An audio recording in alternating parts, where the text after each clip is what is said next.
My Wife is a Beautiful CEO Chapter 1 to Chapter 74. Zhonghai City's West District Farmers Market, bustling pedestrians and vehicles, in the evening, weaved back and forth. Vegetable leaves and dirty water flowed on the ground, all kinds of shop signs with withered paint, and occasionally a few monotonous neon lights were already flashing. Workers going home, children coming home from school, old people buying vegetables, and all kinds of travel-worn passers-by, made this dusky sky seem even more depressing. Perhaps in this kind of international metropolis, this kind of block is like the most despised stain in people's hearts, only hoping that it never appeared. Near a low wall near the crossroads, there was a man leisurely doing something that others would not think to be very honorable. This was a young man selling mutton skewers, wearing a white vest. His body was full of oil stains and soot. He wore a pair of coffee-colored pants and a pair of dull blue plastic slippers. The young man's hair was a bit messy, but his slightly mature and handsome face still had regular features. If one looked carefully, there was a hint of a man's aura. Unfortunately, regardless of his appearance, the girls on the street would not look at him, because he was only selling mutton skewers. The young man put a few skewers that had just been grilled to the side. The weather was hot, it was easy to grill, but it was hard to sell, although 50 cents for 2 skewers was already very cheap, but after a whole day, he only earned a dozen yuan, just enough to eat 2 meals. However, the young man's face did not have much depression, but with a trace of satisfaction and leisurely expression, he sat down on the small bench behind him, looking at the busy scene in front of him. This kind of scene seemed to be the most beautiful scenery. "Oldly, the money that you promised 2 days ago should be paid." A duck's neck-like voice suddenly appeared from the side. 3 boys who looked to be less than 20 years old walked over. They were dressed like hooligans. The one in the lead had his hair standing up and a silver metal chain hanging from his neck. His jeans had a few holes in them. His face was a little thin and he had a cigarette in his mouth.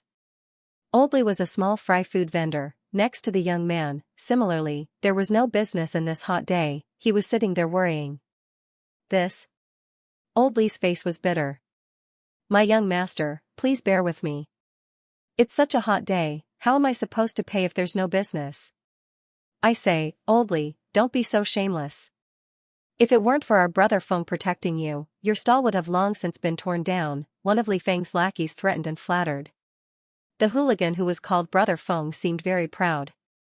He grinned and patted the little man who flattered him, then said to Oldly, "Today's protection fee, whether you give it or not, I must get the money.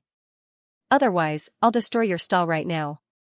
After that, he picked up a skewer of ham sausages, took 2 big bites, and threw the remaining half to the ground.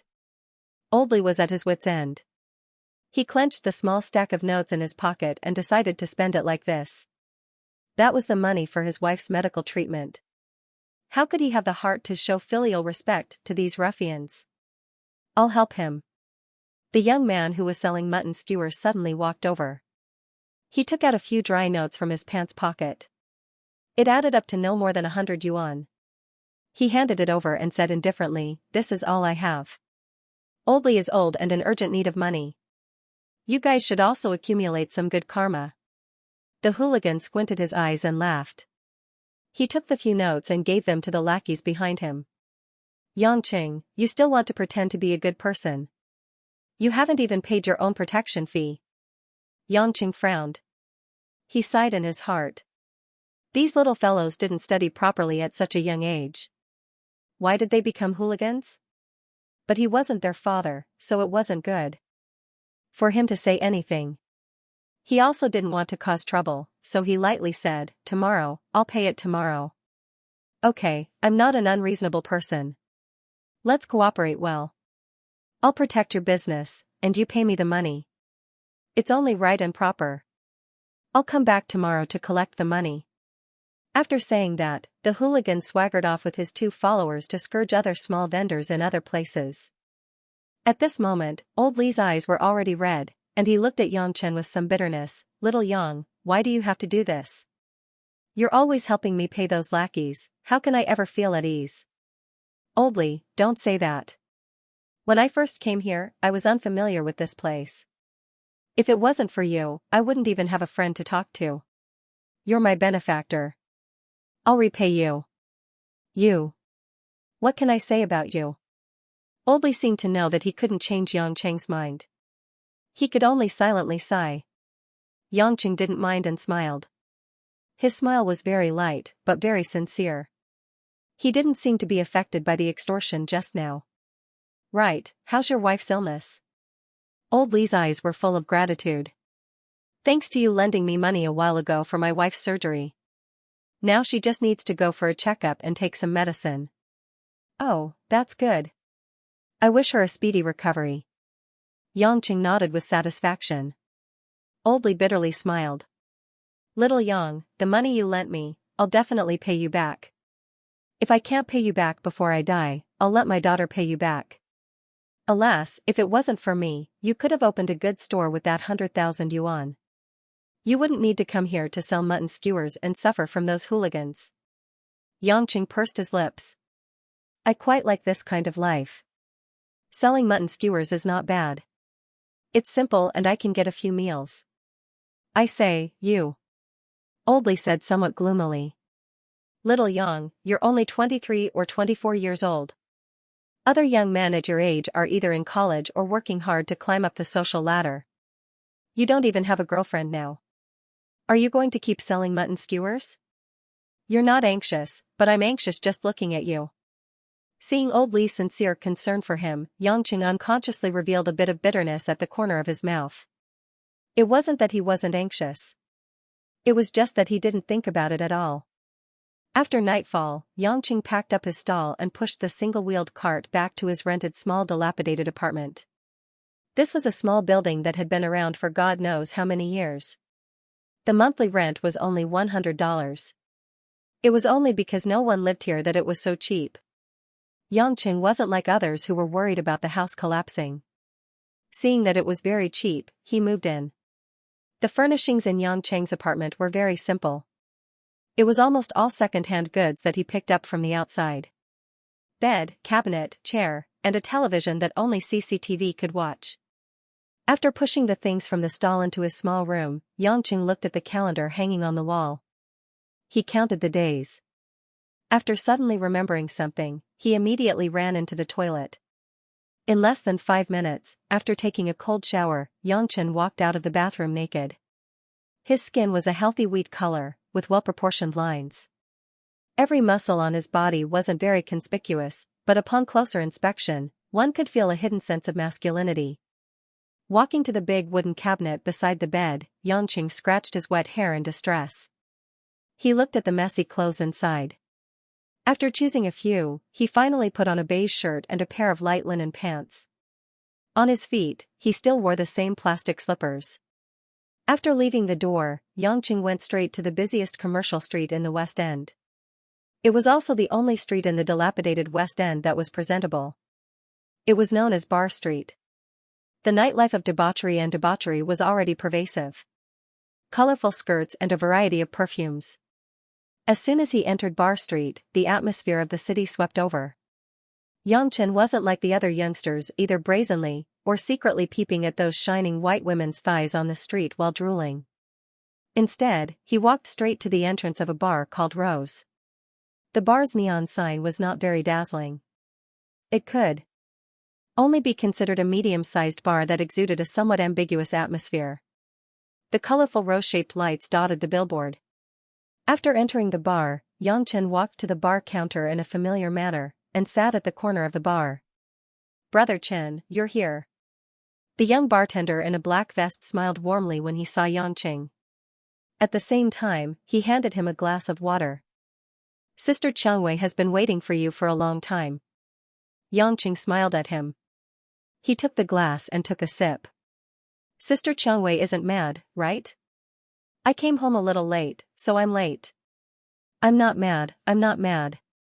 The few pimples on little Zhao's round face seemed to be smiling. He whispered to Yang Cheng, Brother Chen, teach me when you have time. How did you manage to get Sister Xianxia? You have to know that the number of men who are interested in our boss in Zhonghai can line up from the West End to the estuary. I've never seen our boss care so much about a man in so many years. But now, she's asked me 5 times whether you're here or not. Don't talk nonsense.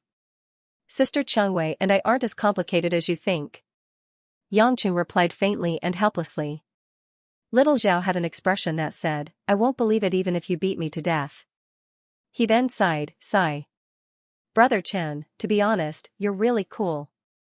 To be able to hook up with an outstanding beauty like our lady boss, which man wouldn't want to stick to her every day? Only you can make a beauty wait for you when it's rare for you to come. That's why there's a saying that the unattainable is the best. This saying also applies to women. Just as little Zhao was bragging like a Casanova, a charming yet dignified voice came from behind him. Little Zhao, how many more times do you think I can deduct your salary? Little Zhao was dumbfounded as if an electric current had passed through his body. He immediately dodged to the side as soon as he came back to his senses. He continued to pretend to mix drinks seriously as if nothing had happened. However, the cold sweat on his forehead revealed the fear in his heart. Dressed in a modern and magnificent cheongsam, the slit vaguely revealed a charming sexiness from the bottom of her thighs. Her full breasts and slender waist matched with a face that looked like it was meticulously carved into porcelain. Her shoulder-length light purple hair made her look like a young woman from a painting. She leisurely walked in front of Yangqing. Yangqing smiled. He looked at the woman without any awkwardness and said sincerely, Sister Chengwei, you're so beautiful. Happy birthday. Hearing the praise, Chengwei's face slightly blushed. She bit her plump lips and said with a tone of remorse, what's the use of being beautiful? It's rare for some people to come and see me, and they still have to come so late on my birthday. Facing the charming woman in front of him, Yangqing's heart was filled with lust, especially when this woman was looking at him with her soul-stirring eyes without any hint of rejection. But very quickly, Yangqing's good psychological quality allowed him to suppress his manic heart. He calmed down and said with a smile, I don't drink, and I'm not good at talking to make women happy. Moreover, I run a stall every day, so I don't have much time. Rose glared at Yangqing with some hidden bitterness. Don't talk to me about these useless things here. What's the point of setting up a stall for mutton skewers? Even if you work yourself to death you won't be able to make any money. If you really want to make money so desperately, come be my nanny. The monthly salary I'll give you is 100 times more than what you can earn from selling mutton skewers. Yangqing said with a bitter smile, Big Sister Chengwei, how can there be a man who wants to be a nanny? How many times have I told you to call me Chengwei, Big Sister, Big Sister? Am I that old? Chengwei stared at Yangqing with her almond-shaped eyes and said in a spoiled manner. Yangqing could only compromise, okay, Chengwei, I was wrong. I just like my current life, and I don't plan to change jobs for the time being. Chengwei did not give up and said, then you don't want to be my nanny, but can you be my bodyguard? Or you can come to the bar and be the manager. Anyway, I only come out occasionally to manage, and usually I don't care. Hearing these words, Yangqing was a little touched. Of course. He knew that the woman in front of him really cared about him, but he had his own position. From the first day he saw Chengwei, he decided not to have a close relationship with this woman. Forget it, Chengwei. I think selling mutton skewers is a good idea. There are many nice people in the market. Yangqing lowered his head and drank water. He was unwilling to talk about this topic. When Chengwei saw Yangqing's stubborn temper, she wrinkled her nose at him hatefully and cursed, it would be better if you were my man. What she didn't know was that even she couldn't hear it clearly, but Yangqing heard it clearly. However, Yangqing knew that he had to pretend that he didn't hear anything. Although Chengwei's face and figure exuded an irresistible charm in the dim light of the bar, from the moment Chengwei appeared, even if someone saw her, they only dared to glance at her. No one dared to linger. Some new customers would curiously ask the people around them who Chengwei was, and the answer was basically only one, drink your liquor, don't court death. Chengwei felt a little defeated as she walked to the bar and sat next to Yangqing. She reached out to pour a glass of whiskey for herself, then poured a glass for Yangqing. She rolled her eyes at Yangqing and said, Old cow, I know you're stubborn. But, it's fine if you don't want to be by my side. Today is my birthday, can you make an exception and have a drink? Yangqing hesitated for a moment. It wasn't that he didn't drink, but every time he drank, the alcohol would make his brain chaotic. There were too many things that he didn't want to remember, so he needed to calm down. And alcohol, to him, was poison. Okay, but only one glass. With a trace of guilt, Yangqing didn't want to make Qiangwei too disappointed, so he finally agreed. He silently hoped that such a small glass wouldn't have any effect. As expected, Qiangwei smiled happily. That smile was like the first clear day after snow. Under the dim light, her face glowed like ivory, which made Yangqing's heart tremble again. Cheers. After the glass touched, Yangqing didn't hesitate to raise his head and drink the cold liquid. Qiangwei giggled. She suddenly leaned forward and stuck to Yangqing's chest. She said with a sweet voice, "Do you know, I haven't had a birthday for more than 10 years. Although there was no cake, no candles, no gifts, and no party. I feel very satisfied to have a drink with a man like you, who doesn't know how to flirt." The woman in front of him had a voluptuous body no matter from which angle he looked at it. At this moment, Yangqing clearly felt two soft and supple lumps pressing against his thighs. As he caressed them, he felt a thrilling pleasure. Slightly lowering his head, Qiangwei's porcelain snow-white skin was vaguely visible at the split of the cheongsam. Under the curvy calves was a pair of fiery red high heels. The strong visual impact fiercely aroused the male hormones of Yangqing. When a man saw a woman, the hormone and adrenaline response were the most direct evaluation of a woman. Obviously, Qiangwei got a high score. Just as Yangqing was trying to suppress his desire, Qiangwei finally sat up slowly and smiled at him slyly like a little fox who had succeeded in her plot. "Well, my little man, it seems that your capital is quite strong." Yangqing smiled bitterly. Of course, he knew what Qiangwei was talking about. This woman actually peeped at him when she approached. "I think you can't sit still anymore. I'll go entertain the guests. If you really don't want to stay any longer, then leave." Qiangwei left her seat and walked to the crowd of guests. The guests in the bar knew that the bar's owner was charming, but they didn't dare to lose their composure. After all, they had heard a long time ago that this woman's background wasn't simple. Therefore, Qiangwei seemed very relaxed when she went to greet the guests. In fact, although Qiangwei had a warm smile on her face, her extraordinary temperament was enough to intimidate most men. They could only watch from afar and not play with her. Therefore, no one asked for a snub. Seeing that Qiangwei had left, Yangqing let out a sigh of relief and secretly mocked himself. After returning to this land for more than half a year, it seemed that he had really changed a lot. If it was in the past, when facing a woman like Qiangwei who was interested in him, he wouldn't have allowed her to seduce him. He would have thrown her on the bed long ago. Regardless of the consequences, he would just leave after that. However, he couldn't do that now, especially since Qiangwei was the first woman who could be called a friend in Zhonghai. She was still very important in Yangqing's heart.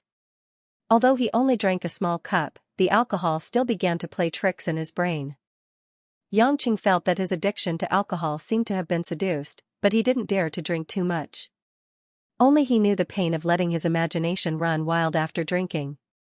However, looking at his lower body that was still valiantly erect, Yangqing felt that it was time to vent some of his emotions. Otherwise, he would really be stifled.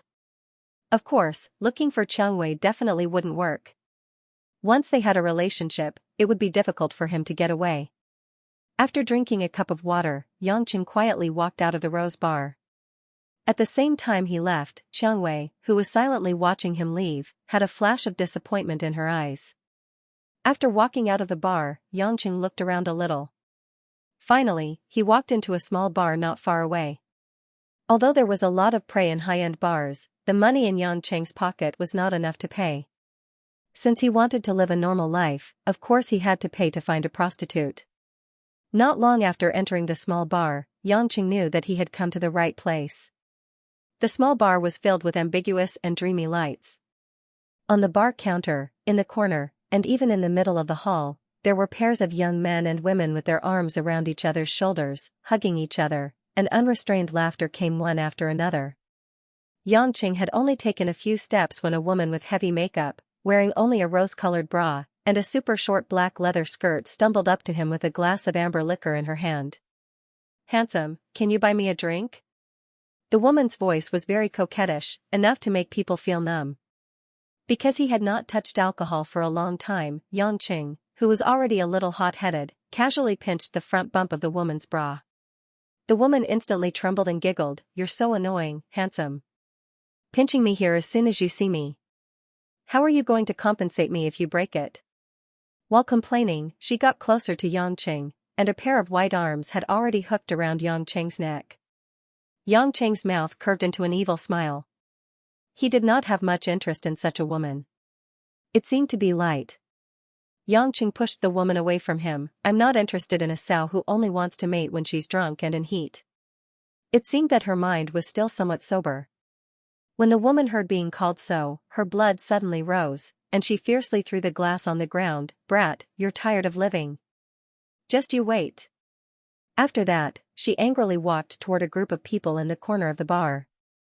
Yangqing's heart suddenly had some malicious pleasure. He had not come to this kind of place to deal with these people for a long time. Today, it seemed that he could use the alcohol to vent. After walking to the bar counter and asking for a glass of vodka, Yangqing drank it in one gulp. A hot stream of hot air began to roll in his body, and a strange excitement appeared in Yangqing's eyes. The gorgeously dressed woman called over 7 to 8 men out of nowhere. Each of them had a strong physique, and when Yangqing finished his glass of wine, they surrounded him. The woman hugged the thick arm of the bald man in front of her, pointed at Yangqing, and screamed, "Brother! It's this bastard who insulted me. Help me beat him to death." When the big man saw Yangqing's thin body, he revealed a somewhat disdainful look. He signaled his 2 subordinates to teach Yangqing a lesson. The 2 men grinned and stepped forward. They didn't intend to talk nonsense with Yangqing. Their fists, which were as big as sandbags, smashed forward. Yangqing didn't even look at them. His expression was calm as if nothing had happened. He just raised his hands at the right time, and his palms collided with the fists of the 2 burly men. "Ah!" The 2 men screamed at the same time and fell to the ground. They grabbed their arms and rolled on the ground. This scene happened in the bar, which was strange and sudden.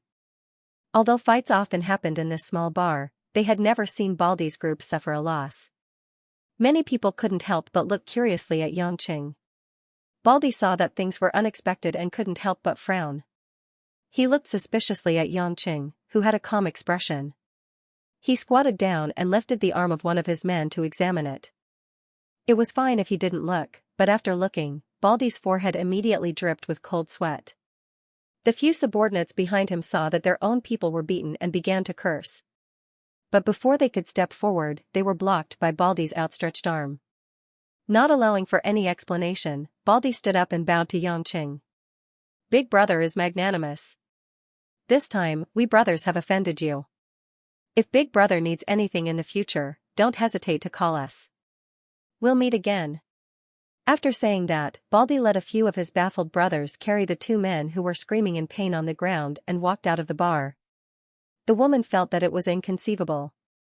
She walked all the way out of the bar and continued to shout, why didn't he help her vent her anger? The Baldy glared at the woman with his tiger-like eyes and said to his equally confused lackeys, "That man broke the arms of 5th and 6th with his 2 palms just now. Do you think you can beat him?" The few of them suddenly lost their temper. Those 2 palms were so light, yet they had such strength. If that wasn't an expert, then what was it? Immediately, a few of them began to flatter Baldy, saying that the boss had great foresight and so on. Baldy didn't care about their flattery. Instead, he looked back at the bar thoughtfully. No one knew what he was thinking. At the same time, Yangqing, who was in the bar, wasn't affected. After seeing Baldy and the others leave, the corner of the bar became empty. He slowly walked over, planning to search for tonight's prey. Because Yangqing easily defeated Baldy and his men, the men and women in the bar were afraid of him. Occasionally, a few hot girls would try to flirt with Yangqing, but they were ignored, so they could only give up on seducing him. Just as Yangqing was about to sit on the sofa, he suddenly found that there was someone lying on the bench in the corner. It was a young woman. With just one glance, Yangqing's eyes became hot. Under the dim light, her silky black hair fell from the sofa to the carpet. She wore a tight white dress that wrapped around her graceful curves, like a gentle wave. After getting a little closer, Yangqing smelled a tempting body fragrance mixed with jasmine and alcohol. The woman seemed to be a little drunk. One of her white hands was holding a goblet. Her body was lying on the sofa, twisting a few times from time to time. Her plump butt outlined a charming curve. Xianxia walked forward and reached out to help the woman up. He pushed aside the messy hair in front of the woman's forehead, revealing a charming face filled with drunkenness. What made Xianxia flabbergasted was that this woman's appearance was even prettier than the Rose he met earlier. No matter if it was her exquisitely sculpted appearance, or the coldness and coquettishness she exuded after getting drunk, it was enough to make any man fall for her. However, such an alluring beauty caused Xianxia to be puzzled. Could a woman like this be a prostitute from a nightclub? But if she wasn't a prostitute, how could she be drunk with that group of people and have a face full of lust? The woman seemed to be drunk to the extreme.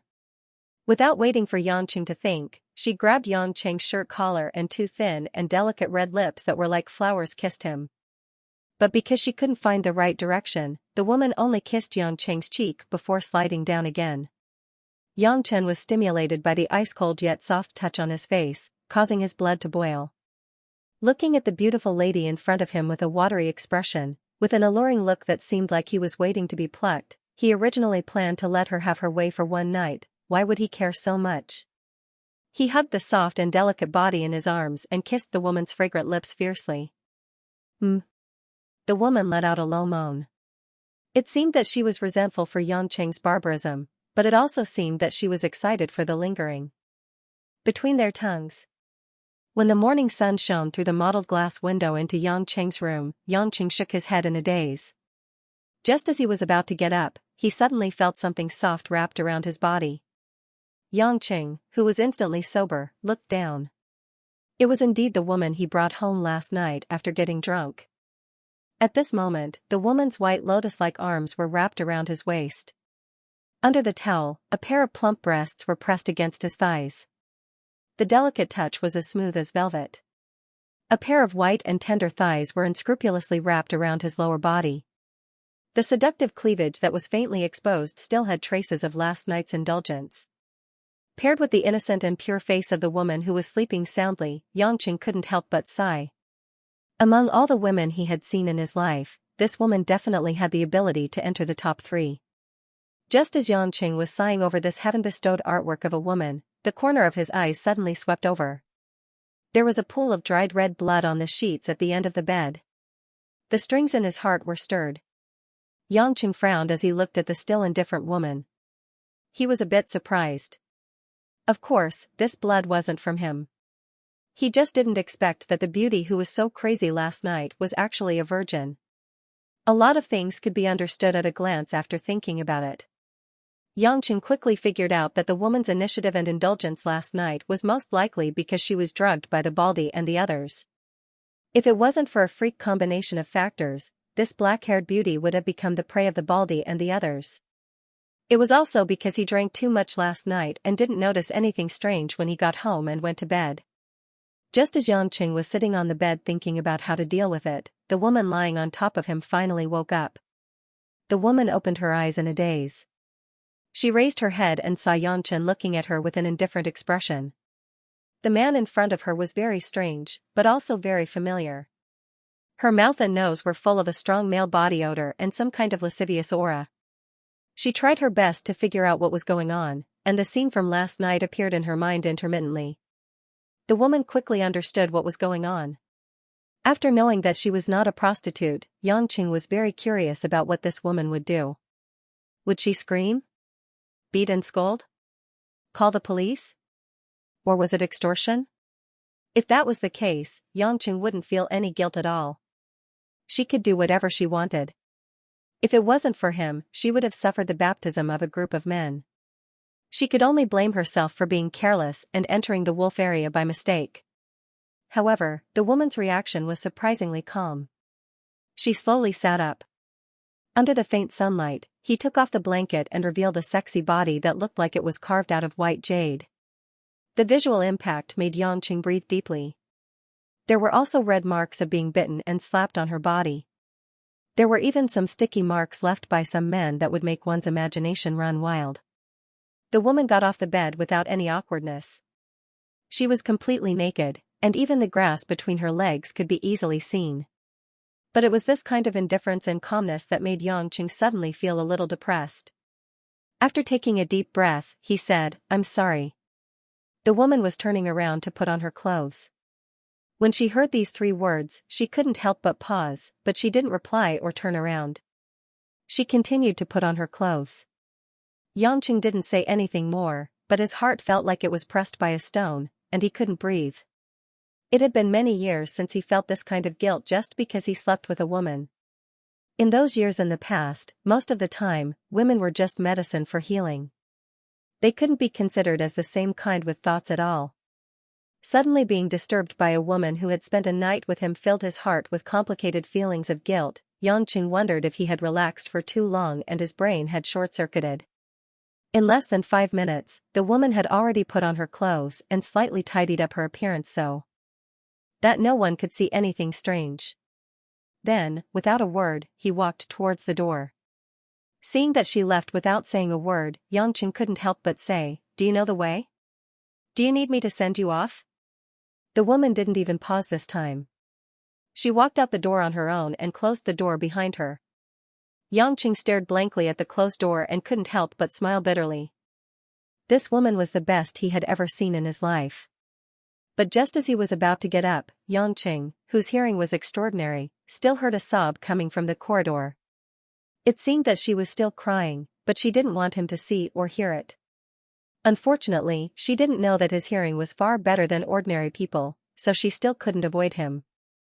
At the thought of the woman holding back her tears for a period of time, the guilt in Xianxia's heart grew stronger.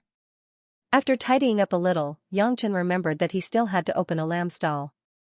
Although that stall didn't earn much from it, he had always liked to watch people come and go in the midst of trouble, and the feeling of the world's various forms.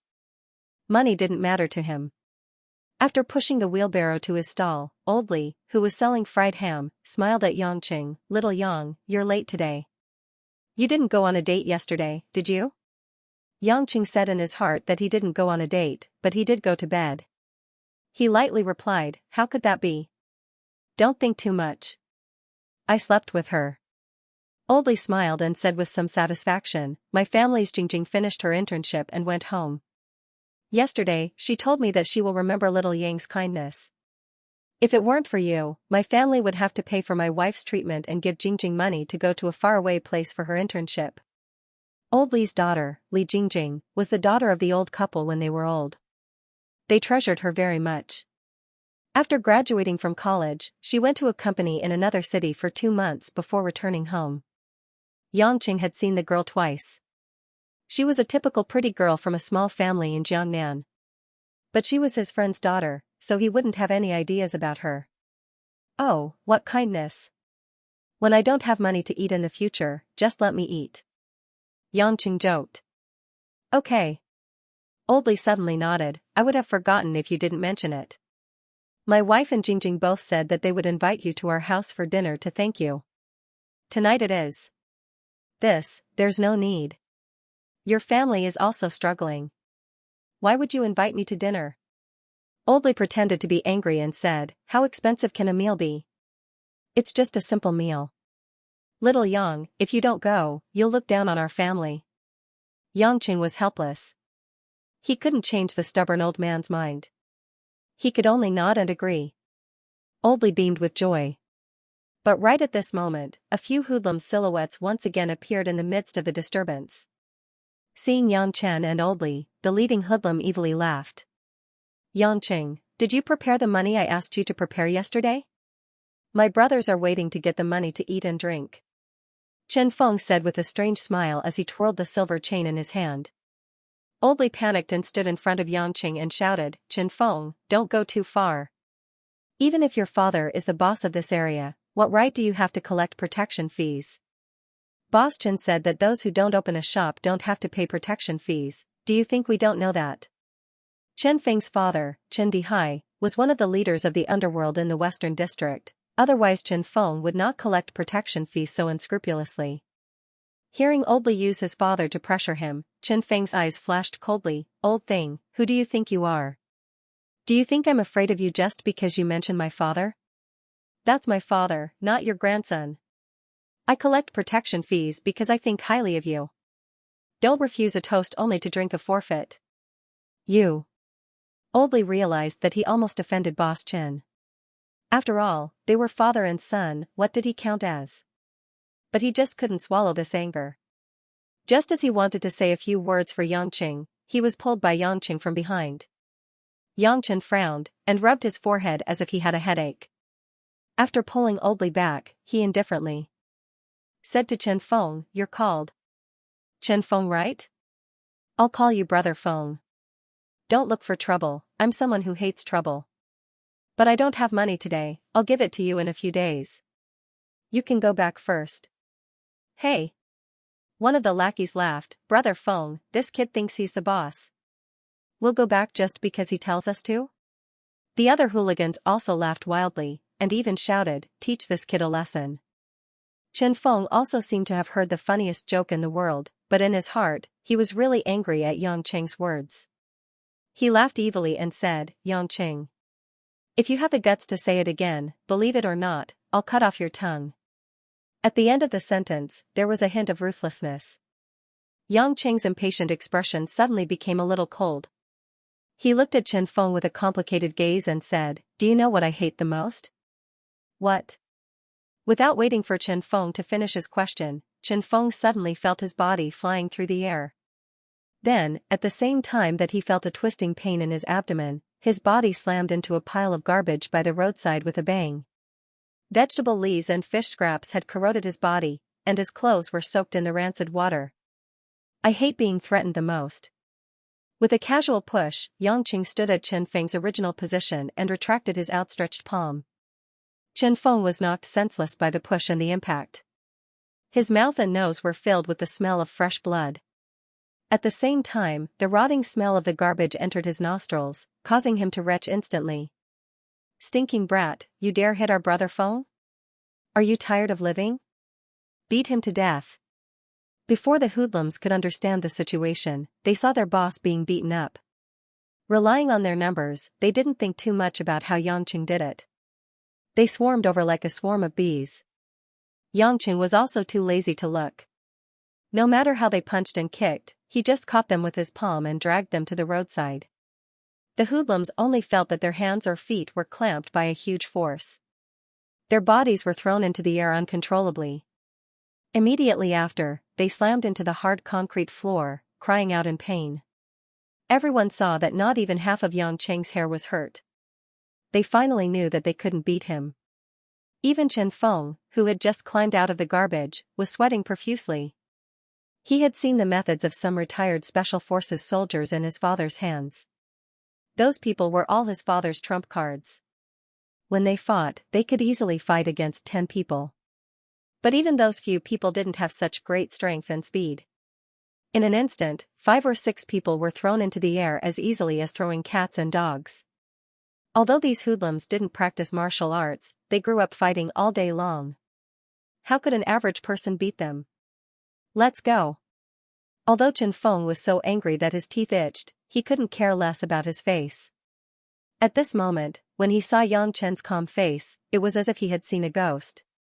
He hurriedly called his lackeys and ran away. Oldly and some of the onlookers saw Yangqing's skills and cheered. These hoodlums were used to being domineering. The hawkers all feared them. Today, Yangqing's actions naturally helped them vent their anger. However, these people didn't dare to get too close to Yangqing. After all, Chen Feng wasn't scary. But if Chen Feng's father, Chen Dihai, came to deal with Yangqing, they were worried that they would be implicated. Oldly was extremely excited. "I say, Xiaoyang, I didn't expect you to be so skilled. Did you learn martial arts before?" "I learned a little." Yangqing didn't want to say much. In fact, if it weren't for Chen Feng pushing him too far and offending him, he wouldn't have made a move in the downtown area. However, as he told Chen Feng, he had his own principles. He hated being threatened. Perhaps, this kind of quirk, no matter how much he wanted to live a low-key life, he couldn't erase it. Because, he had the dignity of a strong person. Oldly saw that Yangqing didn't say much and didn't ask anymore. He started to worry and said, "Xiaoyang, now that you've beaten Chen Feng back, what will you do if he calls his father, Chen Dihai?" You have to know that Chindi Hai is one of the two big gangs in the West District. He's an important figure in the West Union Society. No one dares to provoke him. West Union Society. Yangqing didn't care and smiled. He suddenly asked Oldly, do you have a cigarette? Oldly saw that Yangqing didn't care and could only worry. Hearing that Yangqing wanted a cigarette, he couldn't help but smile bitterly. Kid, didn't you say you wanted to quit smoking? Forget it, I'm not quitting. I'm not used to not having a cigarette after beating people up. Yangqing sighed in his heart. He didn't expect Chindi Hai to be a member of the West Union Society. Originally, he didn't want to have anything to do with these people. That's why he didn't want to have any contact with Changwei. But he didn't expect that he would be the first to stand on the front line. Oldly took out a pack of 150 yuan orchids from his pocket and lit one for Yangqing. People are poor, so they choose the cheapest. This cigarette is strong, so you can smoke it. Hiss. Yangqing inhaled in extreme pleasure. He grinned and said, that's right, I want it strong. Young people should smoke less. It's bad for your body. Oldly kindly advised with a smile. Yangqing smiled faintly. In his heart, he thought, if smoking can harm my body, then all my years of training would have been wasted. After the two of them rested, they started to busy themselves with their business. Yangqing also started to heat up the lamb skewers. He started to grill the raw ones over charcoal. He even had a skewer in his mouth. He treated it like he was eating breakfast. Although the entire work was dirty, he did it with relish. From time to time, he would grin at the surrounding peddlers. But not long after, a police car drove over. Two policemen and a police officer wearing a white shirt jumped out. They walked in front of Yangqing with a serious expression. The leading police officer asked coldly, you are Yangqing? When the police appeared, the surrounding people had already gathered and whispered to each other about whether Yangqing was going to be unlucky. Well, it's me. Yangqing raised his head in confusion. He didn't understand why the police were looking for him. Could it be that the domestic authorities found him? That's not right. If that was the case, they should have sent a secret special force, and they should have launched a surprise attack at night. How could it be three little policemen? The police officer showed his identification and said coldly, I'm Captain Feng Biao of the Western District Police Station. Someone has accused you of fighting and murdering a teenager. I'm taking you back to the police station immediately to assist in the investigation. So that's what happened. Yangqing suddenly understood.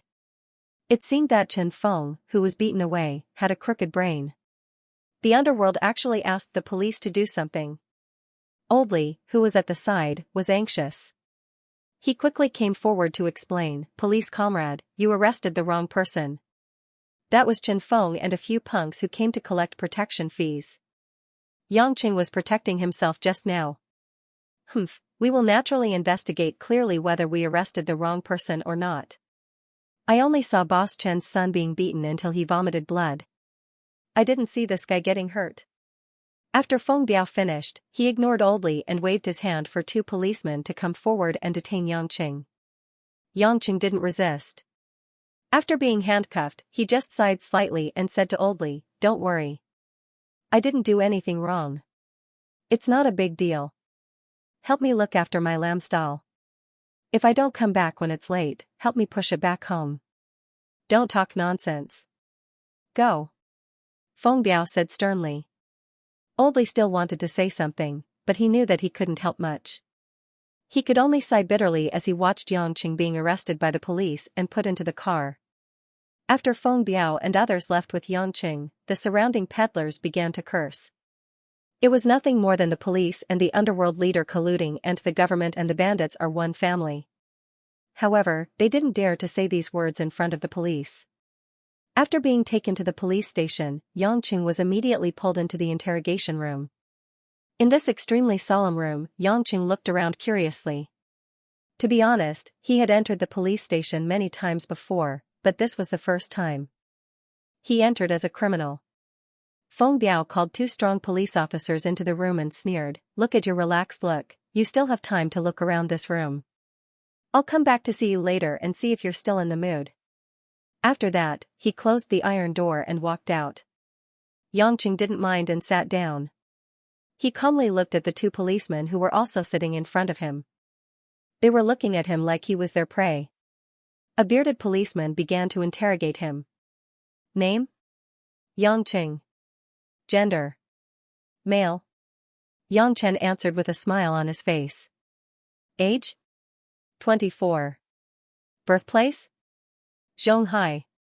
After a series of simple and irritating questions, Yangqing was still calm and collected as he answered. Even the most retarded questions were answered happily. Instead, the two policemen were a little irritated. After all, they were instructed by Feng Biao to find a reason to teach Yangqing a lesson.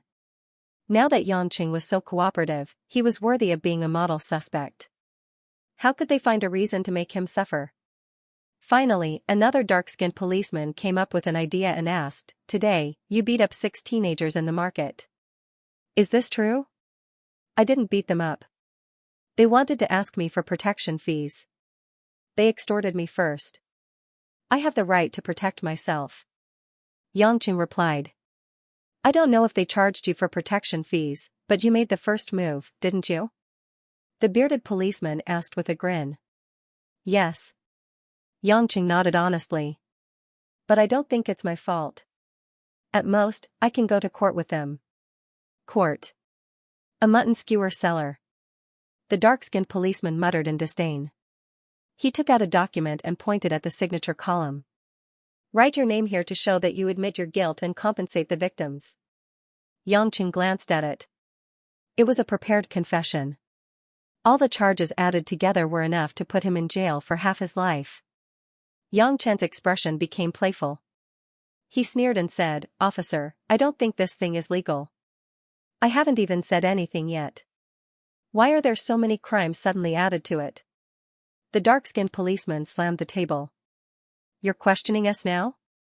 You think we framed you? Do you know where you are right now?" "I'm just telling the truth." Yangqing understood that the two of them were determined to make him commit a crime. He couldn't help but reveal a hint of coldness in his eyes.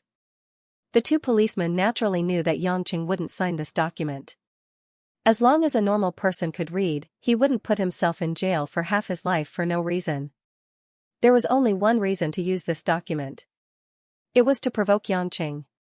Obviously, they did it. "Kid, you're not cooperating with our investigation. Do you know what the consequences are?"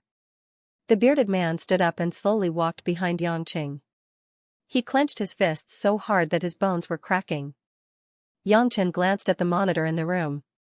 He reckoned that only the scene of him talking back to the police would be shown, while the rest of the matter wouldn't be known by outsiders. Even if they knew, who would easily spread the news of a police station? It seemed that there were police officers with this kind of appearance everywhere in the world. "I don't know what the consequences will be for me, but for the two of you, there will definitely be consequences that you can't imagine." Yangqing casually turned his head and grinned at the bearded policeman. "You're looking for death." Seeing that Yangqing finally had words that offended the police, the bearded policeman suddenly reached out and tried to grab Yangqing's collar. His other hand clenched into a fist and was about to smash down. But at this moment, the bearded man's hand grabbed empty air. He saw that Yangqing had unknowingly stood up from his seat and reached out to grab the bearded man's collar. "You want to do this right?" Yangqing smiled evilly and punched the bearded man's stomach. The bearded man's body spasmed as he curled up on the ground and twitched. The black-faced policeman stood up angrily. "You dare to attack a police officer." As he said this, he didn't care about anything else. He pulled out a Type 54 pistol from his waist and aimed at Yangqing. But Yangqing simply did not care about the pitch-black muzzle. With a lightning-fast step, he moved behind the dark-faced policeman in a flash. His finger lightly tapped on the dark-faced policeman's arm, as if his arm was electrocuted. It violently trembled, and the Type 54 pistol in his hand immediately fell to the ground. The black-faced policeman didn't even have time to react. He felt a numbness at the back of his neck and then he fainted. Yangqing picked up the illegal document from the table and smiled strangely. "It seems like you guys use this kind of trick often. I don't know what will happen if this gets leaked." Hearing Yangqing say that he was going to release the evidence, the bearded policeman, who was still sober, suddenly broke into a cold sweat. You. How dare you? Do you know who you have offended? That is Boss Chen's son. Boss Chen's people can kill 18 generations of your ancestors. The bearded man roared, but the pain in his body made him unable to stand up. Yang Chen's face instantly turned cold. Boss Chen again. You people are all failures, don't you know that I hate being threatened the most? With that said, he rushed forward and kicked the bearded man again. This kick directly caused the bearded man to faint. Bang! Suddenly, the interrogation room's iron door was pushed open, and a figure rushed in. Stop! A clear and strict voice came into his ears. Yang Qing turned around, puzzled. When he saw the person, his eyes lit up. She was a heroic-looking policewoman with shoulder-length hair. Her almond-shaped eyes were like autumn waters, her nose was high, and her lips were plump and covered with a light pink lipstick. At first glance, she looked like a Japanese or Korean celebrity who had undergone plastic surgery. However, upon closer inspection, one could feel the heroic spirit exuding from her bones. She was several times more beautiful than those so-called celebrities. She could be considered a beautiful policewoman through and through. But then, Yang Qing saw that on the policewoman's shoulder badge, there were 2 four-cornered stars, which was the symbol of a second-class police supervisor.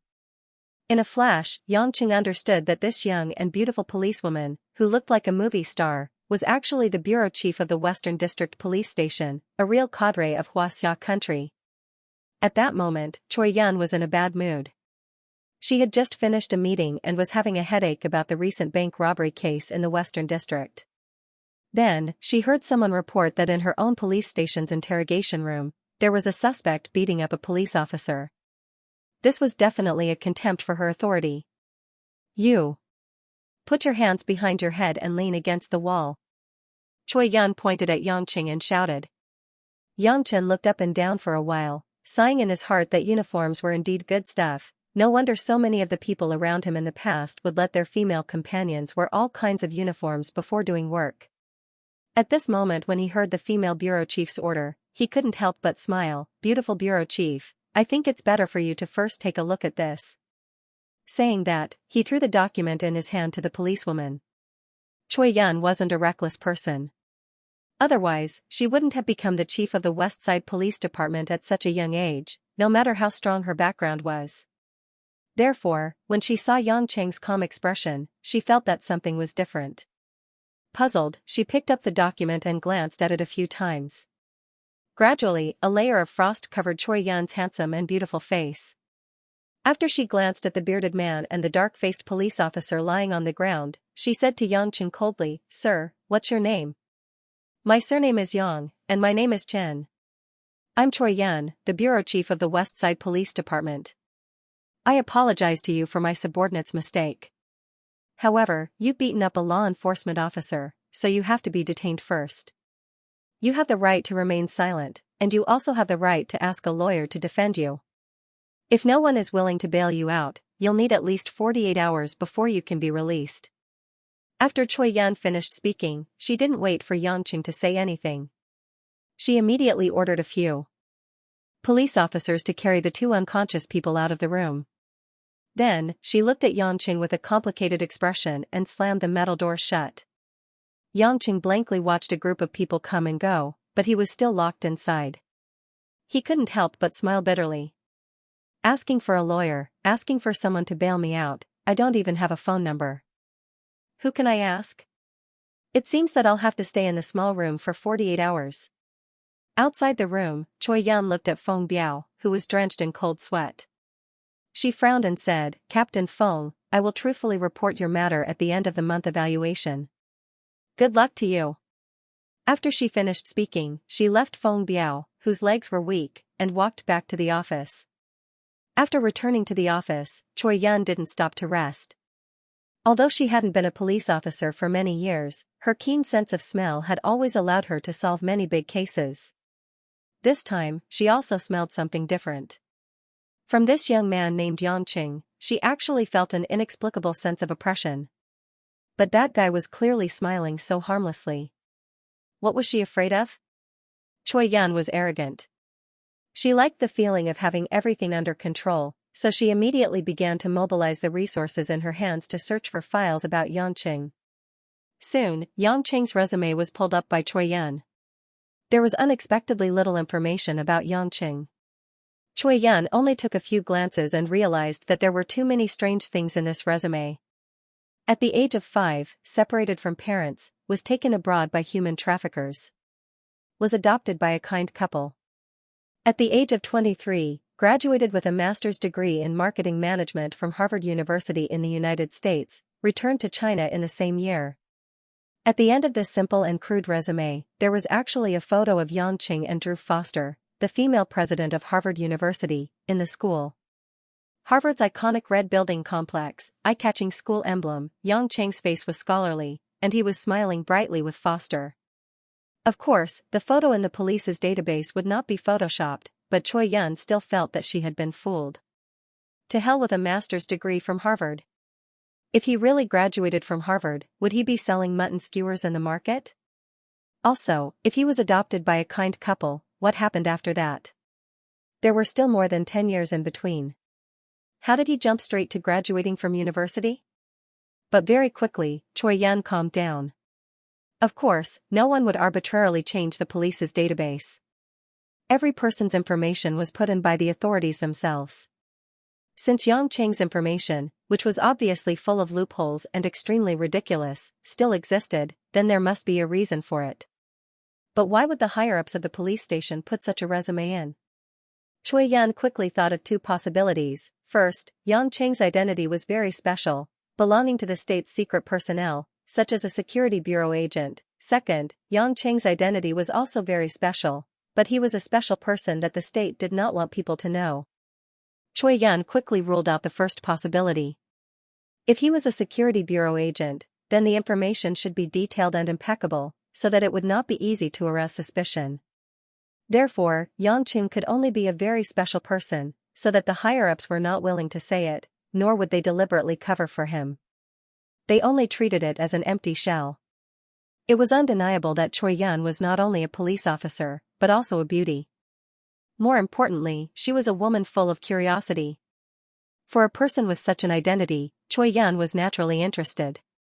Almost in an instant, in Cui Yan's heart, Xianxia had become a great thief, an international wanted criminal, a big drug lord in the Golden Triangle, a mad scientist, and other identities. One thing was certain, Bureau Chief Kai was interested in Xianxia. Just as Cui Yan was thinking about how to investigate the background of this suspicious person, there was a knock on the door. Come in. A young police officer with a fair face entered the door with a flattering smile. In the hearts of the police officers, their bureau chief was not only a super beauty, but also a character like Master Annihilation. They reported in a low voice, Bureau Chief, Lawyer Zhang from Qingdong Law Firm is here to bail out the prisoner named Xianxia. When Xianxia walked out of the police station with a bit of confusion, he couldn't figure out why a lawyer he didn't know would come to bail him out, and from the attitude of the police station, this lawyer's background was extremely deep. At the entrance of the police station, the grizzled lawyer Zhang wearing gold-rimmed glasses solemnly shook hands with Cui Yan. Thank you for Bureau Chief Kai's cooperation. It's rare for Bureau Chief Kai to be able to sit as the head of the Western District Police Station at such a young age. You are indeed magnanimous. At the moment, Cui Yan's face was reserved and solemn, her pretty face maintained a frosty and formal smile. Lawyer Zhang is an old senior in the entire Zhonghai lawyer community. We, as the younger generation, of course have to pay special attention and treat you with courtesy. Although she was talking to Lawyer Zhang, Cui Yan's eyes couldn't help but glance at Xianxia who was stretching on the side. Cui Yan didn't expect that Lawyer Zhang would suddenly come to bail Xianxia out. Although Lawyer Zhang wouldn't say who the employer behind him was, to be able to invite this old qualified lawyer, it was definitely a big shot in Zhonghai City. That kind of person would actually come forward for Xianxia, a mutton skewer seller in the market. It seemed that her guess was absolutely correct. Xianxia's background was not ordinary. After exiting the police station courtyard, Xianxia had a modest smile on his face as he said to Lawyer Zhang, Thank you great lawyer for your help, otherwise I would have to stay in the interrogation room for 2 days. You don't know this, but I promised to visit a friend's house tonight. What a headache. Looking at Xianxia's awkward smile, Lawyer Zhang was a bit curious. He originally didn't understand why that person would ask him to bail this young man out, but now that he saw it, there was indeed something unusual about him. Just from the indifference in the police station, the calmness after coming out, and even having the time to joke around, such a young man definitely had an extraordinary bearing. Putting away his contempt, Lawyer Zhang laughed. Mr. Yang doesn't need to thank me, I was entrusted with a task, the person to thank is in front. Following the direction Lawyer Zhang pointed, Yangqing suddenly saw a red car parked on the side of the road. Yangqing only took a glance and suddenly became interested. The car turned out to be a rare domestic Bentley Elegance. This kind of British car represented a kind of graceful royal temperament. The lowest price in Xianxia country was more than 4 million. To be able to casually drive such a car on the road, it would be nonsense if one didn't have hundreds of millions of wealth. After saying goodbye to Lawyer Zhang, Yangqing leisurely swung to the side of the Bentley, slightly looked into the driver's seat, and couldn't move his eyes, lightly smiled. It's you? On the pure black leather seat, a city beauty wearing a pure white muslin dress was sitting with her face as clear as water. Her black hair was neatly tied up and she wore a pair of large crystal sunglasses on her delicate and beautiful face, covering half of her pretty face. Yangqing, with the Qing, can that of the Bentley, is of Hua, not look at her of her, beauty. The window was lowered. The beauty didn't even look at Yangqing. She said lightly, get in the car. Yangqing did not stand on ceremony. After he got into the car with a smile, he adjusted the seat's height and spaciousness with a warm expression on his face as if he had met an old friend. You left just like that in the morning. I was curious if I could see you again. I didn't expect you to come to the police station so soon to bail me out. Is this fate? This beauty was the strange woman who had just had a one-night stand with Yangqing. Yangqing saw that her face was as cold as frost at the moment, and his mind recalled the two of them that night. They were completely different people, and he couldn't help but have a bit of a joke. No one will think you're mute if you don't speak. Without talking nonsense with Yangqing, the woman stepped on the accelerator, and the car quickly left the police station. About 10 minutes later, it stopped at a coffee shop next to the West City Square. Walking past the huge fountain, Yangqing followed the silent woman into the coffee shop. It seemed that they had booked a small private room. Following the waiter's guidance, the two came to a secluded corner on the second floor. Several large green plants blocked the surroundings, making it quiet and quiet. Miss Lin, sir, what would you like to drink? The polite waiter asked with a smile. It seemed that they were regular customers. Taking off the sunglasses, revealing the stunning face that would make most men's blood boil, the woman surnamed Lin said lightly, Blue Mountain, milk, no sugar. Yangqing flipped through a few pages of the menu, frowning as he pondered. Grinning, he said, let's have a cup of chrysanthemum tea to cool down the heat. I don't want the best, the cheapest kind.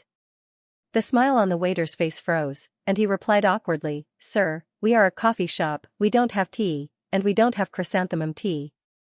Then a cup of water, does water cost money? Yangqing asked in distress. We do have water, but sir, do you really only need water? The way the waiter looked at Yangqing was a bit strange. He seemed to be unable to understand that a friend who came with a goddess-like character would be a customer ordering a cup of water. The woman who had been looking out the window with indifference suddenly glanced at Yangqing and said to the waiter, Give him a cup of Naples, American style. Yes, Miss Lin. The waiter hurriedly left as if he had been granted amnesty. Yangqing, however, had a sorrowful expression. I say. Miss, your surname is Lin, right? Miss Lin, I don't have money. Why don't you give me a cup of Naples for a few $100s? My mutton skewers can sell for a few thousand. I'll treat you. Frowning, the woman said impatiently. It's not a matter of whether you treat me or not, it's just that my income doesn't allow me to drink this level of coffee. Besides, I'm an able-bodied, non-illiterate man. How can I covet a girl's coffee? You have to know, although my family is poor, I'm still a decent person, not a swindling hoodlum. If I want to drink coffee, of course I have to earn money to drink it, but the truth is, I don't really like drinking coffee. I'm the one treating you, not you covet it. The woman said as if she was on the verge of collapse. She took a step back and said so much nonsense when treating someone to a cup of coffee. However, Yang Cheng's face was serious as he solemnly said, Miss Lin, the ancients said that a gentleman doesn't eat food given out of pity. This is your charity to me. It's fine if you look down on my income, but you look down on my social status. That's right, I'm a mutton skewer vendor. But you can't insult my character and trample on my self-esteem. Enough. Beauty Lin slammed the table and stood up, her full chest rising and falling. Are you done or not? I don't have time to talk nonsense with you. As soon as she said that, the chattering Yangqing immediately stopped. As if he had changed into a different person, a proud smile appeared on his face. Miss Lin, that's right. You're young, so you should be more emotional. Don't always put on a straight face. I think your angry expression is much prettier than your cold one. You. Completely lacking the demeanor of a virtuous lady, Beauty Lin sat back on her seat. A pair of beautiful, sparkling eyes stared at Yangqing. I don't have time to listen to your nonsense. Right now, I have something to talk to you about. Say it, what's the matter? As Yangqing spoke, he placed one of his legs on the leather seat, took off his rubber slippers, and used one hand to scratch his foot. When the weather was hot, it was easy to itch. Yangqing was considering if he should buy some ointment to apply. Seeing this scene, Lin Ruoshi, who was about to speak, paused. She subconsciously covered her cute little jade nose, frowned and said, Can you not do this kind of disgusting action? Yangqing smiled indifferently, Hee, if my foot is itchy, I'll scratch it myself. It's natural, what's disgusting about it? What's the point of enduring the pain? Lin Ruoshi swore that this was the first time in her life that she met such a shameless person. Although through preliminary understanding, she knew that this person was just a mutton skewer vendor. But what could she do? The fact that she lost her virginity to him could not be changed. She could only make the best of the following things. Yangqing. Wait. Yangqing once again stopped Lin Ruoshi's words. What is it now? Lin Ruoshi was a little annoyed. Her cold face was flushed red, as if blood was rushing to her head. Yangqing said with some embarrassment, Miss Lin, you see, you know my name, and you also know that I was arrested by the police. It's obvious that you've investigated me. But I don't even know what your name is, and you said that you want to talk to me. Isn't this a bit? As he said that, he also greedily looked at Lin Ruoshi a few times and licked his lips. Lin Ruoshi, Rua as in RUO, she is an 11. Can we talk about the matter? Lin Ruoshi suddenly regretted her decision. The man in front of her had a face full of lust. It was completely different from the honest man she imagined. But once she made up her mind, there was no room for turning back. So, bracing herself, Lin Ruoshi still planned to go through with it to the end. Lin, Rua, she. Yangqing seemed to be reminiscing as he whispered a few times, Not bad, this name suits you. My grandfather got it for me, but that's not the point. I need you to do something for me now. Lin Ruoshi felt disgusted to hear her name called out by this rascal. Yangqing looked at Lin Ruoshi warily. That. Miss Lin, don't tell me you want me to repay you for bailing me out. I don't have money, and I only have my life. Seeing Yangqing actually put on a pitiful look, Lin Ruoshi only felt a wave of nausea. Too lazy to take another look, she turned her head and said, Marry me. What? Marry me. Lin Ruoshi's face was so red that juice could flow out of it. She repeated it in a voice as soft as a mosquito. Yangqing still suspected that he heard it wrong. He carefully put his ear forward and asked dryly, Miss Lin, can you say it clearly? Why do I feel like I'm having an auditory hallucination? You're not having an auditory hallucination. Lin Ruoshi seemed to have made up her mind and restored her cold expression. I said, I want you to marry me. Get married immediately. After each word jumped into Yangqing's ears, Yangqing had to admit that he didn't have an auditory hallucination. He couldn't help but smile bitterly and said, Miss Lin, you're too hasty. You can't say that you want to marry me just because you slept with me once.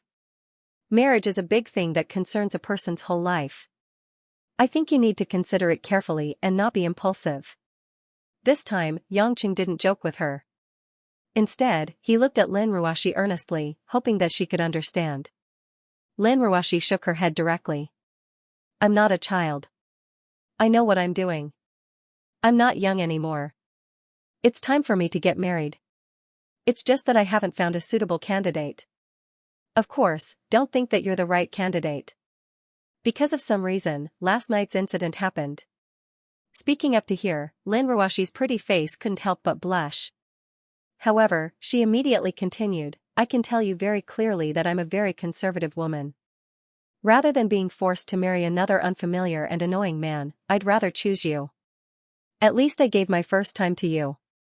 Yangqing pondered for a moment. His lips curled into a sneer. Miss Lin, I understand what you mean. The marriage you want is just a decoration. As the male lead who cooperates with you, compared to the other candidates, I'm obviously the easiest to control, right? Being seen through, Lin Ruashi inevitably felt uncomfortable. However, she didn't deny it and nodded. Yangqing, I can guarantee that if you cooperate with me, after 3 years, at most 3 years, when my business is completely stable, we'll go our separate ways. You don't need to bear any responsibility. Moreover, I'll give you a huge reward. It's more than you selling mutton skewers for 10 lifetimes. Miss Lin. Yangqing's face turned cold. He pondered for a moment and said with a smile, it seems that you haven't figured out one thing. Although I'm poor and only sell mutton skewers, it doesn't mean that I'll marry a woman who has no emotional foundation for money. Even if it's fake. You can say that I'm hypocritical, stupid, and self-righteous. But I don't have any other temperament. I'm just a stubborn person. I have my own principles. In my dictionary, there's no such thing as fake marriage. You. Lin Ruashi really didn't expect that in her eyes, a smelly man who couldn't be more lowly selling mutton skewers, would refuse her request. Even if it's fake. Doesn't he know that in the whole of Zhonghai City, there are so many geniuses who want to get close to me, but they're all excluded? Yangqing didn't stop and continued, if you're really a conservative woman and can't accept your chastity being taken away by someone you don't love, I understand you. I also feel sorry and guilty for this. If you're willing, I'll seriously pursue you until you can sincerely like me. Then, we can get married, and I can accept it. As for whether I'll sincerely love you or not, you don't need to doubt it. I think any normal man wouldn't doubt your charm. But if you want me to pretend to be your husband for 3 years just for your career, I, Yangqing, won't accept it. Humph, pursue me. Why do you want to pursue me? Your mutton skewers? Lin Ruashi was really angry. This man's arrogance made her feel inexplicable. Since she was young, no man would refuse any of her unreasonable requests. But she didn't expect that today, there would be an ant-like man who refused to marry her. Yangqing seemed to have returned to his scoundrel appearance. He laughed and said, you see, I'm so handsome, so manly, and my mutton skewers are delicious. My life is hard and simple. I have the advantages of a traditional good man. More importantly, I treat women very well. If I treat my wife, then it's even better. Enough. Lin Ruashi was afraid that if she continued to listen, she would go berserk. 100 million. I'll buy you for 3 years. This is not a matter of money. 100 million in 2 years. Lin Ruashi lowered her request and said angrily. Yangqing still shook his head, even 10 billion won't do. This is a matter of principle. Believe it or not, I can let you get out of the police station and put you in jail for the rest of your life. Lin Ruashi's eyes were red. She felt wronged in her heart and said hatefully. Yangqing laughed out loud, why? Could it be that Miss Lin wants to tell the police that I raped you last night? I clearly remember that Miss Lin took the initiative to ask for it many times. You. You. Lin Ruashi's white teeth bit her thin pink lips. Tears of grievance and pain suddenly overflowed from her eyes. Yangqing, you're shameless. If a woman cried in front of Yangqing more than half a year ago, Yangqing would only think that she was stimulated by the enemy's smoke bomb, or deliberately acted to make him relax his vigilance, or even pretended to be pitiful to tempt him. But now, the beautiful woman who had a one-night stand with him was obviously stimulated by his words and cried. Involuntarily, Yangqing felt guilty in his heart. Although he felt that many of his words were not wrong, it was indeed a bit cruel for a modern woman who had kept her chastity for more than 20 years. Okay, don't cry. I'll apologize to you, okay? Yangqing touched his jacket pocket with a little annoyance, but it was empty. Then he remembered that he wanted to quit smoking recently, so he didn't buy cigarettes with him. Lin Ruoshi's pretty face made people feel infinite pity, but this girl was also a stubborn person. After crying out 2 lines of clear tears, she took out a tissue to wipe it, and forcibly held it back. She just stared at Yangqing with red eyes and said, "I'll ask you again, will you marry me?" "I say, Miss Lin, how can there be a beautiful woman who wants a man to be her husband these days? I made it very clear that I won't accompany you to play this boring game for 3 years." Yangqing sighed, stood up, and planned to leave. Lin Ruoshi didn't say anything more this time, but there was a trace of sadness in her eyes. She stood up at the same time with a numb expression and took the lead to walk to the balcony on the 2nd floor of the cafe. The balcony of the cafe was relatively spacious. There were a few exquisite small tables with umbrellas. There were various bonsai plants on the balcony, which looked fresh and pleasant. When Yangqing saw this scene, his pupils shrank, and he took a deep breath. "Miss Lin, are you going to jump off the balcony because I don't want to marry you?" Lin Ruoshi didn't seem to hear it and continued to walk to the balcony without saying a word. Lin Ruoshi slowly approached the edge of the balcony, pulled a chair, and stepped on the chair to approach the guardrail of the wall. This time, Yangqing hesitated. "This girl can't really be so hot-tempered, right? You have to know that if you jump off the balcony and fall on the hard stone floor below, you will be disabled even if you don't die." However, Lin Ruoshi's action immediately told Yangqing how terrifying her determination was. Indifferently, Lin Ruoshi looked back at Yangqing. Her eyes were full of determination, disgust, pain, and sadness. It was as if her whole soul was suffering in this beautiful body and was trying to escape. When their eyes met, Yangqing felt his heart twitch. He was too familiar with this gaze. This gaze was too similar to an image in the depths of his mind that couldn't be erased.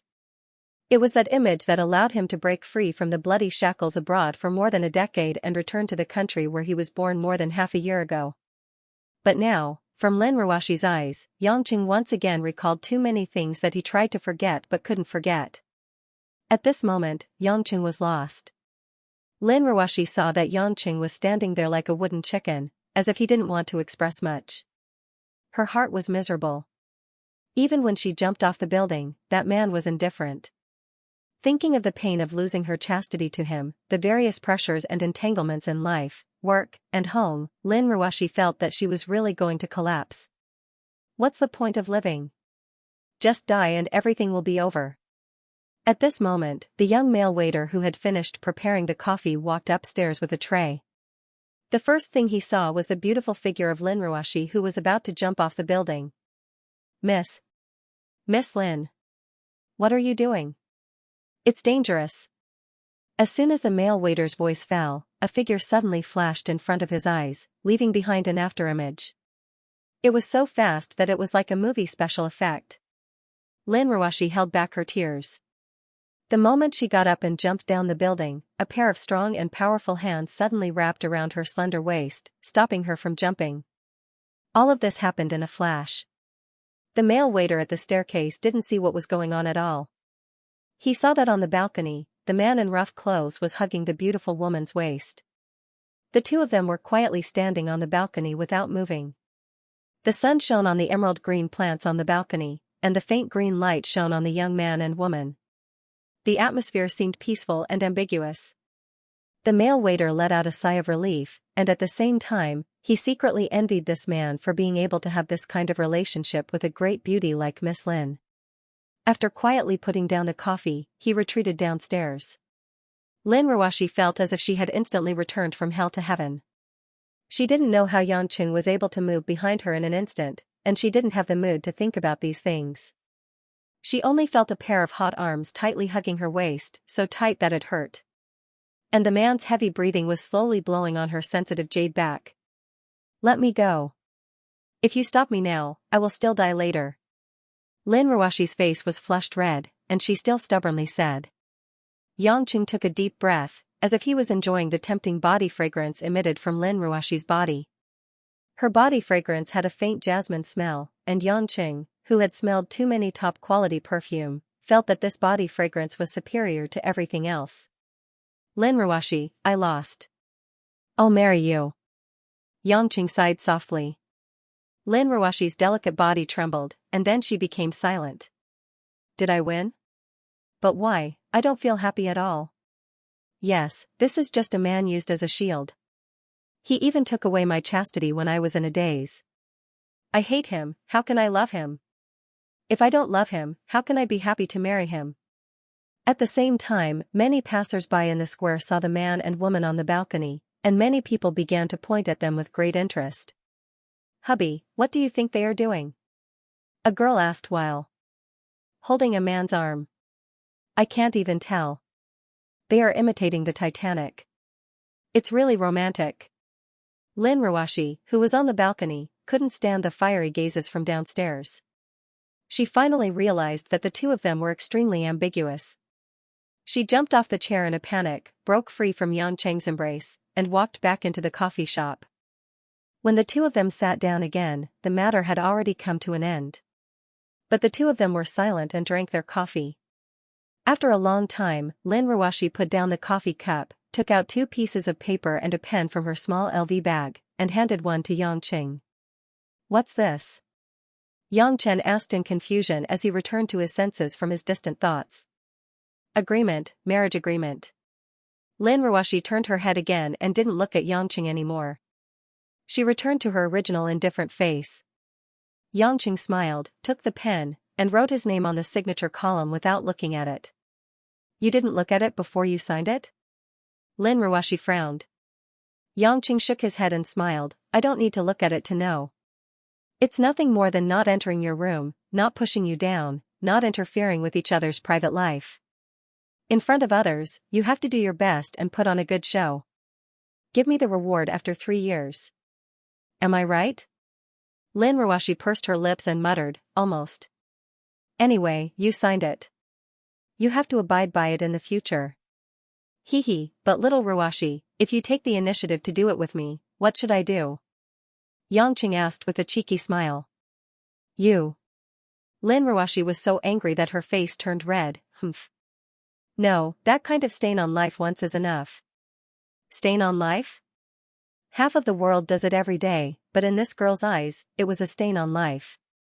Yang Cheng smiled and drank a big gulp of coffee. He stood up and said, well, I have to go to my friend's house for dinner. Let's leave the registration for tomorrow. Wait, how do I contact you? Where's your phone number?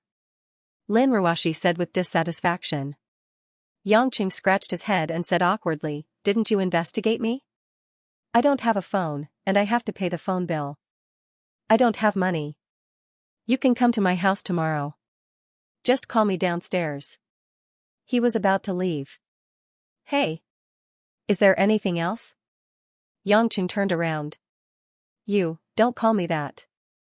Lin Ruashi was too embarrassed to call him that. It was too mushy. Yang Cheng suddenly understood and said with a serious face, yes, my dear wife. Lin Ruashi felt the world was spinning. How could she get along with such a rascal in the future? Since he promised Oldly that he would be a guest at his home, Yang Cheng naturally wouldn't forget. Doing what he said was a man's quality. Well, Yang Cheng once again raised a small matter to the level of human brilliance. Because he was penniless and didn't want to spend too much time with Lin Ruashi, that cold and crazy beautiful girl, Yang Cheng chose to walk home. Fortunately, the distance wasn't far, and Yang Cheng's physical strength was unimaginable for ordinary people. Therefore, it didn't take much effort to walk home. It was already evening. After Yang Cheng returned to his room and took a cold shower, he once again opened his wooden box. He glanced at it a few times and took out a light blue-white shirt from the bottom of the box. On the lower body, he wore a classic pure white pair of shorts. After some small buttons were misplaced, Yang Cheng looked at the cracked mirror on the wall. Finally, he looked a little handsome. The room was still filled with a faint jasmine fragrance that was left by Lin Ruashi.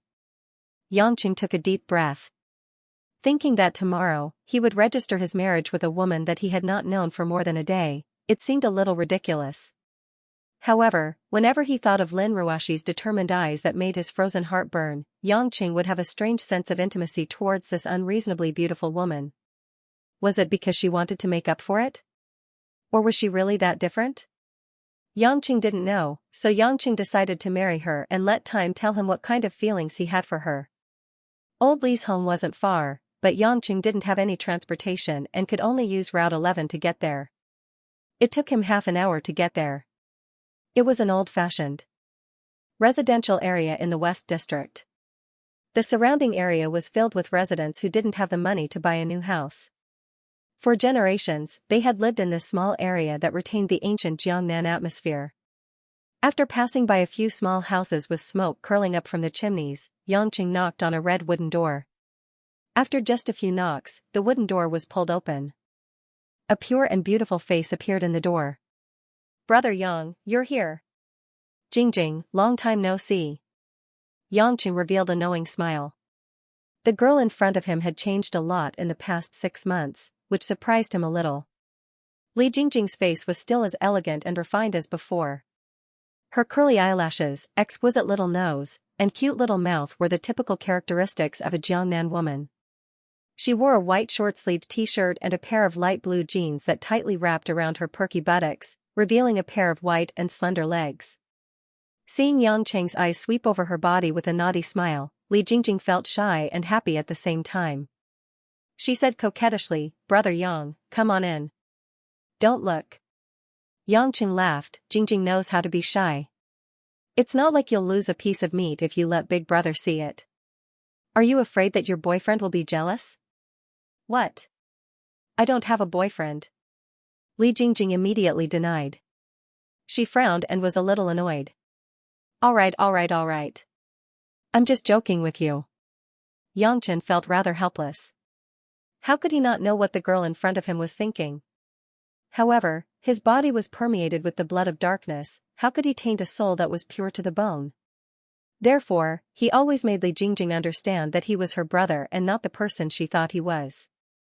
Entering the living room of Old Li's house, Old Li greeted him with a smile. "Little Yang, they say that girls are outgoing."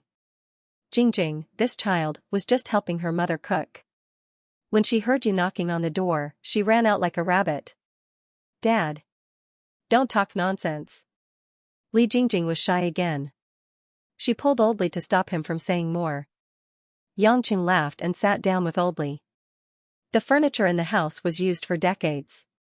The redwood paint was a little withered, but it set off a simple and unadorned feeling. Under the dim light, the summer insects swayed back and forth in the house. A cool breeze blew into the corridor. It seemed serene and peaceful. Drinking the tea brewed by Li Jingjing, Yangqing suddenly had an unprecedented sense of satisfaction. His eyes looked at the moon and stars in the night sky outside the house. He couldn't help but be silly. "Young man, don't show an appearance of being disillusioned. A great future is waiting for you." Old Li drank the green tea and teased. Yangqing snapped back to reality. Smiling, he said, "Nowadays, women like men who are deep in thought." "I'm just practicing pretending to be deep in thought." He Old Li smiled and said, "Little Yang, others don't know, but I, Old Li, have been with you for more than half a year. I know your character. You are not pretending. You brat, if you didn't experience something before, why would you like to sell mutton skewers on the street?" Yangqing wasn't willing to say anything more. Old Li was someone who had been through a lot of hardships in life. Naturally, he would be able to see through some of Yangqing's inner thoughts. But so what? What they thought was still too different from the real him. Some people are destined to be lonely, because no one can be with them. Dinner was very sumptuous. Old Li's family specially killed an old hen they raised and made delicate chicken soup. Fish, crab were also brought up. For the financial situation of Old Li's family, this was more luxurious than the New Year's Eve dinner. "Little Yang, eat more. Although it is a little simple, it is also a token of our family's appreciation." Aunt Li's face was full of wrinkles, and her face was kind, as if she was looking at her own son. Yangqing didn't say much, and didn't pretend. He ate the meat in big mouthfuls because he knew that this was the only way to make the husband and wife truly happy. Li Jingjing also put food in Yangqing's bowl from time to time. She would also secretly peek at Yangqing when her parents weren't paying attention. When she heard Yangqing say that the food was delicious, her heart felt like it had eaten honey, because the food was basically cooked by her. Originally, Yangqing didn't intend to drink alcohol, but he didn't succeed in quitting smoking, and he also drank alcohol a long time ago. Also, there was the matter of marriage, so Yangqing was too lazy to pay attention to it. He drank a few cups of wine with Oldly, and his intestines were burning. It was very comfortable. Little Yang, if it wasn't for the money you lent to our family for the past 6 months, our family probably wouldn't be able to live until now. Now that Jingjing has also found a job, you can come to our house often in the future. Auntie will make delicious food for you, Aunt Li said with a smile. Yang Cheng's face was already red, but his mind was still clear. He happily asked, "Oh, Jingjing found a job? What job?" "I was accepted by Zhonghai First Middle School to be an English teacher. Because a class teacher gave birth, I am now a substitute class teacher." Li Jingjing smiled quietly. Being a teacher, also an English teacher, a class teacher, Jingjing is really not simple. Yangqing nodded with satisfaction. That salary isn't low, right? When you become rich, don't forget your big brother Yang. Oldly and his wife also smiled proudly. They had a daughter when they were old. Now that their daughter had a good future, they were naturally very happy. Li Jingjing shyly pouted, "Then big brother Yang, when you have time, you should come to school to see me. Otherwise, how can I think of big brother Yang?" "Okay, I will definitely go. Zhonghai First Middle School is a key high school. I haven't been there before." Yangqing smiled and agreed. After eating, Yangqing was enthusiastically pulled by Oldly to drink tea and play chess. To be honest, Oldly, this lousy chess player, could only play with Yangqing, who didn't know how to play. As for Li Jingjing, she obediently accompanied her mother to clean up the bowls and chopsticks. After losing a game of chess, Yangqing only felt that his stomach was full of soup, wine, and tea. He asked Oldly to wait first and ran to the toilet to open the gate. Oldly's toilet was at the back of the house. It was a small independent room. After passing through a small corridor, Yangqing, who was a little confused, opened the wooden door of the toilet. "Ah!" A clear and panicked voice passed into Yangqing's ears. He suddenly raised his head, and Yangqing was immediately stunned. In front of him was Li Jingjing, who had just finished bathing. At this moment, the little beauty was completely naked.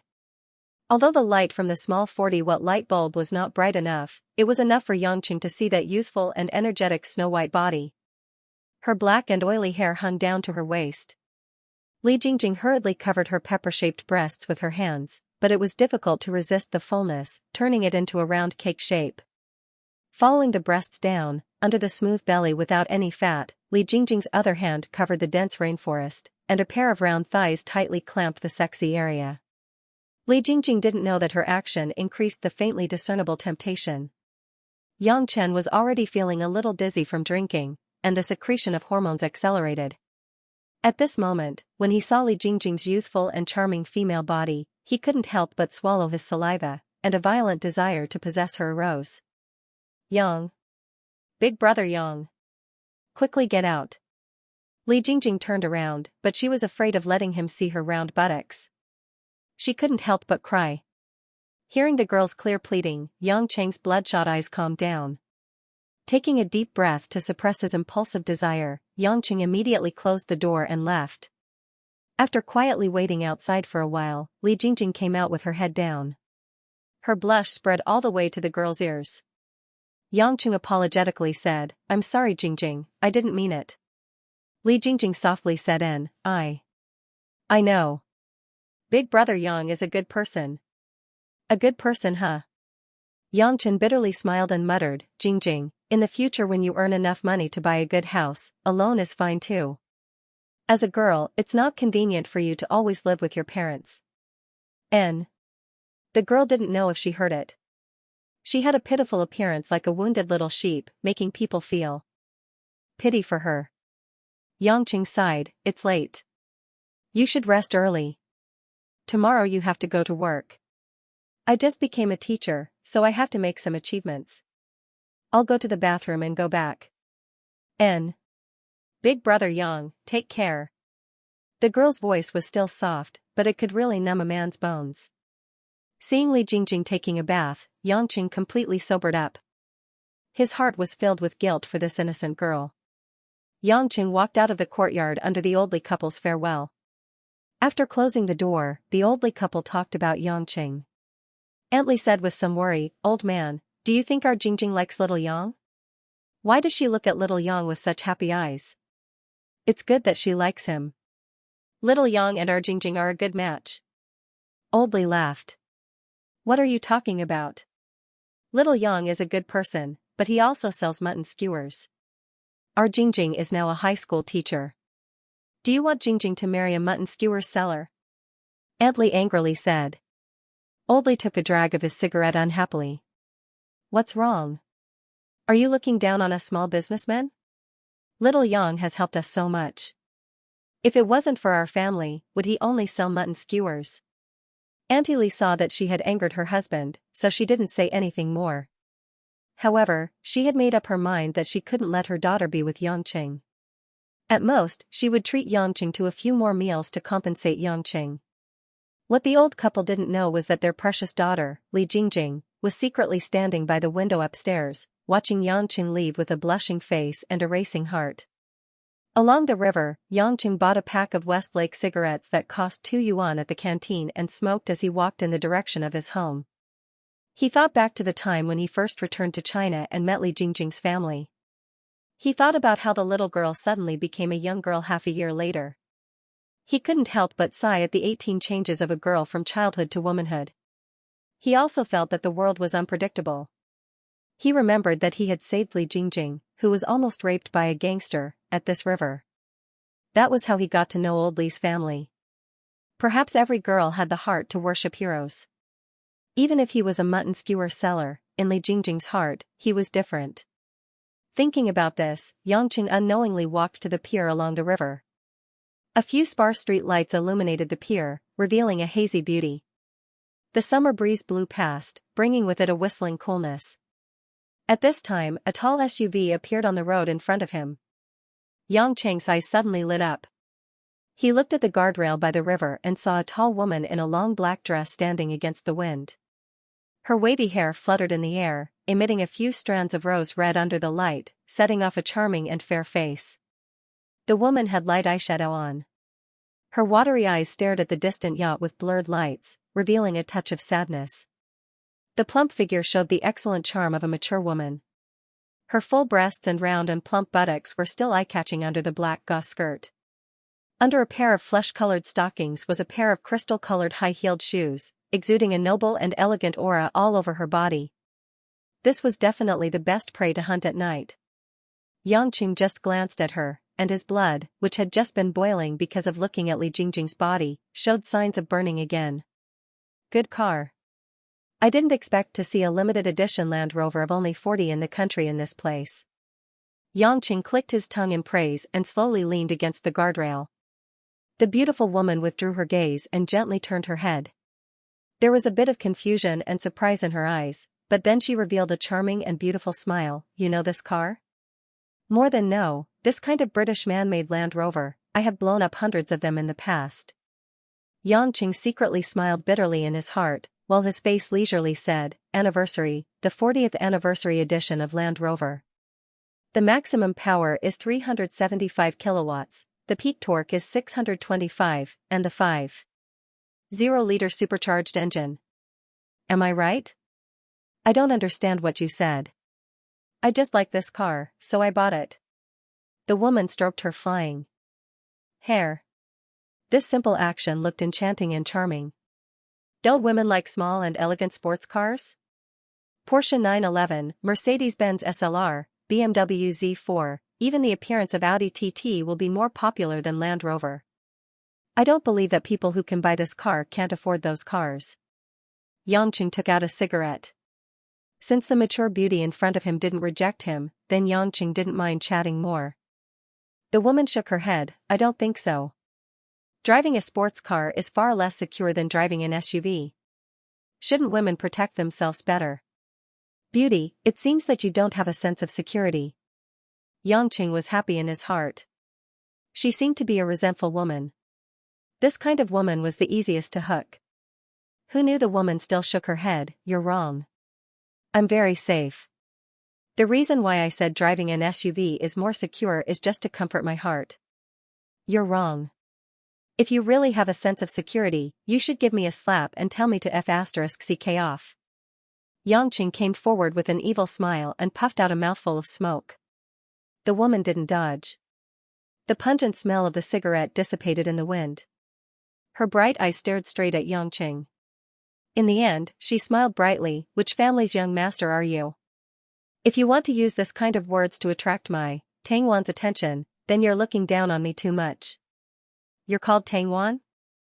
Xianxia silently read the name twice and said with a smile, I'm not some family's young master. I'm just a mutton skewer seller. When you have time, go to the West District Market and take a look at me. Mutton skewer seller? Tangwan seriously looked at Xianxia and couldn't help but burst into laughter. After a while, she stopped and said, Little handsome brother, do you think I'm a fool or are you lying to yourself? I really am a mutton skewer seller. Although I don't have a business license. Xianxia repeated in distress. How come in this world, no one believes the truth?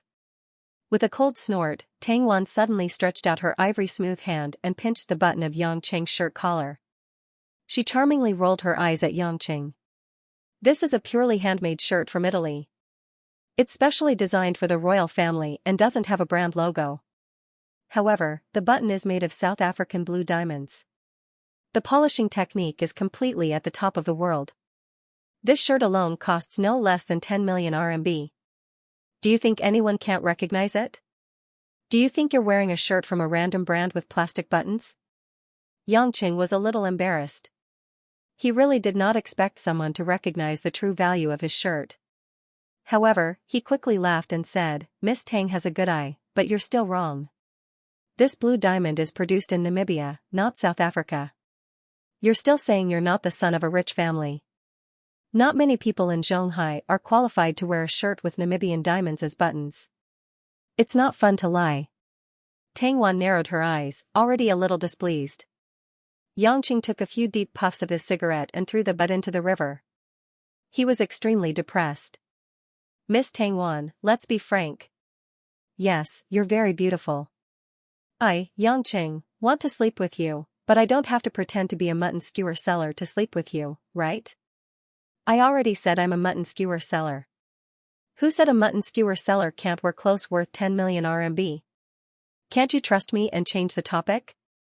Let's talk about romance. That's really rude. Tangwan scolded without hesitation. Then, she smiled like a flower. But I like your frankness. Alright, I'll temporarily treat you as a mutton skewer seller. However, Mr. Xianxia, I don't want to sleep with you. I don't want to sleep with a mutton skewer seller. Not at all. Then why are you talking so much to me? Xianxia was a little depressed. He thought he met a beauty who threw herself into his arms. Who knew that the other party had no intention of doing so at all? Tangwan giggled, and her pair of breasts seemed to be shaking. Mr. Yang, you're really a straightforward man, much more pleasing to the eye than those men who pretend to be elegant. It's a pity that I'm not the kind of woman you think I am. I'm only telling you all this because my heart was a little stifled just now. And then? Then, my mood is much better now. I really have to thank you. If fate allows us to meet again, I will treat you to tea. After that, Tangwan walked towards her continental tiger. After a few steps, she stopped and turned back with a charming smile. Oh right, I suggest that you don't blow smoke at women in the future. Most women are not prostitutes in nightclubs. They won't think that your behavior is very polite. After that, she swayed her plump body and walked back to the car. Watching the Land Rover disappear into the distance like a leopard in the dark, Xianxia helplessly muttered to himself, is selling mutton skewers really that bad? Don't tell me I have to change my profession? The next morning, not long after Xianxia woke up, he heard a knock on his door. He got up gloomily and walked to the door in a pair of briefs to open the door. As expected, it was Lin Ruashi with a frosty face outside. Seeing Xianxia's strong and naked upper body, Lin Ruashi could not help but blush, but she still turned her head and said with a blank expression, hurry up and get dressed, I'm in a hurry. Yangqing grabbed his hair. I say, Miss Lin, why are you acting like an uncle and aunt going to the market to get married? Can you let me take a shower and have breakfast first? No, I have a meeting at 10 o'clock. Lin Ruoshi's tone could not be refused. Don't forget to bring your household register and ID. Helpless against a woman's power, Yangqing put on a shirt and shorts and followed Lin Ruoshi downstairs. They sat together in her red Bentley. Lin Ruoshi took 2 big bags from the back seat and threw them on Yangqing. Without turning her head, she said, change into this, lest people laugh at you.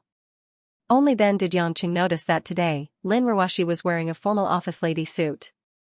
The beige suit was obviously made by a famous designer. The smooth lines wrapped around Lin Ruoshi's enchanting and moving curves, setting off her cold and elegant beautiful face. She was definitely an enchanting beauty in the eyes of men. Hee, wife, we haven't officially married yet, but you're already buying clothes for your husband. Yangqing laughed shamelessly. He took out an Armani suit and trousers from the big bag, as well as a pair of brand new Pierre Cardin leather shoes. It was obvious that he had carefully prepared them. Lin Ruoshi drove the car seriously, pretending not to hear anything. She was also too lazy to care about Yangqing's rascally tone. Yangqing's hands and feet were very nimble. Even in the relatively narrow seat, he easily changed into a brand new set of luxury clothes. He also narcissistically combed his hair with the mirror in the car. He looked 100 times more energetic. Although her eyes were looking straight ahead, Lin Ruoshi still couldn't help but sneak a few glances at Yangqing. When she saw Yangqing in a suit and tie, Lin Ruoshi felt her heart involuntarily speed up. Although she felt that it was very shameful, this man's free and unruly manner, as well as the faint sadness that occasionally emitted from his eyes, made women a little fascinated. With this suit, Yangqing's temperament was much more extraordinary than those rich young masters that she usually saw. Lin Ruoshi comforted herself in her heart. At least I won't lose face if I bring him out. They sped all the way and took Yangqing's colored photos. Soon, the two of them arrived at the Civil Affairs Bureau. After getting out of the car, Lin Ruoshi hesitated a little, but she still gritted her teeth and went forward to hold Yangqing's arm. She put on a happy and helpless look. Yangqing couldn't help but laugh. My good wife, you're already acting. You're really dedicated. Don't laugh. Play your role well. We've signed a contract. Lin Ruoshi glared at Yangqing. Yangqing sighed helplessly and let Lin Ruoshi hold his arm. Anyway, his arm could still rub against Lin Ruoshi's soft chest from time to time. Taking advantage of her was a good thing. How could Lin Ruoshi not feel it? But she could only grit her teeth and endure it. After all, she still had many days to act in the future. She just had to let this bad guy take advantage of her. When they entered the Civil Affairs Bureau, the two's appearance attracted everyone's attention. Yangqing, who was wearing branded clothes, looked free and easy, while Lin Ruoshi was naturally beautiful. In the eyes of the surrounding people, they were simply a match made in heaven. After the Civil Affairs Bureau's civil servants verified the two's documents, they quickly completed the procedures and smiled at the two of them. Congratulations. This is your marriage certificate, please keep it. You two are really an enviable couple. You'll definitely be together for 100 years. Lin Ruoshi had been holding Yangqing's wrist the whole time. Being stared at by the surrounding people, her face had long since become hot. At this moment, when she received the marriage certificate, it was as if she had just had a dream. It was so magical. I'm actually married to a man I've only known for a day. Lin Ruoshi raised her head to look at Yangqing, who was beside her with slightly blurred eyes. She discovered that Yangqing was also blankly looking at the marriage certificate, lost in thought. Was he also feeling emotional? What was he thinking? Did he dislike it, or was he happy? Lin Ruoshi suddenly asked herself, but she was shocked. How could she care about what he was thinking? Yangqing suddenly turned his head and looked at Lin Ruoshi. He smiled evilly and said, "What's wrong, wife? Don't tell me you're regretting it right after getting the marriage certificate. You were the one who forced me to come. Do you really think I'm willing to marry you?" Lin Ruoshi whispered hatefully, "But don't worry. When I, Lin Ruoshi, have decided on something, I won't go back on it." You just have to obediently cooperate with me for 3 years according to the agreement. Don't make trouble for me. After the two of them walked out of the Civil Affairs Bureau, Lin Ruoshi immediately let go of Yang Qing's arm and returned to her cold face. Okay, I have to go to work for a meeting. You can go back first. Go back? You don't want me to walk back, do you? Yang Qing felt miserable. His wife was too outrageous. They had just gotten married, and she wanted him, her husband, to walk dozens of kilometers home. Lin Ruoshi took out a card from her purse and handed it to Yang Qing. On it, there was an address written in beautiful handwriting, Wenhua Road, Dragon Garden number 89. Since we're married, of course we have to live together on the surface. Otherwise, we won't be able to hide it from others.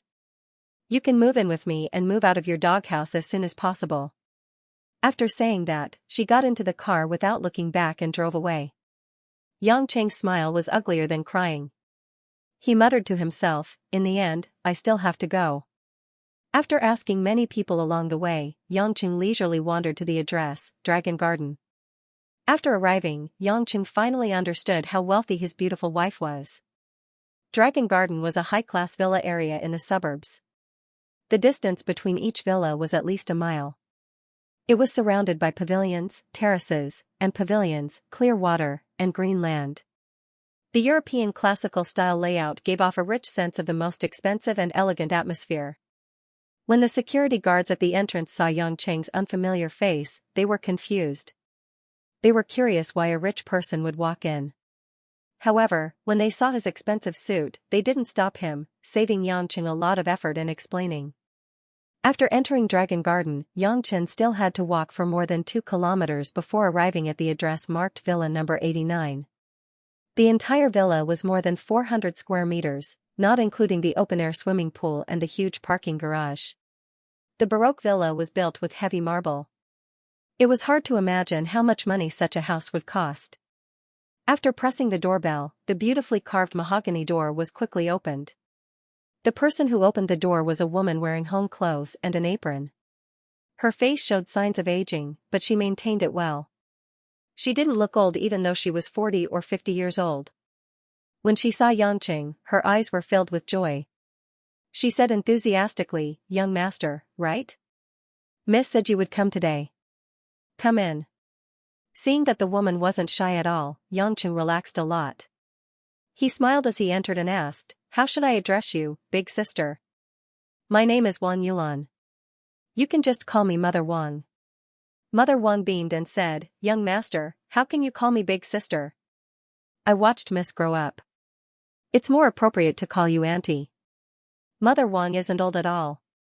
You'll definitely charm a lot of men when you walk on the street," Yang Qing said. Sincerely. There wasn't a woman who wouldn't like to be praised as beautiful, and Wang Ma, who was in her middle years, was naturally no exception.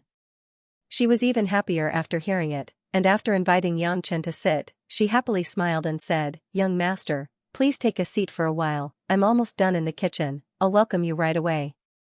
It's a pity that Miss has a meeting and has no time to come back." "Mother Wang, only you and Lin. Oh, Ruoshi live in this house?" Yang Qing looked around. The entire villa was divided into 3 floors, with all the modern appliances available. The white leather sofa, the black marble floor, the mahogany furniture, the big and small paintings of famous artists hanging on the wall, and a few blooming orchids swaying by the window. It looked simple yet elegant. But as he looked at the large number of doors on the 2nd and 3rd floors, Yang Qing felt that it was extremely spacious. Mother Wang sighed sorrowfully. "That's right. It's just the 2 of us living here. It's so lonely. Miss is busy with work and isn't home all day. I'm the only one guarding this big house.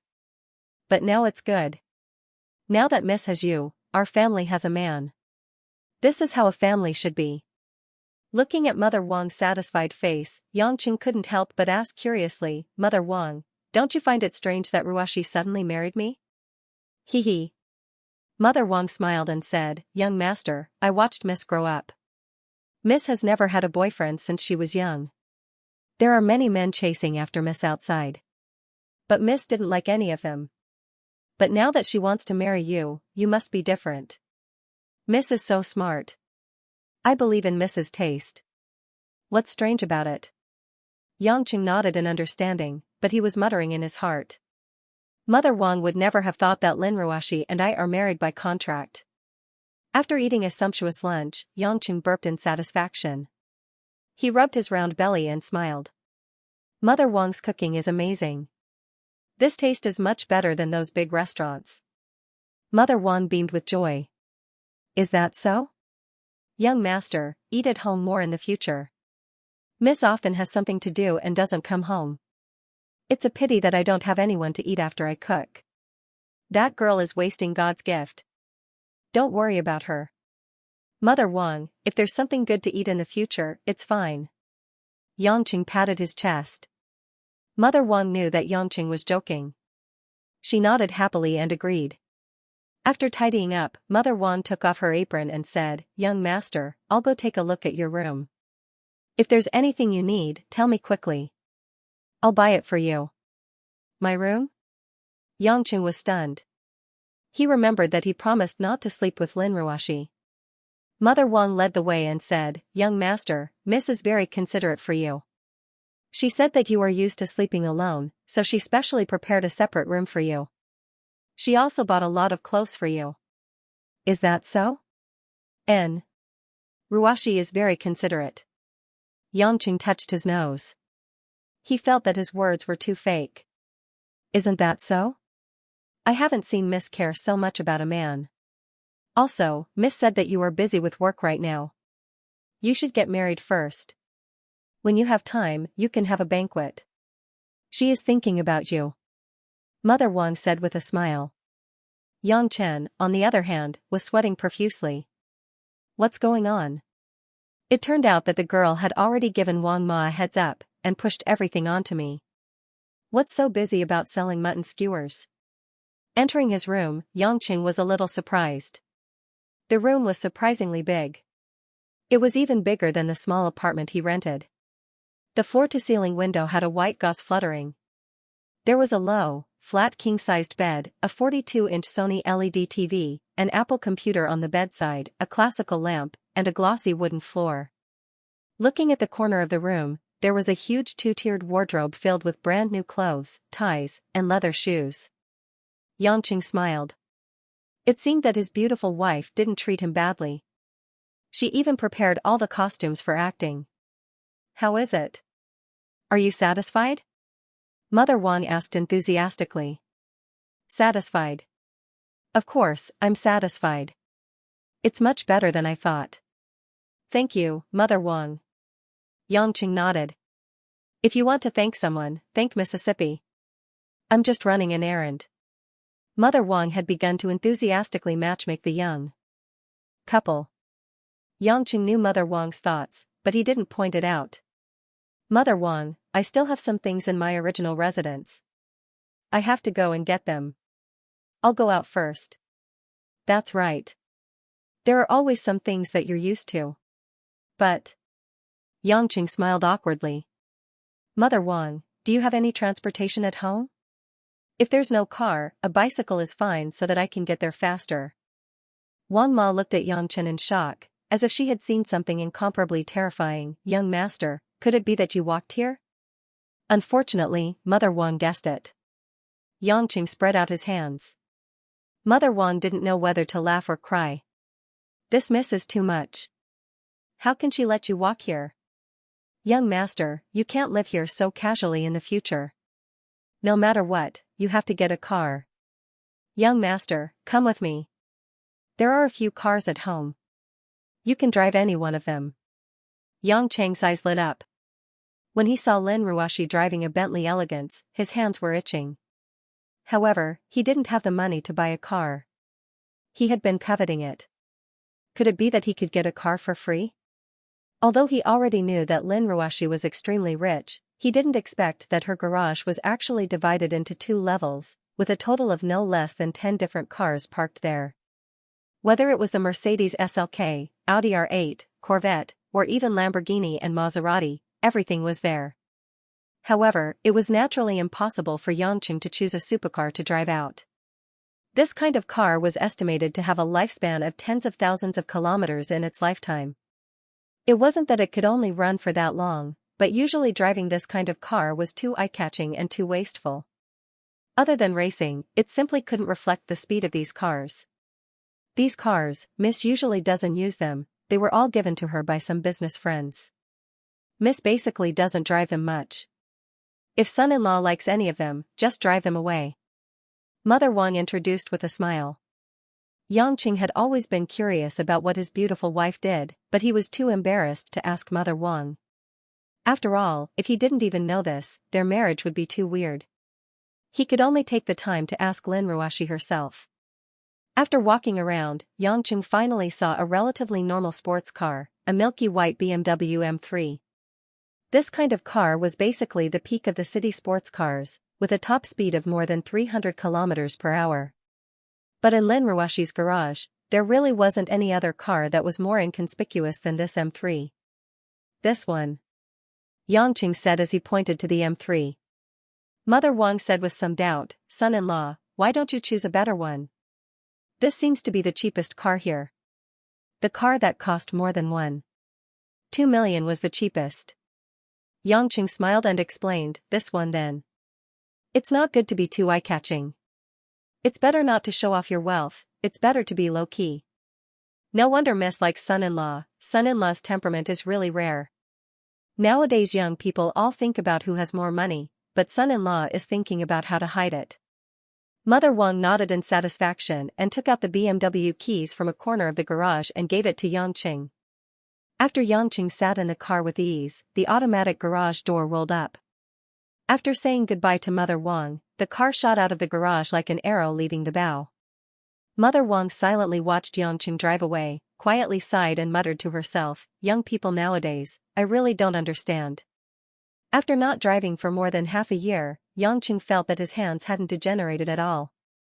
The M3's excellent performance was vividly displayed on the Zhonghai city's roads. It perfectly weaved through the traffic, maintaining a speed of more than 100 kilometers per hour, which was astonishingly fast in the city. Occasionally there were a few traffic policemen who noticed Yangqing's excessive speed, but they didn't react and just whizzed past. In less than half an hour, Yangqing returned to the apartment he rented. After going upstairs, Yangqing suddenly discovered that his door was unexpectedly open. His eyebrows wrinkled, his first reaction was that someone had come in. But when he entered the room, the person inside was actually the familiar Li Jingjing. Li Jingjing wore an embroidered white shirt and a cool emerald-colored gauze skirt. Her jet-black hair was tied into a ponytail, a few strands of hair swayed with the cool breeze flowing in from the window, making her look elegant and refined. At this moment, the girl was earnestly cleaning the room with a mop. Although there were very few things in Yangqing's room, there was a lot of dust. Seeing Yangqing return, Li Jingjing revealed a bit of joy.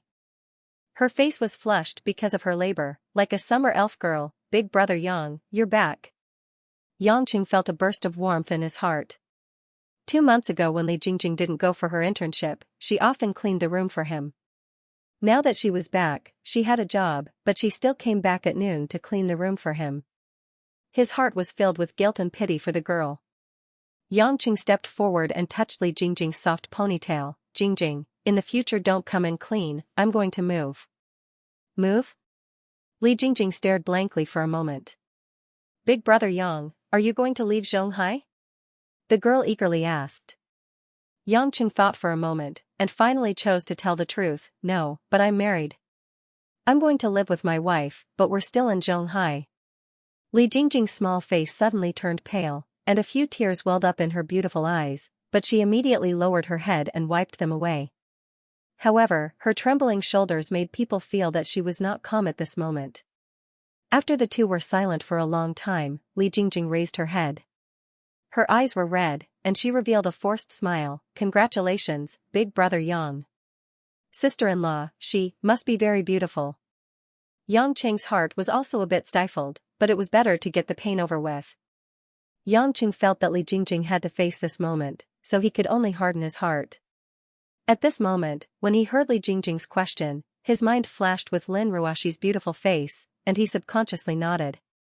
Li Jingjing's eyes flashed a trace of despair, but she seemed to have calmed down. She bitterly smiled and said, Big brother Yang, you're really bad. You didn't even tell us about such a big thing. But I still want to give you my blessings. I'll go first. Yangqing looked at Li Jingjing's back as she walked down the stairs like a frightened rabbit. He felt a wave of pain in his heart, and quickly said, Jingjing, I'll go see you in a while. Work hard. Li Jingjing paused for a moment, softly responded, and quickly ran down the stairs. After waiting for a long time for Li Jingjing to leave, Yangqing took out a cigarette from his pocket and lit it up. He fiercely took a few puffs, and the sadness in his eyes gradually dissipated, followed by a bit of ruthlessness. Yangqing was very confident in his memory. When he went out, he definitely locked the door. In other words, the reason why Li Jingjing could come in was because the door was forcefully opened by someone else. But who would come to his house for no reason? Yangqing thought of two possibilities. The first was that some secret department of the country had already begun to investigate him, but that seemed illogical, because if they really wanted to make a move on him, they could just directly target him. That was more direct and effective. The second possibility was that Chen Feng, who had just had an intense conflict with him 2 days ago, realized that even the police couldn't do anything to him, so it was inevitable that he would think of other ways. He really won't shed a tear until he sees the coffin. Yangqing expressionlessly said to himself, threw the cigarette butt, and started to tidy up his things. Yangqing tidied up the big suitcase in the house, stuffed some clothes and pants into an old big bag, and went to the bathroom. On a whitewashed wall, Yangqing suddenly punched with force, and a hole suddenly appeared in the wall. A black palm-sized wooden box was taken out by Yangqing, and he put it together with the clothes and pants in the bag. After tidying up everything, Yangqing walked out of the apartment building, and looked back at the old house that he had lived in for more than half a year, as if he wanted to imprint the scene in the deepest part of his mind. After speeding all the way, Yangqing returned to the villa in Dragon Garden. After parking the car, Yangqing entered the villa through the automatic small elevator. As soon as he entered the door, he saw a beautiful figure reclining on the sofa in the living room, and a newly filmed Korean drama was playing on the huge TV screen in front of her. Her black hair was tied up high, and her beautiful white neck was like a jade. Just looking at her back would make one's imagination run wild. If it wasn't his newlywed wife, Lin Ruoshi, who could it be? At this moment, Lin Ruoshi was completely immersed in the lingering scenes of the Korean drama on the TV, and did not hear the sound of Yangqing returning home. Yangqing revealed a playful smile. He didn't think that his cold wife would actually like to watch romantic Korean dramas. While he felt that it was fun, his depressed mood immediately improved. He walked up and suddenly hugged Lin Ruoshi's fragrant shoulder. My good wife, give your husband a kiss. Lin Ruoshi was startled by Yangqing's sudden appearance and jumped up from the sofa. Panicking, she turned around and struggled free from Yangqing's hands. Her beautiful eyes stared at Yangqing and said, Don't touch me. Hey, you don't need to have such a big reaction. Yangqing smiled bitterly and shrugged, I'm just teasing you. If I really kissed you, I don't know if you would chop me into pieces in the middle of the night. Lin Ruoshi was too lazy to pay attention to Yangqing. Pressing the remote control in her hand, the TV was turned off. Thinking that her secret of watching romance dramas had been found out by Yangqing, she couldn't help but blush and glare fiercely at Yangqing. I heard from Mother Wan that you went to pack up your things. Don't bring your stinky things to my house. Don't worry, it's just a few clothes. Yangqing pointed to the small package at the staircase, but my headache is how to open my mutton skewer stall after I live here. You still want to sell mutton skewers? Lin Ruoshi simply looked at Yangqing as if she had seen a monster. She couldn't understand why this man would have such a special liking for selling mutton skewers. He even said it as if it was a pity. Yangqing blinked, what's wrong? The marriage agreement doesn't say that I can't sell mutton skewers. Lin Ruoshi gritted her teeth, anyway, you're not allowed to sell mutton skewers. Starting tomorrow, you will go outside and find a job. It must be the clean kind. It's best if it's an office job. Yangqing scratched his head in distress. To be honest, it wasn't that he couldn't find that kind of job. Just based on the degree he got from Harvard when he was bored, it was enough for him to enter most of the top companies. But Yangqing wasn't used to sitting in an office with air conditioning. In his opinion, this kind of elegant job was far from being able to sell mutton skewers on the street and brag to the hawkers. You don't have to find an excuse. You have to change your job. Seeing Lin Ruashi's expression of if you don't change, you're dead, Yangqing shuddered. He was afraid that his fiery wife would jump off the building again, so he quickly nodded. Okay, I'll listen to you. I'll go find a job tomorrow.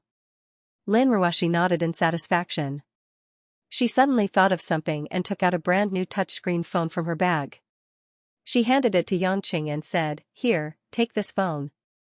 Otherwise, you won't be able to find me when you go on stage." Yangqing smiled and took it. It seemed that this marriage was a pair. There was a mansion, a sports car, and a free cell phone. Although his wife was a little cold, she was at least pleasing to the eye. Looking at Yang Chen's happy expression, Lin Ruashi's eyes flashed with a trace of disdain once again. She yawned, and stretched her body in an incomparably lazy manner. With a seductive posture, she said, "All right, I'm going to take a nap. You should prepare for tomorrow's job search." Lin Ruashi was just about to go upstairs when she heard the doorbell ring. Mother Wang, who was busy in the kitchen, hurried out. She wiped her wet hands on her apron and opened the door. "Master? You're here." Hearing Mother Wang call "Master," Lin Ruashi's pretty face instantly turned pale. She turned around with a gloomy expression and faced a middle-aged man who walked in. This was a mature man wearing a dark blue shirt. He had neat hair and a dignified appearance. Only the wrinkles at the corner of his eyes and a few strands of white in his hair showed that he wasn't young. His appearance was similar to Lin Ruashi's, so he was obviously Lin Ruashi's father. At this moment, Lin Kuan walked in. His face was very ugly. A pair of sharp eyes stared at Lin Ruashi, and then fiercely glanced at Yangqing who was beside her. "Dad." Lin Ruashi called out weakly. She wasn't surprised by her father's arrival. She didn't feel sad or happy, as if she was just a stranger. "Dad?" Lin Kuan sneered, "Haha, do you still see me as your father? Without a word, you married a strange man. Do you still see me as your father?" Lin Kuan roared, and his voice echoed in the house. Seeing that the situation wasn't right, Mother Wang was scared silly. She didn't expect that the master didn't know about the marriage between the young miss and the son-in-law. Lin Ruashi's eyes turned red. Tears welled up in her eyes, but she still held them back. She revealed the stubbornness in her bones. "I already said that I will make my own decision about the marriage. So what if he's a wild man? Anyway, I will marry this wild man. I will not marry that Su Jihong." "You. Is this the tone you use to talk to your biological father?" Lin Kuan sneered, "Well, I raised you for nothing. Don't think that just because your grandmother handed over the company to you, I, as your father, can't control you. Don't forget, I still have 30% of the company's shares. I am also the company's major shareholder. I am also your biological father."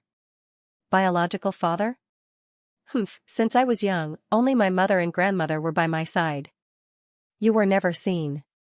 Also, I don't like Su Jihong at all. You don't need to waste your efforts." Lin Ruashi suddenly raised her head. She bit her lips and choked with sobs. Lin Kuan was so angry that he laughed. "You don't like him? So what? He is the young master of the Su family, the future CEO of Donghua Technology. What's wrong with you marrying him? Also, do you really like this wild man?" As he said that, he pointed at Yangqing who was standing quietly at the side. From the moment Lin Kuan came into the conversation between the father and daughter, Yangqing more or less understood the gist of the situation. It seemed that it was the pressure of this bad-tempered father that made Lin Ruashi choose to marry him. Of course, the fact that he accidentally had sex with her was also a major reason. Hearing Lin Kuan call him a wild man more than once, even a clay bodhisattva couldn't help but feel uncomfortable. Yangchen didn't have the awareness of being a son-in-law. Seeing Lin Kuan's finger pointing at him, he frowned and said, "Uncle, I suggest you move your finger away, or else it will be very dangerous." Lin Kuan sneered, "Bastard, do you think you are qualified to talk to me? Don't think that I don't know. I have already sent people to investigate. You are just a mutton skewer seller in a vegetable market. Although I don't know what you did to my daughter to make her choose to marry you, in my eyes, you are less than a pile of sh*t. Ouch, what are you doing?" In a flash, the arrogant Lin Kuan suddenly retracted his finger. He painfully clutched his own hand and fell to the carpet. Large beads of sweat flowed down his forehead. Yangchen. You. Lin Ruoshi saw everything clearly from the side. In that split second, Yangchen suddenly pinched Lin Kuan's hand that was pointing at him, then quickly retracted it. His movements were so fast that it was as if nothing had happened. Yangchen calmly grinned at Lin Ruoshi. It's nothing. I don't like people pointing their fingers at me and cursing at me. Especially after I warned him that it was very dangerous. His finger is broken. It will probably take 10 days to half a month for it to recover. In reality, if it was the old him, he wouldn't have just broken that finger. He would have smashed that person's head with his palm. Lin Kuan endured the pain and roared hoarsely, just you wait. Bastard. I want you to die a horrible death. I want to find someone to kill you. Ouch. Dad. Don't say any more. How's your hand? Although Lin Ruoshi hated her father, blood was still thicker than water. At this time, seeing Lin Kuan in pain, her heart softened and she squatted down to help him. Little bitch. Don't touch me.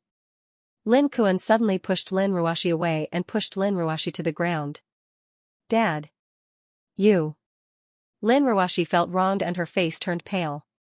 Her own father actually called her a little bitch. Lin Ruoshi felt her eyes darken and she almost fainted.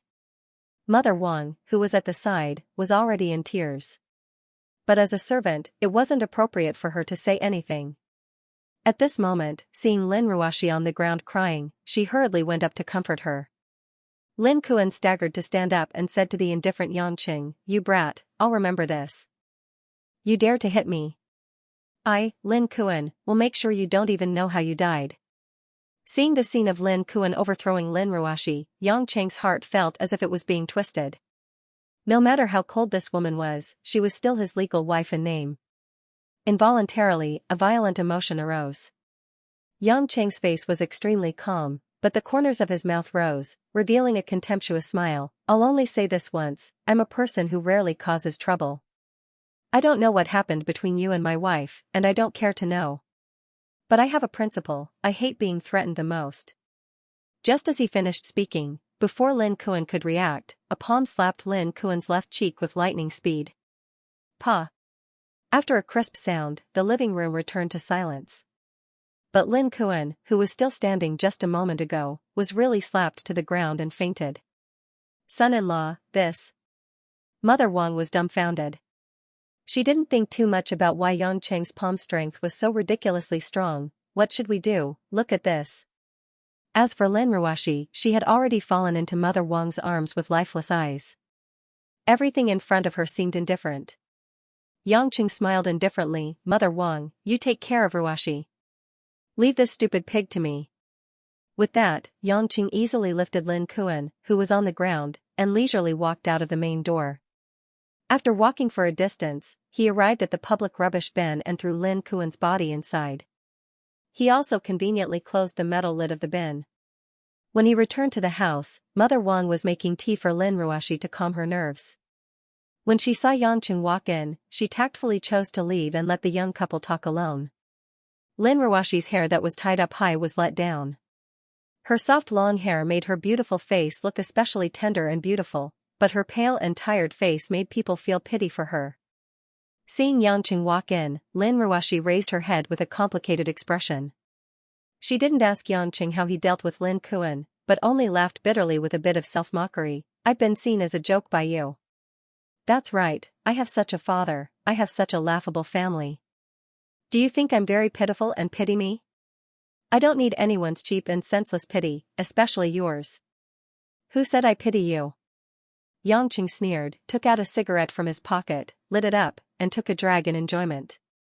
You're not allowed to smoke in front of me.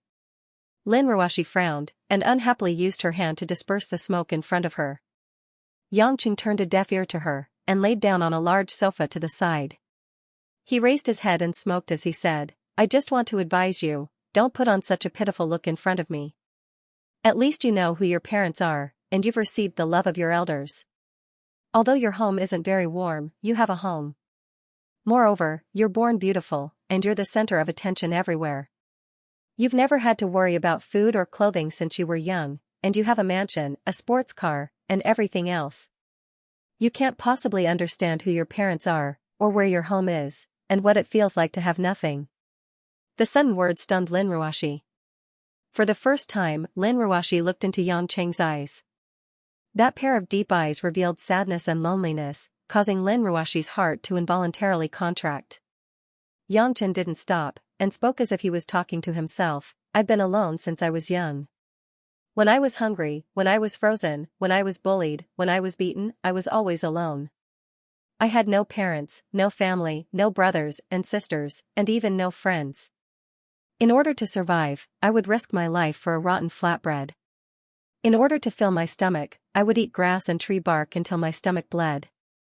No one would care about your life or death, no one would sympathize with you, because you're just a lowly life abandoned by this world. Even a dog raised by someone else has a much higher status than you.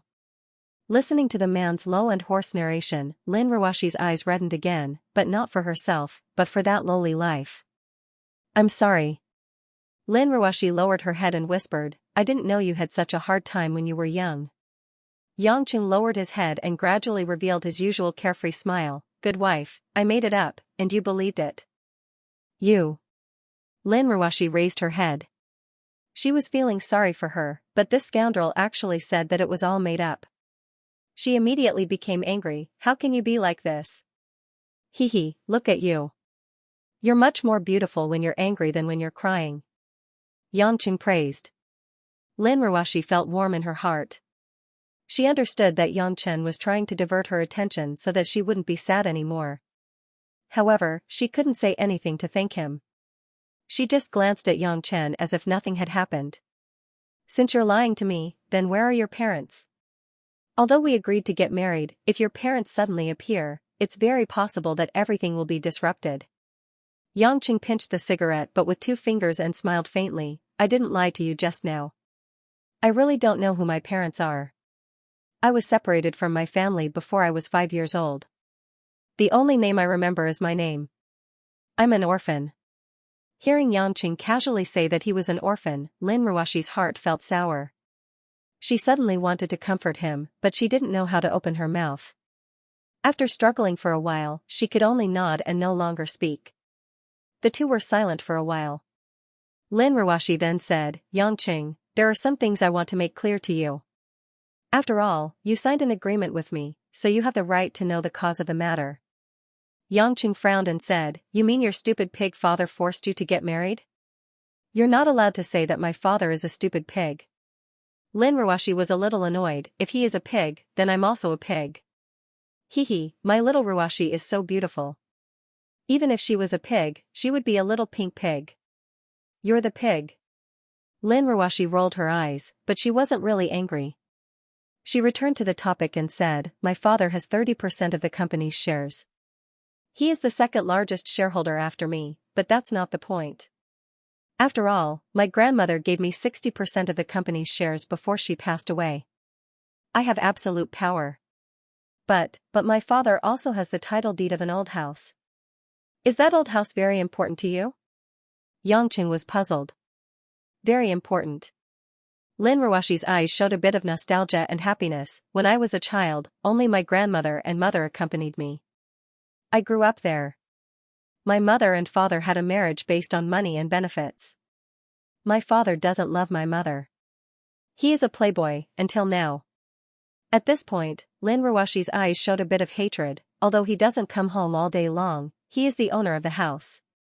Since my grandmother passed away, he doesn't allow me to go home. Also, because I spend most of my money outside, he is ready to sell that house. What does this have to do with our marriage? Yang Qing was puzzled.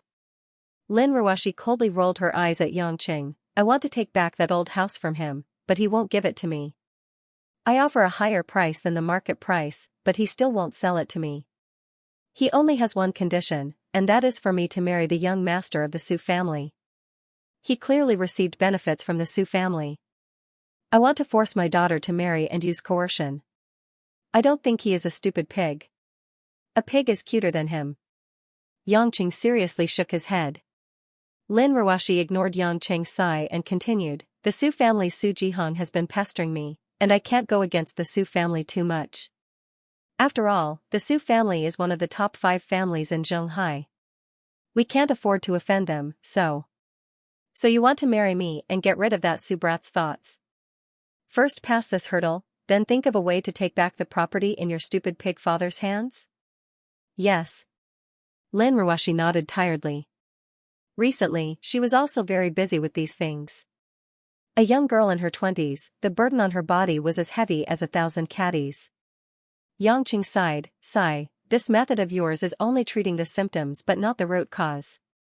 In the end, you still have to face the pressure of the Su family and your father, that thing that is not a thing. I don't care so much. One step at a time is one step at a time.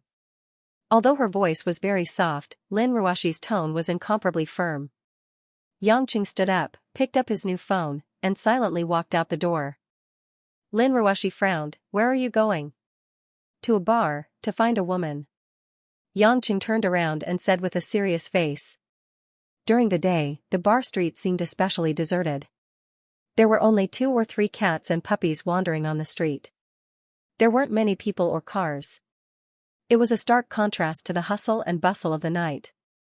After Yangqing pushed open the door of Qiangwei Bar, he greeted the bartender, Xiao Zhao, who was dozing off at the door. He then walked towards the back of the bar. When the waiters in the bar saw Yangqing come in, they didn't stop him. They all respectfully greeted Yangqing. They clearly knew that Yangqing and Qiangwei's relationship wasn't ordinary. The back of the bar was surprisingly long. It was more than 50 meters long.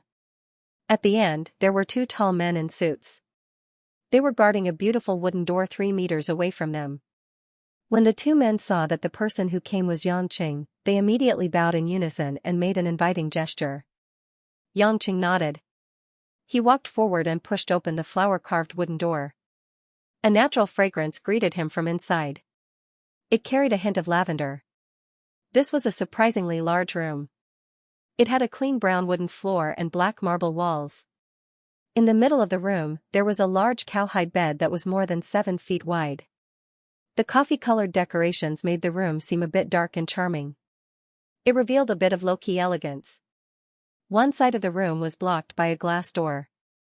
Outside the glass door was an open-air swimming pool and a small garden.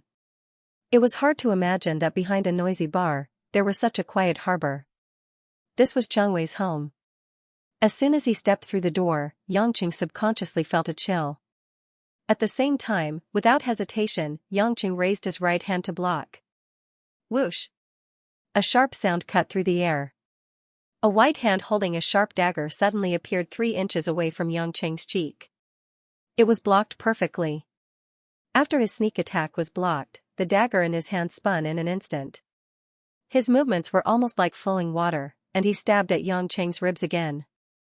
Unhurriedly, Yangqing placed his hand on the warm arm and gently gripped it, exerting force outwards. The arm holding the dagger could no longer get close to Yangqing's body. The assailant realized that he was no match for Yangqing in terms of strength, so he lifted his calf and kicked at the back of Yangqing's waist. However, he did not expect that Yangqing had already seen through all his moves. He moved the arm holding the dagger downwards. Before he could even raise his calf, the dagger had already become a sharp weapon that blocked his path. I'm not playing anymore. Xiangwei pouted angrily and threw the dagger on the ground. It's like this every time. I really don't know how a monster like you trained.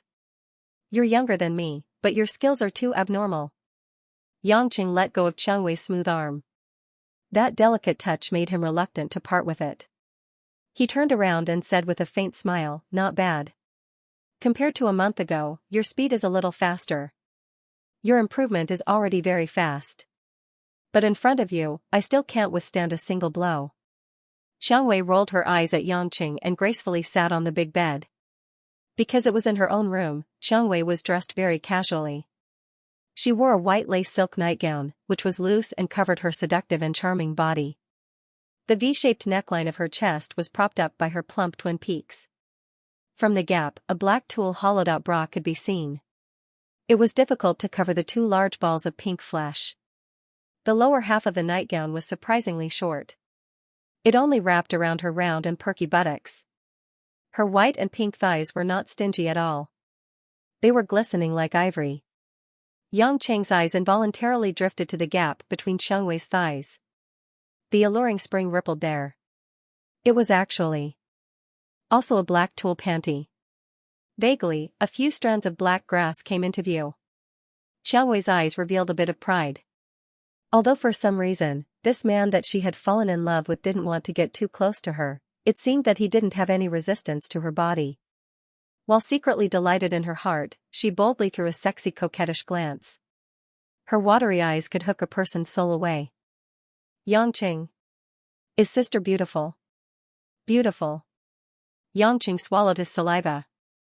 He felt that his little brother was already completely valiant and high-spirited. Did God make a mistake? Did this woman come from hell? Didn't they say that only devils have this kind of body? Do you want to touch? Xiangwei blinked. She slowly pulled open the collar of her blouse with one hand, revealing the white and tender skin of her chest. Her pair of beautiful legs slightly loosened, making the hazy beauty at the base of her thighs clearer. Yang Chen inhaled a mouthful of cold air.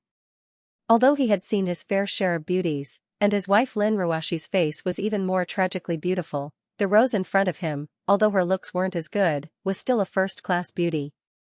Not only was she charming, her body was also like a ripe peach. At this moment, Xiangwei was like a fragrant red rose.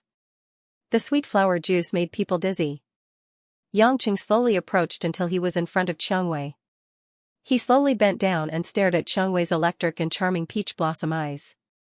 Suddenly, he smiled naughtily. Sister Xiangwei, I really want to touch it.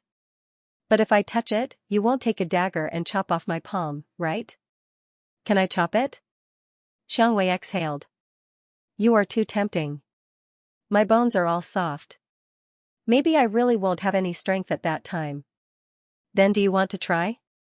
Xiangwei licked her cherry lips with her lilac tongue. Her tone was coquettish and flirtatious. Yangqing took a deep breath of Xiangwei's aphrodisiac body fragrance. His eyes became especially clear. Is there anything you need me to do for you?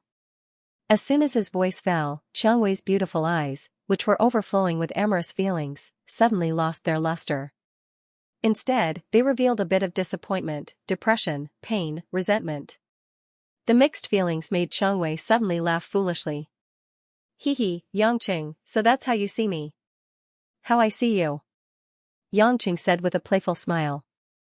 Do you think that the reason why I keep seducing you to bed is because I want to use your strength to achieve my goal? Xiangwei said without hesitation. That's right, your strength is terrifyingly strong. I've never seen anyone like you who can give me the concept of invincibility.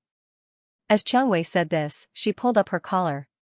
Covering the beautiful skin that was revealed, she looked straight at Yangqing and said softly, similarly, I really need you. Even though my Red Thorns Society and my father's West Union Society seem to be the two biggest gangs in the West District, but my Red Thorns Society is still too young. If we were to really fight, West Union Society might lose a portion of their members, but our Red Thorns Society would definitely be reduced to ashes.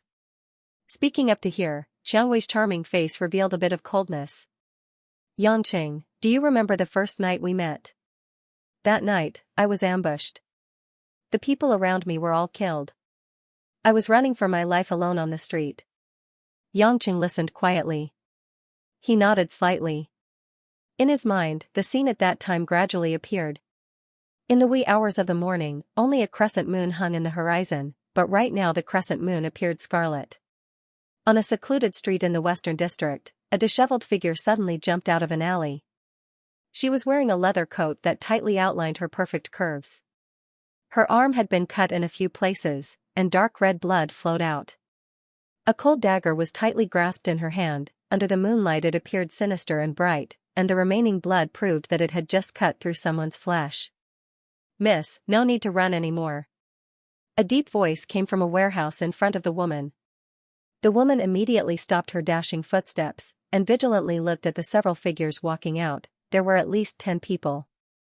The man in the lead had a bandage wrapped around his head, a rough face, wearing a large black coat, and Playing with a domestic-made Type 37 pistol in his hand, he unhurriedly blocked the road in front of her. "Missy, your skills are indeed terrifying. Your bullets never miss. You single-handedly killed over 30 of our brothers and still managed to escape to this place." The man's cold and emotionless voice slowly said, "However, Missy, we've spent a lot of effort to set up an ambush for you today. We've already expected this. We waited until you ran out of guns and bullets, then we came out. Black Bear, I treated you well in the past, why do you insist on coming with my father to deal with me?" The woman tenderly gasped. After continuously killing over 10 enemies, her own subordinates were all dead, and she was also already an arrow at the end of its flight. The man codenamed Black Bear laughed a few times. "Miss, no matter what happened between you and the gang leader, this life of mine, Black Bear, was given by the gang leader, so naturally I will serve the gang leader. Miss treated me well in the past, but ever since Miss left the West Union Society and established the Red Thorns Society, Miss has become the gang leader's enemy.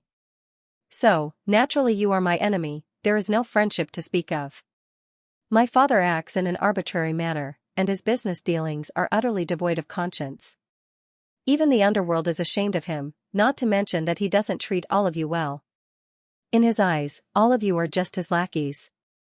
So many elders and brothers are willing to follow me out, so why are you so stubborn?" The woman knew that she no longer had the strength to resist the bullets of more than 10 people. She could only try to persuade them one last time. Black Bear shook his head, his expression still indifferent. "Miss, before I send you off, I'll give you a word, the underworld can be inhumane, but it has to be righteous." As soon as he finished speaking, Black Bear pointed his finger forward, and more than 10 men in black behind him raised their submachine guns at the same time, aiming at the woman 10 meters away. At the moment of life and death, just as all the gunners were about to pull the trigger, a magnetic male voice that sounded like a ghost appeared in everyone's ears. "Hey, bro, it's fine if you guys disturb me from looking at the moon, but don't tell me that you guys are really planning to shoot a woman with a gun? Men are not allowed to use anything other than the gun below. Look, how beautiful she is." His words were filled with regret. "Who is it?" Black Bear looked around vigilantly, but did not find a single person. The woman who was originally waiting to die suddenly widened her beautiful eyes and looked at the sky in front of her in disbelief. A figure descended from the sky and appeared in front of more than 10 gunners like a ghost. It was like the vampires in European mythology, quietly opening their huge black bat wings and extending their sharp claws and teeth in the enchanting moonlight night. This was a young man with a somewhat lazy face. His face had a bit of ridicule and a bit of curiosity, but more than that, it was disdain. Black Bear did not like this kind of look, but there was a trace of fear in his bones. "Who are you?" The young man did not answer, but turned his head and asked the woman in a relaxed manner, "If I help you get rid of them, can you promise me one thing?" "Yes, it can be anything." The woman's pale face due to blood loss was now red. She could think of anything that a man wanted to do after saving a woman, including offering her body, but she had no other choice at this moment. Even she herself did not know why she believed that a strange unarmed man could save her fragile life under the muzzle of more than 10 guns. "No matter who you are, you must die." Black Bear was angry. He hated being ignored. He was the first to point his gun at the man. Bang! The moment the muzzle of the gun burst out, the man disappeared. When he appeared again, one of the man's palms had suddenly covered the top of Black Bear's head, and lightly twisted. "Caw! Caw!" Black Bear fell to the ground softly, his eyes wide open in anger, full of disbelief and unwillingness. He did not have time to react at all, and his neck was twisted. All the men in black with guns were scared silly. One of the best in the gang, Black Bear from the underground black boxing market, actually died inexplicably when the gun was fired. What did this stupid bear say just now? Oh right. I'll give you guys a word of advice. Things like bullets are only effective against the weak. As soon as the man finished speaking, his body once again turned into a shadow, shuttling in the middle of more than 10 men in the darkness. Every time he got close to one of them, he would reach out and strike. His hand would either smack the head, or strangle the throat, or hit the chest. All the men who were hit instantly fell to the ground and could not get up. The woman who saw this scene from not far away could only understand with difficulty when those thugs died.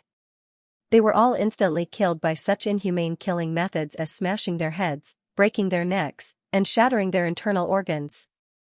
If it was said that when this man first appeared, in the woman's mind, he was a hero who saved a beauty. But now, in her eyes, this man was simply a god of death. Yes, she was saved by a man who was like a god of death, and she even promised him that she would accept his request. In fact, what the woman was thinking at this moment was that even if she did not promise him in advance, she would not be able to resist him at all. A person could say no to another person, but she could not say no to a god. After ending this battle that had no suspense in a single breath, the young man clapped his hands and slowly walked in front of the woman. Under the moonlight, he revealed a toothy smile, as if he didn't feel the slightest bit uncomfortable from the slaughter just now. I'm called Yang Chen, what's your name, beautiful? Xianxia. Xianxia was a little absent-minded. Xianxia. Good name. Yang Chen laughed and touched the back of his head in embarrassment. That. Miss Xianxia, I'll tell you my request. Please. Please say. Xianxia lowered her head, prepared to be trampled on, but her heart could not help but beat faster. Yang Chen said seriously, Miss Xianxia, I hope you won't tell anyone about what happened today. I don't want to get into trouble with your gang, please. Please?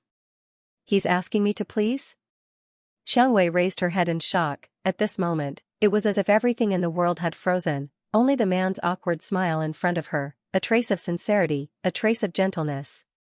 Some memories, no matter how long it has been, would be hard to forget. It was like the new air hung, no matter how many years had passed, it would still be fragrant. The first meeting between Xianxia and Yang Chen was bloody and full of drama. After Xianxia slowly narrated this memory with a faint feminine voice, it made Yang Chen a little absent-minded. Half a year ago, the two of them got to know each other because of this accidental rescue and being rescued. Then, in this half a year, they would communicate from time to time, which led to this subtle relationship today. Some distance, some ambiguity, and some excitement. Xianxia combed her smooth black hair, sat on the bed holding her knees, and smiled a little intoxicated. Yang Chen, do you know what I was thinking when you didn't appear? What? I was thinking about the fairy tales my mother told me when I was a child. In the story, when a weak princess was being persecuted by a bad guy or a devil, there would always be a Prince Charming who would appear and save the princess from the abyss of suffering. Then, the end of the story would definitely be the sentence, from then on, the prince and the princess would live a happy life. I used to think that it was such a boring and ridiculous sentence. But, you made it all come true. Xianxia's eyes showed a bit of excitement as she looked at Yang Chen affectionately. Yang Chen touched his nose. I didn't expect you to have such a sentimental and childish side. Hee hee. Xianxia chuckled, how do I say this? I know, I'm not a princess, and you won't be a Prince Charming. Well, you don't look like a Prince Charming either. You don't even have a horse, and you just fell from the sky without anyone noticing. However, at that time, I felt that all of this wasn't that important anymore. I only thought that if there was such a person by my side in the future, he wouldn't need to guard me all day and make me happy all day. As long as he could support me when I couldn't go on, and when I was sad, he would give me a chest to lean on, so that I wouldn't be so helpless and lonely, that would be enough. Xianxia. Yang Chen reached out his hand and caressed the woman's delicate and moist cheeks. To tell you the truth, I'm not a good man. In the past, I've had sex with at least 800 women, if not 1,000. You also said that what you need is not a strong helper. With your qualifications, perhaps it would be better to find an honest and reliable man who is devoted to you. That's impossible. Xianxia's eyes revealed a hint of mischief. Yang Chen, do you know the relationship between the monkey group and the Monkey King? Monkeys? Monkey King? Yang Chen asked doubtfully, what do you want to say? The Monkey King of a monkey group is the strongest male in the entire group, and all the female monkeys in the group will become the Monkey King's mating partner. This is the instinct of the monkeys. The female monkeys pursue the strong, so that their offspring will also have stronger genes. So when they see the strongest Monkey King, they can't tolerate other male monkeys in their eyes. Actually, what's the difference in human society? From the ancient emperors to the current powerful men, the reason why they have a large group of wives and concubines can't be ruled out that they are forced, but those women who follow them, who can say that they are absolutely forced. Since there is the best, why would they choose the second best? Yangqing didn't know whether to laugh or cry. So you're saying that we've become monkeys?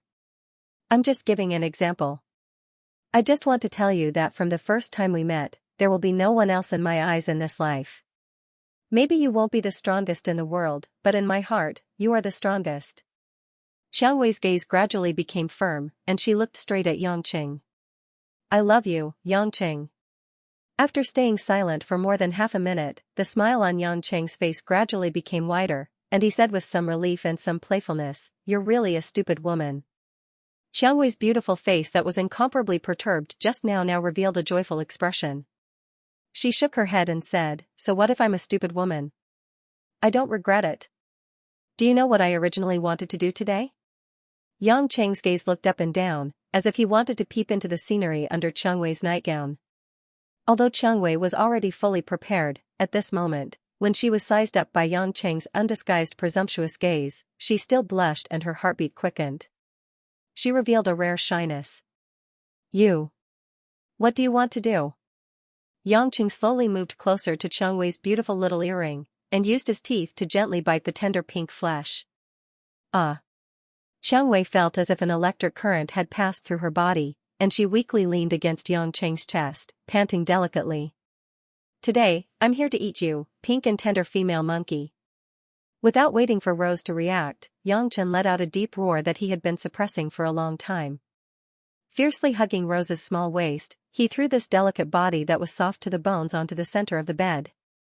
Xiang Wei was frightened by the sudden happiness. She closed her eyes and let Yangqing touch, knead, kiss, and suck on her body.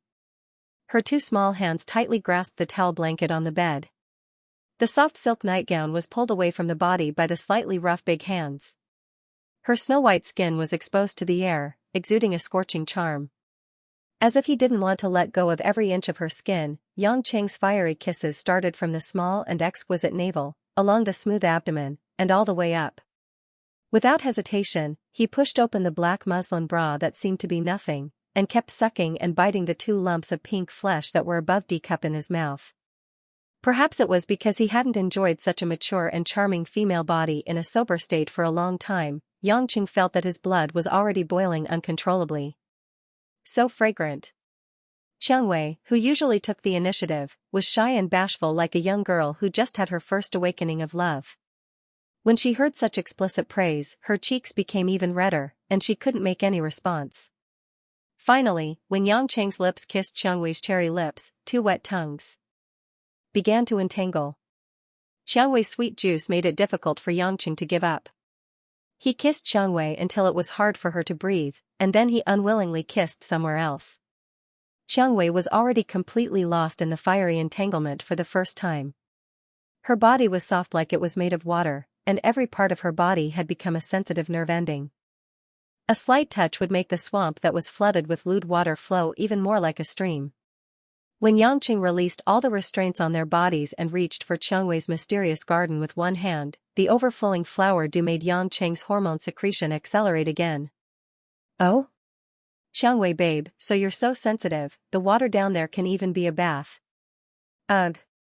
Xiang Wei couldn't help but turn her head away in embarrassment. She had never encountered such a situation before, and couldn't say anything at this moment.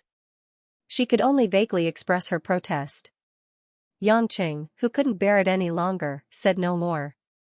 He took out his ferocious dragon horn, and fiercely pierced it into Xiang Wei's delicate flower bud. Xiang Wei felt as if half of her body was being torn apart. That moment of pain was accompanied by happiness after suffering, and it made her shed two streams of tears. What followed was wave after wave of impact. For a moment, the temperature in the room rose sharply.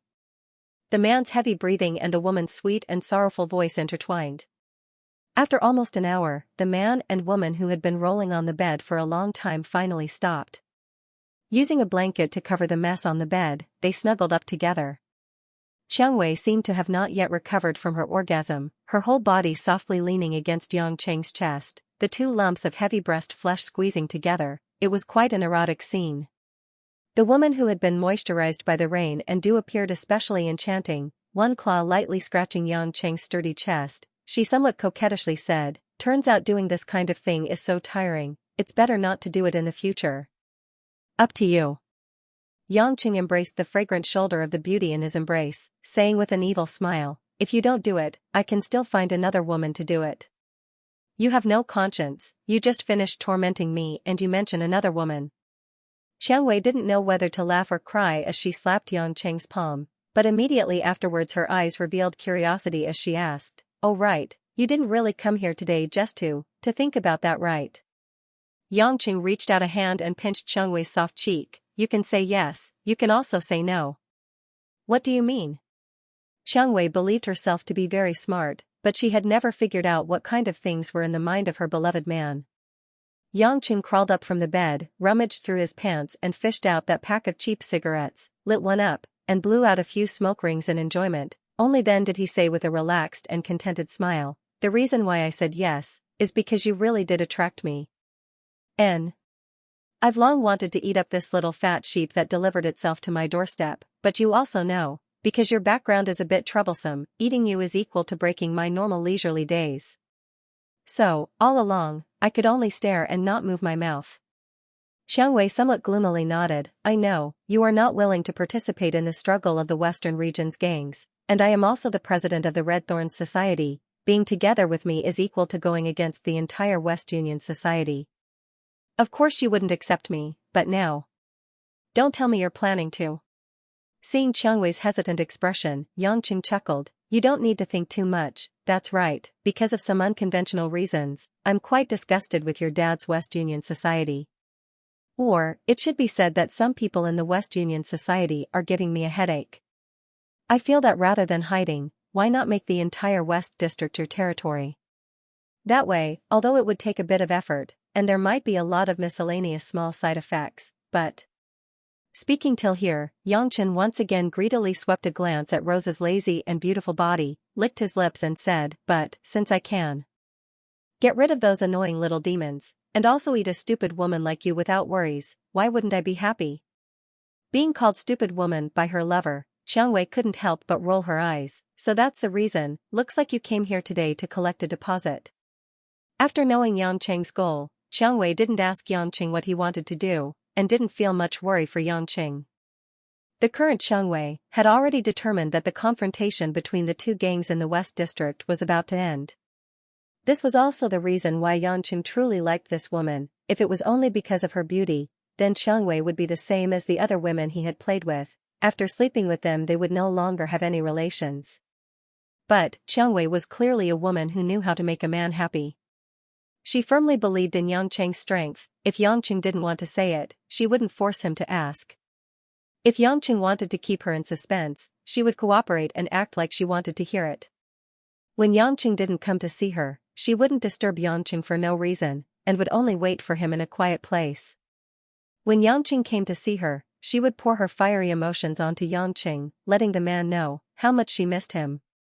The more Xiangwei stayed in her place, without any desires, the harder it was for Yangcheng to part with her. Actually, Yangcheng himself also thought that Chen Feng's matter was just an excuse to convince himself. If this continued, even if West Union Society didn't provoke him, he would still destroy them for a confidant like Xiangwei. After the two hugged and kissed for a while, the sky outside had already darkened, and the lights of the city gradually brightened. Yangcheng saw that it was about time, and no longer dilly-dallying, he got up and began to put on his clothes. Xiangwei wanted to get up to help, but just as she was about to stand up, the pain in her crotch made her frown. She bit her lips, and rebuked, "It's all your fault, it's all swollen." Yangcheng smiled a little awkwardly, "I saw that you didn't bleed, so I thought it was fine. Could it be that this is your first time?" Xiangwei was so angry that her pretty face turned white. "That membrane of mine was accidentally broken when I was a child. What, do you think I'm a loose woman?" No. Yangcheng hurriedly smiled apologetically, "My darling Xiangwei, I just thought that you would settle your own needs on a daily basis. You're so tight that I can't pull it out. How can you be a loose woman, hee." Hearing Yangcheng's explicit and shameful words, Xiangwei was both amused and annoyed, and simply burrowed her head into the quilt, no longer looking at Yangcheng. Yangqing pulled up his pants with a rippling smile, and when he was about to walk out the door, he suddenly seemed to remember something, and asked, "Xiangwei baby, my wife wants me to find a job, it has to be a good working environment. I want to choose a leisurely job, but I'm not familiar with those companies in Zhonghai. Which company do you think I should apply for?" "Your wife." Xiangwei quickly poked her head out, and a pair of almond-shaped eyes stared at him. "When did you have a wife?" "Hey, you're a living bodhisattva, always with a straight face." "I just got my marriage certificate today, it's not convenient to say the specifics, anyway I'm already married." Yangqing shook his head in distress. Xiangwei's expression changed rapidly, and in the end, there was a bit of resentment. "Although I don't want to be the legal wife, you don't have to hit me like this, becoming a mistress so quickly." "Don't you want to be the legal wife?" "Why?" Yangqing asked with some curiosity. "Being the legal wife is not suitable for me, after all, I'm a person who lives in the dark, it's impossible for me to appear in public with you all day long, and I don't look like a good wife and loving mother, right, good husband?" After saying that, she charmingly rolled her eyes at Yangqing. "You're just a vixen." Yangqing almost wanted to raise his gun again. After laughing for a while, Xiangwei didn't seem to care too much about Yangqing's marriage, and after thinking for a while, she suggested, "If you like to look at beauties, and have leisure time, then go to Yulei International, it specializes in the fashion industry and cosmetics, in Zhonghai, even in the country, it's considered a big company. I saw on the news that Yulei International's PR department is hiring, and it's not limited to men and women, I heard that a lot of men are rushing to apply." "PR department? Men apply?" Yangqing suddenly understood, and then asked, "Then it seems that Yulei International has a lot of beauties?" "Yes, the pay is good, the benefits are good, more importantly, Yulei International is the company with the most beauties in the whole of Zhonghai. After all, it does fashion and cosmetics, I think this is also what hubby wants." Xiangwei revealed an expression that said, "I still don't understand you." Yangqing didn't feel embarrassed, and nodded with satisfaction. Good suggestion, good suggestion. The salary is not important, the surrounding environment is important. I'll go back and do some research, tomorrow I'll apply." After waiting for a long time after Yangqing walked out of the room, Xiangwei who was lying on the bed looked at the closed door, and let out a soft sigh. But what Xiangwei didn't know was that not long after Yangqing walked out, he also patted his chest, and lightly said as if relieved, "That was close, having a mistress is really scary." After leaving the Rose Bar, Yangqing drove straight back, but he almost went the wrong way, because Yangqing was still not used to the fact that he had moved into the luxurious mansion in Dragon Garden. Thinking that he might have to face Lin Ruashi's beautiful and cold face when he got home, Yangqing unexpectedly had a little expectation. His wife always gave him the urge to tease her, as if they were enemies in their previous lives. The car drove to the suburbs, and just as he got off the highway, Yangqing suddenly saw a car behind him shining its lights at him. Frowning, Yangqing chose to move to the other lane. Who knew, just as he moved to the other lane, another car behind him began to shine its lights at him. The car's rearview mirror reflected a strong light. At this time, there was very little traffic on the suburban road, and it was a one-way two-lane road. Yangqing was a little depressed to find that he seemed to have attracted the attention of a few street racers. However, the BMW M3 was not an ordinary car, it was almost at the top of the pyramid of mass-produced sedans, and it was not something that ordinary cars could catch up to. This group of street racers obviously had a good ride. Sure enough, before Yangqing could think of a way to deal with them, the other two cars roared past him from the left and right. The black and white shadows of the two cars suddenly sped up, and the BMW M3 at 120 km per hour was ruthlessly left behind. Then, the two cars lined up in front of the M3. Yangqing finally saw the two cars in front of him. If he didn't look, he wouldn't have known, but when he looked, he was shocked. It was actually a Ferrari F430 and a BMW M6. Both cars were super coupes that could beat his M3. Although the F430 was only an improvement on the F360 among Ferrari's models, it was still a Ferrari after all. The speed of 320 km per hour was not achieved by bragging, it was achieved by the roar of the engine.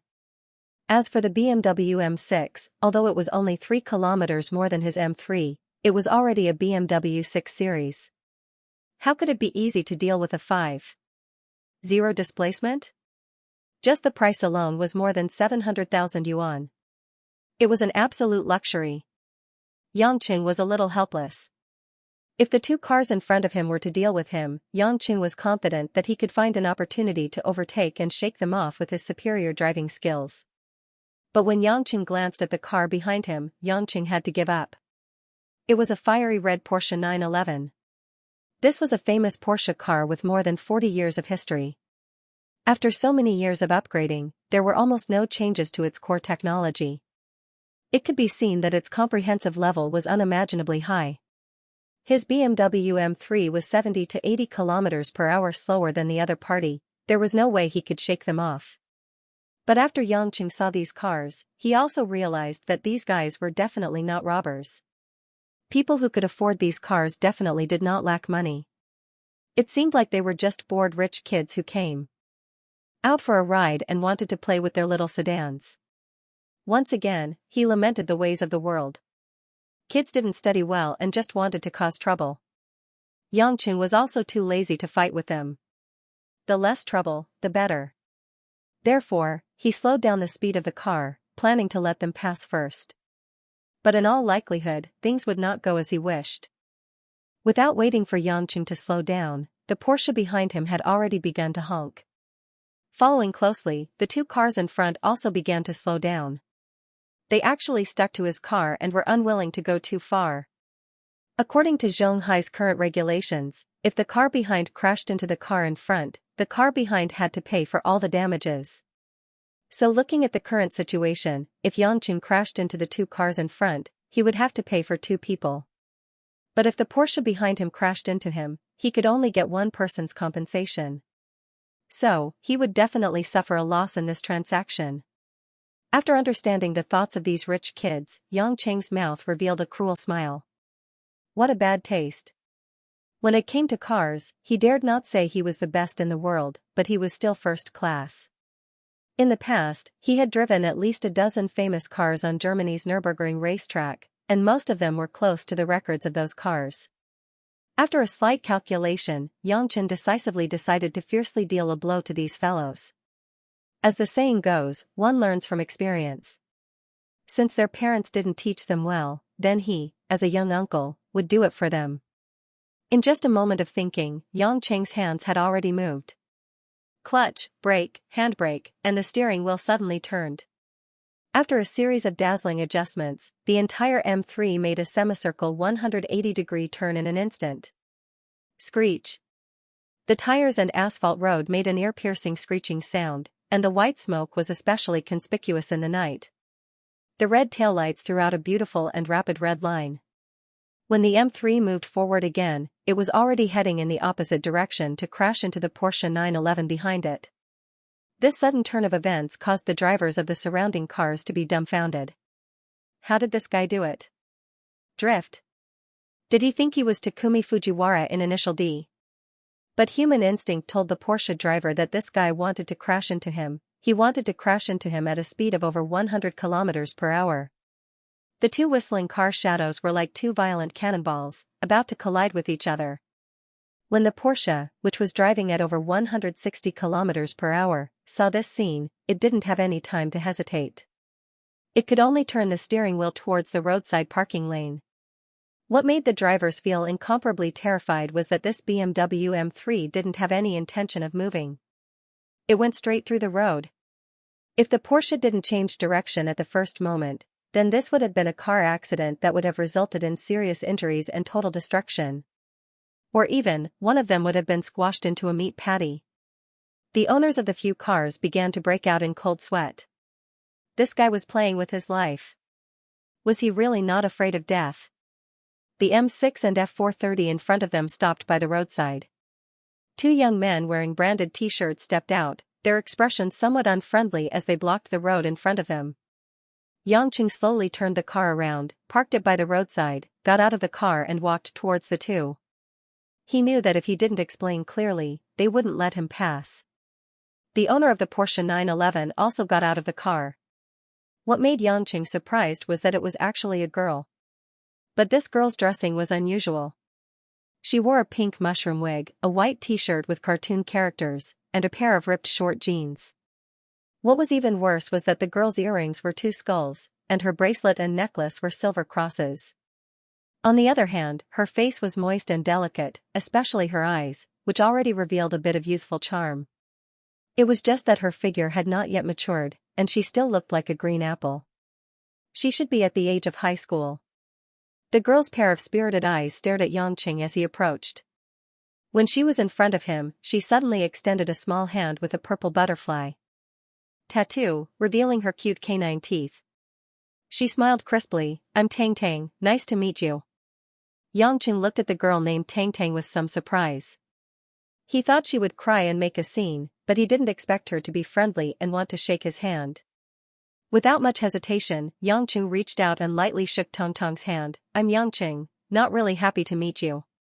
Tang Tang was obviously stunned by Xianxia's words, but then she giggled and showed a strange look. "Uncle, you're very humorous." "I don't know if I'm humorous or not, but please get out of the way. I want to go home." Xianxia glanced at the two boys. The two boys had just recovered from the previous thrilling scene.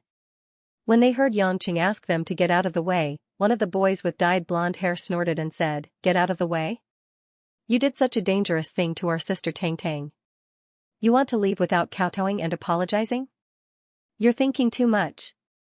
Sister Tang Tang, why don't we call for help?" The other long-haired boy suggested in a threatening tone. Tang Tang curled her lips. "What nonsense are you talking about? Did I say that I want to go against this uncle? Then, Sister Tang Tang, you." The two boys were a little surprised. Tang Tang smiled sweetly and said to Xianxia, "Uncle, your driving skills just now were so cool. It was exactly the same as in the movies. Can you teach me?" As she said that, she showed a girl's unique pure and eager eyes, which made people feel a sense of tenderness. The two boys obviously didn't expect that Tang Tang would suddenly want to learn driving skills, but when they thought of Xianxia's flick action just now, they showed a bit of desire. Although they had a good car, they couldn't do that kind of cool technical action. Xianxia shook his head unhappily. "No, it's too dangerous. You're still children. Go home and sleep. Don't come out to race at night." Hearing this, Tang Tang's smiling face suddenly collapsed. She snorted and said, "Uncle, I asked you to teach me because your driving skills are good. I think highly of you. Don't think that you'll let me go just because you almost killed me." Xianxia couldn't help but laugh when he heard this. "Oh? What do you want to do? Aren't you good at driving? Don't you want to go home? Alright, then I'll call someone to smash your car. Let's see how you're going to drive and how you're going to go home." Tang Tang waved her hand proudly, and the blonde boy behind her immediately took out his brand new iPhone and dialed a number. "Brother Xianxia, Sister Tang Tang is being bullied. Come quickly." After the yellow-haired boy shouted, he sneered at Xianxia, seemingly thinking that Xianxia was done for. Xianxia took out a cigarette with some interest and lit it up. The night was long, and he didn't care about disciplining these bad rich second generations. "Uncle, you still have some time to think. Are you going to obediently teach me? Or do I want you and your car to suffer a little tonight?" Tang Tang's pink wig gently fluttered in the night wind, and her beautiful face was as unlikable as a little devil. Xianxia ignored her. Words were often the most unconvincing thing. Xianxia had always been too lazy to interact with unnecessary people. He slowly turned his head and looked at the cars that were rushing over not far away. Almost in the blink of an eye, 3 sports cars stopped in front of Xianxia. The car in front turned out to be the new Audi R8. It was another famous car with an excellent V8 engine. The black body displayed excellent lines and texture, like a proud black knight in the night. Soon, a handsome young man wearing a Versace shirt got out of the R8. His face was angular, his eyebrows were like stars, and his posture was straight. His short hair made him look very energetic. He was probably in his early 20s, but he already looked slightly older. When this young man named Yuan got out of the car, 4 male bodyguards wearing black uniforms followed closely behind to protect him. When Xianxia saw this scene, he couldn't help but have a bit of playfulness in his eyes. These days, people who could ride in famous cars didn't necessarily have wealth and could pay in installments. However, people who could hire bodyguards were few and far between in the whole of Zhonghai. They must be very rich or important people with unparalleled power. Yuan Yi only took a glance at Yangqing and immediately looked away, as if looking at him for another second was a waste. Tang Tang, what happened? Yuan Yi revealed a warm smile and asked amiably to Tang Tang. Tang Tang curled her lips impatiently, as if she didn't have a good attitude towards this Yuan Yi. She signaled for the two lackeys behind her to speak. The two lackeys might be considered rich young masters, but in front of this young man named Yuan Yi, they were extremely flattering. They called out Big Brother Yuan Yi while describing the thrilling scene just now. When Yuan Yi heard that Tang Tang was almost killed by Yangqing's car, his eyebrows deeply furrowed. The gaze that looked at Yangqing from the beginning was disdain, and gradually turned into cold anger. Tang Tang, don't worry, I'll take care of this. Yuan Yi was still very gentle as he spoke to Tang Tang, but he made a do-it gesture to the four men in black that came with him. The four bodyguards nodded in unison, then stepped forward at the same time, and an oppressive aura was instantly raised. However, Yangqing smiled. It seemed that these bodyguards had received military training. Only soldiers would have such an aura, but this little bit of aura was basically useless. The four bodyguards originally planned to casually show off their skills to satisfy their master's request, but who knew, before they could even get within 3 steps of Yangqing, they suddenly felt a powerful aura like a raging tsunami rushing towards them. As soldiers, their backs immediately broke out in cold sweat. Their sharp senses that had not completely degenerated told them that the man in front of them was extremely dangerous. The degree of danger they had never seen before. It was like a small cyclone had directly collided with the cold waves of the entire sea. The feeling of powerlessness emanated from the bottom of the four people's hearts. Yuan Yi, who saw the four bodyguards behind them, was very unhappy. What's wrong? Is it so troublesome to take care of a person? Or do you want me to do it myself? The four bodyguards looked at each other and smiled bitterly. Since they were paid to do so, even if they knew they were going to die, they still had to do it. Almost at the same time, the four of them rushed towards Yangqing, and violent punches and kicks were aimed at Yangqing's left, right, and lower body. Yangqing exhaled the last breath of smoke and threw the cigarette but with sparks into the air. His feet lightly touched the ground, and his body gracefully somersaulted forward. The moment he landed, his body was already behind the four bodyguards, and the four people happened to pass by him. Immediately after, Yangqing's hands pulled back, and the back collar of the two bodyguards' clothes was caught. The two bodyguards' bodies suddenly stopped, and they felt an irresistible force grabbing their bodies to the back. Involuntarily, the two bodyguards flew out. Just like a special effect in a movie, Yang Chen's body once again borrowed the force of throwing the second bodyguard to fall backwards onto the ground. At the same time, his two arms bent, and two elbows directly smashed into the waist of the remaining two bodyguards. After a lightning-fast combo, the four bodyguards who had just rushed up were knocked to the ground. They wailed in pain, and it was difficult for them to get up. The cigarette butt that was thrown into the air by Yangqing fell to the asphalt road at this moment, and a few sparks flew. Xianxia, who had just vowed to stand up for Tang Tang, was scared silly by the sudden turn of events. He was stunned speechless. The two boys who had seen Yangqing's driving skills were stunned. They hid behind Xianxia in fear, not daring to look at Yangqing again. Only Tang Tang had a strange look in her eyes. It was as if she had seen something extremely exciting. The way she looked at Yangqing changed rapidly. Yangqing clapped his hands. He shook his head in dissatisfaction. He smiled at Xianxia. "Young master, do you still want to stand up for this little girl?" Yangqing thought that Xianxia would choose to retreat when he saw that he was absolutely overwhelming. But Xianxia's performance was unexpected. After a slight waver, Xianxia continued to stand in front of Tang Tang. His tone was no longer domineering. He said seriously, "I admit that you are very skilled. But don't think that we will be afraid of you. I will definitely protect Tang Tang." Tang Tang obviously didn't expect Xianxia to protect her. Her eyes were touched. But she didn't say any words of gratitude. Yang Chen had a weird smile on his face as he said, "I didn't expect you to be a devoted seed, not bad, just like your uncle." Yang Chen, who just got a mistress, laughed out loud, turned around and walked back to his M3. "You're leaving just like that?" Xianxia was stunned.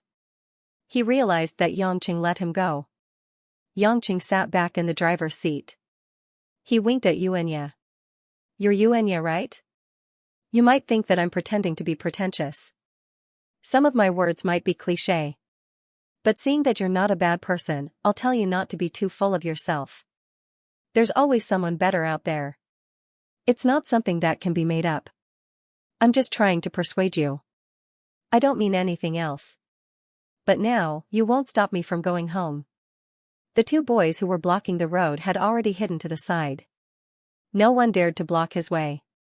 Yongqing started the car and quickly left the scene. Yuanyi, Tang Tang, and the rest only came back to their senses when they saw the BMW gradually disappear into the distance. They felt a little baffled. What a weirdo. Yuanyi was a little scared. His handsome face showed both unwillingness and admiration. On the other hand, Tong Tong's face was filled with a sense of novelty. Her pair of beautiful eyes were filled with playfulness, but no one could guess what kind of wicked ideas were rolling around in her mind. Returning to the villa in Dragon Garden, as soon as he entered the door, he saw Mother Wang coming to greet him.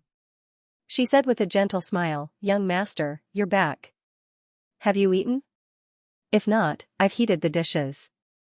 Yongqing rubbed his stomach. In the afternoon, he had been doing piston exercises with Chengwei.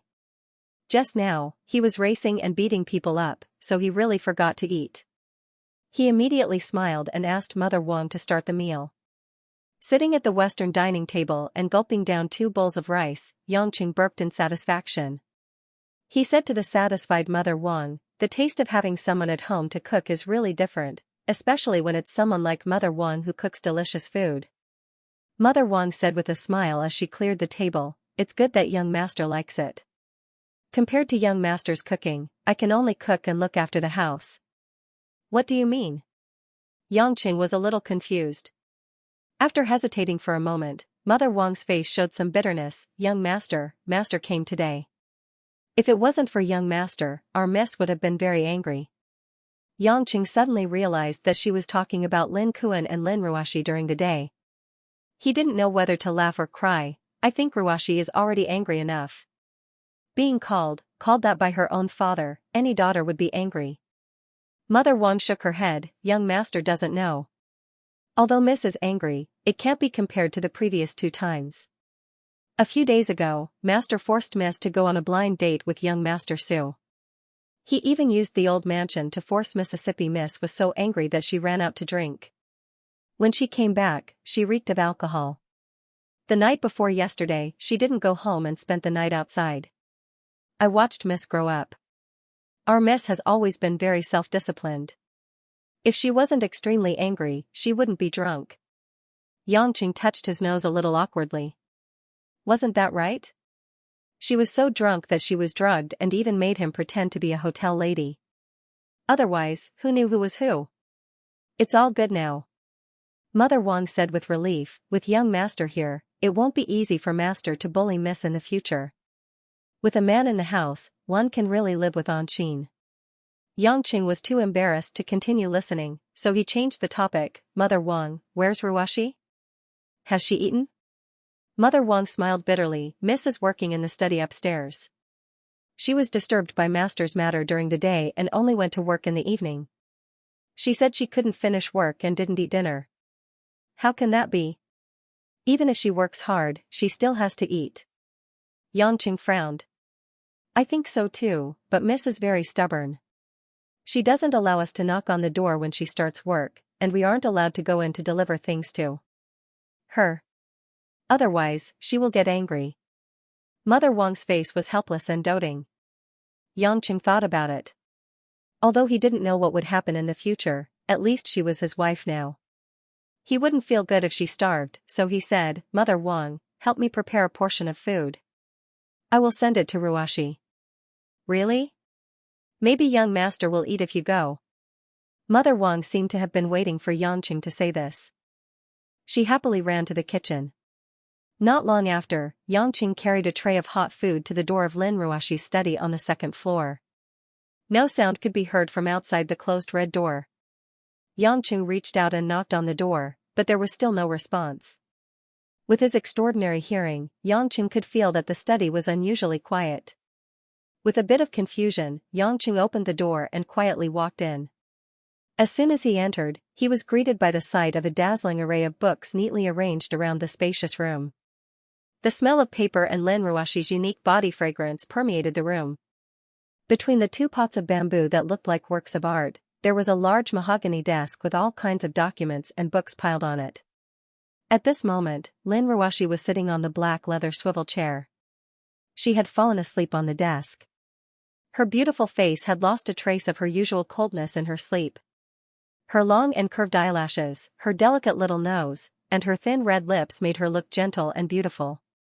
Her loose black hair reflected an alluring luster under the bright desk lamp. It made Lin Ruoshi's pure and fairy-like temperament look especially poetic and picturesque. Suddenly seeing his wife's weak side, Yangqing felt a bit emotional. A woman had to work so hard under so much pressure. No wonder she had never smiled happily even though she was so beautiful. Thinking of this, Yangqing couldn't help but feel a bit of pity in his heart. After placing the dishes on the table, Yangqing scanned the surroundings of the study room. He walked to the clothes rack and took down a rather thick coat. Slowly approaching it, he covered Lin Ruoshi's body with the coat. He carefully covered her with the coat, afraid that it would wake her up. After changing the clothes, Yangqing turned off the table lamp on the desk, causing the room to become dark. Only then did he quietly walk out of the room. When he came downstairs, Mother Wang was already busy in the kitchen. Yangqing saw that it was still early, so he turned on the LED TV in the living room and laid on the comfortable sofa to watch the evening news. But not long after he started watching, he heard footsteps coming from the stairs. Yangqing turned around and saw that his wife, Lin Ruoshi, had suddenly come downstairs. She was still holding the coat that he had covered her with. She looked at him with a complicated expression. Why? After a long silence, Lin Ruoshi, who was expressionless, finally asked these three words. Why? Yangqing asked. Lin Ruoshi tossed the coat in her hand in front of Yangqing. She wanted to ask why he covered her with a coat all of a sudden, and even brought her food. However, when the words reached her mouth, she felt a little embarrassed, so she could only say, "Why didn't you wake me up?" "What are you talking about?" "I don't know." Yangqing pretended to be innocent. Lin Ruoshi frowned, thinking that this person was still so shameless. "Don't you know that I am in a hurry? Since you saw me asleep, you should have woken me up. What if you delay my work?" "I've already said that I don't know what you're talking about." Yangqing took out a cigarette and lit it up, refusing to admit it even if he was beaten to death. In desperation, Lin Ruoshi couldn't say anything more. She just said coldly, "Without my permission, you are not allowed to enter my study and bedroom. Otherwise, move out." Haha. Yangqing was amused. "Move out? I never said I wanted to move in. You asked me to move in. Why does it seem like I am begging you to move in?" "Hey, my dear wife, what you said is a bit strange." "You." Lin Ruoshi wanted to refute, but she suddenly remembered that it was indeed her who asked him to move in. She even prepared a room for him and bought daily necessities for him. At this moment, she couldn't say anything more. She could only stare at Yangqing angrily. "I don't want to talk nonsense with you. Remember to start looking for a job tomorrow." After that, she went upstairs again with a gust of fragrance. Halfway up the stairs, she heard Yangqing say indifferently, "Remember to eat." Lin Ruoshi's footsteps paused. An inexplicable warmth flowed in her heart. She turned around and looked at the back of the figure who was staring at the television and smoking. She was a little lost in thought. For so many years, other than Wang Ma, who watched her grow up, and her mother and grandmother who had already passed away, no one had ever given her this kind of familial warmth and care. Moreover, the other party was a man. This made her feel very uncomfortable. She remembered the scene of Yangqing knocking out her painful father, Lin Kuan, and throwing him out the door to vent his anger. She couldn't help but feel a trace of indescribable shyness. In fact, when Yangqing covered her with clothes, Lin Ruoshi woke up. She was naturally cold and didn't know how to express her feelings. She didn't dare to open her eyes to face this fact, so she continued to pretend to be asleep. At this moment, hearing Yangqing remind her to eat. Although she was touched, her face was still very indifferent. She replied, "It's none of your business." Then she quickened her pace back to the study. Mother Wang, who just walked out of the kitchen, saw this scene and couldn't help but reveal a knowing smile. Yulei International's headquarters, located in the center of Zhonghai, had an entire office building of more than 40 floors. The word international was obviously not an exaggeration.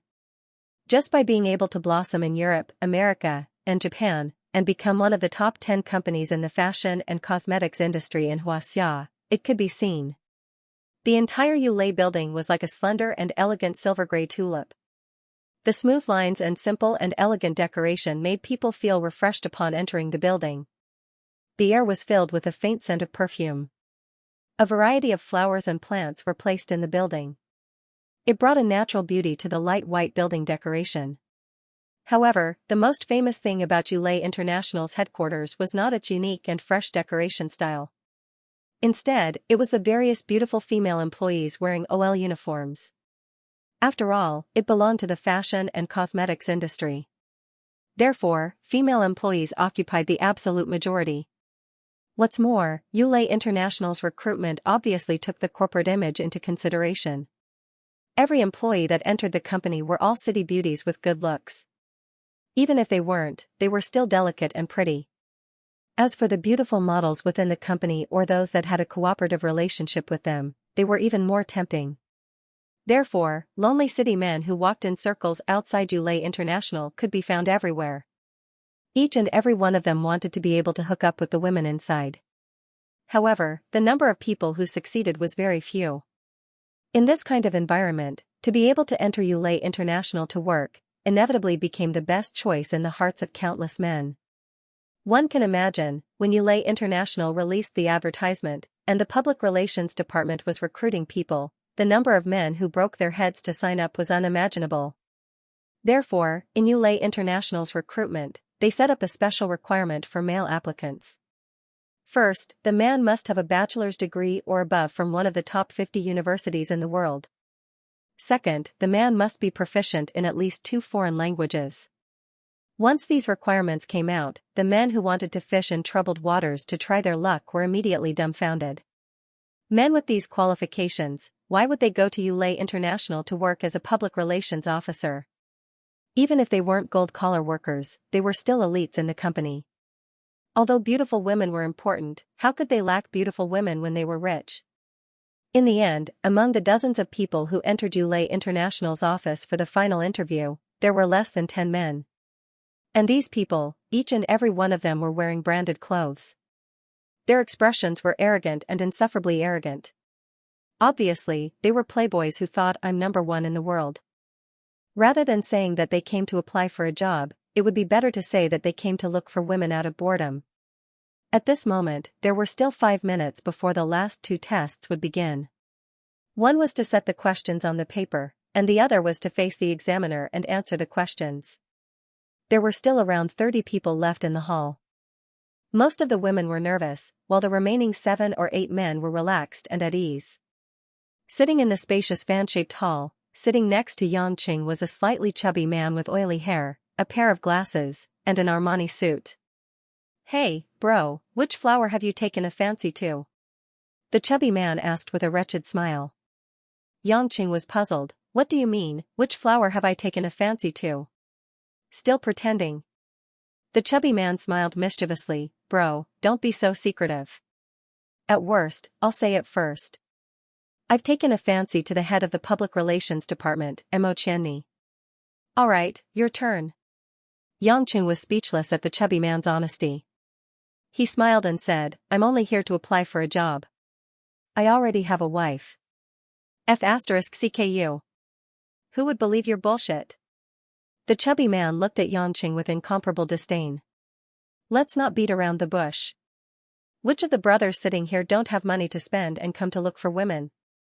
You're wearing this summer's latest CK to apply for a small public relations position. Do you think I'm an idiot, or are you an idiot? What wife?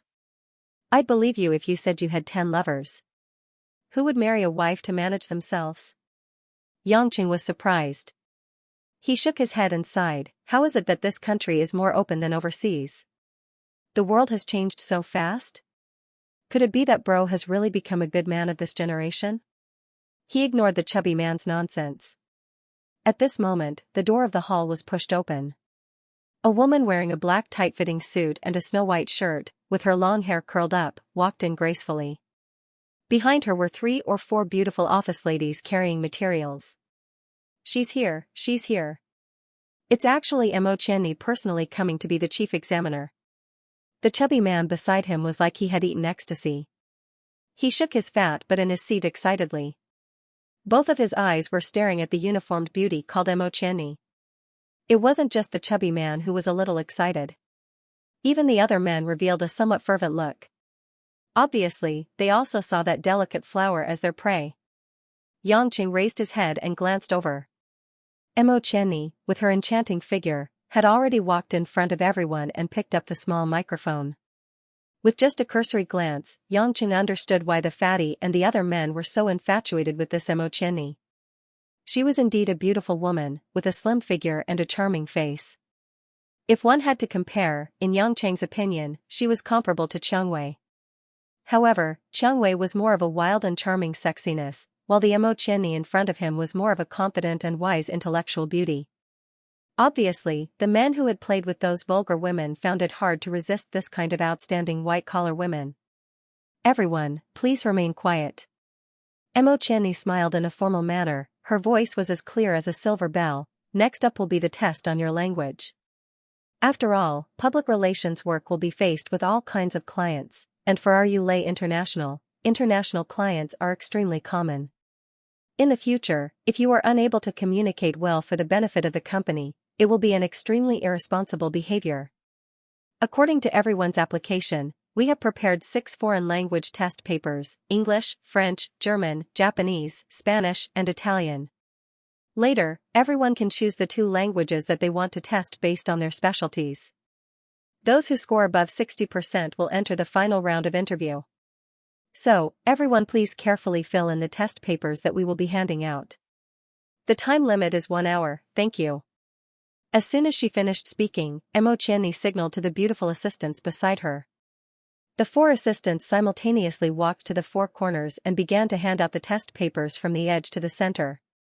The majority of the people present knew nothing more than English, which they had learned since childhood, Spanish, or the relatively simple Japanese. Therefore, when it came to choosing the test papers, the English and Spanish test papers were the fastest to be chosen. Xianxia sat in a more central position. When the assistant asked what kind of test papers he needed, Xianxia was somewhat distressed about what he should choose. In the end, he awkwardly smiled and said, "Anything, just give me any 2 will do." The beautiful assistant was obviously stunned. This man was either an idiot or really powerful. Could it be that he knew these 6 foreign languages? However, she naturally wouldn't say much. Out of mischievousness, she also wanted to deliberately make things difficult for this arrogant man. The assistant picked German and Italian from the bottom. No one had chosen these 2 languages before. Although the exam only required 60% of the marks, the lower the requirement, the more difficult the paper would be. Xianxia didn't care at all. After getting the paper, he signed his name and filled it in. 5 minutes later, the atmosphere in the examination room became a little heavy. Most importantly, a few male examinees felt rather unhappy. The reason was that the content of the examination paper was mostly related to women's cosmetics and women's underwear. Those knowledge, even if it was told to them in Chinese, they might not know. They knew how to play with women, but they didn't understand women. When the specialized words for cosmetics and professional design words for women's chest patches, bras, and thongs popped up one after another, the men went crazy. In less than 10 minutes, out of the 7 or 8 men present, 4 of them immediately threw down their pens and walked out. Before leaving, they greedily glanced at Mo Qianni's sexy figure, then left the examination room unwillingly. The fat man sitting next to Xianxia was clearly also sweating profusely. He had a terrible headache, but he still gritted his teeth and continued to fight. After 15 minutes, Xianxia looked at the test paper and frowned. He raised his hand and said, "Examiner, there's a problem." Mo Qianni maintained her formal smile, nodded at Yangqing, and walked in front of Yangqing leisurely. Sir, do you have any questions? Up close, Mo Qianni exuded a workplace woman's charm by a large margin. Her faint Chanel perfume matched with her exquisite intellectual temperament. She was radiant. The fat man, who had been struggling, had already put down his pen. He looked at Mo Qianni in a daze and swallowed hard. Perhaps it was because he had seen too many beautiful women, and now he had Qiangwei, Li Jingjing, and even his wife, Lin Ruoxi, who was a grade higher than Mo Qianni. Yangqing looked at Mo Qianni with an unenthusiastic gaze. He pointed at his German test paper and said, "The word Vereadern in this option should have been typed incorrectly when you issued the test paper. It should be Vereadern. In fact, if you want to say that TBAC is easy to cause perineal ulcers in women, you only need to use the latter part of Vereadern. It's simple and accurate." Yangqing didn't deliberately lower his voice. Although he was just narrating in a light tone, when Yangqing finished speaking, the group of people around him clearly looked at him in surprise. A few girls' faces turned red. Hearing a man talk about a woman's private parts in public felt too ambiguous. Mo Qianni was also startled. She didn't think that the problem Yangqing mentioned wasn't about him, but the problem with the paper. She looked at Yangqing strangely and signaled the assistant beside her to immediately go online and check. Very quickly, through the German dictionary, the assistant told Mo Qianni that the word ulcer was indeed typed incorrectly. It should have been caused by negligence. As a result, the surrounding people's view of Yangqing immediately changed. From suspicion and surprise, it immediately turned into worship and jealousy. Many of the female employees of Yulei International who were present began to whisper and stare at Yangqing with interest. When the fat man, who had been watching from the side, saw this scene, he couldn't help but exclaim in his heart, F***ck. He's actually pretending to be a pig to eat a tiger to pick up girls. Mo Qianni pursed her lips and smiled. This gentleman is really talented. Thank you for pointing out our negligence. Please continue to answer. Answer? Yangqing chuckled as he picked up the two papers. Examiner, I've already finished. I was just about to hand it in. Wow. Noise rose from all directions. This time, everyone in the examination room was dumbfounded. Is this guy even human? It's only been 15 minutes, and not only did he find out the high-difficulty paper's mistakes, he had already finished writing two papers and was about to hand them in. Mo Qianni's calm expression finally changed. She revealed a somewhat cute look of surprise. Sir, are you sure you want to hand in your papers? There's still 40 minutes left. Don't you want to check? I'm used to settling things in one go. I don't need to check. Yangqing shook his head and rejected the kind suggestion. Okay, we will mark the papers on the spot. Mo Qianni didn't say anything else. She neatly took Yangqing's papers and handed them to the assistant. Then, she continued to supervise the other candidates. However, from time to time, she would glance at Yangqing. Obviously, she was also a little curious. Yangqing was a little bored. He wanted to smoke, but he remembered that smoking was not allowed in the office. He raised his hand and said, Examiner, I want to go to the toilet and smoke. Pfft. Some of the girls couldn't help but laugh. They never thought that such a talented and handsome young man would speak so vulgar. However, this kind of temperament was particularly novel to them. After all, the men who usually appeared in front of these white-collar beauties all wanted to pretend to be elegant and polite. Compared to Yangqing's undisciplined ruffian, the difference was like heaven and earth. Mo Qianni couldn't figure out what this strange man was thinking. She frowned and nodded. Sure, but I hope you don't smoke in the toilet. Please go outside and come back here on time. Without waiting for Mo Qianni to finish, Yangqing ran out of the door with a cigarette in his mouth. He even forgot to close the door. After Yangqing smoked a cigarette downstairs of the Yulei building, he saw a number of exam candidates walk out one after another. Each of them were dejected and had an ugly expression on their faces, including that wretched fatty. When that fatty saw Yangqing, his face revealed a bit of anger and said, I say brother, what's wrong with your brain? You can even answer such a difficult question. I only understood 80% of the English paper, and I couldn't understand a single word of the French paper. Hee, luck. Yangqing couldn't tell him that because of the strange martial arts he practiced, his brain's learning ability was different from ordinary people, and with his photographic memory, he only needed to memorize a dictionary to learn a foreign language. The fatty said dejectedly, forget it. Only a weird brain like yours can enter Yulei International. The rest of us brothers all failed. You have to earn some face as a man, the last spark. What's wrong?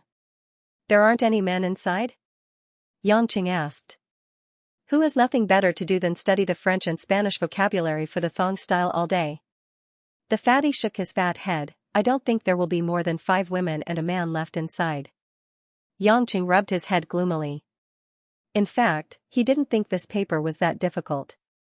After hearing what the fatty said, he felt that his writing was too revealing. He should have specially corrected a few questions, or else his results would be especially conspicuous and not in line with Yangqing's original intentions. The fatty sighed for a while, then patted Yangqing's shoulder and said, all right, I'll go have a few drinks with the other men who didn't make the cut.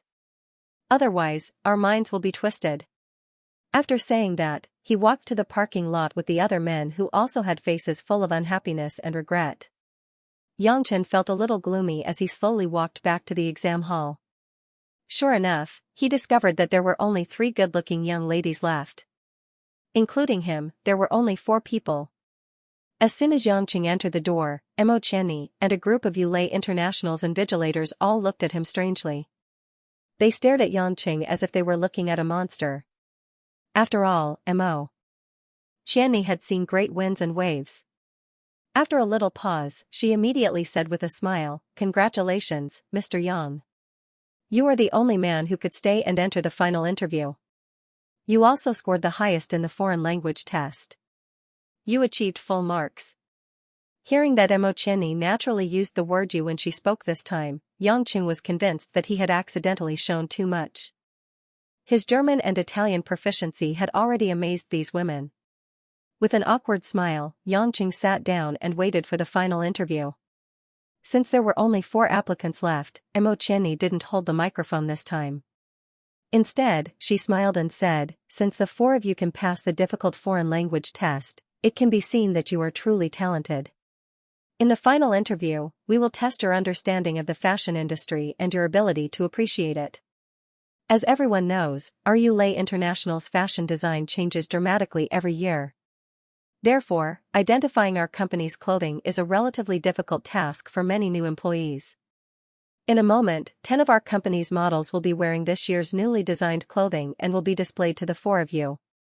Within 5 minutes, please choose a clothing that is not designed by our Yulei International. Take note, I'm not talking about our company's clothing. There is only one chance. The correct choice will directly receive a 2-month trial contract. Yangqing frowned. To be honest, he didn't really care about what he wore. His understanding of clothing was also limited. After all, the clothes he wore in the past were specially provided by a group of people.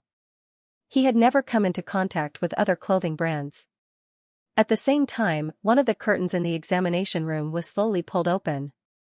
A total of 10 tall young female models leisurely walked forward and stood in front of the 4 of them. The 3 female applicants' eyes all revealed a look of surprise. Women have an innate love for beauty. Seeing the 10 sets of clothing that suddenly appeared in front of them with different cuts and trendy styles, they all had their own thoughts and began to carefully examine them. Yangqing first glanced back and forth at the breasts of the 10 female models, then smacked his lips and looked at the women's clothing. The 10 models were dressed in a variety of styles. There were leopard print dresses, lace dresses, gauzy puffy skirts, pink suspender dresses, and professional suits with elegant curves. Without exception, none of them had the slightest trace of a brand. When Yangqing saw the end of the 10 models, he was stunned for a moment. Then, without hesitation, Yangqing wrote down his answer on a piece of paper. 5 minutes passed in the blink of an eye. Mo Qianni clapped her hands. An assistant immediately collected the 4 people's cards and handed them to Mo Qianni. With just a glance, Mo Qianni revealed a bit of surprise. Then, she looked at Yangqing with some playfulness and curiosity. Pursing her lips, she smiled and said, the results are out. On behalf of all the members of Yulei International, I would like to express a warm welcome to our new colleague, Mr. Xianxia." After saying that, she took the lead to applaud. When the other female employees heard that the result turned out to be the man who made them curious, they also happily applauded. The other 3 female applicants obviously couldn't accept that their eyes actually lost to a vulgar man. One of them unhappily asked, "Examiner, can you tell us the correct answer?" Mo Qianni signaled everyone present to be quiet. Then, she smiled at the female applicant and looked at Xianxia. "Mr. Yang, tell us your thoughts on the correct answer." Although he didn't care what others thought of him, it wasn't good for him to disrespect his future boss in front of so many people. So, Xianxia sighed and pointed to the last model, number 10, and said, "I chose her." The other 3 applicants were obviously stunned. Then, they looked at the last model, number 10. This female model was wearing a bohemian-style classical European dress. Because bohemian-style women's clothing was complicated and difficult to grasp, all kinds of tassels and pendants needed to be carefully chosen. Moreover, this kind of ancient gypsy clothing was free, wandering, and mysterious, and not something modern women could handle. Therefore, this kind of dress had always been looked down upon. However, it was precisely because of such an obvious long dress that the 3 female applicants only took a cursory glance at it before they ruled out number 10. They could not believe that there would be such a huge loophole in the interview exam that had given them such a difficult foreign language test. After all, this bohemian-style long dress was too eye-catching. They unanimously thought that this was a trap.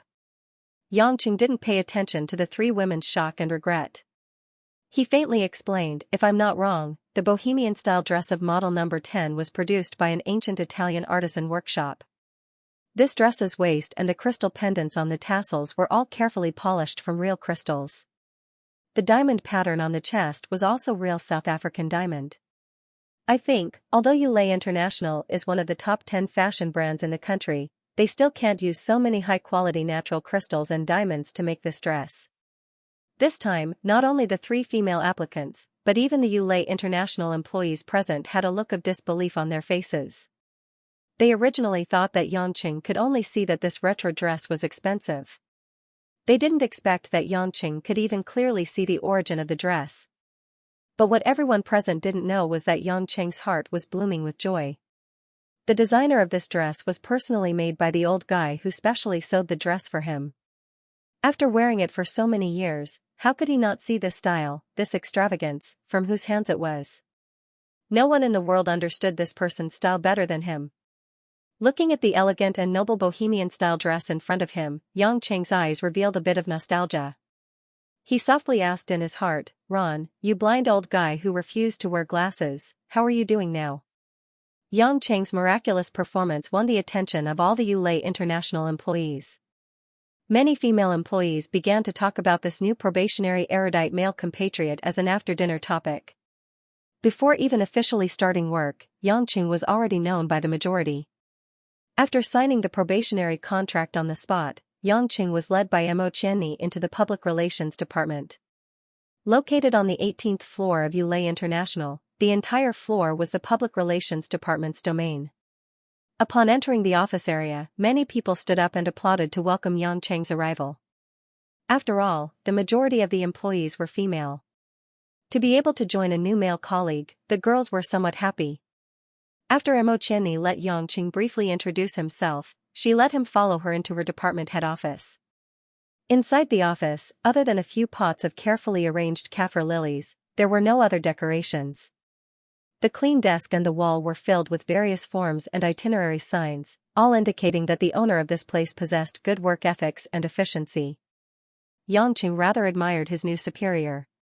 Although the intellectual beauty displayed by this woman was alluring, it was more of that kind of confidence and farsightedness, making people unable to have any thoughts of profanity. It could be seen that for such a young age to be able to sit in such a high-level position in a listed company, it wasn't just because of her looks. "Please take a seat, do you need something to drink?" Mo Qianni warmly smiled. "No need, I'm not thirsty." Xianxia shook his head. Mo Qianni smiled at him and shook her head. She still went to the water dispenser and poured a cup of water for him. "I asked you what you want to drink, not to quench your thirst, but to have a good talk with you." If you say you're not thirsty, isn't that the same as refusing to sit down and have a good talk with me? In the future, you will be a member of our company's public relations department. You can't be confused with these simple hints. Yangqing was somewhat at a loss. He had just entered the company and was already being intimidated by his superior. He somewhat helplessly smiled and said, "This. Miss M.O., I'm a rough person. I can run errands and other things, but I really don't know how to talk about business. I don't believe that a man who is proficient in Italian and German, and can recognize the handmade clothes made by an Italian craftsman with just a glance, is a so-called bore." Mo Qianni's bright and beautiful eyes stared straight at Yangqing. She leaned against the desk, looking graceful and graceful. This? Yang Chen was unable to refute Mo Qianni's sharp words, and could only spread his hands. "Miss M.O., it doesn't matter if you believe me or not, I'm only here to look for a job. In fact, I don't even know what public relations does. Of course, now that the contract has been signed, I will try my best to do it. I'm just telling the truth." Mo Qianni saw that Yang Chen's expression didn't look like he was faking it, so she changed the topic and said, "I looked through your materials just now. The materials you provided are very little. You only have a master's in marketing from Harvard University in the United States. However, among all the applicants, you are the only one with a master's degree from a famous university in the Ivy League. Therefore, you have been nominated to the final assessment list. Now, it seems that we didn't make a mistake. At least, you have excellent attainments in foreign languages and clothing. Lucky, lucky." Listening to the rapid-fire speech of his beautiful boss, Yangqing, who wouldn't even frown even if he was facing a sky full of bullets, suddenly felt a little guilty. Mo Qianni was a little dissatisfied with Yangqing's shallow speech. She sat in her seat and asked after a moment of silence, "Yangqing, since you said that you don't know anything about public relations, why did you apply for the job? The truth? Do you think that I want to hear lies? I think that you might like to hear lies. I'm afraid that you won't be able to stand the truth." Yangqing was a little embarrassed. "The truth? I want to hear the truth." Mo Qianni was a little angry. This new employee didn't have the slightest bit of respect for his boss. Yangqing took a deep breath. "Okay. Actually, the main reason why I applied for the job was because my wife asked me to find an office job." "Your wife asked you to find a decent job?" Mo Qianni felt like she was going to faint. She frowned and asked, "What was your previous job?" I sold mutton skewers in the West Side Market. I don't know if you've seen me before. I've had my stall for almost half a year," Yangqing said with a simple and honest smile. Mo Qianni felt like she was going crazy. A mutton skewer seller. The only qualified employee that was carefully selected from a large group of elites was actually a mutton skewer seller. "I don't think this is a good joke. Yangqing, I hope that you don't make a fool of me." "That's only making a fool of yourself," Mo Qianni said as calmly as possible. When Yangqing heard this, he was a little puzzled. How was this making a fool of himself? Therefore, he said with a serious face, "Miss M.O., you can look down on my job, but you can't look down on my character. Although I'm just a mutton skewer seller, I have no reason to make a joke out of my job. I sell mutton skewers. I'm proud." Mo Qianni's beautiful face turned pale. She clenched her teeth and said, "You're still saying that you're not making a fool of me? A man with a master's degree from Harvard University, proficient in 2 or more foreign languages, able to identify the origin of Italian handmade products, is a mutton skewer seller. Then what about the other applicants, the other people in society, what are they? Are they all vegetable peddlers?" She didn't expect that after speaking for a while, Yangqing really started to seriously ponder. He lowered his head and muttered to himself, then replied, "Miss M.O., I don't know if they have ever sold vegetables before, but you can ask them." You. Mo Qianni felt the world was spinning. What was this animal's brain made of? Was he really a human from Earth? Seeing that his new boss's face was suddenly flushed with anger, and her full chest was heaving up and down, Yangqing knew that he was in trouble. He hadn't even officially started work and he had already made his boss so angry. However, Yangqing really didn't know what to do. She didn't want to listen to his lies, but she got angry when he told the truth. What could he do? He could only bite the bullet and not say a word. Mo Qianni could be considered a heroine. Although she was angry, she quickly adjusted her emotions. However, the way she looked at Yangqing was no longer as friendly as before. It was obvious that she saw Yangqing as a playboy who came to make fun of her. Thinking of this, Mo Qianni sneered, "All right, I won't talk to you anymore. Your office seat is on the third row on the far right. I've already cleared it for you. There will be someone to hand in your work. You can leave now." "Oh, thank you, Miss Mo. I'll leave first." Yangqing was relieved. Just as he stood up, he suddenly thought of something. He turned around and picked up the glass of water on the table that he hadn't drunk yet. He raised his head and gulped it down. Then, he wiped his mouth with his sleeves and walked out of the office. Seeing this scene, Mo Qianni frowned again. She only felt that she didn't want to look at Yangqing anymore. However, she remembered that she had already signed the contract. If she wanted to fire Yangqing in advance, she would have to pay a lot of liquidated damages. Such a move must be approved by the president. After all, even if it was a probation period, he was still a staff of the headquarters. He wouldn't be working with the management of the branch company. After thinking for a while, Mo Qianni dialed a number directly. "Hello." The voice of the woman on the other side of the phone was fresh and soft. Mo Qianni hesitated for a moment, but still said, "President, I want to fire the new probation male public relations officer hired today. He has serious problems with his attitude, integrity, and ability. There are many specific reasons, and I hope to get your approval." The woman who was called president was silent for a while before saying, "You have always been very cautious. Since you have signed the contract, why do you want to go back on it immediately? You send me his information. I'll make a decision after reading it." "Okay, President." After Mo Qianni hung up the phone, she sighed helplessly. Then, she opened the database and sent Yangqing's information to the president's office through the company's internal network. Yangqing greeted some enthusiastic new colleagues as he slowly walked to his seat. As soon as he sat down, he was surrounded by a few pretty uniformed girls. All of them were staring at him. "Handsome, let's get to know each other. My name is Zhao Hongyan." This was a girl with big wavy hair wearing a beige suit. She had a pair of phoenix eyes and was exceptionally charming. At this moment, she extended her white and warm hand and introduced herself.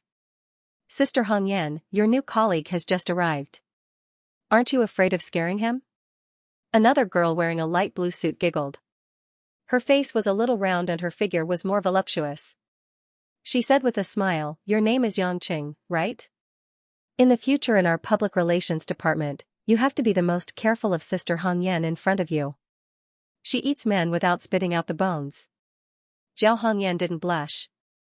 She snorted and reached out to pinch the voluptuous girl's perky buttocks. "Zhang Kai, stop it. Who doesn't know that your needs are the biggest? You can't sleep without a man at night." "Humph, that's not it. Sister Hongyan, look, our sister Mingyu hasn't married anyone yet. No matter how hard we try, we can't win against her." Following Zhang Kai's gaze, Yangqing looked at the last silent girl. This was a tall girl wearing a pink suit. Her shoulder-length hair was slightly dyed with a few strands of drunken purple. Her delicate facial features revealed a unique flavor of a mature woman. Lu Mingyu smiled sweetly. "What are you guys fighting for?" "I'm just welcoming a new colleague. I'm not as dirty as you think."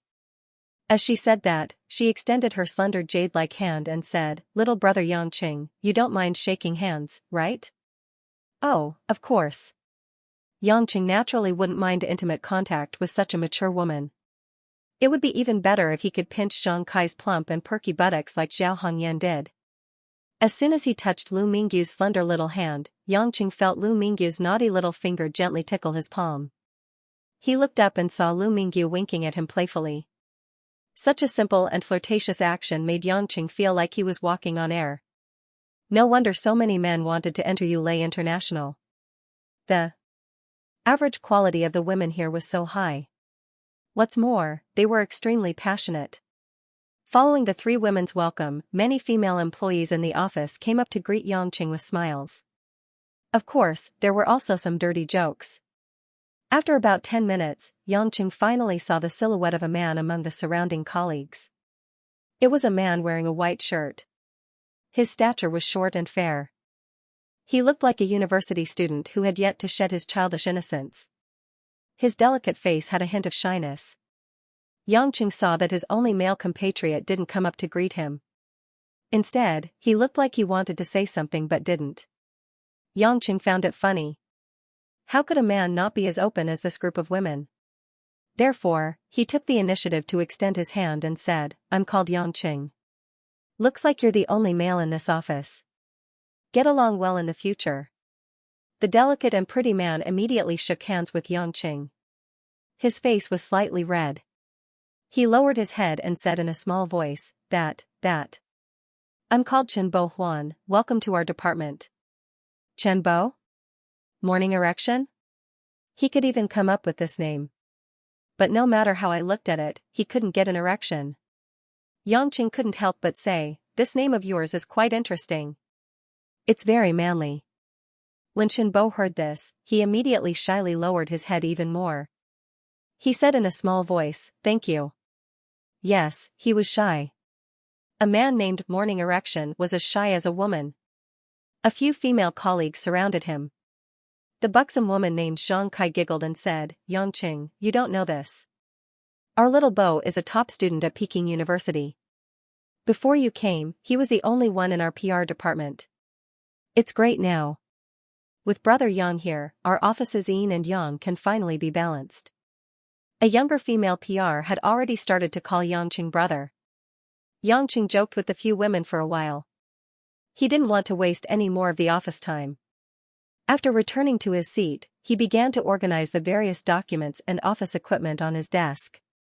The desk closest to Xianxia was the seat of Zhao Hongyan, who was the first to shake hands with him. Zhao Hongyan smiled and asked, "Handsome, do you need help? If there's anything you don't understand, just say it."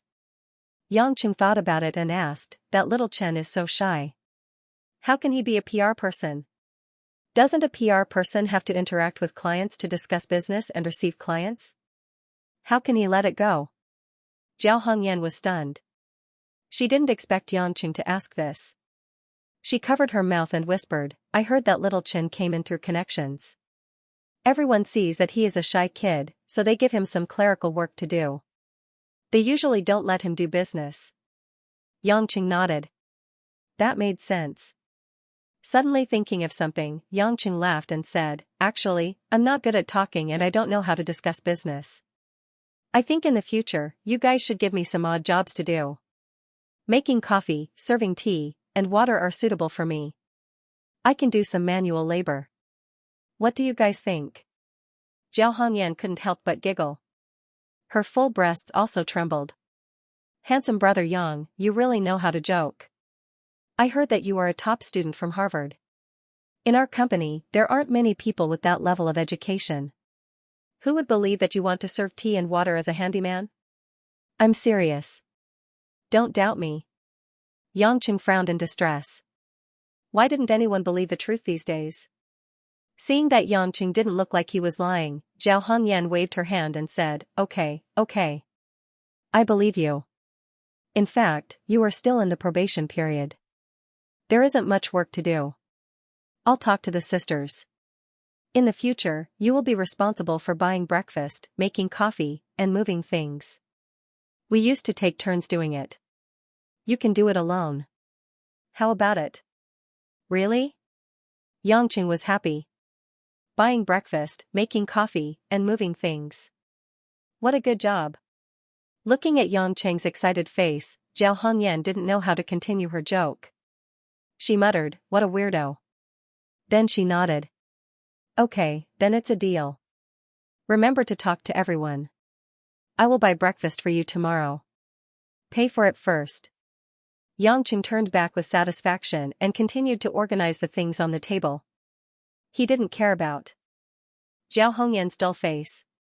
5 minutes later, when Zhao Hongyan wanted to see what Xianxia was doing again, Zhao Hongyan was dumbfounded. At this moment, Xianxia had already placed all the documents on the table into the cardboard box under the table, leaving only the computer on the table. On the computer screen, there was an image that couldn't be more familiar, the Pokemon version of Liancon. This guy. He really wants to be a little handyman. On the first day of work, he plays little games. Zhao Hongyan felt a little dizzy. At this time, a woman wearing a black close-fitting dress and white stockings with a plain and old-fashioned appearance suddenly walked into the office of the Public Relations Department. She calmly asked, "Is the newly recruited Xianxia here today?" Seeing this woman, many of the staff present showed a surprised look. Then they looked at Xianxia strangely. Xianxia regretfully closed the half-finished Lian. He looked up and asked, "Yes, what's the matter, big sister?" Big sister. The female employees on the scene almost burst out laughing. Sure enough, hearing this title, the woman in black frowned and said in an even more unfriendly tone, "I am the CEO's secretary and assistant, Wu Yu. The CEO wants to see you now. You go with me immediately." CEO? Why does the CEO want to see me when I just entered the company on the first day of work? Yangqing stood up in confusion, but he still followed Wu Yu out of the office without asking any more questions. As soon as Yangqing walked out, the entire public relations department office was boiling. Obviously, they all felt that this was an extraordinary matter. In the department head's office, Mo Qianni saw the scene outside and revealed a somewhat puzzled look. Following Wu Yu, who had a jet-set figure, they took the elevator all the way to the top floor of the Yulei building. The entire floor was the CEO's office and resting room. Fashionable and avant-garde transparent materials, as well as a variety of tender bonsai plants, decorated the entire floor to be fresh and free from vulgarity, bright and spacious. Every detail was handled subtly, fully demonstrating the distinguished identity of the CEO in a large family enterprise. "Secretary Wu, what did the CEO call me for?" Following behind, he curiously asked. Wu did not answer, and continued to walk silently, the sound of high heels hitting the ground rhythmically. Yangqing was helpless, thinking that this woman was probably sexually apathetic, so he did not ask any more. However, Yangqing was somewhat regretful. Yesterday he should have checked the information of the CEO of Yulei International, should not have only looked at the recruitment materials. If he had understood in advance, he would not be so clueless now. Suddenly wanting to meet his immediate superior seemed to be at a loss what to do. Here we are. Walking to a beautifully carved, milky white elegant door, Wu Yu coldly stared at Yangqing and said, "The CEO is inside, you go in by yourself, pay attention to your tone, it is best to be more respectful." Regarding Wu Yu's inexplicable strict tone, Yangqing was not angry, instead he felt that this woman was more and more pitiful, if not sexually apathetic. Why would she look at men so displeasing to the eye? "I am already so manly, can't she see that other female employees like me so much?" Ignoring this pitiful secretary, Yangqing very naturally opened the door, and walked into the core position of power in the Yulei building. As soon as he entered the door, Yangqing smelled a familiar scent. The air was filled with a faint jasmine scent, warm and refreshing, reminding Yangqing of his own wife Lin Ruashi. Didn't that cold girl also smell like this?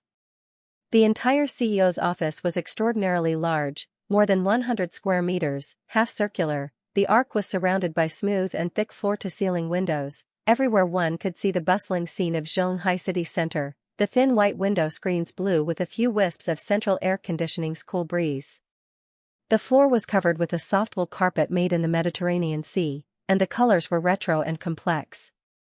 Several green potted plants were placed around the desk and the corners, complementing the lighting of the entire office. The crystal chandelier on the ceiling was also a rare collectible.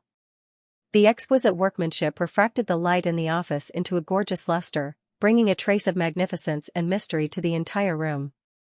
Several silver-textured metal bookshelves were filled with all kinds of atlases. Next to the bookshelves was a huge mahogany desk.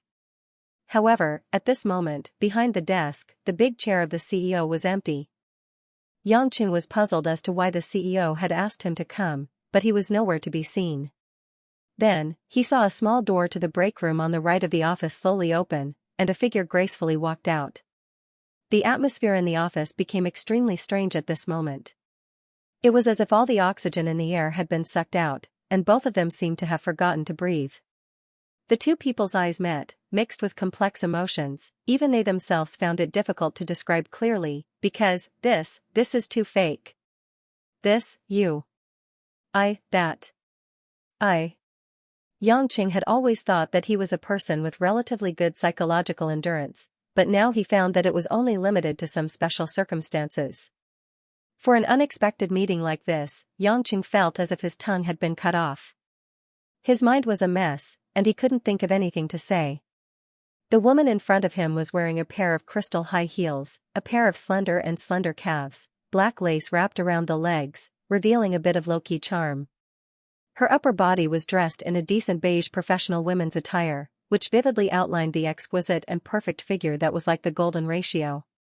Her perky buttocks were even more set off by the tight waist, making people's blood boil. Her long ink-like hair was neatly tied up, making her elegant swan-like snow-white jade neck even more dazzling. Not only that, but what was irresistible was that God had also bestowed her with a beautiful face that no one could resist. You what? Lin Ruoshi looked at the shameless man in front of her, who looked as if he had eaten a cockroach and couldn't speak, and that trace of complex nervousness from before vanished into thin air. Instead, she playfully said, "Haven't you always been very good at talking, very good at pretending? What, now you can't even say half a sentence clearly?" Yangqing opened his mouth for a while, but couldn't say a complete sentence. In the end, he could only angrily run to the water dispenser in the corner of the office, grab a paper cup, and poured a large cup of water. Gudong gudong, he gulped it down in one gulp, wiped his mouth, and stabilized his state of mind. Turning around, he once again faced the sudden appearance of Lin Ruoshi. At this moment, Lin Ruoshi had already taken out the dignity of the head of Yulei International, this giant of the fashion industry. Quietly leaning against the slightly larger CEO's leather chair, she calmly and indifferently looked at Yangqing. Like a statue of a goddess that couldn't be profaned, solemn and clean. Life is like a play, and the play is like life. Yangqing silently looked at the woman in front of him for a long time, and couldn't help but laugh. "Good little Ruoshi, my wife, why didn't you say earlier that you are the CEO of Yulei, so that I wouldn't have to work so hard to find a job? Just arrange a small security guard for me, it's clean and sits in the office. Mr. Yangqing, pay attention to the way you address me. In the company, I am your immediate superior." A trace of cold light flashed in Lin Ruoshi's beautiful eyes. This man in front of her was quite honest just now. Why did he suddenly start to talk nonsense again? Yangqing laughed and said, "In the company, you are my superior. Does that mean I can call you that outside the company?" "No." Lin Ruoshi quickly denied. How could this man think of such a disgusting way of addressing me? She frowned and said, "You can call me by my name, but you are not allowed to use those disgusting things." Yangqing ignored her. At this moment, his mood had also calmed down. The stimulation just now had been reduced to a negligible degree, so he unceremoniously pulled a chair and sat down opposite Lin Ruoshi's desk. He crossed his legs and sighed, "Well, let's not talk about those things. Why did General Lin call me here?" Only then did Lin Ruoshi remember the purpose of calling him up. After rolling her eyes at Yangqing, she turned the computer screen on the desktop 180 degrees, pointed at Yangqing's application information on the computer and said, "Your information says that you graduated from Harvard University with a master's degree in marketing management and a full scholarship winner. You are also proficient in English and French." Yangqing glanced at his own information. In his heart, he more or less understood what Lin Ruoshi wanted to ask. He could only nod and say, "That's right." "Why?" "A master's degree from Harvard University. Proficient in English and French." Lin Ruoshi looked as if she was seeing Yangqing for the first time. She sized him up and said, "Aren't you selling mutton skewers in the West District? How can you have such a background?" Yangqing, who had long thought of an excuse, repeated, "When I was a child, I was separated from my family and sold to the United States. After being adopted by a kind-hearted person, I grew up in the United States. I went to university and learned French. But I don't have any great ambitions. After my adoptive parents died, I returned to China to sell mutton skewers to pass my days. You can ask those hawkers in the West District.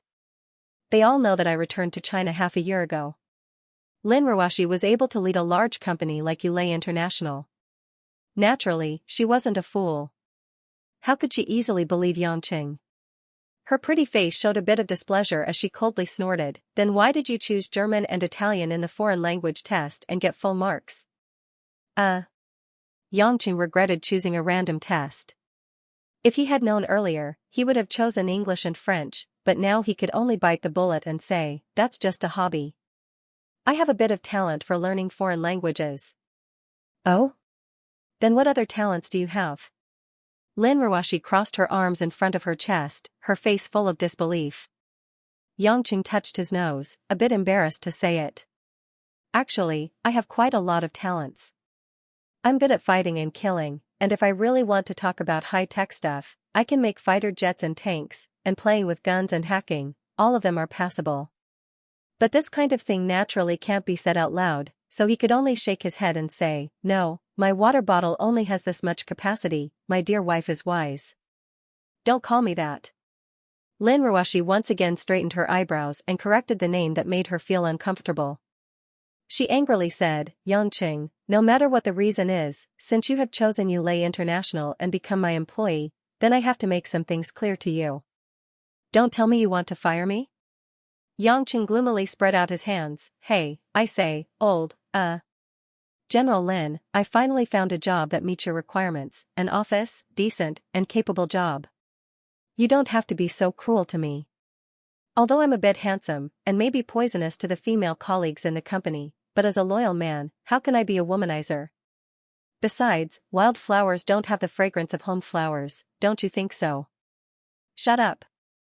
Lin Ruoshi couldn't take it anymore and slammed the table, her mouth pouting. This person's skin is too thick. Could it be that all the top students who graduated from famous universities are like this? Or is it that Americans have a different taste? The corner of Yangqing's mouth twitched as he tried to hold back his laughter. He didn't know why, but every time he saw his cheap wife's embarrassed look, he couldn't help but like it. It was just like the mood that a certain poet wrote, the gentleness when she lowered her head, just like the shyness of a lotus flower in the cold wind. Of course, Lin Ruoshi may be a lotus flower, but she is not necessarily gentle. Her reserved pride of a mature city woman, coupled with the pure and spoiled taste of a little girl, is the most attractive part of her. After a long while, Lin Ruoshi finally calmed down and glared at Yangqing with killing intent. "Yangqing, we need to set some rules in the company." "Fine, as long as you don't fire me, I'm fine with anything." Yangqing didn't want to argue with this girl. "First, you're not allowed to call me those cheesy names. You're only allowed to call me General Lin or CEO, just like any other employee. Second, you can't come to my office for no reason, or get too close to me in public. You have to keep your distance. Third, you can't tell anyone else in the company about our marriage. You have to keep it a secret in front of unnecessary people. Fourth." "Wait. Didn't we agree on 3 rules? Why is there a 4th? Yangqing raised his hand in protest. "Pa." Lin Ruoshi slammed her hands on the table and widened her almond-shaped eyes. "If I say there are rules, then there are rules. If I say there are rules, then there are rules. Don't interrupt." Yes." Yangqing smiled bitterly. Lin Ruoshi continued, "Fourth, as long as you work in my company, I will supervise you. You are not allowed to disrupt the company's normal work order. As long as you behave yourself, I will not fire you. I will even ensure that you continue to dawdle in the company, but you are not allowed to cause trouble for no reason." Fifth. After listening to Lin Ruoshi for more than 10 minutes, Yangqing yawned. At this moment, Lin Ruoshi was almost done. "General Lin, are you done? If you're done, I'll go downstairs first," Yangqing said with a flattering smile. He was afraid that another rule would pop up. He had forgotten how many rules there were. Lin Ruoshi pondered for a moment and nodded. "Let's stop here. You have to abide by every rule. In short, I won't care how you mess around outside. That is your privacy. We won't invade each other's privacy. But in the company, you have to listen to me and behave yourself." "Yes, yes, yes." Yangqing hurriedly agreed. He stood up and was about to leave. At this moment, the blue stylish phone on the desk rang. Lin Ruoshi reached out and pressed a button. She heard the voice of the frigid secretary. Wu Yu, General Lin, General Manager Su Jihong wants to invite you to dinner at Blue Bay Hotel at 6 o'clock. He wants to discuss the cooperation between Donghua Technology and Yulei International for this year's fall fashion show. Hearing the name Su Jihong, Lin Ruoshi obviously frowned. Wu Yu, can't I reject it? Wu Yu hesitated on the other end of the phone and said, General Lin, you have rejected Mr. Su's previous 3 private invitations. This time, we are discussing the fall fashion show. The layout of each exhibition area needs the support of Donghua Technology's resources and connections. The other party's reasons are very good. If you reject it, it's a bit. Okay, I got it. Lin Ruoshi pursed her lips. Help me arrange it. I will go tonight. I won't book 2 seats. General Lin, do you need me to go with you? No. Lin Ruoshi raised her head and glanced at Yangqing, who was about to sneak out of the door. I will drive myself. You can go home after work. Okay, General Lin.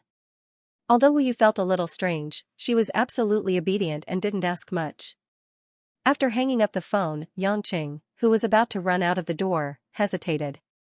He turned his head and smiled bitterly. General Lin, you don't really want me to go, do you? I remember the Blue Bay Hotel is a 5-star hotel. Do I look like someone who is going to a 5-star hotel? And I don't know anything about business. I can't help. Lin Ruoshi sneered. You think I am willing to take you there? You are a guy who will lose face and talk nonsense. It's just that this is the time when I marry you. When we get there tonight, you have to find a way to stop Su Jihong from getting close to me. It's best to make him completely give up. Can you attack with your body? Yangqing was a little impatient. How about I go and kill him? No. Even if you can't let him get close to me, you have to let our business talk. Lin Ruoshi said word by word. Sucking in a breath of cold air, Yangqing looked at Lin Ruoshi with a strange look and muttered, I say, General Lin, are you hiring a husband or an Oscar-winning actor? We signed a contract. You have to play your role in front of outsiders. A man must keep his word. Lin Ruoshi saw Yangqing's deflated look and felt a little proud in her heart. Time passed quickly. Yangqing returned to the public relations department. After chatting with the female colleagues who were curious about why he was called into the CEO's office, it was almost time to get off work. For the whole afternoon, only Mo Qianni was sitting in the office angrily. She didn't understand why the CEO, Lin Ruoshi, who always valued her opinion, would directly reject the suggestion to fire Yangqing. Also, why did she call Yangqing to her office? Could it be that Yangqing has a special background? These questions kept lingering in Mo Qianni's mind. She couldn't even sleep at night. Back to Yangqing. After rejecting a group of female colleagues' welcome party, he quietly went to the underground parking garage of Yulei International. He sat in Lin Ruoshi's Bentley Elegance and went to the Blue Bay Hotel. Night fell in Zhonghai. A man and a woman didn't know what the other was thinking. The young couple's first show of affection came with a phone call from Su Jihong. The Blue Bay Hotel was a 5-star hotel that had just been completed 2 years ago. It was located at the edge of a resort in the east of Zhonghai City, nestled against a lake. The entire hotel's color scheme was fresh and elegant. The rich Scottish style of the building attracted many upper-class workers to come here to discuss business. As soon as they got off the car, Lin Ruoshi walked to Yangqing's side. She suddenly reached out and held on to Yangqing's arm, pretending to be a happy little woman, and lightly said, "Let's go." Yangqing smiled. "How can you act like this? If you want people to know that you are close to me, you should at least show a smile. If you keep acting like an iceberg, people will think that you are a resentful woman." "You are the resentful woman." Lin Ruoshi frowned in embarrassment. In the end, she still couldn't show a smile. In fact, even holding on to Yangqing's arm was already a great challenge for her. She shook her head and said, "Let's do it like this. Don't reveal anything, and it will be fine." Yangqing thought that no one would believe it, but he didn't say it in the end. Since this somewhat naive CEO's wife wanted to act, then he would play with her. Along the way into the hotel, there were ancient Athenian-style columns and goddess sculptures on both sides. After entering the hotel lobby, there were all kinds of Western-style oil paintings of people and sceneries. The magnificent decorations filled the entire Blue Bay Hotel with the perfect fusion of fashion and classicism. The guests who came and went were well-dressed, and their faces were filled with a bit of arrogance. "I don't like oil paintings." Xianxia smacked his lips. "I always feel that oil paintings are not as good as photos. It is clearer." Holding on to Xianxia's arm, Lin Ruoxi was slowly admiring the paintings in the corridor. She glanced at Xianxia with disdain. "If you don't have the ability to appreciate, then don't talk. No one will think that you are mute." "That's right. Otherwise, why would I sell mutton skewers?" Xianxia said proudly. Lin Ruoxi rolled her eyes at him and whispered, "Remember, when we go in, don't talk unless I signal you to speak." "Yes, General Lin." Xianxia held back his laughter and nodded. Under the guidance of a well-dressed etiquette lady, the two of them walked to a large private room by the lake. Looking up, the name of the private room turned out to be Judas with a strong religious style. The milky white carved wooden door was opened at this moment. A rugged man in a black boss suit with slightly curly hair and an untrimmed beard suddenly stood at the door with a simple and honest smile. He made a pleased gesture and said, "Welcome, Miss Lin. My young master has been waiting for a long time."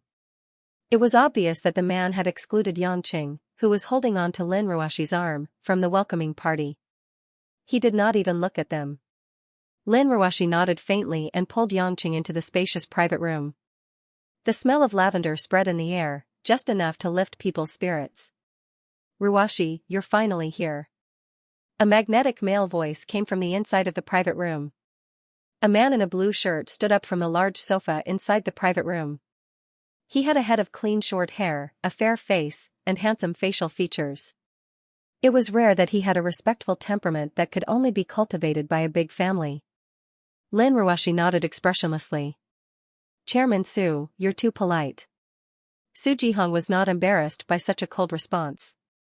He still walked forward with a face full of smiles. With a mature man's modest smile, he said with a bit of sincerity, "I've invited you several times, and it's rare for you to be free. Your father has talked to me several times about you, saying that you're busy with work. In fact, I really don't mind. I'm already very satisfied that you can come and have a meal with me." It was hard to imagine that a general manager of a listed company, the eldest son and first successor of one of the top 5 families in Shanghai, would intimately say to a woman, "I'm already satisfied that you can have a meal with me." It was hard to imagine what effect it would have on other women. However, Lin Ruoxi did not seem to be affected. She only reluctantly said, "You're too polite," and did not say anything else. Su Jihong did not feel that there was anything wrong with it. He personally pulled a chair for Lin Ruoxi and gestured for her to sit. "Come, please sit, Ruoxi." From beginning to end, Su Jihong and the rugged man, master and servant, acted as if they did not see Lin Ruoxi holding a man's hand. It was as if the man's existence was like air. At this moment, Lin Ruoxi also felt that she had underestimated Su Jihong's intelligence. The other party's actions clearly showed that he did not take Xianxia seriously. It seemed that he had already investigated Xianxia's background. Who would believe that a big company's CEO would marry a mutton skewer vendor that he had never met? It seemed that Su Jihong had long known about Lin Ruoxi's little scheme of fake marriage. Lin Ruoxi could only let go of Xianxia's hand and sat down. Xianxia did not feel uncomfortable, and he planned to pull a chair and sit beside Lin Ruoxi. At this moment, the man who had been smiling without saying a word suddenly appeared in front of Xianxia. He pushed the chair back and said with a smile, "May I know who this gentleman is? My young master has only invited Miss Lin for dinner." Without waiting for Xianxia and Lin Ruoxi to speak, Su Jihong, who had a gentle smile on his face, said, "Furball, don't be rude. I believe that this is Ruoxi's older brother, or else why would they come together?" "Older brother?" Xianxia was a little surprised by the master and servant's acting skills. He smiled and said, "Ah. Not simple. You all know that my little Ruoxi often calls me good big brother in bed." Silence. A suffocating silence. Let alone Su Jihong and Furball, who had just been ridiculing Xianxia, even Lin Ruoxi choked at Xianxia's sudden and shocking words. Her almond-shaped eyes widened as if she wanted to strangle Xianxia to death. This scoundrel. How could he say something like that? Although she knew that this was a deliberate counterattack against Su Jihong and his servant, these words were too. Hearing such lewd words, Lin Ruoshi could not help but recall how she had inexplicably gone to Mount Wu with him a few days ago. Her dainty face instantly blushed, making her look tender and alluring. As for Su Jihong, when he saw Lin Ruoshi suddenly become shy like a little girl, he was first mesmerized by this sudden blossoming of a beautiful flower, but when he thought about how Lin Ruoshi had actually become shy because of this man's words, he felt a chill in his heart. Could it be that their relationship was not so simple? The pale Su Jihong forced a smile and said, "Sir, you really know how to joke, but since you're here, then we're friends. Furball, you're not allowed to joke around with this gentleman. Everyone, please sit down." Yangqing could not help but think more highly of Su Jihong. It seemed that he was not some brainless rich second-generation heir and still knew how to endure. Lin Ruoshi was indeed a strong woman. Although she was irritated by this atmosphere, she kept in mind her main goal for coming here and quickly calmed herself down. She said to Su Jihong, "Chairman Su, let's first talk about the cooperation for the fall fashion release. It's still early." All right. Su Jihong no longer paid any attention to Yangqing, quickly regaining his elegant smile. "Whatever Ruoshi says, we'll do. Today, the host will do as the guest pleases." Although Su Jihong was clearly trying to curry favor with Lin Ruoshi, when it came to business, he retreated and advanced at the same time. He would concede the benefits that he should concede, and he would not let go of the opportunity that he should fight for. In fact, Su Jihong was very clear that when dealing with a woman like Lin Ruoshi, blindly pleasing her would not work. As a businessman, he had to have a way to convince the other party. If he could give up his career for a woman, how could such a man win the heart of a strong woman like Lin Ruoshi? Similarly, after entering the formal meeting, Lin Ruoshi also became more talkative. She was not good at private socializing, but when it came to business, this unbelievably beautiful woman also had the demeanor of a gossipy woman. Many times, she would argue for what was right, and only stop when she got the most benefits. As a result, after about an hour or so, Yang Chen, who was bored to death, could only stare at Furball, who also had nothing to do. Furball was clearly interested in Yangqing, and from time to time, he would give Yangqing a few provocative glances. Yangqing honestly did not like this unkempt brawny man. Although from the moment he entered the door, Yangqing could tell that this guy's battle prowess was comparable to that of an elite international mercenary, and he should have been an instructor in the Marine Corps. However, this kind of guy could only be considered an ordinary person, and was not at the level of a warrior in Yangqing's eyes. So, when Harry Ball looked at him with a teasing and scornful gaze, Yang Chen had the urge to give him a slap to wake him up. But when he thought about it, he was now considered a white-collar worker, and it was better not to casually hit people. He had to take his wife's business into consideration.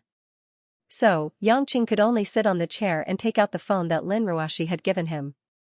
He downloaded a game called Bubble Bobble and began to seriously play. "Alright, I hope Chairman Su can keep his promise. In this year's fall fashion show, your company's stage design and our company's fall fashion show will definitely win a wider market." Lin Ruoshi finally signed the revised contract. Because she had been talking for a long time, her cheeks were flushed, revealing a rare gentleness. Seeing this scene, Su Jihong was stunned for a moment before he nodded solemnly and said, "Definitely. I hope we can cooperate happily." The two of them exchanged documents before settling their work matters. It was already past 7 o'clock in the evening. "Business is done. I think you must be hungry, Ruoshi. Let's serve the dishes." Lin Ruoshi was indeed hungry. Like other women, in order to maintain her figure, Lin Ruoshi only ate a small sandwich for lunch. After working so late, she was also hungry, so she nodded lightly. Su Jihong clapped his hands, and the waiter at the door immediately began to busy himself with a smile. Dinner was traditional Western cuisine. When a set of Western cutlery was placed on the table, Lin Ruoshi looked at Yangqing worriedly. It was obvious that the sudden change to Western cuisine was to embarrass Yangqing again. "Sir, what is your name?" Su Jihong looked at Yangqing with a faint smile. "My surname is Yang, and my name is Chen." Yangqing yawned. He was also sleepy and hungry. Seeing that it was Western cuisine, he muttered in his heart, "It's not as good as a bowl of ramen." "Mr. Yang, it's our first time meeting, and I don't have any good gifts. I specially ordered a bottle of 1992 Nebbiolo, and I hope Mr. Yang can have a taste." With that, he signaled the waiter to bring over a bottle of beautifully packaged red wine. Xianxia sneered in his heart, but he didn't say anything. He raised the wine glass on the table with 3 fingers and let the waiter pour the red wine into the glass. The waiter only poured a little bit and stopped. Xianxia wasn't surprised. He took back the glass, shook it gently, and smelled it again. He tilted the glass and put the wine on the tip of his tongue to take a small sip. Seeing this, Lin Ruashi, who had been a little nervous, relaxed. Yes, this rascal grew up in the United States after all. He must have eaten traditional Western cuisine, but I don't know if he knows famous red wine like Nebbiolo. I hope he doesn't talk nonsense and embarrass himself. There was a flash of surprise in Su Jihong's eyes, and he asked with a smile, "How does Mr. Yang feel?" The raw materials of Nebbiolo are mainly from Italy's Piedmont, Barolo, and Barbaresco regions. The highest level is the general French Margarita Bordeaux red wine, which is not particularly outstanding. However, this kind of wine has the fragrance of cloves, pepper, licorice, plum, dried plums, and rose. More importantly, it has a bitter chocolate taste, so it is still relatively different. Xianxia said unhurriedly as if the wine was brewed by him. This time, Su Jihong was obviously a little surprised. In fact, even if he often drank this kind of wine, he couldn't say such detailed information. He wouldn't believe that Xianxia just happened to know this. After all, every action of Xianxia was in line with the standard etiquette of an upper-class gentleman eating Western food. Mr. Yang is really knowledgeable. No wonder Ruashi asked you to accompany her. Su Jihong said with a fake smile. It's just SOSO. Xianxia was really not interested in talking to this hypocritical man. He said straightforwardly, "If I don't have some skills, how can I be my little Ruashi's husband?" "Right, my wife?" As he said this, he looked at Lin Ruashi ambiguously. Lin Ruashi's sweet dimples instantly turned fiery red. Although she knew that Xianxia was helping her block Su Jihong's attack, being called wife in this kind of situation still made her heart a little unbearable. Her heart almost jumped to her throat. She nodded somewhat stiffly and said with a mosquito-like voice, then she pretended to be calm and lowered her head to sip the red wine in the glass to cover up her embarrassment. Su Jihong never thought that the man selling mutton skewers in front of him would really dare to make a deal with him directly. He even teamed up with Lin Ruashi to put on a show to fool him. One hand holding the crystal-clear goblet, his veins popped out. His face was a little green as he laughed dryly and said, "So the two of you have tied the knot. I'm really sorry. I was rude." No. Xianxia smiled indifferently and said, "I know. With my conduct, being able to marry my Ruashi is like sticking a flower in cow dung. It's normal that manager Su didn't see it. I don't care about these things. Originally, I was worried that I didn't have much money in my pocket. How could I take my wife to eat a good meal? I didn't expect President Su to treat me. You are really too considerate. The implication was that you are just a fool who gave money." Su Jihong endured his anger and took a sip of red wine. He smiled and said, "Mr. Yang must be joking. To be able to get Ruashi's appreciation, how could I be short of money? Let's serve the dishes." "Okay, serve the dishes." Xianxia didn't seem to notice Su Jihong's fiery eyes. He picked up his knife and fork with a mischievous smile. He let the waiter behind him put the appetizers on the table and started eating. Lin Ruashi heard Su Jihong's angry words. Her heart was a little perturbed, but when she saw Xianxia eating and drinking like a country bumpkin, she found it a little funny in her heart. This person just doesn't have a proper occupation. He is obviously proficient in Western food and Western food culture that I can only look at from behind, but he has to eat in such an indecent manner. It's really inexplicable. Gradually, Lin Ruashi's worry also dissipated. Who cares? Since things have come to this, I will just take one step at a time. Thinking like this, Lin Ruashi felt very hungry and started to move her knife and fork. During dinner, due to Xianxia's huge appetite, the original main dish of steak was added to 3 portions, and only then did the meal come to an end. Su Jihong felt as if his heart was bleeding. This mutton skewer vendor in front of him who was burping and talking about how comfortable he was just toying with him.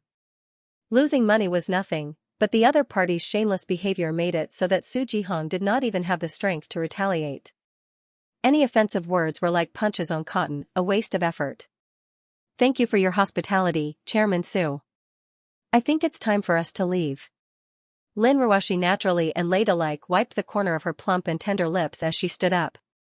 Su Jihong smiled, but he was already somewhat tired. Ruoshi, it's already so late. Why don't I have Furball send you back? It's not safe for you to drive yourself at night. No need, no need. Yangqing chuckled. Don't you have me? After eating 4 steaks, I'm now full of strength. Chairman Su, your steaks are really awesome, it's like I've taken Viagra. I guarantee that I'll be full of energy for the whole night. Hearing these vulgar words, the waiters in the room could not help but laugh, and they looked back and forth between Yangqing and Lin Ruoshi ambiguously. Even a fool would know what they were thinking. Meanwhile, Lin Ruoshi's pretty face turned red, and she secretly pinched Yangqing's arm. She felt that this was too embarrassing. Su Jihong. Cursed savage, bumpkin, and beast in his heart, but he could only stiffly smile. You're too polite, Mr. Yang. It's what I should do. Furball, see them out. Lin Ruoshi did not want to stay in the room any longer. She grabbed Yangqing's hand and quickly left the room. She felt like she was being stared at by the waiters around her ambiguously, and her face was burning. Only when the two of them were sent off did Furball return to the room in a sloppy manner. Su Jihong had long since relaxed his body and was sitting on the large sofa, letting a waitress from the Blue Bay Hotel massage his shoulders. Sent away? Su Jihong half closed his eyes and asked in a low voice. Furball fished out a cigarette from his pocket, lit it, and took a deep drag. He grinned, revealing a mouthful of waxy yellow teeth. I've sent her off. Miss Lin's car drove pretty fast, disappearing like a wisp of smoke. Humph. Su Jihong sneered and said, this stupid woman. She thinks she can just find a man to keep me out. She underestimates me too much. Boss, do you want me to get rid of that young guy? That kid is clearly going against you, boss. Furball rubbed his hands together. Don't make a move yet. Just send a few people who know how to do things. We have to know his background first. I don't believe a mutton skewer seller would know what Nebbiolo is. Also, although he's a bit vulgar, he doesn't look like an idiot. Boss, you're thinking too much. In this day and age, you just have to go on the internet and you'll know everything. If he really is a big shot, why would he sell mutton skewers? Furball disdainfully said. The collapse of a 1,000-mile dam can be caused by an ant's hole. We have to be cautious. This is why you're the follower and I'm the boss. Su Jihong squinted his eyes and lightly said. All right, whatever you say, boss. I'll go out on the streets tomorrow and find a few hoodlums to teach that brat a lesson. If he dies, then he deserves it. Harry Ball scratched his head, then asked in confusion, Boss, I say, why do you need to hang yourself on a tree? Miss Lin is beautiful, but there are many beautiful women in Zhonghai City. If boss wants to play with women, then they'll all throw themselves at him. Not like me, old Mao. With my looks, if I don't throw out a large sum of money, those whores will ignore me. After saying that, he touched his big bearded face. What do you know? Su Jihong said, a woman's appearance is just a bag of skin. With Lin Ruoshi's appearance, although in the whole of Zhonghai it's hard to find a woman that can compare to her, but that doesn't mean there aren't any in the whole country. Not to mention, the world is so big, there are millions of beautiful women. Then why is boss chasing after Miss Lin? Furball seemed to find it hard to understand. Furball, do you think a woman, especially a woman who has been beautiful since she was young, can take charge of a big company like Yulei International in her early 20s just because of her looks? Her temperament, in Zhonghai's upper-class circle, is famous for being cold and aloof.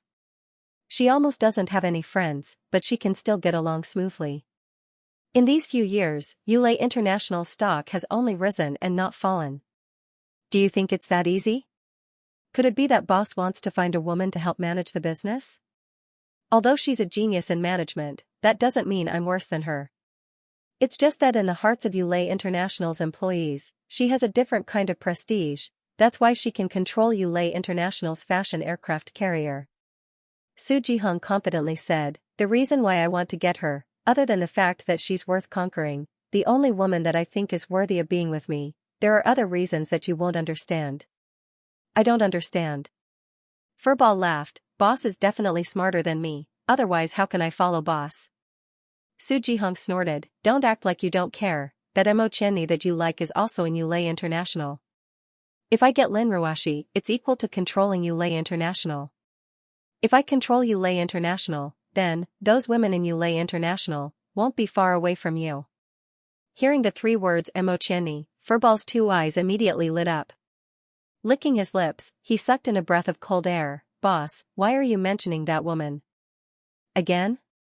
That Mo Chenni's big butt and big tits, even in my dreams, if I really get her on the bed, how ecstatic would that be, wouldn't I be squeezed dry? It's fine if you didn't mention it, but now that you mention it, tonight I have to go to the nightclub to look for a chicken. Go. I think you're even more boorish than that mutton skewer seller. Su Jihong glared at Furball and scolded. Furball didn't care at all, he laughed and walked out of the private room with a cigarette in his mouth. Not long after Furball walked out, Su Jihong slowly reached out his hand, grabbed the wrist of the female attendant who was massaging his shoulders, and expressionlessly asked, how much? The female attendant was stunned, then her charming face, which had quite a bit of foundation on it, blushed. Hesitating, she clenched her teeth and said, 5,000. I've never done it before. Humph, Su Jihong sneered, only 5,000, a slut is a slut, as cheap as a bitch. Come to the front and take off your clothes, then do the oral work. The waitress almost cried when she heard such blatant insults, but when she thought of the 5,000 yuan, she endured her shame and anger. She put on a flattering smile, walked in front of Su Jihong, and slowly took off her clothes. Not long after, from within the large private room came the miserable moans of a woman, and the unbridled curses of a man venting. Standing at the door smoking, Furball had already chased away the other attendants, ensuring that there was no one else around, leaving him alone as he muttered to himself, boss even said I'm boorish, finding a chicken faster than I, old Harry. Rich people love to act pretentious. On the way back to Dragon Garden, Yangqing tried to say a few words to Lin Ruashi, but Lin Ruashi drove with a frosty face. She completely ignored what Yangqing said, as if he did not exist at all. Faced with Lin Ruashi, who had returned to being a snow mountain goddess, Yangqing could only helplessly close his eyes and rest in the car. In fact, Yangqing also knew that the words he said in the Blue Bay Hotel had already provoked his sensitive wife. Although she did not say anything at the time to exclude Su Jihong, but now that the show was over, her dissatisfaction with him exploded. When they arrived at the entrance of the villa, Lin Ruashi said coldly, get out of the car. You're not going back? Yangqing asked curiously. I still have something to do. Get out of the car and go back first. Oh. Yangqing looked at Lin Ruashi meaningfully. Smiling, he said, I didn't know that Boss Lin needs a nightlife too. Why didn't you say so earlier? Haha, I'm very generous and won't get jealous. Although she felt that there was no need to explain to this stinking hooligan, Lin Ruashi felt that if he let his imagination run wild, she would be wronged. Therefore, she frowned and replied, I have something to do. It's not what you think. Yangqing slowly got out of the car with an expression that said I know. He waved at Lin Ruashi and said, have a good time. Lin Ruashi could not be bothered with him anymore. She turned the car around and quickly left the villa. Looking at the place where the taillights disappeared, Yangqing revealed a thoughtful look. He naturally did not think that a woman like Lin Ruashi would easily go to a nightclub. When he met her in a bar, it was probably one of the few times in her life that she drank in a bar. But it was so late, where would she go? After returning to his house, Mother Wang carefully brought a plate of sliced watermelon. She took good care of this fake son-in-law. It seemed that she loved the house and its crow. After taking a cold shower, Yangqing planned to have a good night's sleep. Unexpectedly, his phone rang at this time. Yangqing did not know many people. After getting the phone from Lin Ruashi, the only people who knew Yangqing's number, besides Lin Ruashi and Mother Wang, were Cheng Wei and Old Li's family, whom Yangqing specifically told. Sure enough, when he looked at the phone number, it was Li Jingjing who called. Yang Chen felt a surge of warmth in his heart when he thought of the gentle and shy girl who quietly sacrificed herself for him. He picked up the phone and softly called out, Jingjing. Yang. Li Jingjing's voice was a little Trayman seemed to speak. Yes, what's wrong? Did I disturb your sleep? Li Jingjing asked nervously. Yang Chen could not help but laugh. Yeah, I was dreaming about you just now, and then you called. There was silence on the phone for a while, then Li Jingjing giggled. Brother Yang really knows how to joke. Be careful not to be heard by sister-in-law. Hearing Li Jingjing's heartfelt laughter, Yang Chen also relaxed a little. He was afraid that Li Jingjing could not take the blow and was depressed. It seemed that although the little girl was a little sad, she was very strong. Oh, there's nothing to be afraid of. But you, calling so late at night, there must be something urgent. Li Jingjing was silent for a long time, then whispered, Brother Yang. I'm afraid. Afraid? Afraid of what? Yang Qing asked puzzledly. It's Chen Feng. That person came to our house today and said that he wants me to be his girlfriend, or he will tear down my dad's stall. At the end, Li Jingjing actually sobbed a little. It seemed that she had cried before, so her voice was slightly trembling. Yang Cheng's eyes narrowed into a line, and his voice became a little low. Jingjing, tell me clearly, what's the cause and effect? Li Jingjing seemed to feel the change in Yang Cheng, calmed down a little, and told the whole story intermittently. The cause of this matter happened in the morning the day before yesterday. Li Jingjing accompanied Old Li to the market. Old Li was setting up a stall, and Li Jingjing was buying vegetables. In the past, Li Jingjing was either studying in a university or doing an internship in another city. It could be said that it was her first time returning to Zhonghai. Therefore, when Li Jingjing appeared in the market, and Old Li introduced her to everyone, it was the first time for many people to see Li Jingjing. Coincidentally, Chen Feng, who had nothing to do, brought a few hooligans out to cause trouble. When he saw the pretty and pure Li Jingjing, he immediately decided to make her Chen Feng's girlfriend. Chen Feng was also cunning. He didn't directly deal with Li Jingjing, but directly said that if she didn't agree, then Old Li's stall would be closed, and his family wouldn't have a good life in the West District. Old Li's family were commoners, so how would they dare to provoke Chen Feng? After all, his father Chen Dihai was influential in both the underworld and in the West Union society. As a result, Old Li's stall couldn't be opened for the past 2 days, and Li Jingjing was even monitored when she went to school to teach. When she returned home, Chen Feng once again urged Li Jingjing to quickly make a decision. Old Li's family was as frightened as cicadas in winter. Sending their only precious daughter to the tiger's den was naturally impossible.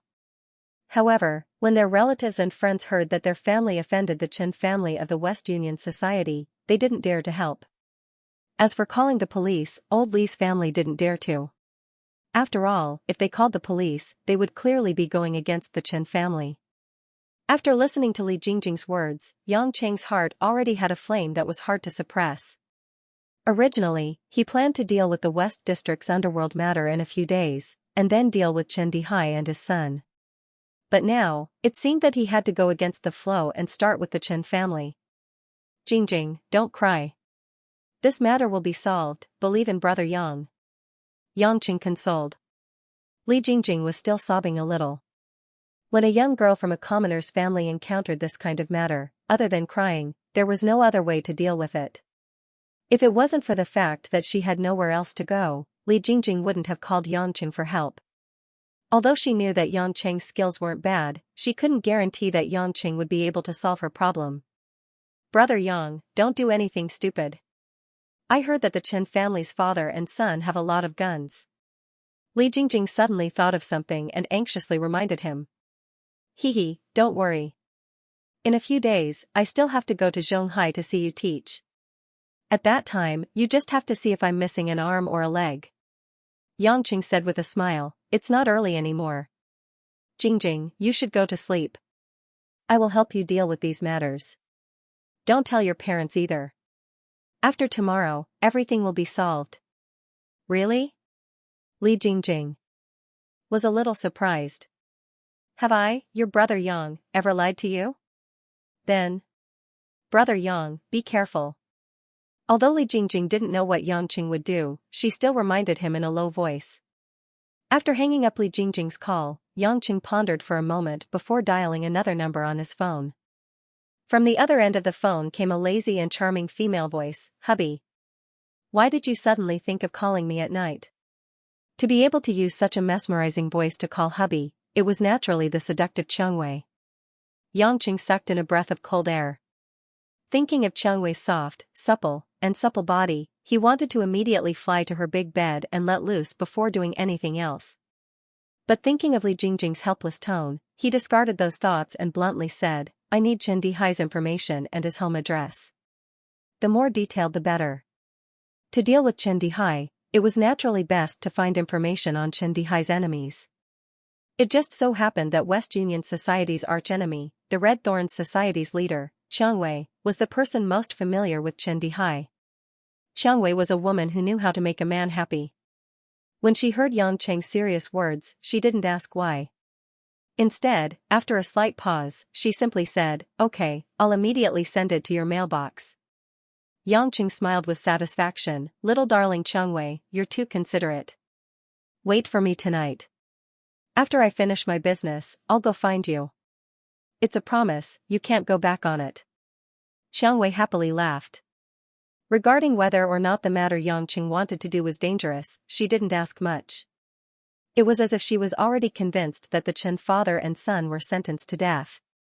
Chen Dihai could be considered a #1 figure in Zhonghai City.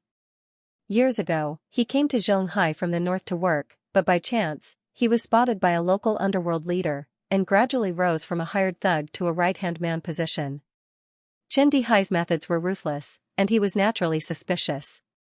In just a few years, he helped that underworld leader expand his territory, and became a considerable force in Zhonghai's West District. 10 years ago, Chen Dihai suddenly joined the West District's largest force, West Union Society's president, Xianxia, who was also Xianxia's father. After getting rid of his original boss, he became one of Xianxia's most important elders. Since Chen Dihai had already grasped a large amount of power from the underworld leader, when he succeeded in usurping the position, there was not much resistance. Even many people had already recognized him as the boss, and pushed the boat with the current to support him to take the position. It could be said, if there was no Chen Dihai, West Union Society would perhaps need a few more years to become the West District's overlord. Someone once joked that Chen Dihai was the Wu Sangue who let the Manchurian Qing enter the pass, and betrayed his master to become a prince. But no one knew whether or not he would rebel again. Even if there were countless rumors outside, within West Union Society, Chen Dihai was regarded with great importance. After all, in terms of power, Chen Dihai was one of the strongest elders in West Union Society. What's more, the more obvious a villain was, the easier it was to guard against them. So West Union Society's president Xianxia had always treated Chen Dihai well, and the two's relationship was surprisingly harmonious. After looking at Chen Dihai's information, Yang Qing's first impression was one word: ambitious and ruthless. Disregarding the ethics of the world, and even more disregarding the rules of the pugilistic world, everything he did was to obtain a bigger backer, and climb up to a higher position, but with a solid foundation step by step. This kind of person, if nothing unexpected happens, will be a rare person in the underworld who can live out his later years in peace, because he himself is a traitor, and he clearly knows how to prevent others from betraying him. "It's a pity you gave birth to an idiot son," Yang Qing muttered to himself, closed his laptop, and memorized the map information Xianxia gave him. The city center at night was like a cluster of brilliant neon lights, forming a sharp contrast with the roads in the suburbs. Half an hour later, Yang Qing parked the BMW outside a small park in the western suburbs of Zhonghai, surrounded by slightly dilapidated residential areas. Chen Dihai's private condominium was just 1 kilometer away by the river. If the car was parked too close, it would be difficult to hide. Yang Qing changed into a tight-fitting black short-sleeved shirt and a pair of dark brown trousers. As the chilly night wind blew past, Yang Qing bounced a few times and made a few weird twisting movements. The bones in his body made a cracking sound. About 2 minutes later, he finally stopped. Phew. Letting out a long breath, Yang Qing raised his head and looked at the new moon in the sky, revealing a relaxed smile. Luckily, my body hasn't rusted yet. As soon as he finished speaking, Yang Chen's silhouette instantly disappeared from where he stood. When he reappeared, he was already on the roof of a 3-story building tens of meters away. His nimble body was like a leopard cat that was adept at leaping from roof to roof, and ran towards a brightly lit mansion by the river. In less than 2 minutes, Yangqing was already half-squatting on top of a towering tree. Less than 30 meters in front of him was the Chen residence, a huge 5-story condominium that was more than 800 square meters in size. According to the information, Chen Dihai's wife died of breast cancer not long after giving birth to Chen Feng. Therefore, in this huge fortress-like house, only the father and son lived there. Of course, the bodyguards and thugs who protected them took up a lot of space. The higher a person's position was, the more they would worry about their own safety. Chen Dihai was no exception. Yangqing only took a cursory look. There was only one door to enter the Chen residence, and there were 8 bodyguards in black standing guard at the door. Occasionally, there would be a few bodyguards patrolling the courtyard, but it didn't seem like there were many of them. If one were to sneak in carefully, it wouldn't be hard to enter the condominium. Yangqing wouldn't believe that there were only a few people in such a big place. From the looks of it, most of the bodyguards were on standby inside the condominium in order to protect the father and son of the Chen family. Sneaking into the mansion wasn't hard for Yangqing. However, this wasn't the main point. What Yang Chen was considering was that he didn't know where Chen Dihai was in this huge house. He was thinking about how to find Chen Dihai and Chen Feng, so Yang Chen felt that it would be better to capture someone to ask. After thinking about it, Yang Cheng's figure once again left the branches of the big tree. When he appeared again, he was already at the entrance of the Chen residence. He had a harmless smile on his face. The 8 bodyguards were shocked by the sudden appearance of Yang Cheng, but they quickly surrounded him. "Stop right there, who are you? Do you know where this place is?" One of the bodyguards, who was the leader, said sternly. Yang Cheng didn't answer. When he was about 5 meters away, the tip of his foot suddenly tapped on the ground. His body was like a flying arrow, and he suddenly dashed towards the 8 bodyguards. The 8 people didn't even have the time to react. Although they all had pistols in their arms, they didn't have the chance to take them out at such a close distance. One of them wanted to raise his fist to block, but when he was slightly touched by Yang Cheng's fist, he felt a heart-wrenching pain. The bones in his hand felt like they were being crushed. From afar, Yang Cheng's body seemed to have broken free from gravity. He dashed into the 8 people, and his whole body spun 360 degrees in the air. Like a black whirlwind, his fists and legs made contact with the 8 people. He made intimate contact with their fists, palms, chests, and stomachs. This scene happened in the blink of an eye. Before the 8 of them could react, the 8 of them were already sprawled on the ground. Because of the pain in a certain part of their body, they revealed a ferocious expression and uncontrollably cried out in pain. The leader of the bodyguards felt that the bones in his hand were absolutely crushed. He knew that he had met a tough opponent, so he didn't dare to resist anymore. He quickly reached out and pressed the button of the mini walkie-talkie, wanting to inform everyone inside. Unexpectedly, a foot wearing a sneaker suddenly kicked his cheek, shattering the walkie-talkie earpiece. The burly man's head tilted to one side as blood spurted out from the corners of his eyes, ears, mouth, and nose. His skull was deformed, and dark red liquid flowed all over the ground. It was obvious that he was no longer alive. The other 7 people just got up and saw the tragic scene. They sucked in a breath of cold air and felt fear from the bottom of their hearts. The young man in front of them was still maintaining a slight smile. If there really was a devil from hell in this world, then the devil's smile might be like that. The 7 henchmen, who were originally going to sound the alarm, all looked at Yang Cheng with cold sweat. They were so scared that they didn't dare to move. Yang Cheng was very satisfied with this result. As for killing a gangster, he didn't care about it at all. After all, the number of lives in his hands was enough to pile up into a skyscraper. "I'm in a hurry. I don't want to talk nonsense with you. I want to know where Chen Feng and Chen Dihai are. If you say it, then scram. If you don't say it, then I'll help you scram." Yang Cheng's tone was very relaxed.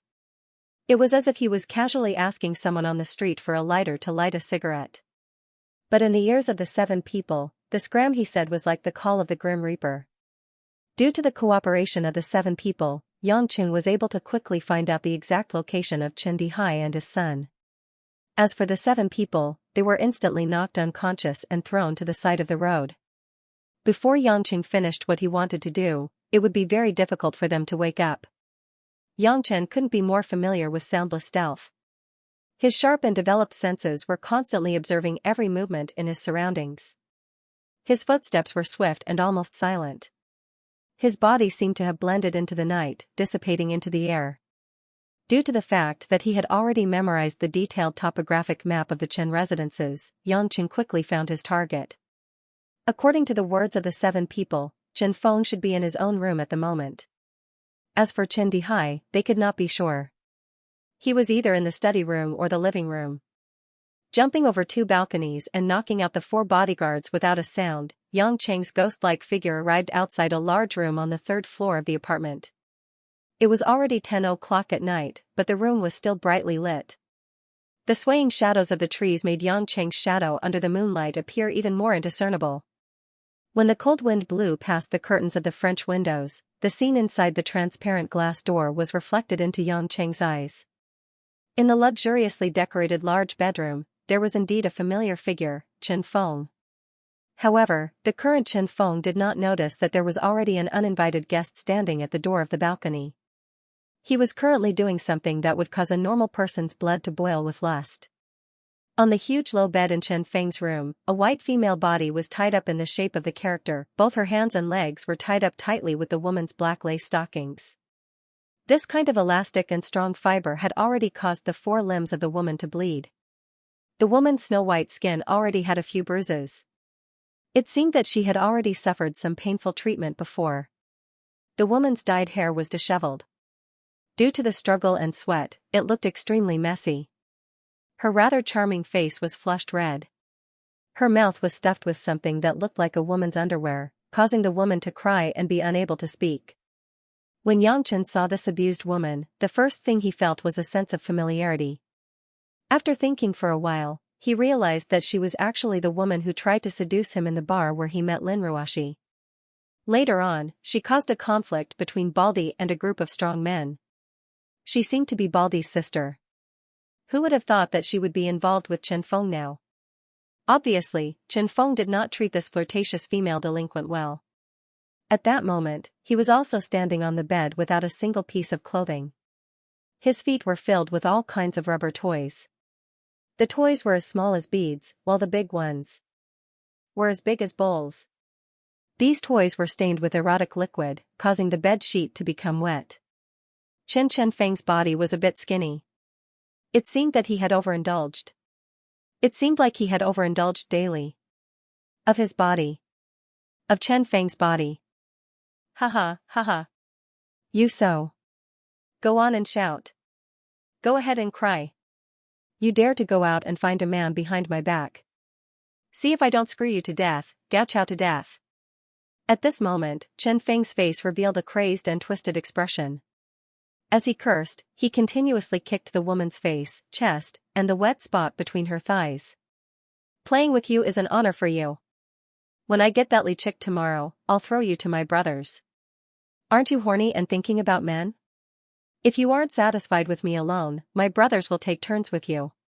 Look at your flirtatious appearance, do you really think that you're my woman? Why don't you take a look at your pig face? If it weren't for me being bored, who would want to play with you? Chen Feng shouted as he panted heavily, as if he was possessed. If you want to play, I'll poke you with my toes and let you play. The woman was obviously in pain and humiliated to death.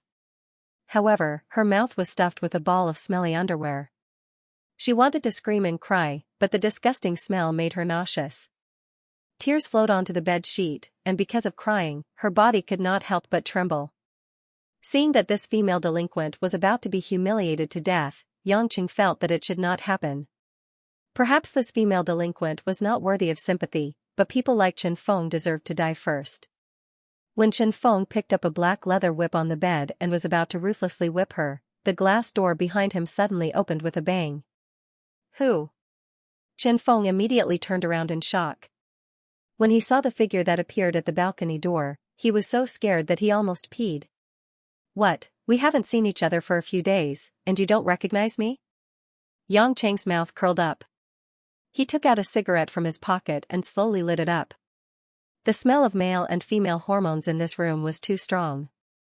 There was also a strong smell of Gucci perfume. The two completely different smells mixed together, and it was abnormally pungent. Thinking that it was the smell of the secretions of the man and woman in front of him, Yangcheng felt that smoking was more comfortable. Chen Feng's brain stopped working. Only then did he tremble as he picked up the leather whip to defend himself. He carefully stepped back and said, "Yangcheng? Why are you here?" When the woman who was fixed on the bed saw Yangcheng, she also stopped crying. She also recognized this man. He was the man that made her so angry that day. In the end, she could not get her brother to avenge her. If the previous Yangcheng made the woman extremely disgusted, then the sudden appearance at this moment made the woman feel that Yangcheng was simply the savior of the world. Yangcheng looked at the little worm between Chen Feng's legs mockingly and said with a smile, "Young man, previously at the market, I have already said that I hate being threatened the most." "You? I did not threaten you. You threatened Old Li's family. They are my friends, which is equivalent to you threatening me." A trace of viciousness flashed in Chen Feng's eyes. He sneered and said, "Yangcheng, do you think you can still leave after coming in? All I need to do is shout and my dad's men will shoot you into a hornet's nest. You can try." Yangcheng held the cigarette in his mouth and slowly walked toward Chen Feng. "Humph, you also like that Li Jingjing? You want to be a hero and save the damsel in distress? Dream on. I will definitely get that Li Jingjing. I will make her pregnant and then let my men take turns on her." Chen Feng shouted and immediately opened the door behind him, trying to escape from the room. However, Yang Chen's figure had already traversed a distance of 5 meters in an instant. His steel-like hand fiercely slammed the door shut, and took the opportunity to fiercely slap Chen Feng's face. Chen Feng was hit silly. Why did Yangcheng suddenly appear beside him? Half of his face instantly became red and swollen. It was extremely painful.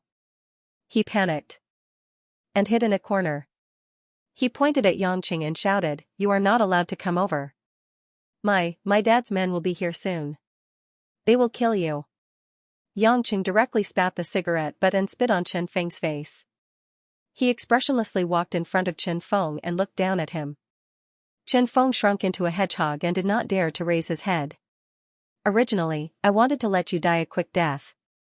But what you said made me change my mind. You seem to like to play with women. Then I will first make it impossible for you to play with a woman." Just as he finished speaking, he suddenly exerted force on his leg and kicked the small lump of flesh between Chen Feng's legs. Ouch! Chen Feng's wail was like the howl of a wolf in the middle of the night. It was miserable and sharp, piercing through the silence of the entire apartment building. Seeing that Chen Feng had fainted, his body curled up into a crooked shape, and his lower body was a mess of blood and flesh. Yangcheng stopped. He glanced sideways at the delinquent girl whose face was deathly pale from fright, and once again revealed that harmless and warm smile. "Don't be afraid, I'm not here to kill you." Yangchen's smile made the delinquent who was about to faint from fright almost lose control of her bladder. Please spare me." She couldn't say anything else. "Don't be afraid, I said I won't kill you."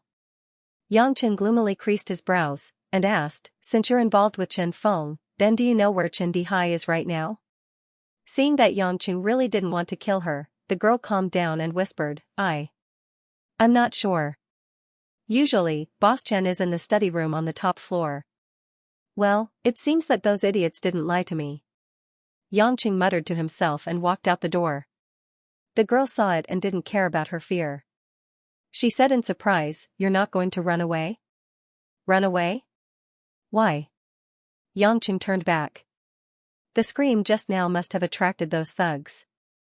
"They will be here soon." The girl was worried for Yangcheng even though she was tied up by the stockings. Yangcheng smiled indifferently, "It's best if Chen Dihai comes here personally." After that, he walked out and closed the door.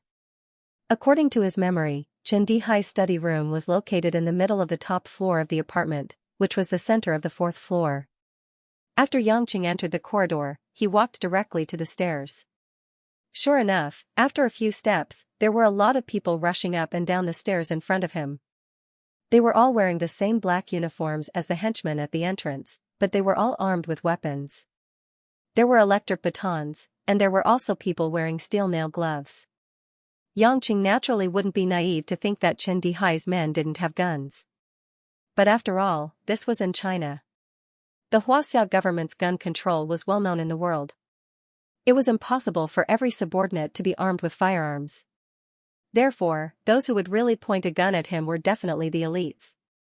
Xianxia was not averse to throwing the shrimp soldiers and crab generals in front of him down the stairs. After all, it had been a long time since he had a real fight.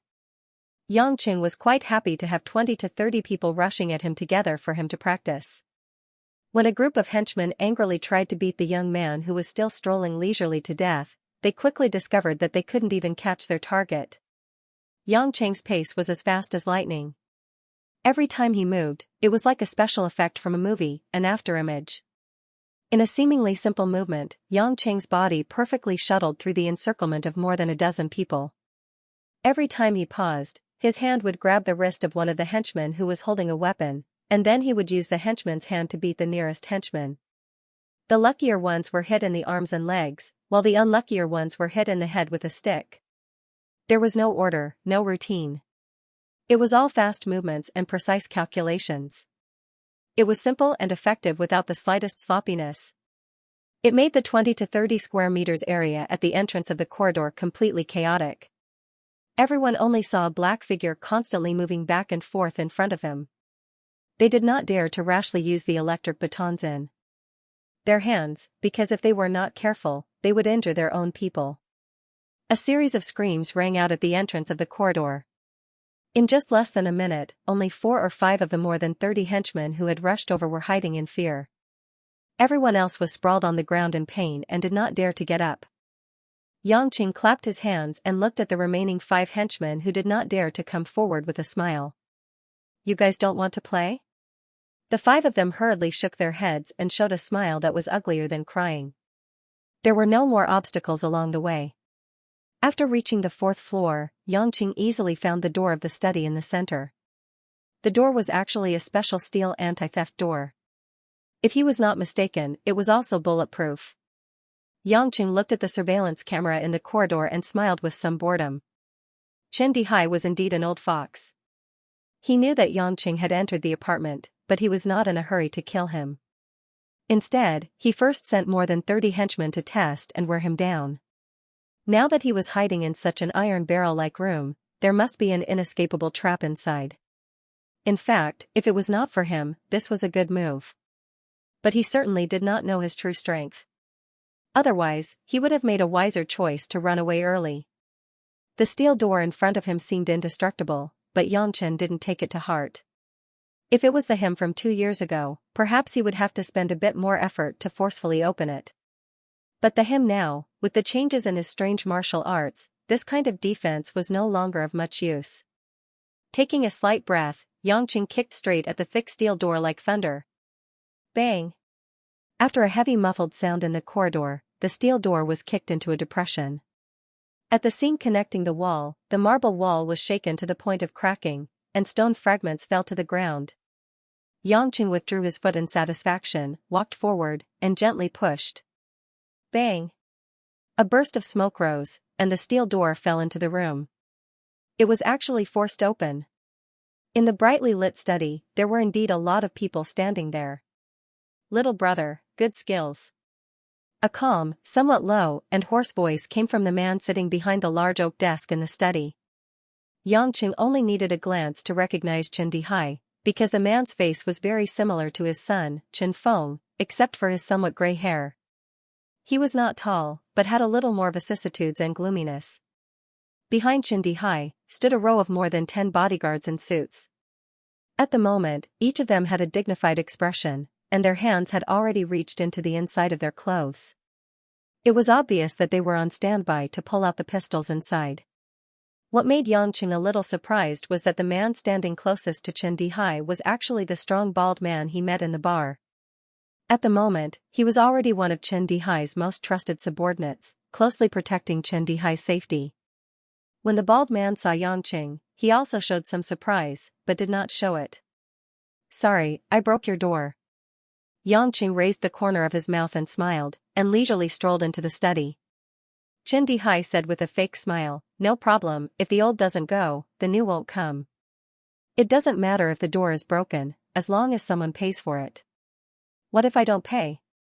"Then first, little brother, please tell me why you came to my apartment to do these things, and then I will make a decision." Chen Dihai's seemingly skinny hand knocked on the office desk, and calmly said, "I, Chen Dihai, have been in Zhonghai for 20 to 30 years, and I am not that kind of unreasonable person. Little brother, your skills are extraordinary. If possible, I hope that we can be friends and not enemies." Yangqing casually nodded, and looked around. In Chen Dihai's study, huge bookshelves filled the four corners, and all kinds of books and domestic and foreign publications were there. On a small table, there was also the four treasures of the study, which were actually used to write calligraphy. "It seems that you have read a lot of books, and your level of education is not bad." Yangqing did not answer the question. Chen Dihai frowned. "Even if you are in the underworld, in this era, you can't just rely on fighting bravely." He seemed to not understand what Yangqing meant. Yangqing nodded in deep thought. "I want to say, if your son, Chen Feng, had half of your brain, then you wouldn't have to die today." Yangqing smiled brightly. Chen Dihai's face finally changed from calm to serious. There seemed to be a dark cloud between his eyebrows that could strike at any time. "What do you mean, my son? Did Feng have a grudge with you?" Yangqing shook his head. "It's too troublesome to explain. Anyway, without him, you can still live for a while." "Little brother, you don't seem to understand your situation." "Oh?" Yangqing had already walked 5 to 6 meters away from the desk. He stopped and asked with a smile, "What situation?" Chen Dihai clapped his hands, and the dozen or so bodyguards dressed in black behind him simultaneously pulled out their Type 80 automatic pistols from the inside of their suits. A row of pitch-black muzzles were instantly aimed at Yang Chen's gathering point. It wasn't hard to imagine that in less than half a second, with everyone's fingers pressing down, Yang Chen's body would have more than 10 bloody holes. "You're really good at fighting." Chen Dihai leisurely fiddled with a jade thumb ring on his right thumb and said slowly, "Originally, I was planning to let a thug like you help me with some things. But, you don't know what's good for you. Little brother. You wouldn't think that my men don't even have pistols, right? You think you're smart?" Yangqing couldn't help but laugh. Chen Dihai's eyes revealed a trace of viciousness. "At least, I won't be stupid enough to fight against more than 10 guns alone." "What if I really dare to fight?" Yangqing asked curiously. Chen Dihai angrily slapped the table. "I don't want to talk nonsense with you. Let me tell you, you have two choices. First, explain everything clearly. Why are you here tonight? I will consider how to deal with you. The second option is for you to take a bullet from my subordinate and feel it for yourself. I will also give you two choices." Yangqing smiled and glanced at the row of bodyguards with guns. He said, "First, you point your guns at this old man, and I will let you live. Second, you, all of you, will die. Looks like there's nothing to talk about." Chen Dihai's anger had reached its limit. When he was about to order to shoot, he suddenly felt a chill on the back of his head. "Tiger. You." At the critical moment, Chen Dihai suddenly felt a cold object pressing against him from the back of his head. He didn't have to think to know that it was the muzzle of a gun. Baldy, who was originally standing behind Chen Dihai, had already turned his gun and aimed it at Chen Dihai. His face was full of determination. "Tiger. What do you mean?" Chen Dihai's hands grabbed the handles of the leather chair. His knuckles turned white. He was obviously furious. The bald man's eyes were shining brightly, and he hissed with a bit of killing intent, "I don't mean anything else. I want to live, so I chose to listen to his first option." "Haha." Chen Dihai laughed in anger. "Are you crazy? Do you think that if you kill me, the other dozen or so people won't be able to kill the two of you with their guns?" The bald man's eyes narrowed into a line as he said in a deep voice, "I'll bet. I bet that what he said is true." Yangqing, who was watching this dramatic scene with great interest, said to the bald man, "Baldy, if you shoot your boss now, I'll make sure you don't die." At that moment, Chen Dihai's other bodyguards had recovered. Immediately, two of the bodyguards aimed their guns at the bald man's head, ready to shoot at any time. Chen Dihai's eyes widened in anger, and he laughed cruelly, "Tiger. After following me for so many years, I didn't expect you to choose such a stupid time to betray me. It's not too late if you let it go now. Otherwise, the moment you shoot, both of you will die." The bald man looked up at Yangqing and saw Yangqing's expression as if he was watching a play. His face first showed a bit of bitterness, and then his eyes flashed with determination. "Boss Chen, I'll send you on your way. You." Bang, bang, bang. A line of gunshots rang out in the study room almost instantly, and the violent explosion shook the entire apartment building. Hot bullets shot out from the muzzle, drawing a red light across the relatively narrow space of the study room, shattering countless books, furniture, and porcelain. It was as if a fierce blade had cut through the space. But at this moment when no one could react, Yang Cheng's figure was like an illusory phantom, instantly moving from a place 5 meters away to the bald man's side. He pointed the muzzles of the two pistols aimed at the bald man toward the ceiling. At the same time that the bald man pulled the trigger, the two fire snakes that were supposed to end his life suddenly shot toward the sky. And after the first gunshot, the other dozen gunmen were horrified to find that the target they wanted to finish off was actually behind them. At that moment, Yangqing had secretly snatched two 80 caliber pistols from the hands of the two gunmen closest to him. The pistols seemed to have grown a pair of glasses, and they immediately aimed at the surrounding people.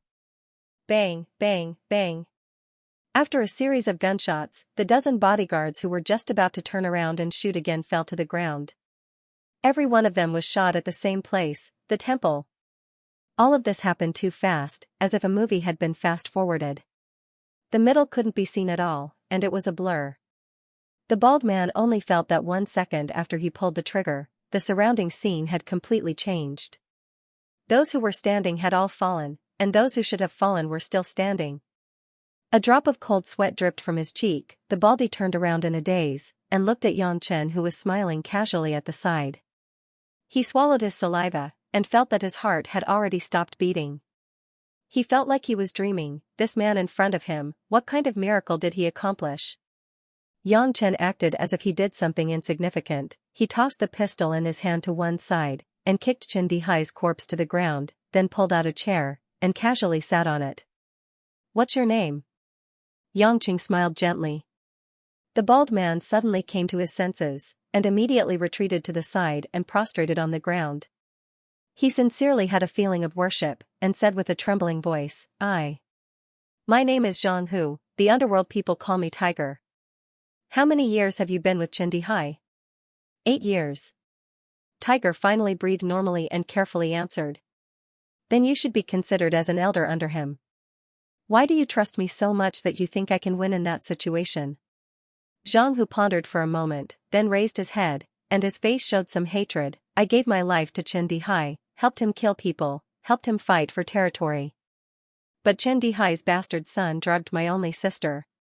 Also, he did some son of AB *tch things to my sister.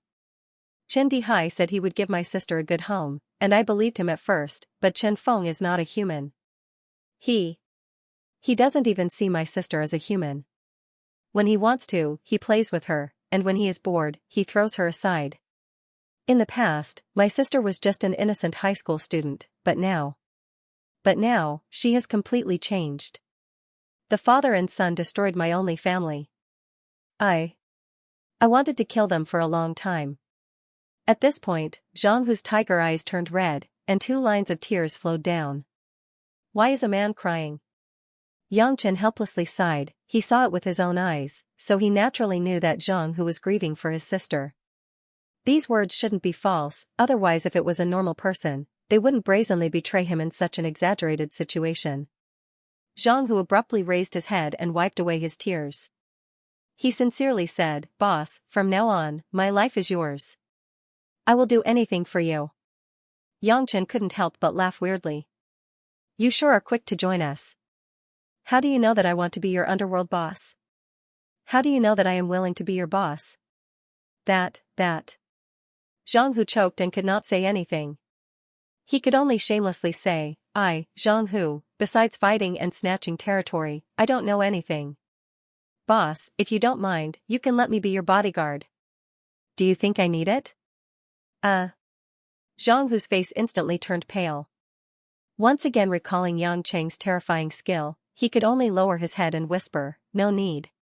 Seeing this deflated expression, Yang Cheng began to like this straightforward man. More importantly, this bald man was bold and careful. He knew when to advance and when to retreat. Previously in the bar, when he found out that his skill was not bad, he immediately carefully apologized and did not get angry. This time, for the sake of his sister, he resolutely chose to believe in him and made a life-and-death gamble. After thinking about it, Yang Qing stood up and said to Zhang Hu, although I will not take over the underworld's matters, it does not mean that I will not let others take over. Boss, what do you mean? Zhang Hu felt hope and immediately raised his head and asked. Yang Qing paced back and forth a few steps before saying, once Qin Dihai is gone, this underworld will immediately become a mess.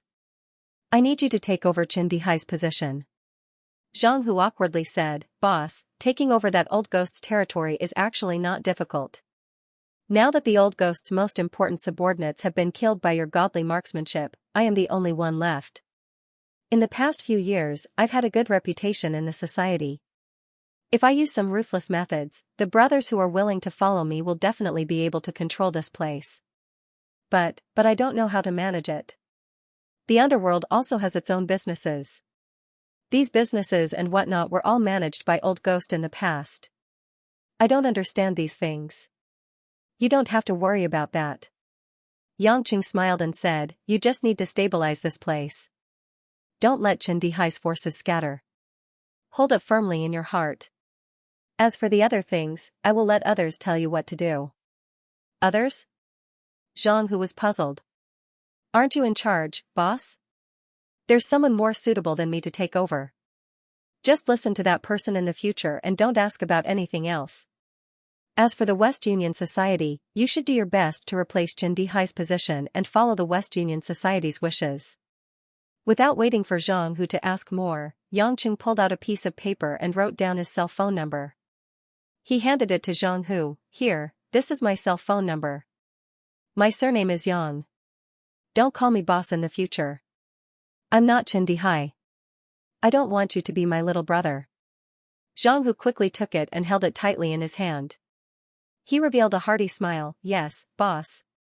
Oh no, Mr. Yang. Yang Qing nodded with satisfaction. You can do as you see fit from now on. I will let someone contact you directly and help you manage this area. If you encounter a stumbling block that you can't solve, you can call me and I will help you deal with it. If there's nothing particularly important, don't call me. Zhang Hu listened seriously and didn't dare to disobey. Yang Qing looked at the clock on the wall. This business trip took almost 2 hours. It was almost midnight. Thinking of the promise he made to Changwei, his heart felt a little hot. He said to Zhang Hu, it's about time, I'm leaving. Your sister may still be in Chen Feng's room. Chen Feng was knocked out by me, but he's probably not dead. I suggest you hand Chen Feng over to your sister. Just think of it as every dog has its day. When Zhang Hu heard the 2 words Chen Feng, his eyes flashed with a trace of ruthlessness. He nodded solemnly, Mr. Yang, my sister, and I would like to thank you for giving us a new lease on life. If you ever need me, Zhang Hu, in the future, just say the word and I will not refuse. If you're uncultured then stop flattering me. It's as mushy as the dialogue in the 80s period TV series. Yang Qing didn't know whether to laugh or cry as he patted Zhang Hu's shoulder and walked straight out of the study. Because the Qin residence was already in a mess, Yang Qing didn't encounter any obstructions. He walked out of the door with ease and walked in the direction of the car. But after walking for less than a mile, Yang Qing was shocked to find that there were 3 police cars parked in front of the dark forest in the park. There were also quite a few police officers standing there. Yang Qing wasn't stupid enough to think that Qin Dihai had called the police. Wasn't that like a mouse asking a cat for help? Moreover, those police officers seemed to be waiting for an ambush. They didn't say that they were taking the initiative to do anything. They must be on some other mission and just happened to be in this area. After thinking for a while, Yangqing decided to just walk on his own and pretend that he didn't see these police officers. But after walking a few steps, a voice called out to him from behind. "Stop." The clear and pleasant female voice was somewhat familiar. Yangqing turned around and saw the person.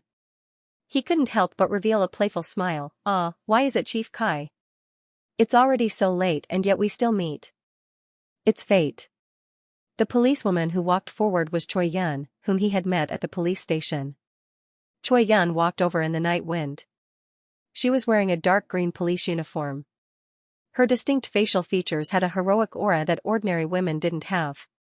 Her slightly powdered face and pink sparkling lipstick added a feminine charm to this confident policewoman. Her outstanding charm was like a blooming orchid. Choi Yun looked at Yangqing with some suspicion. "What are you doing here?" "This." Yangqing was a little embarrassed as he rubbed his hands. He laughed and said, "This is considered a personal matter. Can you not say it?"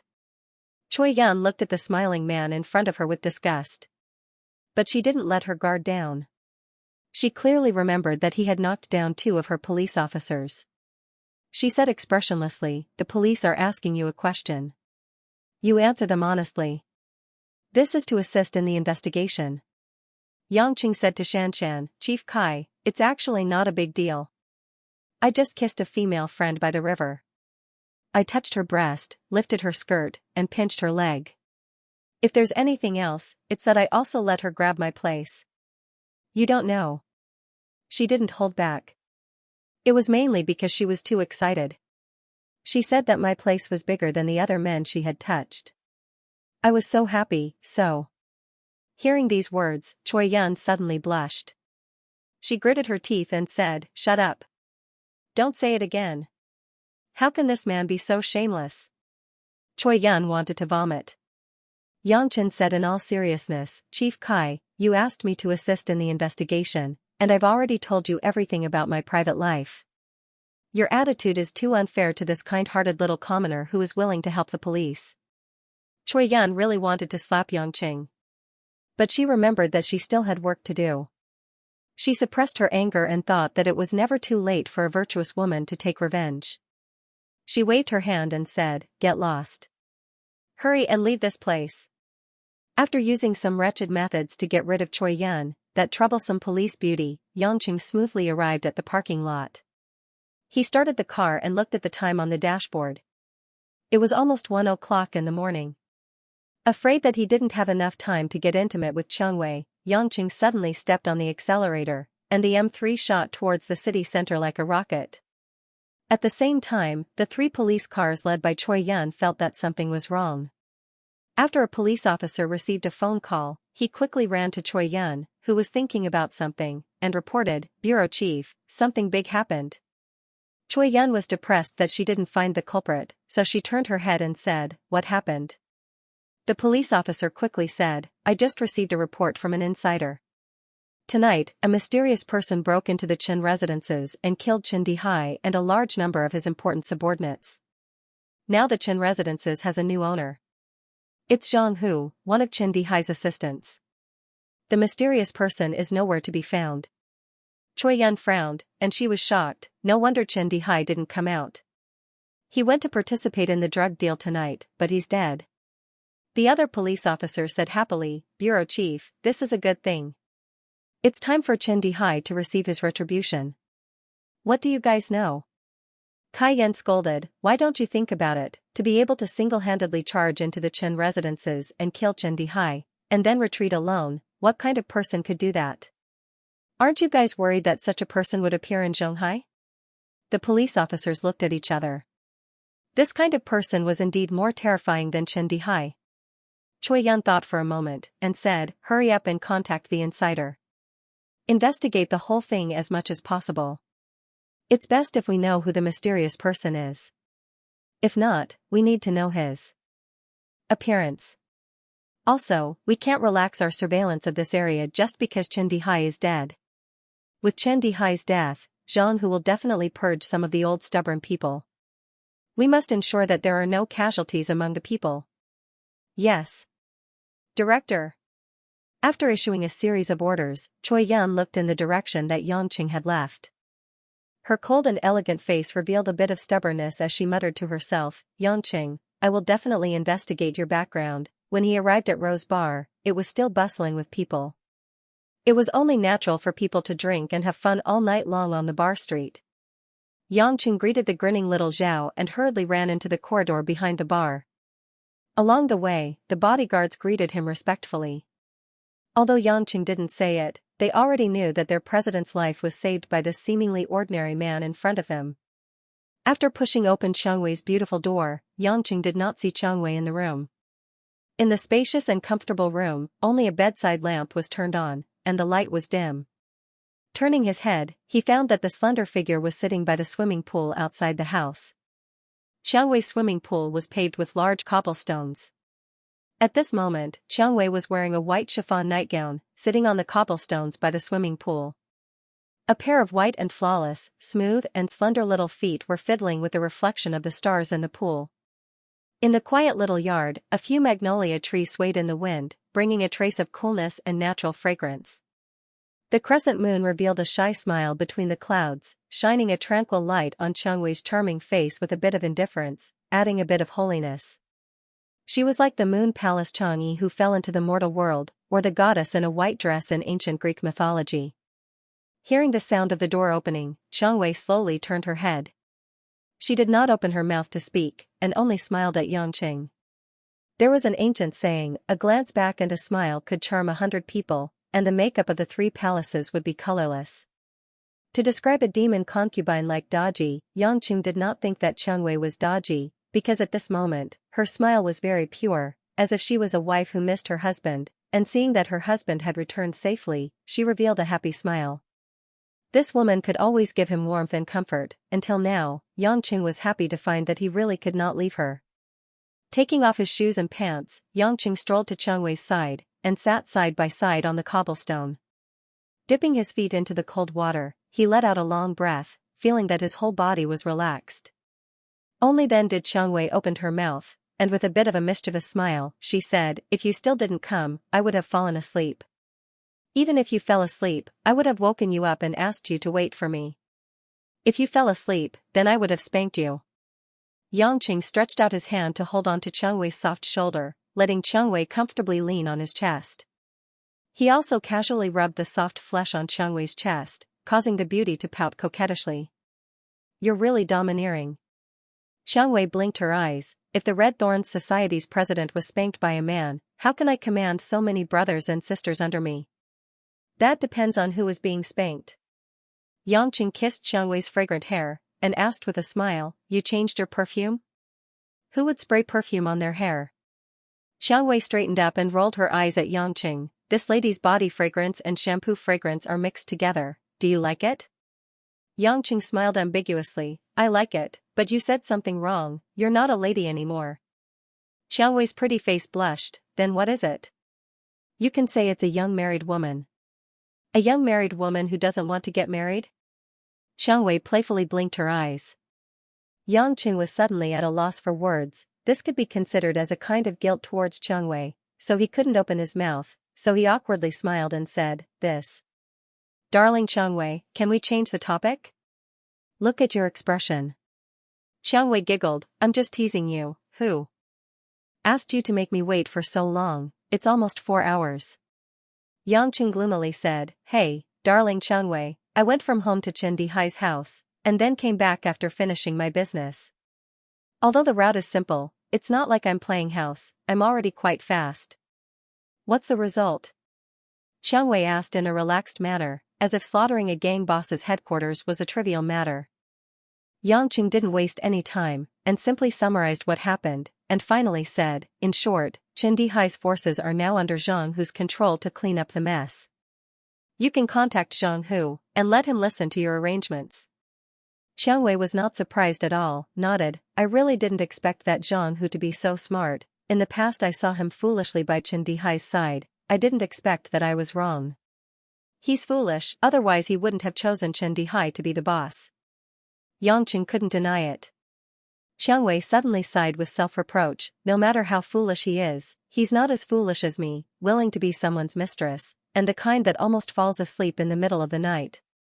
Seeing the little vixen in front of him reveal a pitiful expression, Yangqing felt a flame in his dantian, and hugged Xiangwei's supple body, lowered his head, and kissed her delicate face, saying with a smile, "Darling Xiangwei, you really know how to spice things up. This expression of yours is driving your husband crazy." "How crazy, hubby?" Xiangwei breathed out, and asked in a low, hoarse voice. Yangqing smiled strangely, and with a sudden twist, his and Xiangwei's bodies instantly fell into the pool. The two immediately hugged each other in the water, and passionately kissed, splashing water everywhere, and from time to time a few whispers could be heard. "Xiangwei, let's do it in the water." "Oh, no." "What? Want?" "Oh, okay, good girl." "I say, oh. I know you want, saying it once is enough, hee hee." "Oh, oh, oh."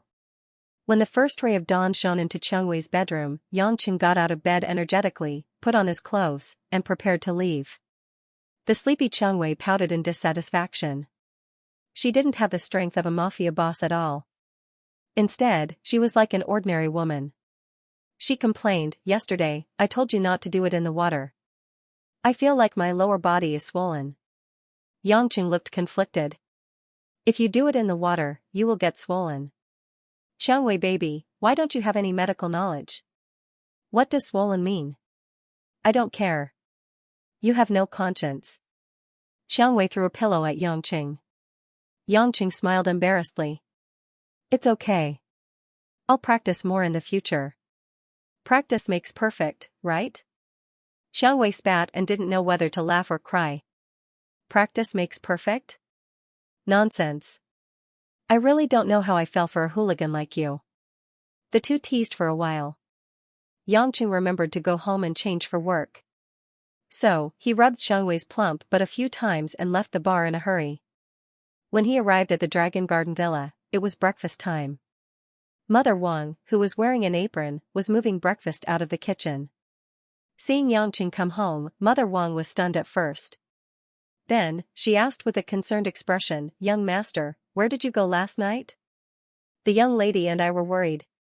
As soon as Mother Wang finished speaking, Lin Ruashi, who was sitting at the table and drinking millet porridge, frowned and said coldly, "I wasn't worried." Seeing his wife with a frosty face as if someone owed her money, Yangqing didn't care. He sat down and scooped a bowl of porridge for himself. He enjoyed it. The millet porridge was smooth and had a coriander taste. "Mother Wang, how can the porridge you make be so delicious?" Mother Wang said happily, "Young master, drink more if you like it." Then, she went back to the kitchen. After Yangqing drank a bowl of porridge in 2 big gulps, he wanted to get another bowl with the spoon. But before he could get the spoon, he saw Lin Ruashi immediately move the big bowl of porridge to her side. She didn't want to give it to him. Yangqing was annoyed and said with a bitter smile, "My dear Ruashi, don't tell me you won't even give your husband a little porridge for breakfast. You've already had 2 mouthfuls. Also, you're not allowed to make such a disgusting sound." Lin Ruashi put the bowl of porridge aside and lowered her head to continue sipping. "It's just a small bowl of porridge." Yangchen mumbled. Suddenly, he thought of something. Smiling, he asked, "Ruashi, are you mad at me? Are you jealous because I didn't come back last night?" Lin Ruashi didn't even raise her head as she said coldly, "You're not interested in those trivial matters of yours. Then why don't you give me porridge?" Yangqing was puzzled. "Mother Wang made it for me. You can solve it yourself." Yangqing hesitated. He felt that it was a bit unreasonable to forcibly take some porridge. But he remembered that he promised to bring breakfast for the women in the office, so he didn't make any more trouble.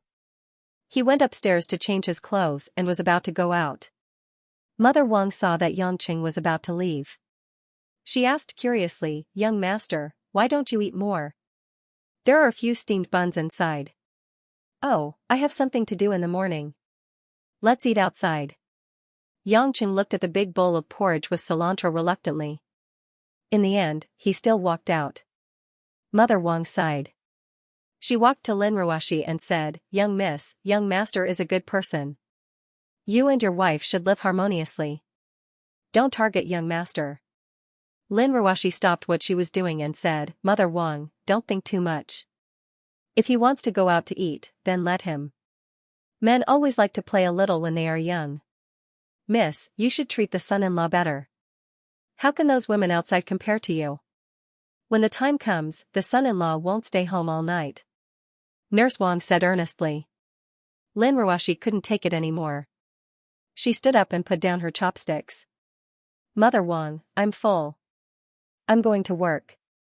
Seeing that Lin Ruoshi didn't want to say more, Mother Wang knew that this stubborn young miss was getting impatient. She sighed and began to tidy up the things on the table. The small incident in the morning didn't affect Yang Cheng's mood. Yang Cheng listened to the morning news. He drove all the way to the West District's vegetable market.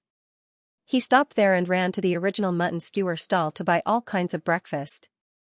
Those who had been hawkers were naturally familiar with the various breakfast stalls in the area. Many of them also had some friendship with Yang Cheng. When Yang Cheng arrived, they happily greeted him. Yang Cheng even gave them a few steamed buns after buying them.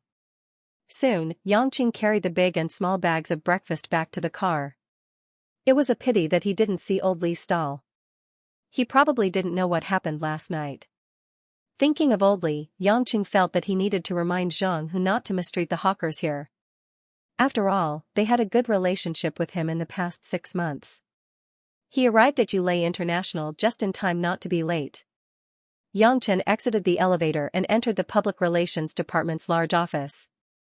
Immediately, 2 pretty female colleagues came forward to welcome him. Cheerfully smiling, they said, "Big brother Yang, why did you take so long? We sisters are starving."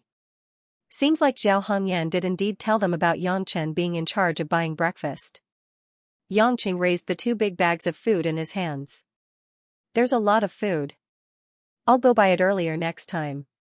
While speaking, Yang Chen walked to his desk. Because his desk was the only one with a simple layout, besides a computer, there wasn't anything else. It was suitable to put food. In the office, more than 10 young and attractive female employees immediately surrounded him. It was incomparably lively. Seeing Yang Cheng's dazzling array of steamed buns, scallion rolls, sliced bread, sesame seeds, fried cakes, fried dough sticks, fried cakes, and even fried dumplings and soup buns, they were all dumbfounded. Following that, each and every one of them revealed a look of worship as they looked at Yang Cheng. Yang Cheng, you're too amazing. How did you buy so much, and you didn't even bring anything of the same type? Zhang Kai, who had a round face, grabbed a soup bun, opened her mouth and took a bite. She praised Zhang Kai. Don't tell me you specialize in buying breakfast? If you're so professional, why do you also have milk and soy milk? And soy milk is split into sweet and savory. Zhao Hongyan also didn't expect Yang Cheng to be so professional. It was much more abundant than what they originally bought. Seeing his female colleagues happily praising him, Yang Cheng felt deeply gratified and proud. He didn't remember that his original job was to be a public relations officer and not to buy breakfast. Everyone, take whatever you like. If you especially like it, let me know. I'll bring more next time. Yang Cheng was a little proud. He didn't forget to brag, if you want to do something, you have to do it seriously. Satisfying the people's living needs is something that a person of noble character like me is most willing to do. Back in the day, I was also someone who could almost wear a red scarf. Yang Chen's words once again caused a few female colleagues to convulse with laughter, without the slightest demeanor of a virtuous lady. One of them, a short-haired beauty, held a fried dumpling in her hand, walked forward and coyly said, "Yang Gij, come closer, I have something to say to you." Yang Cheng wanted to hear what she had to say, but that beauty suddenly kissed Yang Cheng on the cheek, then blushed and laughed, "This is your reward." Immediately, Yang Cheng felt as if he had ascended to the clouds. Yulei International was indeed a man's paradise. It was only the second day and there was already a beautiful girl kissing him. Just one breakfast could achieve this effect. If he brought her every day in the future, would his sexual bliss life be far away? Yang Cheng touched the wet marks on his face and laughed, "Little sister, that's not very kind of you. There's still oil on your lips and you came to kiss me. If I can't wipe it clean, you'll have to come and kiss the oil back." The short-haired girl pretended to be angry, "Calling you big brother is already giving in to you. Which sister here is younger than you? Don't push your luck. Hee, I'm just kidding. Yangqing then remembered that he was only 23 years old this year. In Xianxia, many university graduates were already 24 years old. He could indeed only be considered a younger brother, not an older brother. The group of women took their favorite food and happily returned to their seats to enjoy it while working. From time to time, a few bold women would even give Yangchen a flirtatious look, which made Yangchen's saliva secretion speed up. He had no choice but to keep stuffing the women's leftover food into his mouth and gobble down his breakfast. At this moment, Yangcheng thought of something and turned his head to look at the corner. He saw the only man in the office, the fair and tender brother Chen Bo, sitting there typing away on the keyboard. Remembering that he didn't come to get breakfast, Yangcheng picked up 2 steamed buns and walked over. Chen Bo, have you eaten breakfast? Chen Bo nervously turned around. No, not yet. Then why didn't you come to get breakfast? Don't you know that I'll take care of breakfast from now on? Yangcheng smiled as he handed the steamed bun in his hand to Chen Bo. Here, if you don't eat breakfast, you won't have the energy to work. If you don't have enough, you can get more from me. I still have a lot. Chen Bo gratefully accepted it, but he only took 1 bun from the plastic bag and returned the other to Yangcheng. With an awkward expression, he muttered, I have a small appetite. I'm full after eating one. Yangcheng almost choked. A man said in front of him that he had a small appetite and couldn't even eat 2 buns. He didn't know whether to laugh or cry. Returning to his seat, he had just turned on his computer when he saw Lu Mingyu, who was dressed in a lavender suit, walking gracefully to his side. Today, she had pinned a rose-colored hair clip on her enchanting purple-red hair, which made her look a little playful in her mature charm. As soon as he got a little closer, he could smell the orchid-like scent of lavender. Based on his experience, Yangcheng could tell that this woman could definitely do all kinds of hardcore moves on the bed. Lu Mingyu couldn't imagine the dirty thoughts in Yangcheng's heart. She carefully glanced at Chen Bo and said, Little Yang, if you have time in the future, take care of little Chen. That kid doesn't speak much and is quite lonely. Although we're a little worried for him, we're all girls, so we can't really treat him as a sister. It seemed that Lu Mingyu had a good heart and cared for her colleagues in the office. Yangcheng naturally wouldn't mind such a small task, so he nodded his head. I'm just going to buy breakfast and run a small roll. It's necessary for me to care for my colleagues and love my fellow men. Lu Mingyu pursed her lips and smiled. I heard people say that you're very talented, but why do I see that you're just a smooth talker?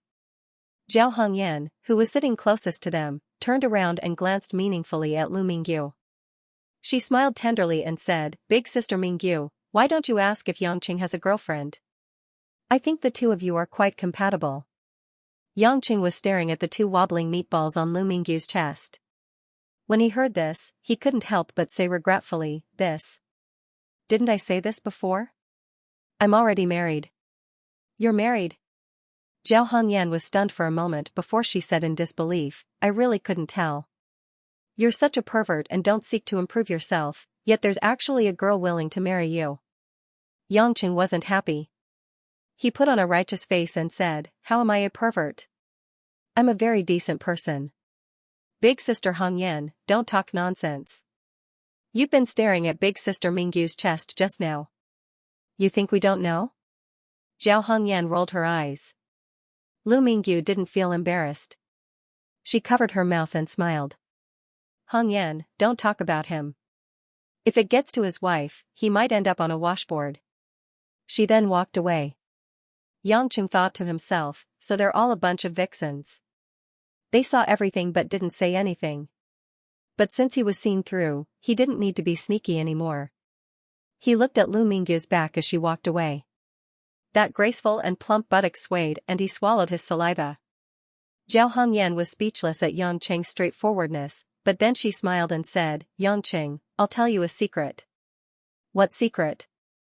Yangcheng heard the hidden meaning in her words and couldn't help but ask. Actually, although Big Sister Mingyu's but is perky, Zhang Kai's but is the softest. It's very comfortable to touch. You can try it if you have the chance. Zhao Hongyan said with a flirtatious look. I've touched both of their buttocks before. Yangcheng was very envious. This woman was really bold. Maybe it was because she stayed in Yulei International, a place where men were rare for a long time. She naturally became more thirsty. He couldn't help but reveal a playful smile and asked, "Then how does your butt compare to Zhang Kai's?" Zhao Hongyan originally wanted to tease Yang Qing. Suddenly being asked this question, she stuttered and couldn't speak. If she said she wasn't as good as Zhang Kai, as a woman who was very confident in her looks, she wouldn't be satisfied. But if she said she was better than Zhang Kai, then she would seem a little arrogant and complacent. A pair of watery beautiful eyes stared at Yang Qing. "Are you curious? When you touch Zhang Kai's, I'll let you touch it and you can compare it yourself. Isn't that enough?" "It's a deal." Yang Qing chuckled. Poor Zhang Kai. She didn't even know that her butt was being used as a gambling platform by an unscrupulous man and woman. Zhao Hongyan wasn't shy. She raised her eyebrows and said with a smile, "If you have the ability, let us sisters let you touch them once. Just treat it as a benefit for our rare male colleagues in the PR department." Hearing this, Yang Cheng's mood improved. Although in the past few years, he had slept with quite a few women, but now that he thought about it, those were just physical venting.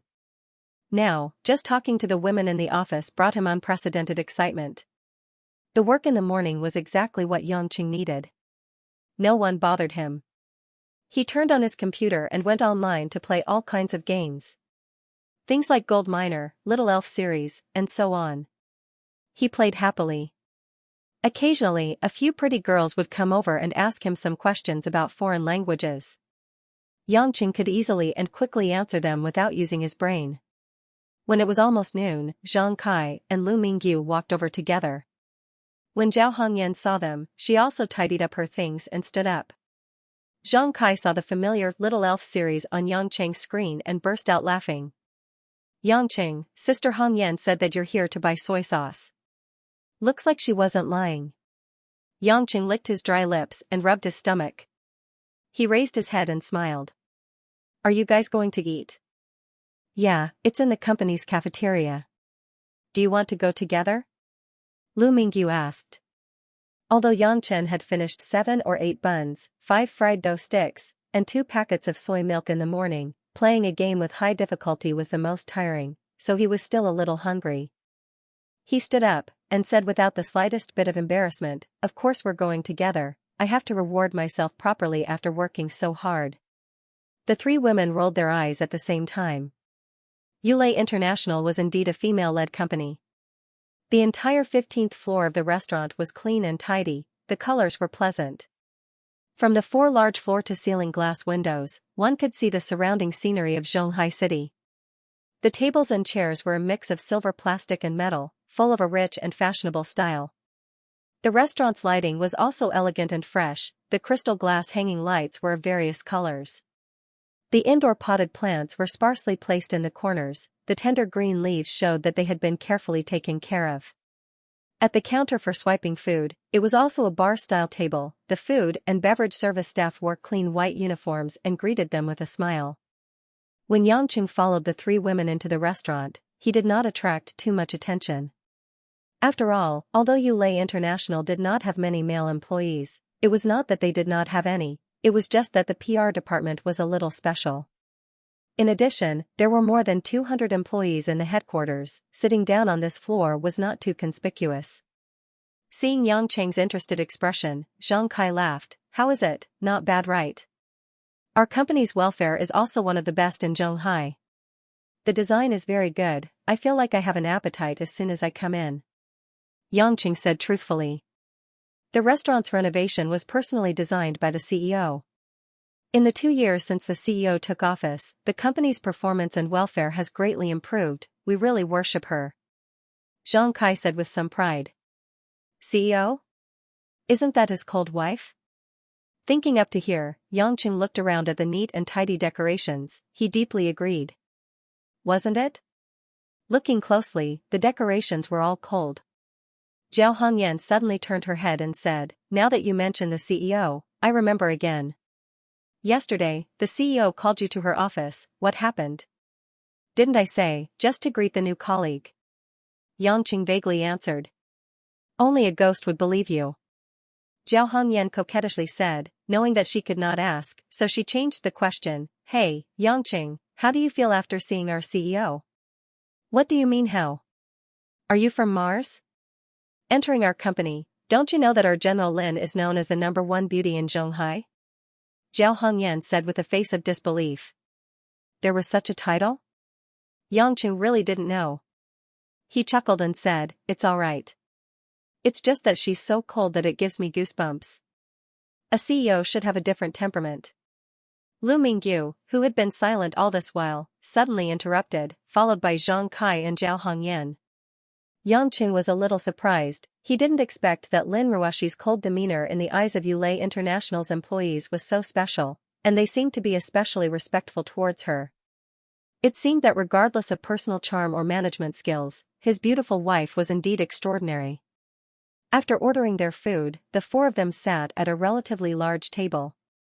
Only then did Yangqing realize that there was a space on the east side of the dining hall that was separated by a carved glass window, forming an independent space.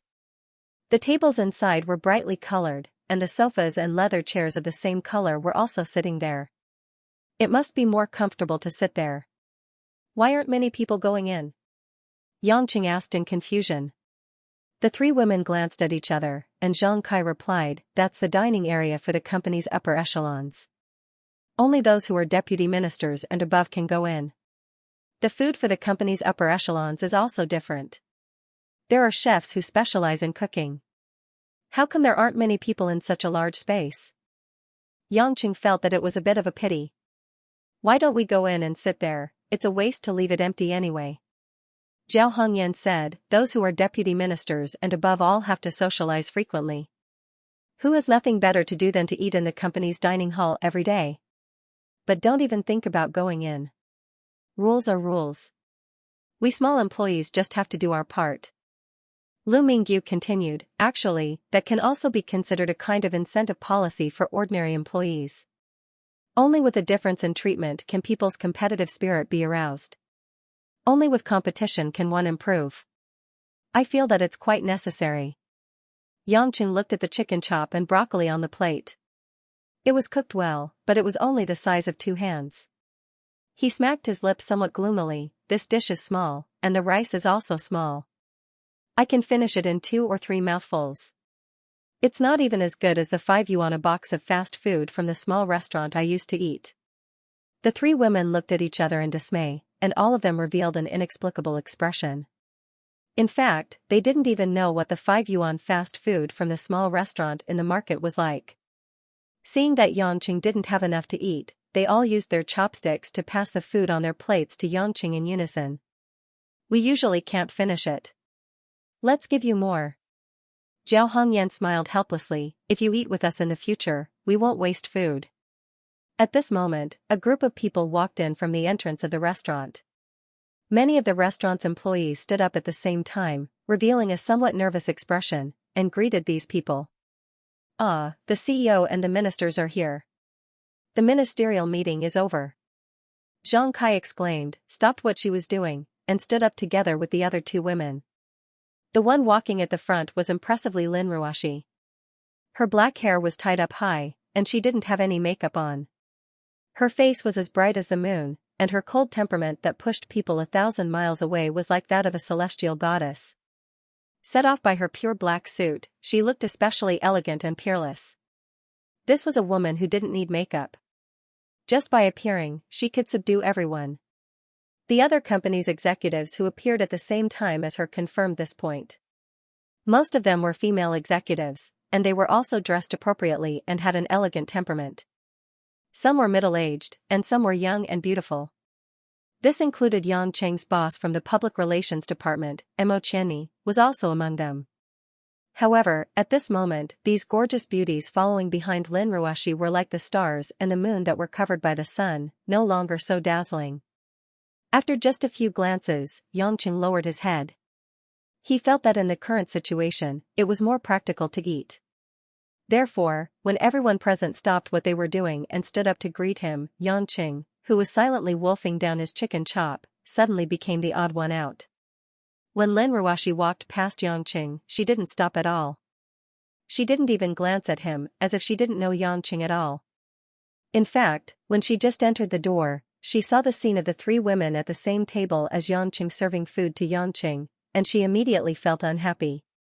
This cheap husband of hers really treated the company as a place to pick up girls. One time, and three at that. However, some of the other executives saw that Yanqing didn't work hard to please like other employees, and only cared about eating alone. They were a little unhappy, but they couldn't say anything. They just intentionally or unintentionally remembered this person in their hearts and put him on the blacklist. The bright and charming Imo Qianni, who was wearing a light yellow suit, had a meeting early in the morning and hadn't seen Yanqing yet. At this moment, when she saw this scene, she also felt unhappy. Suddenly, she thought of something, and a trace of mockery flashed in her eyes. She paused beside Yanqing and said, "Yanqing, prepare a little bit at 3 o'clock in the afternoon, and go out with me to do something." After that, she walked away without looking back. Yanqing swallowed the food in his mouth. How could he not know that this female boss who was unhappy with him would definitely play tricks again? Just when he wanted to say that he was very busy, he saw that Imo Qianni had already seriously discussed something with another company executive, and she didn't care about him at all. Good luck. Zhao Hongyan winked at Yangchen from the side. Yangqing shrugged his shoulders, smiled indifferently, and continued to immerse himself in fighting. In the special area of Yulei International's cafeteria, a group of the company's senior executives were divided into several groups and discussing some issues in a low voice. Beside the CEO, Lin Ruoshi, other than the assistant-cum-secretary Wu Yu, there were only 2 or 3 female executives who sat slightly closer to her. Some of the other senior executives would glance at their immediate superior from time to time, but they did not dare to get too close. This made Lin Ruoshi's position seem to form a strange atmosphere, especially strange. The other person sitting closest to her was Imo Qianni. At this moment, she did not have much interest in eating the exquisite food on her plate. She lowered her head and thought for a while, and finally asked in a low voice, "General Lin, how did you feel after seeing that person yesterday?" Even when eating, Lin Ruoshi's posture was very elegant, just like a princess who came out of the royal family's dogma. After listening to Imo Qianni's words, she very naturally put down her bowl and chopsticks, and asked with a faint expression, "Who? That Yanqing, is his attitude very bad?" Imo Qianni had been wondering why Lin Ruoshi would reject the suggestion to fire Yanqing.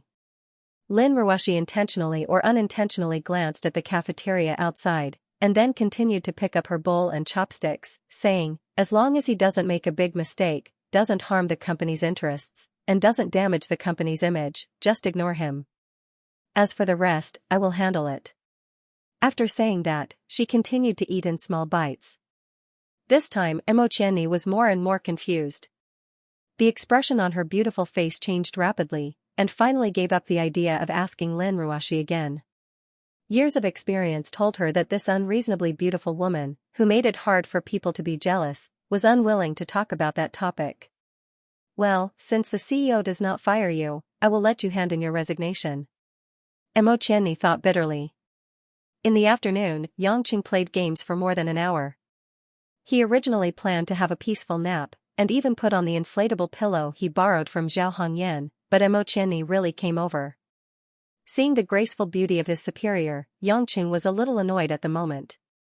How could her intellectual and gentle face show such a big bad wolf looking at a little sheep smile? "Yanqing, you have been idle for most of the day. Accompany me to a place, I need you to do some work." Yanqing looked around and saw that other female colleagues were already buried in work, holding back their laughter and unwilling to help him, so he had to say helplessly, "I can be a driver, but I have to think about other things. You'll know what I want you for when the time comes." Imo Qianni was furious. This guy still had the same attitude as before. Following Imo Qianni to the underground parking lot, Imo Qianni's car was a red Audi A4. As soon as he sat in, he could smell the enchanting body fragrance exuding from Imo Qianni's body. Yanqing could not help but enjoy a few sniffs, and said with a smile, "Miss Mo, your car smells so good, just like you. You are so thick-skinned." Imo Qianni could not help blushing a little. "Are you so frivolous in front of women? What's wrong with that? I will smell more if it smells good. As the saying goes, smell to know a woman. Smelling secretly is just wretched. I have read a foreign science report. The union between a man and a woman is largely the attraction of smell. When a man wants to get a woman and unite with that woman, it is often the woman's body fragrance that suits the man's taste. We've investigated hundreds of couples, and all of them were able to find their partners through the smell of their bodies. Yangchen winked at Mo Qianni. I am too lazy to talk to you. Mo Qianni started the car and no longer looked at him. But not long after she drove out of the car, she could not help but ask curiously, so, you also rely on your nose to get married to your wife? Yangchen stared blankly for a moment. The image of Lin Ruoxi's cold face appeared in his mind. In his heart, he thought, my wife's smell is something that even men can't stand. He chuckled and said, that's not the main point. I like the smell of my wife, I like the smell of other women too.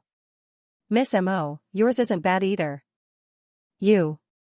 If the Audi A4 had the ejection seat on the plane, Mo Qianni really wanted to directly eject this dirty guy. Along the way, Mo Qianni's white face had a layer of blush, and it was difficult to subside. After more than a quarter of an hour, the car stopped in front of a relatively old office building. Mo Qianni was relieved, and coldly glanced at Yangchen, and said, do you see the Huaqin clothing brand in front? Yangchen yawned, and opened his eyes wide. In the center of the office building in front of him, there was indeed a white and black label, Huaqin Clothing Company, Limited. Is that our destination? It is yours, not mine. A trace of slyness flashed across Mo Qianni's face. I have to go to another company to negotiate, you go to this one. Negotiate? About what? Yangchen was puzzled. This Huaqin company ordered 600,000 yuan of clothing from our company 2 years ago, but still owes 400,000 yuan. Originally, it was due next year, but I heard that Huaqin is on the verge of bankruptcy, so we need to recover the 400,000 yuan as soon as possible to avoid losing everything. Yangchen felt that something was wrong. Miss Mo, you want me, a newcomer, to collect so much money, isn't it too difficult? Other public relations people have things to do, only you are idle. Moreover, I want you to collect the debt, not to kill people. If you are a man, don't dawdle. Mo Qianni said with a pair of almond-shaped eyes. Yangchen actually wanted to say, I am a man who dawdles. But thinking that he couldn't escape, he accepted it. After taking the transaction documents from Mo Qianni's hand, he slowly walked towards the office building. Call me when you are done, I will pick you up. After Mo Qianni finished speaking, she charmingly smiled, turned the car around, and left the parking lot. On the way, she turned off her phone. Yangchen still didn't know that he was played by his boss. Leisurely walking into the office building, he saw a heavily made-up receptionist applying nail polish in boredom. When the receptionist saw Yangchen walk in, she immediately revealed a charming smile. Sir, is there anything I can do for you? Yangchen waved the material bag in his hand. I am from Yulei International. I hope to discuss a transaction with your company regarding the funds. Yulei International? The receptionist looked at Yangchen with a strange look, looked up some things from the computer on the counter, and asked, excuse me, is it about the balance of the transaction? Yangchen was happy. It seems that this company is quite good, they recognized the matter so quickly. It seems that they don't intend to renege on the debt. I also feel a lot more relaxed, so he nodded, yes. The receptionist smiled particularly charmingly, walked forward, and put her hands together on her lower abdomen, squeezing the pair of big breasts on her chest particularly eye-catching. That deep ravine seemed to be able to lead people to fall into the abyss. Sir, please follow me, I will take you to the manager. After that, she swayed her waist and butt, leisurely walked towards the elevator. At the same time, Yangchen immediately followed, watching the receptionist swaying back. His heart felt comfortable. It seems that Mo Qianni, that chick, is not bad, the debt collection work arranged is quite good. He followed the girl into the elevator. The elevator was as shabby as the office building, and there were all kinds of advertisements that could only be posted on the electric poles outside.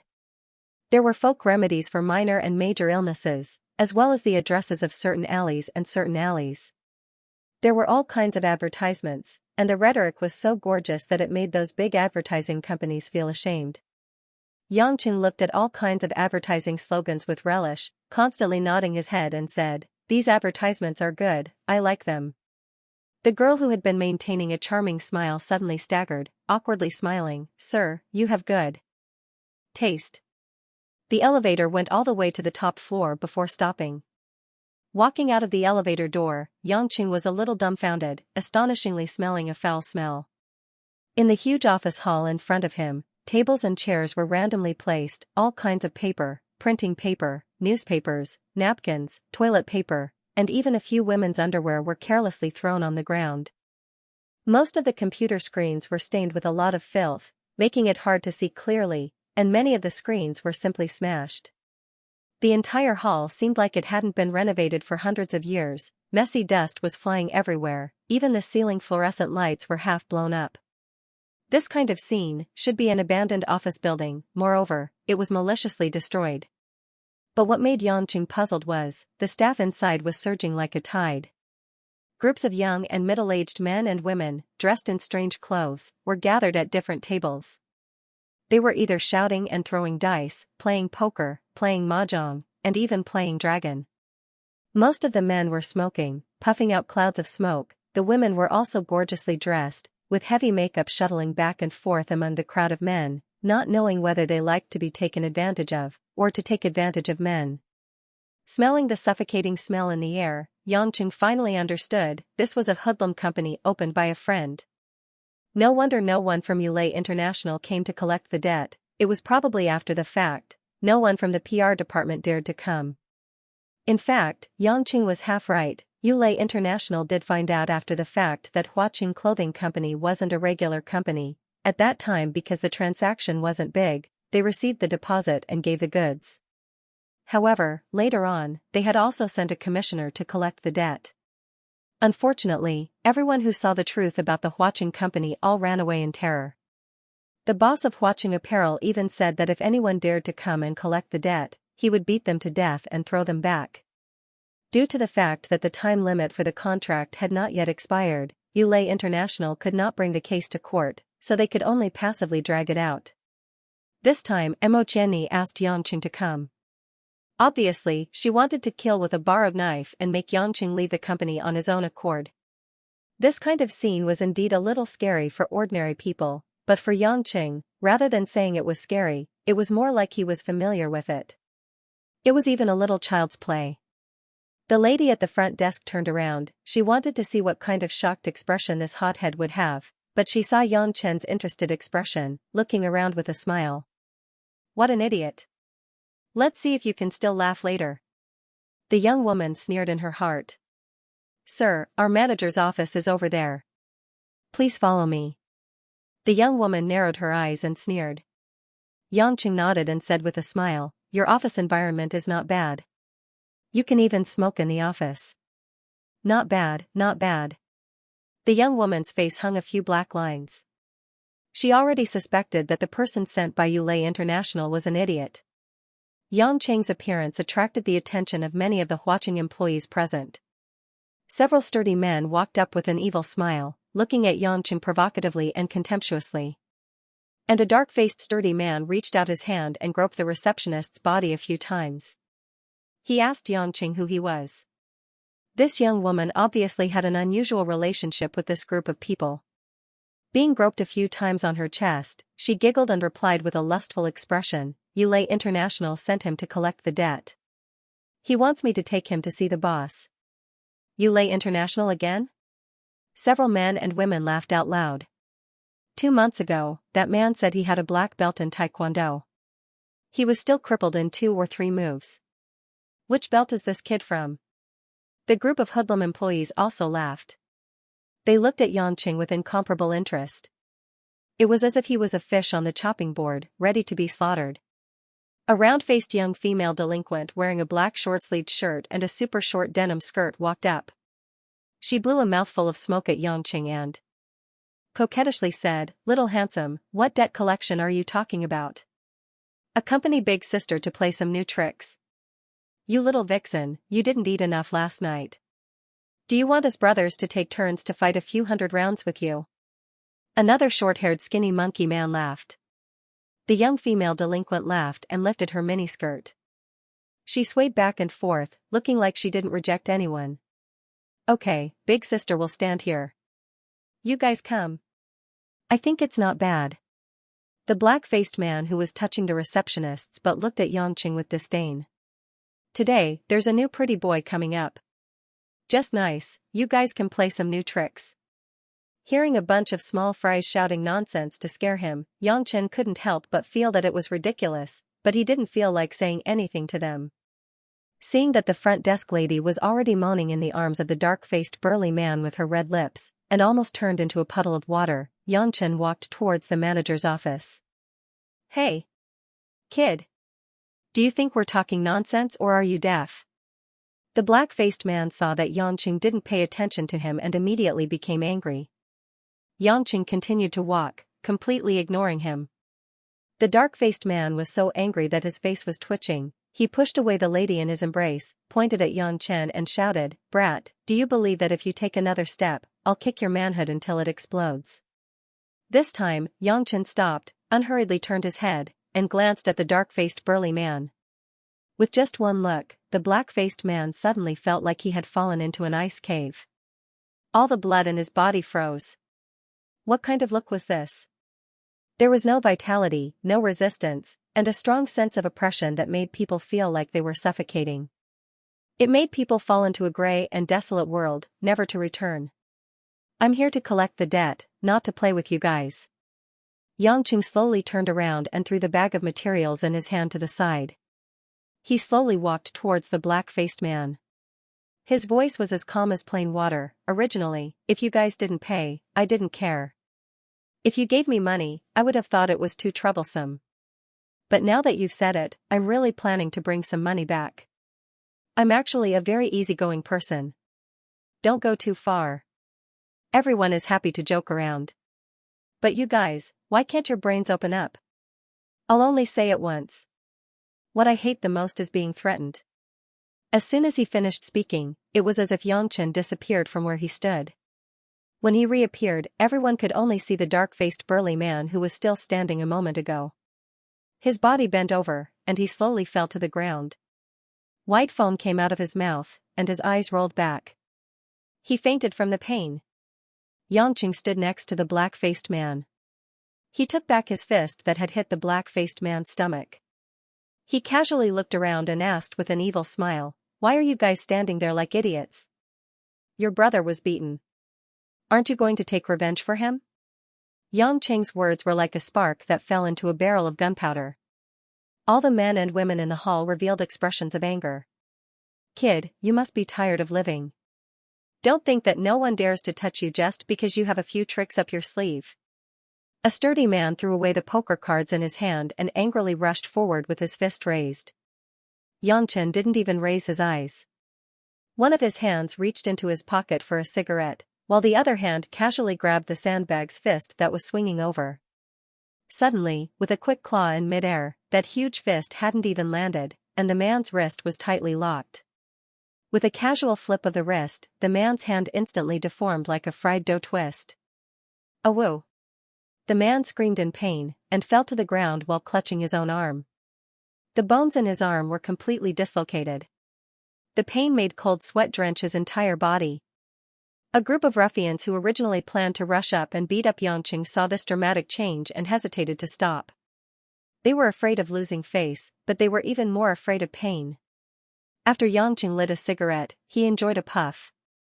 The group of men and women who were originally clamoring now revealed a somewhat bewildered expression. They carefully looked at Xianxia, not knowing whether to advance or retreat. People who can really make a name for themselves are often people who don't care about anything other than face. It seems like you guys can only be considered trainee ruffians. You haven't truly learned the ropes yet. With a sneer, Xianxia picked up the bag of materials that was thrown away.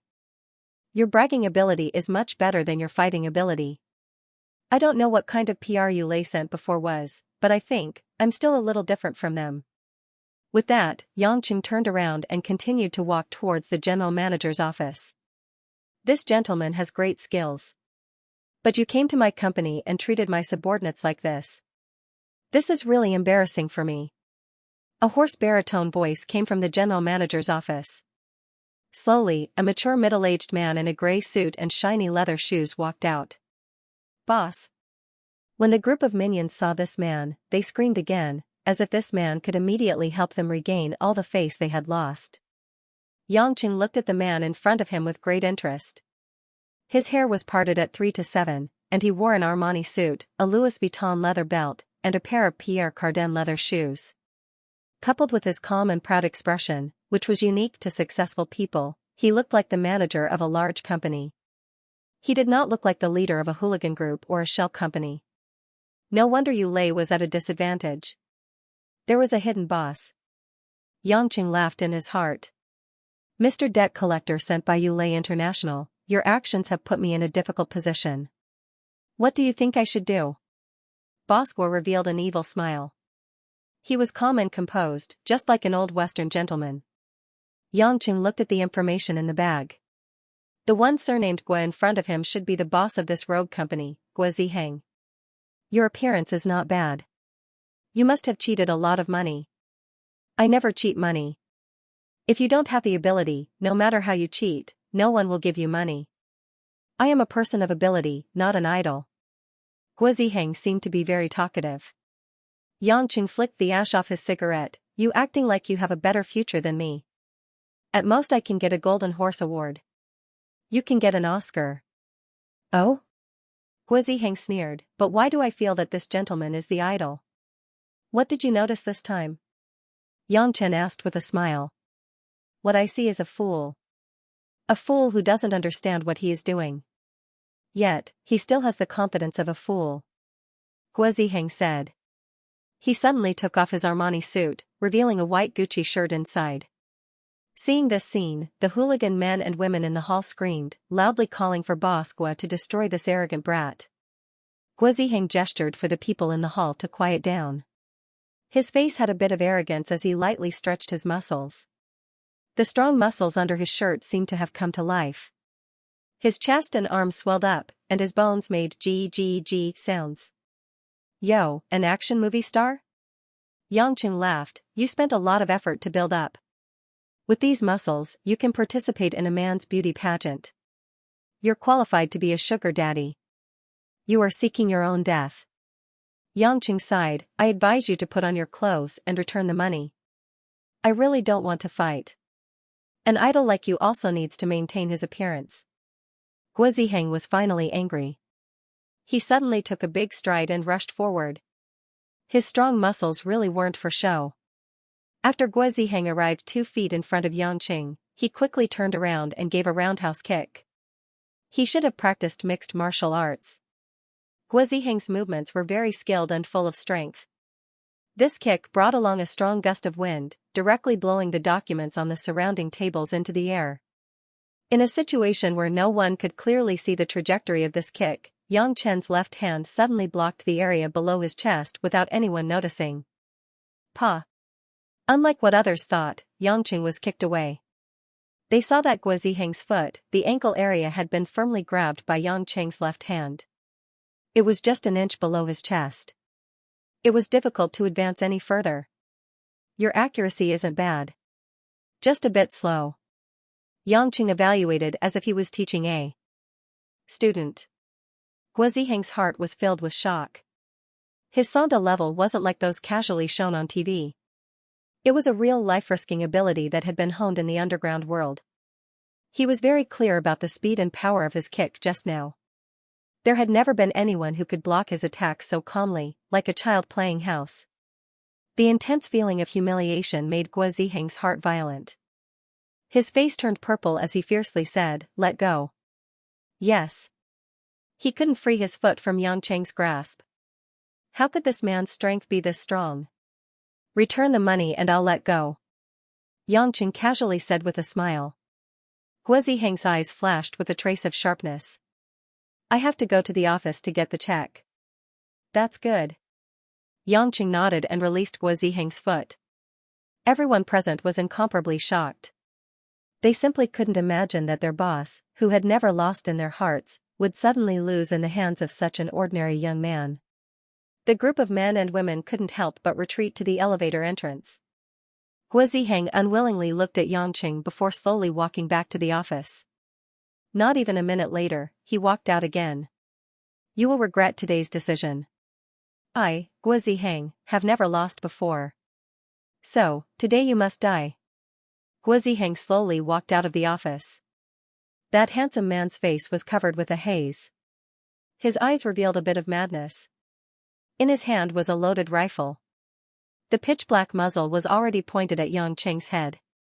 Yang Cheng laughed, he couldn't help but laugh again. He didn't expect that someone would point a gun at him yesterday, and today someone would point a gun at him again.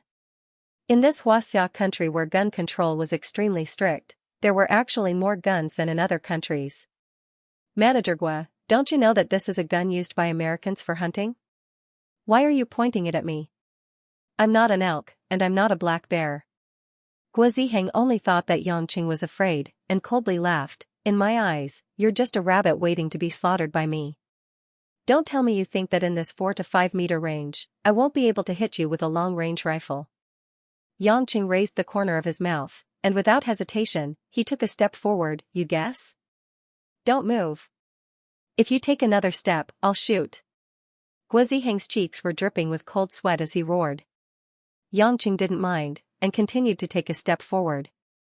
I'm standing right here, the gun is in your hand, the bullet is in the gun, you're right in front of me, what you should do, what you can do, it's all up to you to decide. Yang Cheng casually threw the finished cigarette butt on the ground, stepped on it, and continued to walk forward. Every step he took moved the hearts of everyone present, it was like thunder exploding in everyone's heart. Every time Yang Cheng took a step, everyone's heart was like a drum being beaten. Even the sound of a pin dropping could be heard, the air seemed to be sucked dry in this short period of time, the entire office hall only left the sound of Yang Cheng's slow and balanced footsteps. It was only a distance of 4 to 5 meters, only 6 to 7 steps, but everyone's heart was in their throat, they were stunned on the spot. Even the two people who were easily knocked down by Yang Cheng, lying on the ground in pain, held their breath as they looked at the scene in front of them. Guo Ziheng's finger only needed to lightly pull the trigger, and he would be able to use a violent bullet to penetrate the flesh and blood body in front of him. Yang Cheng's expression was very calm. It was as if he was walking over to shake hands with someone. His eyes were indifferent, as if the life and death situation in front of him did not exist at all. All of this actually only lasted for a little more than 3 seconds. When Yang Cheng walked in front of Guo Ziheng's face was already deathly pale, his forehead was covered in cold sweat, and his eyes were dull. There are 2 types of people in this world that are the scariest. The first type of people are lunatics, and the second type of people are not afraid of death. Lunatics were scary because they were not afraid of death. I'm not even afraid of death. Do you think a gun will work on me? Yang Cheng chuckled and easily snatched the rifle from Guo Ziheng's hand. Guo Ziheng had completely forgotten to resist. Gotcha! Yang Cheng casually bent the rifle with his hands, and the metallic rifle broke into 2 like a reed. This scene and this voice seemed to have pulled everyone back to reality, and they were all frightened out of their wits. Wasn't this a scene that only appeared in Hollywood movies? This man. Was he Superman? He even broke the rifle. Throwing the broken rifle to the side, Yang Cheng clapped his hands and said with a smile that wasn't a smile, Boss Gua, can you go get the checkbook now? Guo Ziheng seemed to have returned to his senses. His whole body trembled. He looked at the young man who was smiling at him as if he was looking at a monster. Since his debut, he had seen ruthless people, but he had never seen someone who didn't care about his life. What was even more frightening was that this young man's eyes seemed to be telling him that even if he fired, he would still be helpless against him. How was this possible? Was there really someone in this world who wasn't afraid of bullets? I don't have money, but I have my life. Guo Ziheng was determined. He wanted to maintain his last dignity as an underworld boss. Tsk tisk. Yang Cheng regretfully shook his head, why can't you understand? If you really can beat me, you should have fired just now. You don't even dare to fire your gun. That means you are still afraid of death. You can't beat me. Don't force me to do something I haven't done in a long time. I admit that you are better at fighting than me. You have guts, but I won't give you money. Guo Ziheng fiercely slammed the table and roared with a sinister face. Then you can't blame me. My temperament has already changed. I'm much gentler now. Yang Cheng revealed a strange and slightly excited smile. His body quickly turned around and moved behind Guo Ziheng. At the same time, his hand suddenly exerted force. His speed was so fast that Guo Ziheng couldn't even react. He had already grabbed both of Guo Ziheng's arms by the roots. A kick landed on Guo Ziheng's leg joints.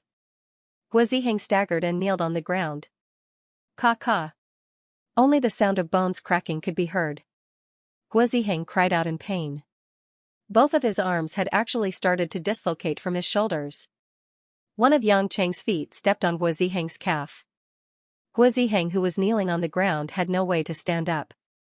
He could only continuously twist his waist. But every time he twisted, Xianxia's foot stepped on the ground with more force. Guo Ziheng didn't dare to move at all. You! What did you do to my hands? Guo Ziheng grimaced in pain. He turned around and glared at Xianxia. His eyes were bloodshot. Nothing much. I just made your arm joints start to dislocate from your shoulders. Xianxia was very happy to answer. You think I'll give you money and admit defeat just like that? Impossible. Guo Ziheng shouted loudly. His other lackeys were already so scared that they didn't dare to move. Seeing their boss beaten to the ground, they didn't dare to step forward. They came out to make a living, not to throw away their lives. Xianxia waved his finger. You're wrong. This is just the beginning. How could I possibly do just this one thing for you? Just as he finished speaking, Xianxia's hand once again grabbed Guo Ziheng's arm. Ka. Ah. Guo Ziheng screamed again. What did you do this time?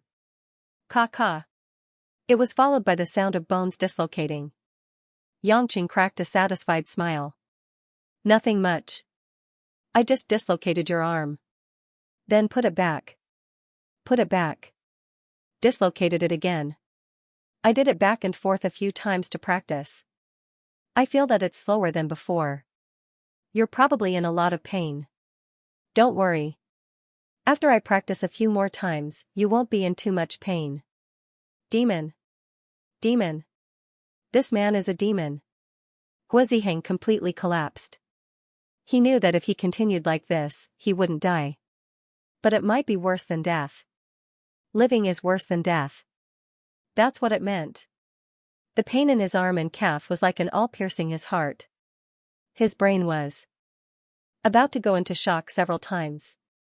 But he was pulled back by the unbearable pain. I'll give you money. When Xianxia put his arm joints back again, Guo Ziheng really couldn't take it anymore. Guo Ziheng's lips had already turned blue. His voice carried a bit of a sob. Yes. He cried. He shed tears. There was humiliation and unwillingness. But most of all, it was from the pain. That's more like it. Xianxia let go of Guo Ziheng's arm in satisfaction. Laughing mischievously, he still had that harmless look on his face. He said, but CEO Guo, in view of the series of harm your company has done to me, I feel that other than the remaining 400,000, you still have to compensate me for the psychological damage. That's right. I've owed you for so long. Give me some interest or something. At the same time, you can also reimburse the medical expenses of those people you beat up. What do you think? You. What about me? You're not giving? Fine. Then let's continue. No. I'll give everything.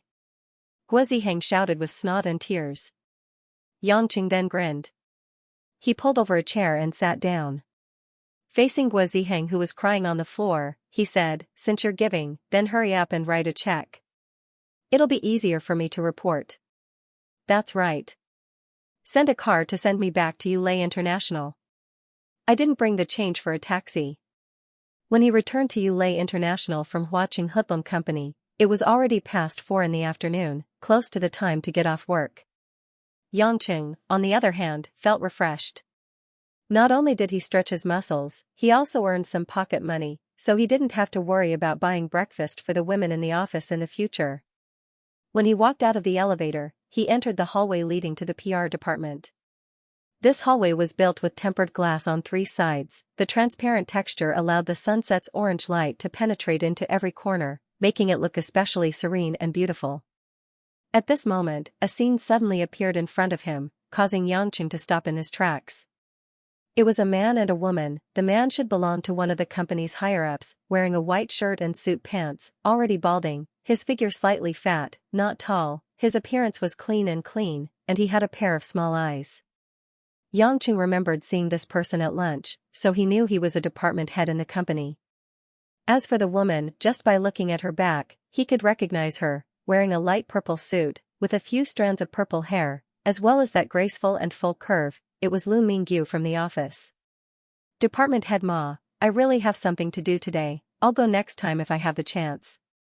Lu Mingyu's face revealed a bit of bitterness, saying with a forced smile. The man called Department Head Ma grinned with a bit of a deeper meaning and said, Mingyu, you've already rejected my invitation more than 10 times in a row. What, accompanying an old man for a drink at night is so difficult? Or do you simply look down on me? No, Department Head Ma. Lu Mingyu wrinkled her crescent brows. I really have something to do. I still have to go talk to a client tomorrow. I really don't have time.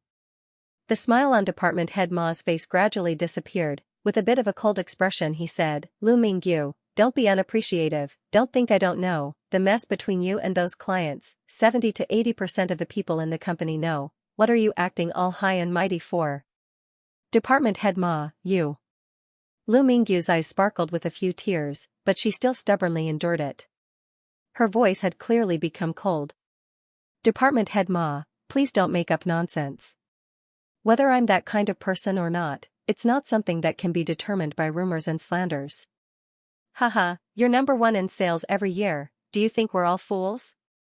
You're the flower of our PR department, but only outsiders are allowed to pluck it.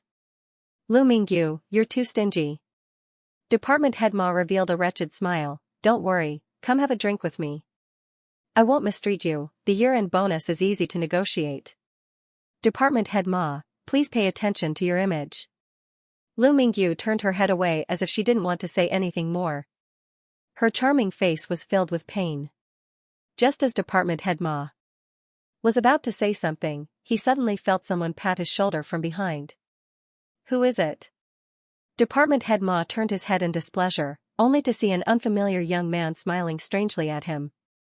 Who are you? Department Head Ma's heart trembled as he carefully asked. Xianxia, who was listening to their conversation not far away, roughly understood the whole story. At this moment, he naturally wouldn't have much of a good impression of this old man who didn't have any skills in picking up girls. When he heard the question, he only smiled and said, Hello Department Head Ma, I'm the new male public relations officer in the PR department. My name is Xianxia. Male public relations officer? Department Head Ma revealed a pondering expression. What are you doing here? What did you hear? Oh, I just happened to pass by and heard Department Head Ma and Big Sister Mingyu talking about going out to play at night. I wanted to ask if I could go together. Department Head Ma, you don't know, but I'm very familiar with the nightclubs here. As he said that, he even winked at Department Head Ma. The corner of Department Head Ma's eyes twitched. Kid, are you trying to threaten me? Do you know who I am? What did you hear? If you don't have any evidence, I'll fire you if you dare to call me that. When Lu Mingyu saw Xianxia come over, she was a bit happy. But when she saw that Department Head Ma and Xianxia were at loggerheads, she became worried about Xianxia. Her eyes constantly hinted for Xianxia to quickly leave. Xianxia naturally wouldn't leave just like that. He smiled and took out his phone, shook it, and said, Department Head Ma, don't you know that cell phones are very advanced now? Not only can they record, but they can also be very clear. At this moment, Department Head Ma's face immediately turned ugly. He gritted his teeth and said, What do you want? I don't want anything. Department Head Ma, it depends on your cooperative attitude. Pretend that nothing happened and everyone will be safe. Xianxia lightly said, If Department Head Ma wants to deal with me, then I'm sorry. At worst, it's a life and death struggle. But I think that if a small employee and Department Head Ma perish together, Department Head Ma will definitely suffer a big loss. Department Head Ma had never experienced such a blunder before. He was so angry that he almost fainted. After saying good 3 times, he fiercely glared at Yangqing and Lu Mingyu before leaving the scene in a rage. Lu Mingyu patted her chest as if she was relieved. Her plump breasts trembled a few times, causing Yangqing to stare blankly at her. Rolling her eyes at Yangqing, Lu Mingyu wasn't shy at all. "Hey, stop looking. Your eyeballs are going to fall out." "Hee, Sister Mingyu's figure is really good," Yangqing very straightforwardly praised. Lu Mingyu's pretty face blushed. She playfully smiled and said, "I didn't know that you were so smart. You knew to use your phone to record. Otherwise, I really wouldn't know what to do." Department head Ma is a veteran of the company and also the head of the finance department. There aren't many people in Yulei who dare to compete with him. Yangqing indifferently smiled and showed Lu Mingyu the display screen on his phone. Lu Mingyu was stunned for a moment before she giggled, "Bad boy. So you were lying to him. He's really stupid. He didn't even check to see if it was really recorded. His flirting skills are so bad. His brain is definitely not good," Yangqing said matter-of-factly. After that, the two stood in the empty corridor and the atmosphere became a little awkward. Lu Mingyu was silent for a moment before she lowered her head and said, "Yangqing, can I trouble you with something?" "Say it." Yangqing roughly guessed what it was. "Don't tell anyone about what happened today. Just pretend that nothing happened. Actually, you don't have to be like this. It's not good to be harassed all the time. If you think of a way, it won't be difficult to deal with Department Head Ma." Yangqing in his heart was wondering if he should tell his wife, Lin Ruashi. Although that girl liked to play cold-blooded, she couldn't just ignore her female employees. Lu Mingyu smiled bitterly and shook her head. "Since I entered the company, I've always been the top performer in the PR department for the past few years. There will definitely be jealousy and suspicion from others. And I've never looked for a boyfriend. Of course, everyone will think that I'm that kind of person. Even if Department Head Ma leaves, there will be another Department Head Ma. Instead of that, it's better to keep the peace. My sisters in the office trust me. That's enough. I don't want everyone to worry. With your qualifications, why don't you look for a boyfriend?" Yangqing found the key to the problem. Wasn't that right? Such a beautiful woman without a boyfriend. Which man wouldn't have second thoughts? Lu Mingyu's eyes revealed a bit of sorrow as she reminisced. She shook her head and smiled, "I have a boyfriend. He joined the army, but I haven't heard from him since. He hasn't returned. Shouldn't he be back after 2 years in the army? Is he staying?" Yangqing was puzzled. "I don't know. His family has also moved." Lu Mingyu smiled tiredly, "Maybe it's like what others said. He has entered some important positions. But dragging it on like this isn't a good thing.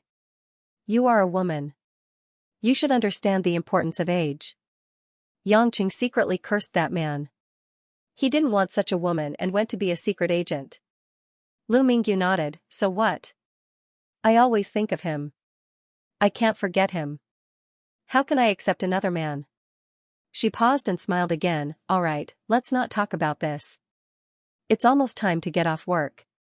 Let's go back to the office." Yangqing naturally had no objections. Since she said not to make a fuss, he could only listen to her. Speaking of which, Yangqing still had the check written by Guoziheng in his hand. He had to give it to his ruthless and bored beautiful boss. When he walked into the office, a group of city girls had already begun to dress up and prepare to leave the company. They were dressed beautifully and were naturally going to enjoy the passionate nightlife.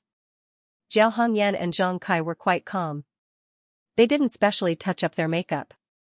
When they saw Yangqing coming back, they smiled and greeted him. "Did work go smoothly? You came back so late?" Zhao Hongyan asked. Yangqing nodded and asked curiously, "Why didn't you and Zhang Kai dress up and change your clothes like the others?"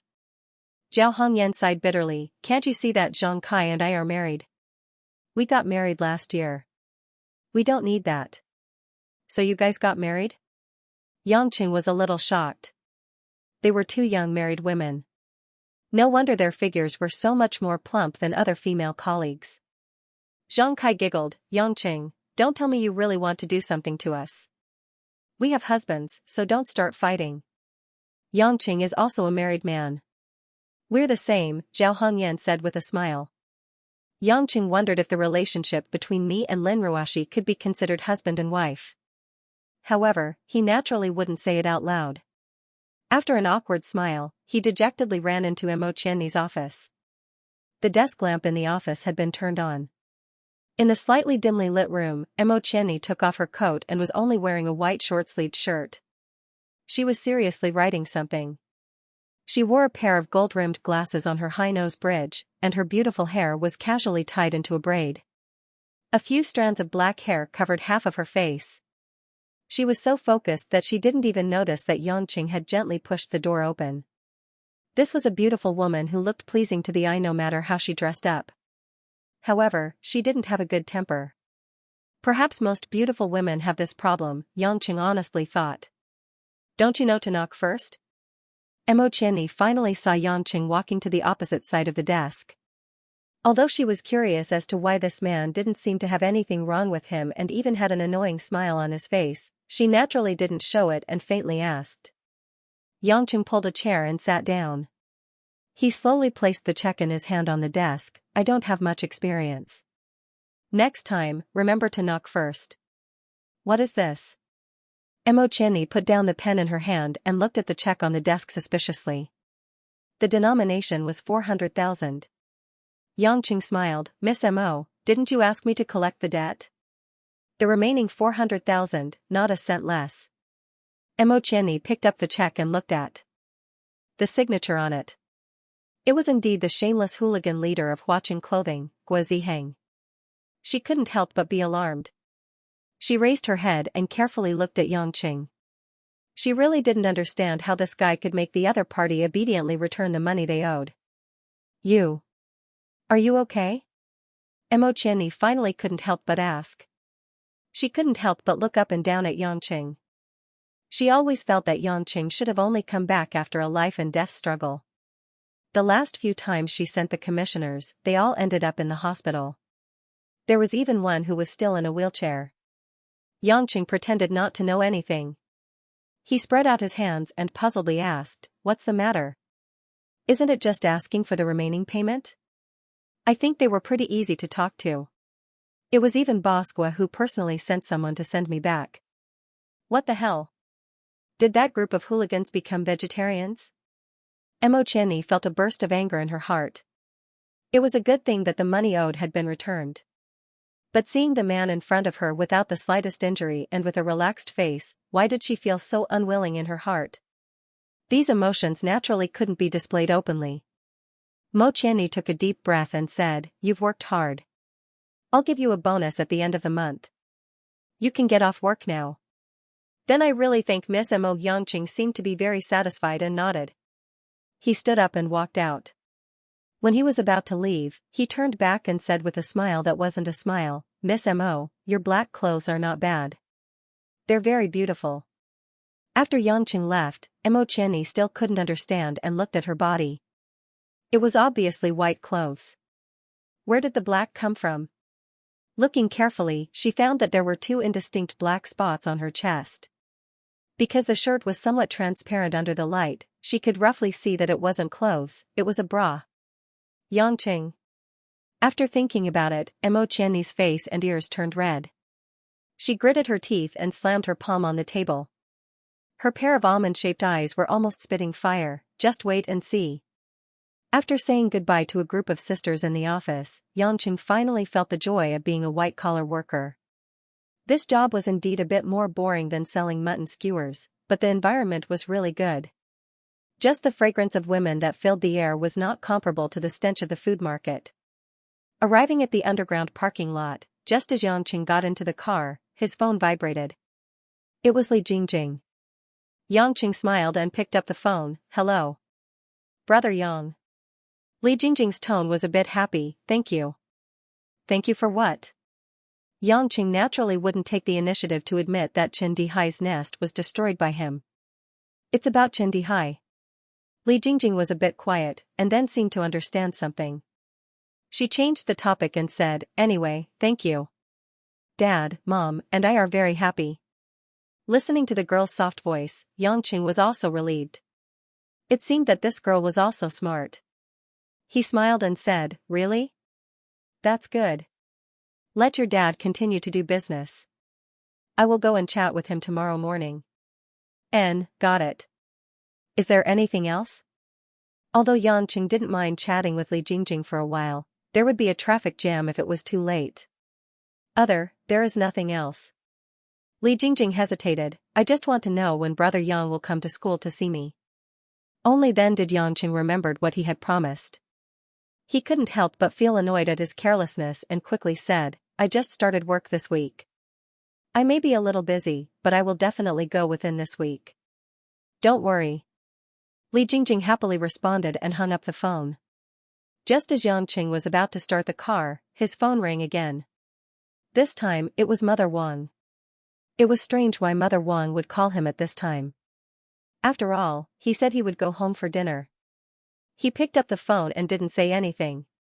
He heard Mother Wang's voice on the other end of the phone urgently shouting, "Young master! Come back quickly. Something happened." Yangqing's sharp senses allowed him to start the car in the first instance. Stepping on the accelerator, the M3 roared out of the underground garage. Several Yulei International security guards stared blankly at the silhouette of the car running away in an instant. They looked at each other in dismay. No one knew which big shot in the company had such driving skills. While driving, Yangqing asked, "What's wrong, Mother Wang?" "Miss just got home from work, Master came, and they are arguing outside." Mother Wang said with a sobbing tone, "Young Master, quickly come back. Master also brought a few people over. They don't look like good people. I'm afraid they will hurt little." Mother Wang didn't finish her words. A noise came from the other end of the phone, followed by a familiar male voice. "It's the brat surnamed Yang, right? I'm Lin Kuan. I'm waiting for you here. If you have the guts, come back immediately." The veins on Yangqing's hand that was gripping the steering wheel suddenly popped. He could clearly hear Mother Wang's cries from the other end of the phone. It was obvious that the phone was forcefully taken away. "Do you know what you're doing?" "I'm very clear, surnamed Yang. If you have the guts, come back immediately. I want to see what kind of ability a mutton skewer selling brat like you has to make my Lin family's little slut do these unfilial things." Yangqing didn't say anything else, expressionlessly hung up the phone. In fact, if the phone wasn't a gift from Lin Ruashi, perhaps it would have already been crushed to pieces. He instantly stepped on the accelerator. Although it was during a crowded period of time, the roaring engine made many cars obediently open up a path. The white BMW blew past like a whirlwind, attracting countless curses, but all of this had nothing to do with Yangqing. At this moment, in Yangqing's eyes, the only road was straight. There were no traffic laws, no red and green lights. What he wanted was speed, and even faster. A journey that would normally take more than 20 minutes, Yangqing used less than 10 minutes to rush to his destination like a missile. The car came to an abrupt stop in the open space in front of the villa. There was a screeching noise, and a cloud of smoke and dust was raised. At this moment, the sun had already set, and the faint golden light spread over the spacious, high-class villa area of Dragon Garden.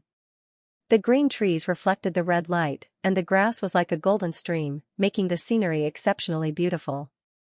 However, Yangqing was not in the mood to appreciate this rare scenery.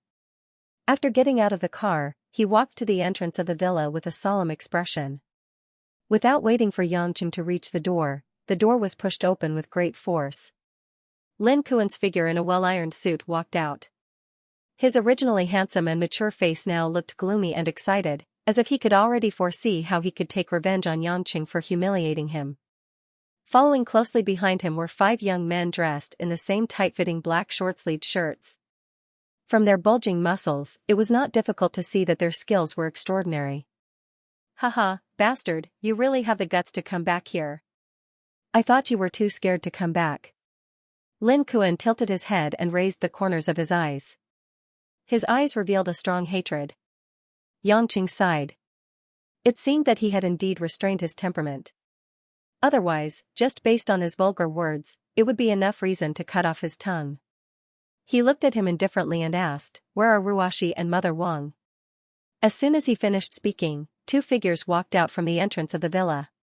"Young master, young master, young master, young master, be careful. At the entrance, Mother Wang, who was wearing an apron, supported the extremely pale Lin Ruoshi as they walked out. Lin Ruoshi had not changed out of her work attire.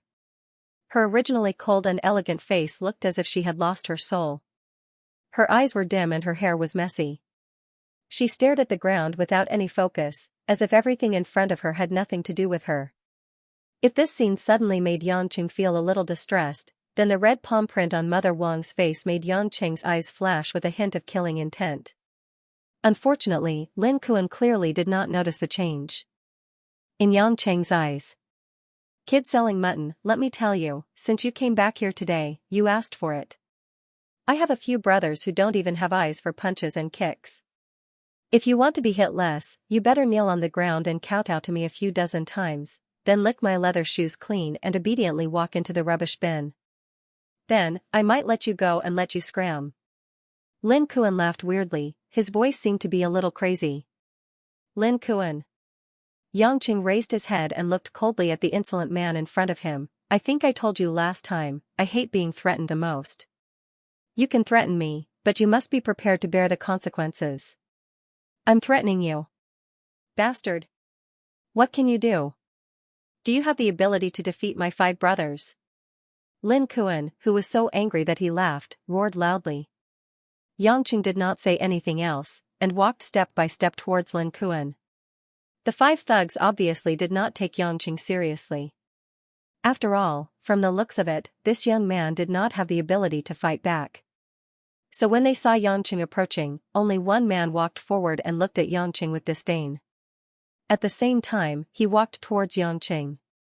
Yanqing did not even bother to look at the black-shirt man blocking his way. Seeing the black-shirt man raise his hand and throw a lightning-fast punch at him, as if he had calculated it, he also threw a punch at him. Bang! When the 2 fists collided, there was a muffled sound. But the effect that followed shocked everyone present. Ouch! The face of the man who raised his fist first twisted. He hugged the arm that he used to punch, and painfully knelt on the ground. Hand. Large beads of sweat dripped down. The man felt as if the bones in his entire arm were broken. After a few consecutive waves of intense pain, he fainted on the spot. The remaining 4 thugs obviously did not understand what was going on. They saw Yanqing already walk in front of them. Quick! Quick! Lin Kuan felt that the situation was not right, and hurriedly commanded. The 4 thugs fiercely stretched out their legs towards Yanqing, trying to subdue Yanqing to the ground. But when the 4 thugs' fists and legs landed on Yanqing's body, they suddenly realized that no matter if they hit Yanqing's chest, stomach, thighs, or any other place, they did not even shake Yanqing's body. It was as if their legs had landed on a heavy iron plate, or a huge boulder. Their strength was not enough to cause any damage to this huge monster. The 4 thugs immediately broke out in a cold sweat. This guy's body, was his body made of iron? Yanqing's gaze was fixed on Lin Kuan in front of him. After being attacked, he casually raised his hand like a knife. The 4 thugs did not even have the chance to launch another attack or jump away. They felt a blur in front of their eyes, and each of them had been ruthlessly hit on the back of their necks. Yanqing's figure seemed to have only moved a little, and the 4 originally healthy thugs had already fainted on the ground. At this moment, Lin Kuan felt a wave of intense regret. But he did not feel that seeking revenge on Yanqing was wrong. Instead, he felt that he should have asked that person who helped him to get more thugs. "It's your turn." Yanqing stood face to face in front of Lin Kuan. The way he looked at Lin Kuan was like a butcher looking at a piece of meat on the chopping board. He calmly asked, "Do you want to break your leg or your hand? If you want to die, I can help you." He wasn't joking. Lin Kuan reacted immediately because this was the first time he saw killing intent in a person's eyes. It was a naked and undisguised killing intent. He would really kill him. You, don't come over." Lin Kuan was scared. He slowly backed away, wanting to stay away from Yanqing. But behind him was the stairs and the villa's door. Suddenly, Lin Kuan turned his head and saw Lin Ruoshi standing at the door in a daze. He shouted, "Little bitch. You wild man want to break your old man's leg. Are you not going to discipline him?" Just as he finished speaking, Lin Kuan felt a steel plier-like hand grabbing his chin. A voice as cold as ice and metal rang in his ears, "Your mouth really stinks. Maybe I should first cut off your tongue, put it in your mouth, and then sew your mouth shut. If you're hungry, you can only eat your own tongue. What do you think of this method?" Woo. Woo woo. Lin Kuan was so scared that his face turned ashen. His eyes bulged. But if he struggled even a little, Yang Cheng's hand that was grabbing his chin would tighten. It was so painful that he didn't dare to move at all. At this time, Lin Ruashi, who was standing at the door, slowly raised her head. Her beautiful eyes that were in a daze finally regained some luster. She looked at Yang Cheng with a complicated expression. Then she looked at Lin Kuan, who was about to pee his pants. She weakly said, "Yang Cheng, let him go. Don't scare him anymore." Lin Ruashi's tone wasn't as cold and indifferent as usual. She spoke very lightly. But it was this sentence that made the burning anger in Yang Cheng's heart weaken. She's too much like that person. Yang Cheng felt a little helpless. The figure that had been deliberately forgotten flashed across his mind, and he was momentarily lost in thought. Yang Cheng loosened his grip. Lin Kuan, who was in pain, unwillingly and fearfully dodged to the side. He carefully looked at Yang Cheng, gasping for breath. "Dad, it was Su Jihong who asked you to come, right? These people should also be given to you by him, right?" Lin Ruashi looked at Lin Kuan and asked softly. Lin Kuan's face revealed a bit of malevolence as he fiercely glared at Yang Cheng. "So what if I am? Young Master Su is helping me eliminate this animal. Such a bastard wants to plunder the assets of our Lin family. I will never agree to it." "Dad!" Lin Ruashi cried out in grief, her eyes filled with pain. "Dad, don't you know that you're being used by the Su family? You're helping Su Jihong cause trouble for me. Do you know how serious the company's situation is? Dad, please wake up. Su Jihong is completely different from what you think." "Nonsense!" Lin Kuan shouted, "You slut. Don't pretend to have good intentions. Don't think that just because you call me Dad, I'll think that you, an unfilial woman, is kind. If you really had good intentions for me, you wouldn't have taken away everything that originally belonged to me. I am the rightful successor of Yu Lei. If it wasn't for you playing tricks, how could that dead old woman suddenly change her will and hand Yu Lei International over to a 20-year-old brat?" Lin Ruashi's legs staggered. If it wasn't for Mother Wang, she would have already fallen. Her face became more and more pale and helpless. Finally, she couldn't hold back her tears. "Dad. How can you think like that? She is my grandmother, your mother. Then how can I think? I want you to marry the young master of the Su family, but you're unwilling.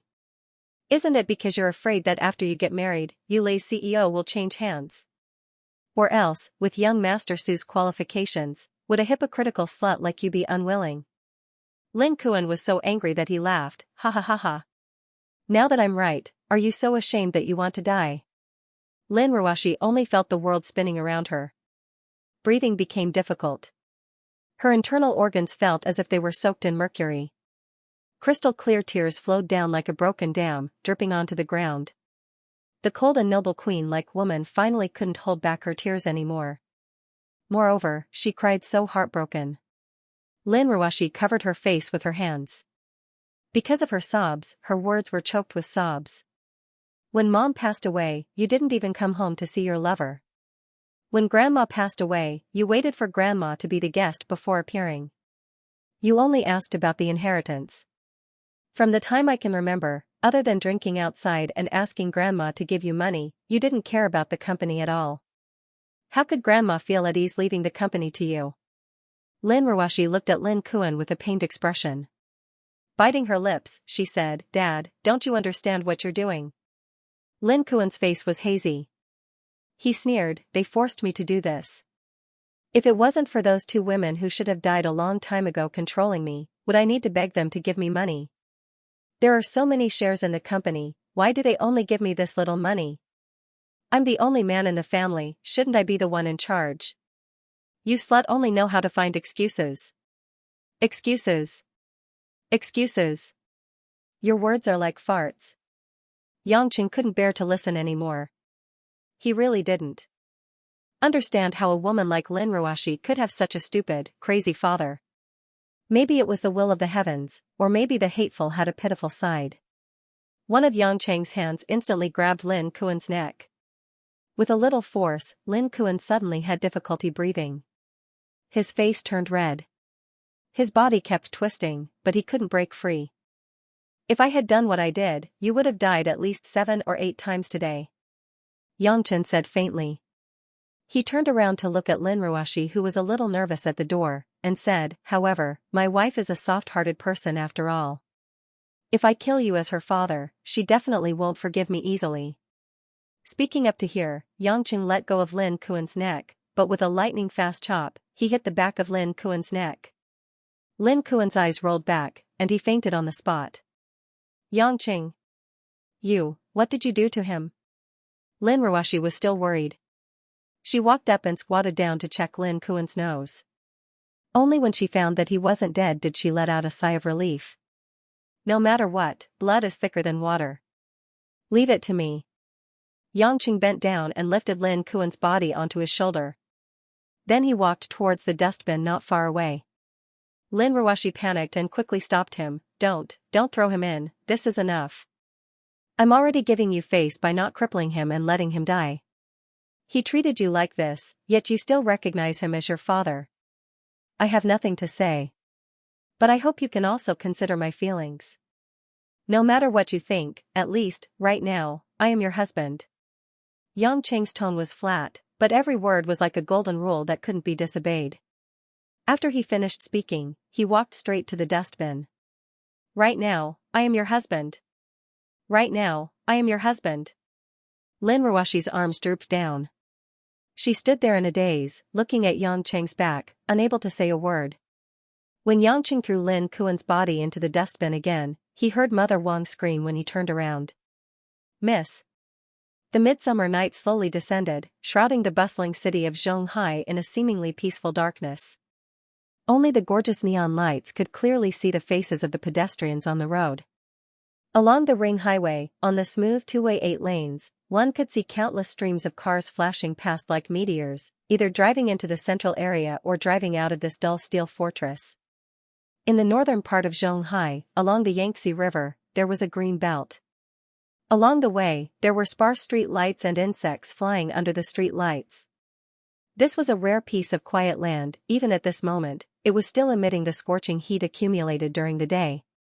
Not far away was the winding endless river, like a jade belt under the blue dome of heaven, resonating with the Milky Way in the sky, reflecting a long string of white buildings on the riverside. This was the most expensive hospital in Zhonghai. The quiet environment allowed the patients here to better recover, but at the same time, the cost was so high that it made the common people shrink back in horror. At this moment in the hospital ward department, in a spacious and quiet corridor, Yang Cheng and Mother Wang sat on a bench specially set up for waiting, quietly waiting for something outside the intensive care ward. Yang Cheng was silent for a long time, finally a bit impatient. He reached into his pants pocket and took out a cigarette, but suddenly remembered that this was a hospital. He could only resentfully put it back, sighed, stood up and paced. Young master. Mother Wang's eyes were red. She had just stopped crying not long ago, and said with some worry, young master, why haven't the doctors and nurses come out yet? Could something have happened to Miss? Don't worry, although I am not a doctor, I still know some medical knowledge. Ruashi will be fine. Yang Cheng comforted, in his mind the scene of sending Lin Ruashi to the hospital in the evening, but he also couldn't help but on Sheen. Just after Yang Cheng threw Lin Kuan into the trash can, he turned around and saw that Lin Ruashi, who was standing on the lawn, suddenly went limp, swayed and fell on the grass. Yang Cheng flew like a sharp arrow and ran to Lin Ruashi's side to help her up. The first thing he discovered was that she had actually fainted. Thanks to his past experiences, Yang Cheng was not as flustered as Mother Wang. He calmly took out his mobile phone and called the ambulance. At the same time, he carried Lin Ruashi back into the house. After a simple examination, she found that Lin Ruashi actually had a high fever, so she immediately asked Mother Wang to bring her a cold towel and other emergency supplies. She took care of Lin Ruashi until the ambulance sent her to the hospital. The series of unforeseen events caused Yang Chen's heart to be in a mess. Although this woman who was as cold as an ice cube and didn't know how to flirt had never given him a good look, when she met with this incident, Xianxia helplessly realized that he was truly worried for her. Was it because she was too much like her? Or was it because she was his wife in name? Or was it just because of her? Just as Xianxia's thoughts were in a mess, the door of the ward opened. Mother Wang immediately greeted him, grabbed the doctor's arm and asked, "Doctor, how is Miss Lin?" The doctor held a comforting smile and said, "Don't worry. She has passed the critical period. The high fever has subsided. She just needs to take good care of herself." That's good, that's good. Mother Wang was so happy that she shed tears again. "Thank you, doctor." The doctor looked at the records in his hand and asked somewhat implicitly, "Excuse me, has Miss Lin been under a lot of pressure recently?" Mother Wang was stunned for a moment and answered truthfully, "Yes, doctor. Miss Lin has actually been working very hard, but she often stays up late these days." "Is there any problem?" "Miss Lin's body is very weak. According to our diagnosis, it should be caused by long-term overload of work pressure and too much psychological burden." The doctor frowned and said, "The high fever this time is also because her body is weak and she caught a cold. It should be because she didn't sleep well. If this goes on, even if she recovers this time, it will happen again next time. After a few more times, the root of the disease will be branded, and her body will completely collapse." Mother Wang suddenly felt her heart in her throat. "Doctor, what should I do?"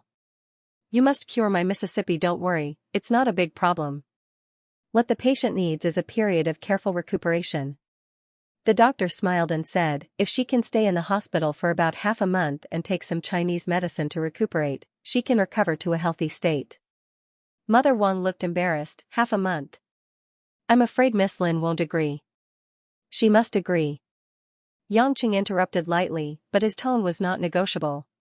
Then he said to the doctor, "Doctor, apart from Chinese medicine, what else do we need to do?" I am Lin Ruashi's husband. My name is Yangqing." The doctor showed a bit of surprise, but immediately smiled and said, "Oh, sorry, I really didn't know Miss Lin was married. If Mr. Yang has time, you can accompany your wife to the hospital garden to breathe some fresh air. The psychological burden of the patient is heavy, and she needs a certain amount of relief, not just to recuperate her body." Yangqing nodded, thinking deeply. At such a young age, she controlled Yulei International, the aircraft carrier of the fashion industry. She had no relatives at home, and her only father only gave her trouble without any achievements. She had to deal with so many cunning enemies in the business world, and her love life seemed so lonely and helpless. She even had to be spied on by rich young masters like Su Jihong from time to time. For this woman to be able to survive until now, it was enough to make people feel awe. After seeing off the medical staff, Mother Wang sighed and said, "Young master, since Miss has to be hospitalized, I'll go back and pack some necessary luggage. I can't wait for Miss to wake up." "What do you want?" "It's been hard on you, Mother Wang." Yangqing smiled sincerely. In fact, Lin Ruashi wasn't without people by her side. At least there was a Mother Wang who watched her grow up, and never left her side to take care of her. Mother Wang shook her head, feeling a bit emotional. "What I did was just some small things. If it wasn't for young master, Miss might have been forced into a corner by master. Young master is the one who has done amazing things. Miss choosing young master is really the right choice." Yangqing couldn't help but laugh at himself. If it wasn't for his ability, Lin Ruashi would probably have been forced into a corner by Lin Kuan. But she just had to pretend to marry him, and he didn't want her to scratch out the first prize like a lottery ticket. After Mother Wang left, Yangqing gently pushed open the wooden door of the ward and gently walked into the room. The lights in the room were dim, and only the lamp at the head of the bed emitted a soft light that enveloped the pure white bed. Lin Ruashi's black hair was loose, and her usually cold and elegant face now looked as fragile as a willow in the wind. Her eyes were quietly closed, and her breathing was even, but her curved eyebrows were slightly furrowed, as if the dream wasn't going her way. Even the dream was a problem? Yangqing sat on a chair beside the bed, and looked at the unconscious woman in front of him.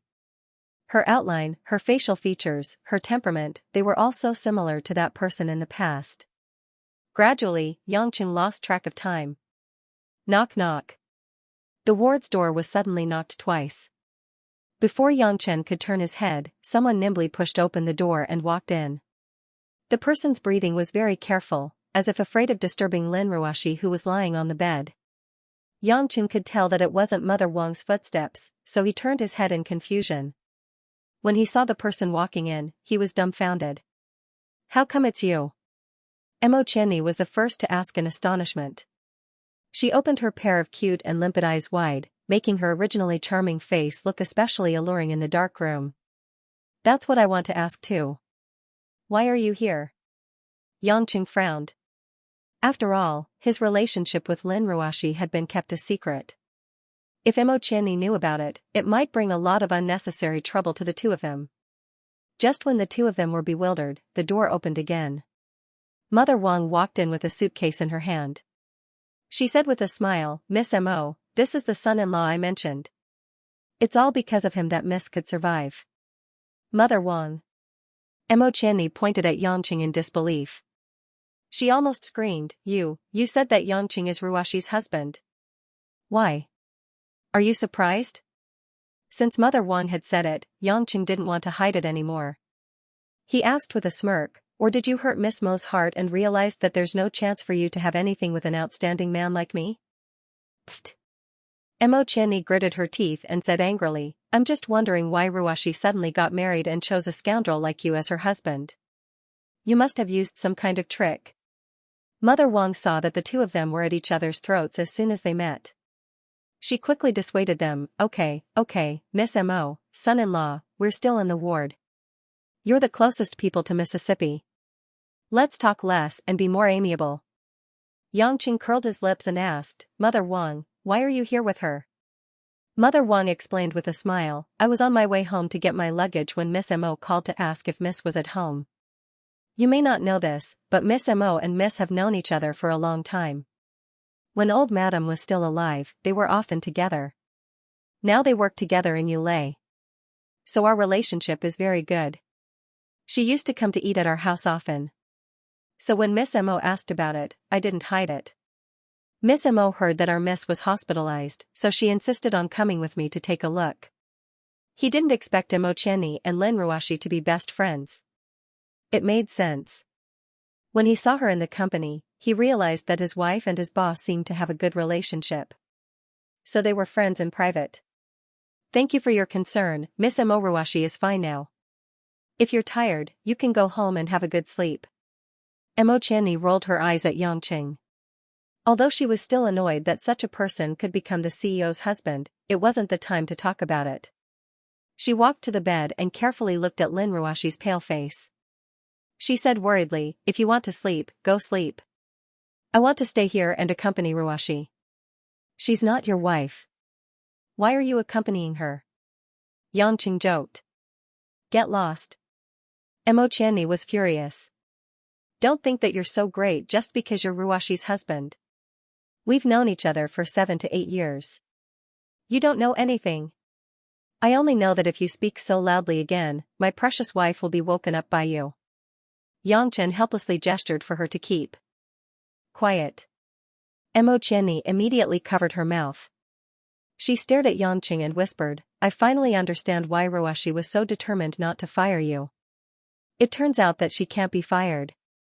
That's because I'm responsible and capable." Yangchen winked at Mo Qianni. "Miss Mo, don't forget to give me a bonus at the end of the month. I've recovered 400,000 yuan." Mo Qianni was furious at the mention of this matter. She coldly snorted and no longer paid attention to Yangchen. She pulled a chair and sat on the bed without saying a word.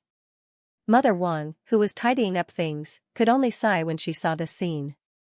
The night was silent. The moonlight was like a clear spring, flowing into the ward through the thin window. It was quiet and comfortable. It was already midnight. Mother Wang, who had tidied up her clothes and other daily necessities, finally chose to go back to the Dragon Garden Villa after hesitating for a long time. After all, someone had to look after such a big house and do the daily chores. Moreover, there were professional special care nurses in the hospital who could accompany Lin Ruoshi during the day. It was not necessary to stay overnight. In the ward, besides Lin Ruoshi who was sleeping soundly, Only Yangqing and Qianni were sitting on the bed in silence. After a long time, Qianni could not stand such a lifeless atmosphere. She said, "Why did you marry Ruoshi?" "She never told me. I didn't intend to make it public." "Now that you know, I hope you won't go to the company to announce it," Yangqing said. "I'm not a gossiper. I'm Ruoshi's good sister." Qianni was a little dissatisfied. "But you suddenly appeared and became Ruoshi's husband. Do you have any ulterior motives?" Yangqing smiled. "I heard from Mother Wang that you two have known each other since you were young. You should be familiar with her, right?" "Yes." Qianni said, "When I was young, it was Ruoshi's grandmother, the old CEO, who helped me. That's why I'm who I am today. Ruoshi is my good sister and also my benefactor's flesh and blood. I will never allow anyone to hurt her." Yangqing ignored Qianni's vigilant eyes and continued, "Since you two have known each other for so long, do you think Ruoshi or you are smarter?" "She's smart."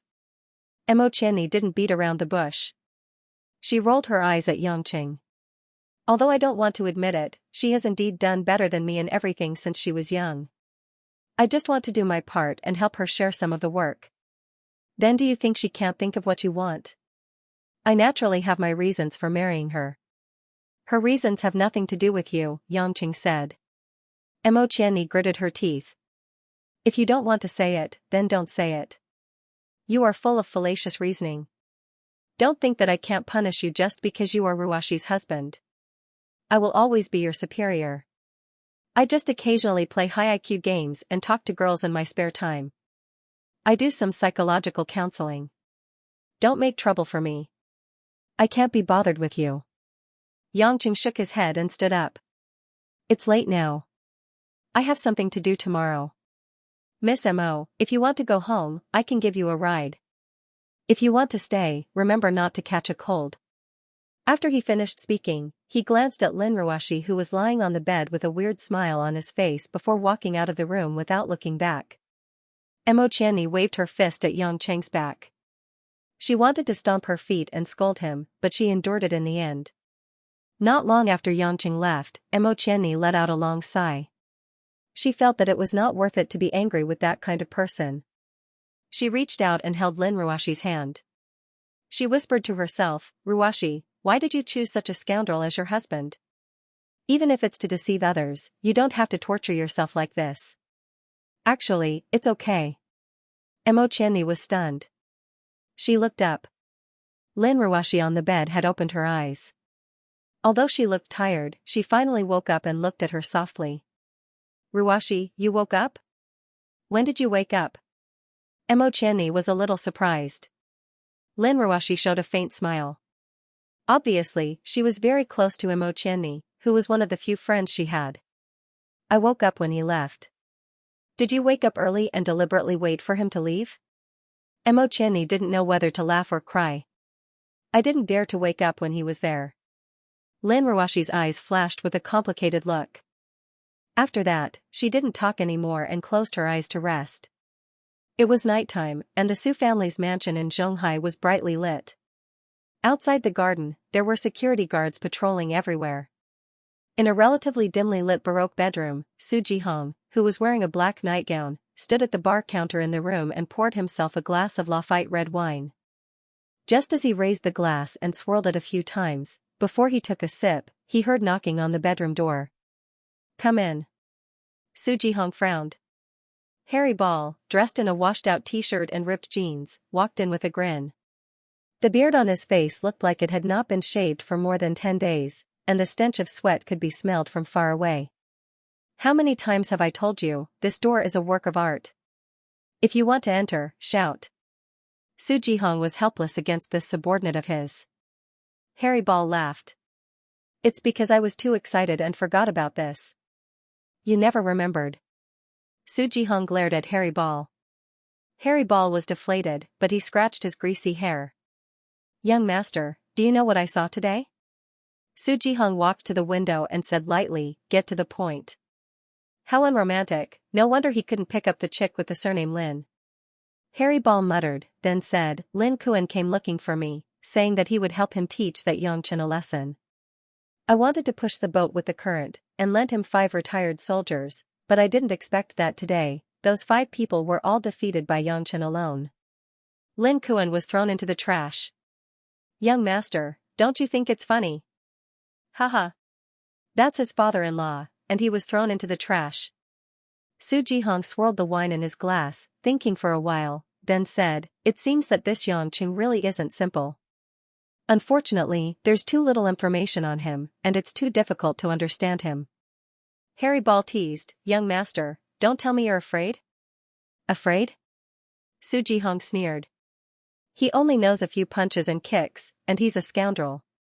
Why would I be afraid of him? A strong dragon can't suppress a local snake. He's just a nobody who came back from abroad half a year ago. Do you think he can really turn the tables? Then do you want me to deal with him now? I heard those pieces of trash say that he's fast, and my hands are a little itchy right now, Furball excitedly said. Su Jihong shook his head. No need. Let's not get involved in this matter for the time being. Lin Ruashi didn't seem to say anything, but in fact, she understood everything. In this city, she might not be the smartest woman, and she might not be the most low-key woman, but she was definitely one of the most dangerous women. Don't provoke her. Don't force her to do something she doesn't want to do. Young master, you've always thought so highly of Miss Lin. Just what kind of ability does she have? Furball asked in confusion. Su Jihong took a sip of the dry red wine. Actually, I'm not very sure, but it's never wrong to be careful. As for Yangcheng's matter, don't worry. We don't need to do anything. That brainless Lin Kuan won't let this go. Young master is wise. Stop flattering me. Get out of my room and take a shower.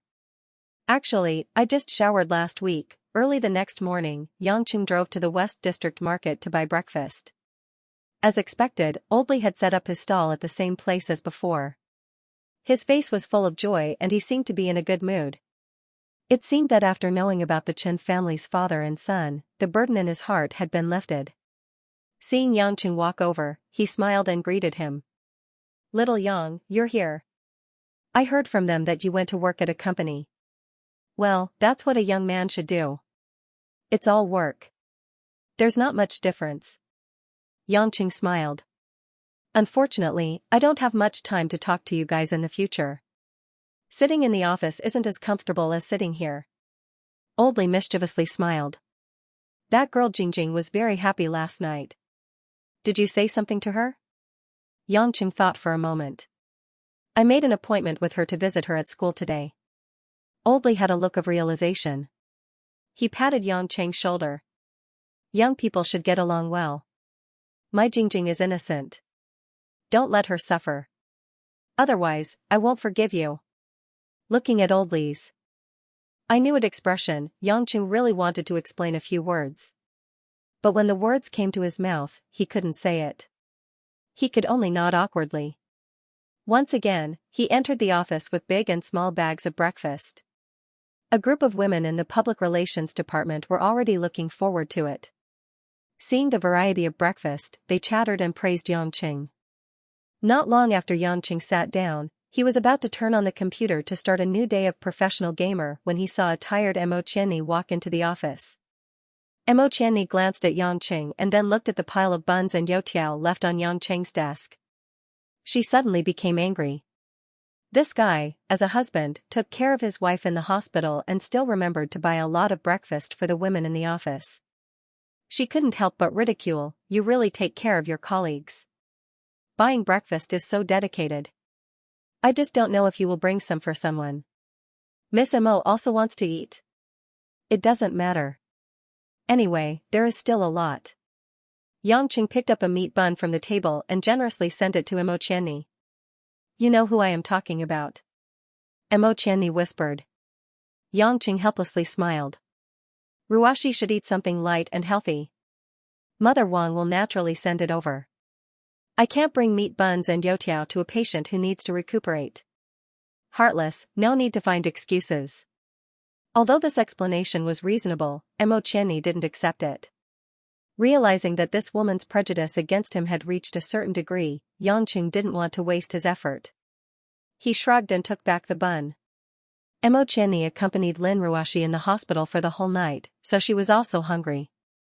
The fragrance in the office made her even hungrier. Seeing that Yangqing took back the bun, she was even more annoyed. She secretly cursed Yangqing for being stingy and ungentlemanly. She quickly took a bag of steamed dumplings from the table and walked back to the office. "You're still so stubborn when you're hungry," Yangqing muttered with a smile. When it was almost noon, Yangqing declined the invitation of the three women to have lunch together and drove to the hospital. The first hospital of Zhonghai was relatively quiet during the day. After all, the place was big and there were few patients. However, it was suitable for patients to rest. Yangqing found the way to the door of Lin Ruashi's ward. Seeing that the door was open and there was a conversation coming from inside, he walked closer and took a closer look. It was an acquaintance that he met 2 days ago. "Ruashi, the director of this hospital is quite familiar with me. Why don't I ask them to vacate the best intensive care ward for you? Just take it as a small token of my appreciation." Su Jihong looked at Lin Ruashi with pity. Lin Ruashi leaned on the white pillow and looked at the sky outside the window with her ice-cold face. She said in a clear voice, "No need, thank you for coming to see me. Ruashi, you're treating me like an outsider. If it weren't for the fact that I've been busy lately, I would have wanted to spend more time with you in the hospital.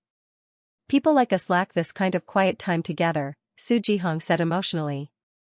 This time, Lin Ruashi didn't even have the interest to continue the conversation. She looked out of the window as if she didn't hear anything. Mother Wang, who was tidying up the tableware, felt that the silent atmosphere in the room was too awkward.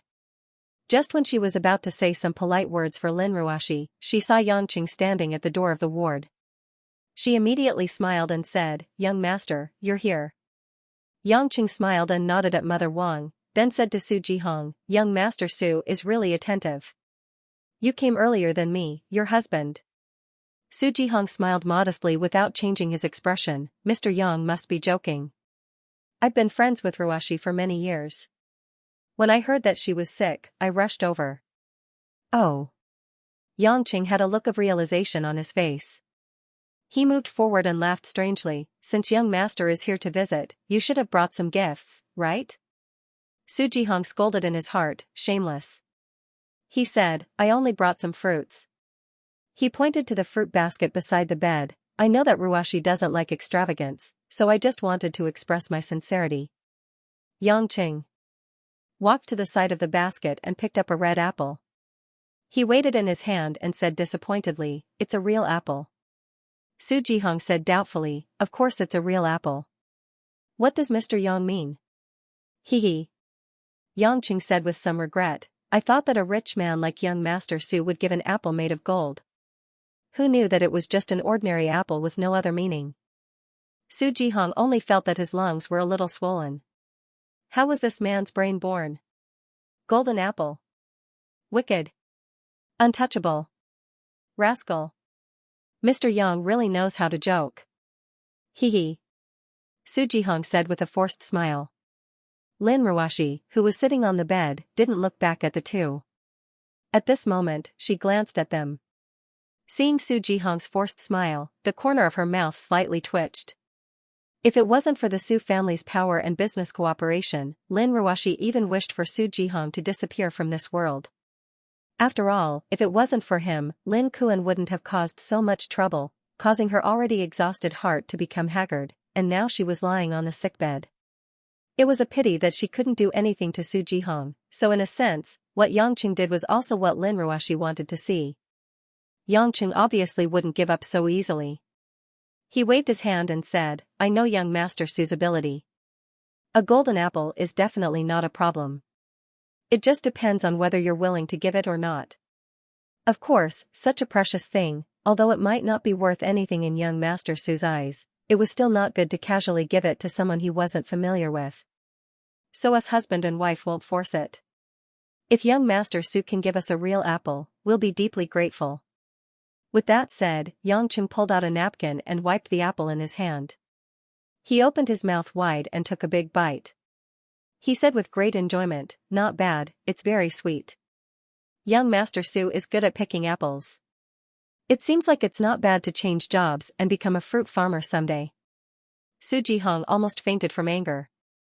He had seen shameless people, but he had never seen someone so shameless. With just a few words from this scoundrel, he became a miser, a snob, and a fruit farmer. He was here to visit a patient. Not to be scolded. Also, to hell with the sweet apple. How could I have picked it? Of course, Su Jihong wasn't stupid enough to say, the apple was bought for me by someone else. Wouldn't that show that he wasn't sincere enough? Realizing that he would go crazy if he stayed, Su Jihong put on a fake smile and said, I have a meeting in the afternoon, so I won't disturb Ruashi's rest. I'll come see you again when I'm free. With that said, he immediately walked out of the ward. Mother Wang, who had been holding it in, finally couldn't help but burst out laughing. Son-in-law, you really know how to talk. That young Master Su will probably be angry for a few days. Yangqing took a big bite of the apple and said, he won't. If he really would be angry for a long time over this kind of thing, he would have given up on Ruashi long ago. Sigh. Mother Wang glanced at Lin Ruashi, who was silent, as if she wasn't in the room. I'll go out for a while. Son-in-law, talk to Mississippi. After the well-intentioned Mother Wang left, Yangqing also finished the apple in his hand. He sat at the head of Lin Ruashi's bed and said with a smile, my dear Ruashi, this apple is not bad. Do you want me to peel one for you? Lin Ruashi was still looking out of the window expressionlessly, as if she hadn't heard anything. Yangqing nodded with satisfaction. You didn't stop me from calling you that this time. You've improved. You even tacitly agreed to eat the apple. You know how to act coquettishly. You've improved even more. I'll reward you right now. I'll personally peel the apple for you. Although she had seen this contract husband's thick skin many times these days, Lin Ruashi still felt that she had underestimated this guy. She hadn't even said half a word, and she was acting coquettishly? Can you be more serious? Lin Ruashi sighed. She turned her head and wanted to have a good talk with Yangqing. I'm serious. I've always been serious. What's wrong with a husband peeling an apple for his wife? Yangqing smiled as he took a fruit knife. The shiny fruit knife spun 360 degrees in his palm, as if it was glued to his palm. Lin Ruashi was about to say something, but when she saw Yangqing's skill, she couldn't help but watch carefully. Yangqing took a good-looking apple and held the fruit knife with his other hand. After a slight pause, the fruit knife quickly moved around the apple's skin. Yangqing's hand speed was so fast that Lin Ruashi couldn't clearly see what kind of trajectory he was moving at such a close distance. She could only see the small fruit knife turn into countless bright lights, continuously peeling around the apple for a while. Peeling the apple seemed to have become a work of art. Just like pottery or wood carving, it was impossible to know what the final result would be until the last moment. In less than half a minute, Yangqing stopped what he was doing and handed the peeled apple to Lin Ruashi. Here, a prize for a husband to give to his wife. Lin Ruashi looked at the peeled apple in front of her and was stunned for a moment. Then, an inexplicable feeling welled up in her heart, and she unconsciously fell into a daze. The originally rosy apple had most of its skin peeled off, but there were still a few slender pieces of skin left on the peeled apple, forming beautiful red cursive characters, I wish my wife good health. Lin Ruashi realized that her eyes were a little wet, so she immediately controlled her emotions and said, you only know these unorthodox and boring things. Peeling an apple is so mushy. Hee hee. Yangqing blushed. Actually, I also think it's a bit mushy, so my good wife, you should eat it quickly, or I'll feed you. As he said that, he sent the apple to Lin Ruashi's porcelain-like lips. I'll do it myself. Lin Ruashi quickly snatched the apple from Yangqing's hand, but when she put it in front of her eyes, she looked at the bright red characters on the peel and paused, somewhat reluctant to open her mouth. Yangqing pretended to say, are you reluctant to bite off such a beautiful apple? It's okay, at worst, I'll peel another one for our Ruashi, but what else should I say? Don't let your imagination run wild. Lin Ruashi immediately took a bite, I just want to know if you've washed your hands. Seeing that Lin Ruashi began to eat the apple he peeled, Yangqing no longer teased her. He only felt that the iceberg girl holding the apple with both hands and silently chewing it was a bit cute. Thank you. Lin Ruashi suddenly said softly. Yangqing suspected that he heard wrong, what? I said, thank you for everything you've done for me. Lin Ruoshi raised her head, her eyes like autumn water. I found that I don't hate you as much as before. Yangqing smiled bitterly, there's no need to thank me. When the day comes that you fall in love with me and become my husband, I'll be thankful. Lin Ruoshi was not angry at such words, but after thinking for a while, she very seriously replied, that's very difficult. Iceberg Girl was, after all, an iceberg girl.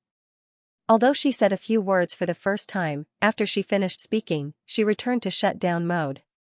Yangqing tactfully left the ward.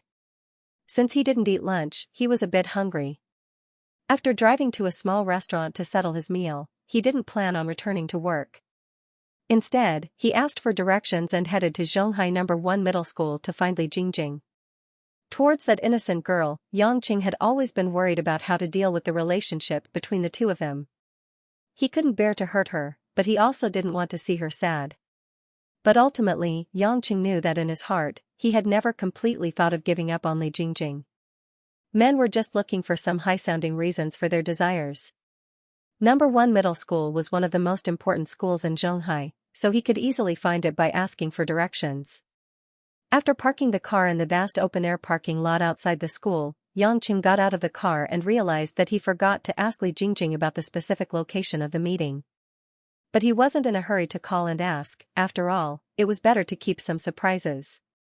Perhaps it was because they saw Yangqing driving a BMW to school, the security guard at the entrance didn't stop him, only glancing at him and letting him pass with a friendly smile. The No. 1 Middle School's campus was still relatively new to Yangqing. In fact, Yangqing hadn't been to the school much. The school's neat layout, the famous wooden plaques between the grass and trees, and the occasional teachers and students carrying books on the road were all very fresh to Yangqing. On the way, after asking an elderly teacher, Yangqing finally found the teacher's office building. Remembering that Li Jingjing taught English, with a trail to follow, he quickly found the office marked with the name Li Jingjing. On top of it was a picture of a smiling girl in uniform, brimming with youth. After knocking on the door 3 times, a "please come in" came from inside. It was Li Jingjing's familiar voice. Yangqing opened the door and saw 2 people sitting inside. One of them was naturally Li Jingjing. With a long ponytail, she wore a white short-sleeved shirt and jeans that only covered her thighs, looking fresh and beautiful. The other person's appearance made Yangqing astonished. It was actually the Land Rover lady that he met by chance that night. She had sexy wavy long hair, and wore a black dress that gave off a sense of hierarchy. Her smooth white feet wore a pair of crystal-like silver high heels. Sitting on the chair, the curves of her entire body were like meticulously carved works of art. 2 women with completely different styles, but equally charming, sat face to face. They both turned their heads to look at Yangqing at the door, but the expressions on their faces were completely different. Li Jingjing was overjoyed. She stood up and called Yangqing, "Brother Yang." She happily pulled Yangqing into the office and pulled a chair over to sit down. "Why did you suddenly come? Why didn't you call me?" The slightly embarrassed Yangqing chuckled and said, surprise is better." Then, he looked at the girl who had a look of realization on her face and said, "What a coincidence, we meet again." "Yeah." Tang Wan looked at Yangqing and then looked at the satisfied Li Jingjing. A strange and ambiguous smile appeared on her face. "So you know Teacher Li?" Li Jingjing curiously asked. "Miss Tang knows Brother Yang?" "We met once," Tang Wan said and then added, "We are not familiar." Li Jingjing didn't think much about it. She nodded and said, "I didn't expect Brother Yang to come so suddenly. But since we know each other, it's fine. Miss Tang, if there's anything else you need to know, or if I can help you, you can tell me." Tang Wan shook her head with a smile and said, "I've already troubled Teacher Li enough today. After talking to me for so long, it's time for me to return to the company. Moreover, Mr. Yang is already here. If I still don't leave, that would be too insensible." As she said that, she looked at Yangqing with a profound gaze. Yangqing didn't dare to look at this woman. Originally, he clearly wanted to have a one-night stand with her. Unfortunately, he didn't succeed. Now that he was looking for Li Jingjing in front of her, it was inevitable that she would think of something else. So he looked left and right, but he didn't dare to talk to Tang Wan. Li Jingjing's pretty face blushed, but she felt a bit sweet in her heart. Miss Tang, you think too much. We are not in that kind of relationship. Then I think I'm thinking too much. Tang Wan didn't say anything. She elegantly got up and picked up her white Chanel handbag. In the future, I will have to trouble Teacher Li with my daughter's matters. I will go first. Thank you, Teacher Li, you're welcome. Miss Tang, take care. After sending off Tang Wan, Yangqing was relieved. Thinking of the conversation just now, he curiously asked, Jingjing, Miss Tang asked you to take care of her daughter? Li Jingjing nodded and smiled. That's right. Miss Tang's daughter is in our class. I am the new teacher, so she wanted to talk to me about her daughter. Actually, her daughter is very smart and her grades are good. But she is too naughty. The previous teacher was worried about her and changed classes several times. Miss Tang was afraid that I would have some thoughts, so she specially came to talk to me for a long time. Oh. Yangqing was a bit surprised. He didn't expect that Tang Wan actually had a daughter. She looked so young. She was actually a mother. No wonder he couldn't do it that night. Li Jingjing didn't know what her good brother was thinking. She continued. Parents are always worried about their children. I feel that we must have some patience in educating our children. I plan to take some time to talk to the child. I feel that a smart girl will definitely understand the painstaking efforts of her parents. Yangqing nodded in agreement. That's right. She is not satisfied with her mother's love. How can I, who grew up without a father or mother, endure it? Big brother Yang, don't mention these things. It makes you sad. Li Jingjing comforted. Your big brother Yang is used to it. Yangqing smiled. He stood up from the chair and looked around the elegant office. This is worthy of being a key high school. The office is pleasing to the eye. Li Jingjing was full of joy. Hearing the praise, she smiled and said, This office is only used by me and another female teacher. Sometimes I feel that it's a waste. Our little sister Li Jingjing has been studying hard for 10 years. It's no big deal to use such an office. Yangqing joked. Li Jingjing pouted and said, Big brother Yang, I'm not young. I'm not a little sister. In terms of age, I'm the same age as you. Yangqing was stunned. He saw Li Jingjing's pair of big innocent eyes looking at him. He understood what this girl was thinking. He felt a little ashamed, but he didn't know what to say. At this moment, the office phone rang. Li Jingjing looked at Yangqing with hidden bitterness before picking up the phone. After listening to the phone, she said, Thank you. I got it. Then she hung up. What's wrong? Is there something urgent? Yangqing immediately changed the topic and asked. Li Jingjing pouted shyly and looked at Yangqing with some expectation. Big brother Yang, can you accompany me to a place tonight? Tonight? Where to? Yangqing asked puzzledly. A few young teachers from the English group organized a welcome party for me. They said it's at the Heavenly Province on the Bar Street. I've never been to that kind of place, but I'm too embarrassed to reject everyone. I want to ask you to accompany me. Li Jingjing's confidence became weaker as she spoke. In fact, after knowing the news of Yangqing's marriage, Li Jingjing was a bit dazed. It wasn't until that day when Yangqing unhesitatingly helped her solve the problem of the Chen family's father and son did she realize that her big brother Yang didn't abandon her. Although she felt sad for Yangqing's marriage, Li Jingjing couldn't suppress her urge to see Yangqing. When Yangqing said he would see her today, she didn't sleep well the whole night. Li Jingjing didn't know how to face Yangqing, but when she saw Yangqing, she found that nothing had changed. She would still smile happily in front of Yangqing, and she would still blush shyly for small things. But when she asked Yangqing to accompany her to the nightclub, Li Jingjing was afraid. She was afraid that Yangqing would refuse because of the change in his identity, and she was even more afraid that Yangqing didn't intend to agree to her small request. Too many thoughts flashed through her mind in an instant. Just when Li Jingjing was a bit depressed, she heard Yangqing cheerfully agree, No problem. Really? Li Jingjing was overjoyed. She grabbed Yangqing's arm, Big brother Yang, are you really going with me? Yangqing somewhat dotingly scratched the girl's nose. It was this kind of simple thought that made people feel pity for her. Look at how happy you are. As a teacher, you should pay attention to your image. But I'm happy. Li Jingjing stuck out her tongue and still didn't let go. Yangqing looked at the time on the wall. It was 2 o'clock in the afternoon. He thought for a moment and asked, Jingjing, do you have anything to do in the afternoon? It's okay. I only have classes in the morning today. Since school just started, I'm not very busy. Li Jingjing answered truthfully. Yangqing smiled meaningfully, then you should come with me to a place first. Since they have chosen the heavenly province, it's not good to just casually go there. After sorting out some trivial matters, Yangqing walked out of the school gate with Li Jingjing and got into his car.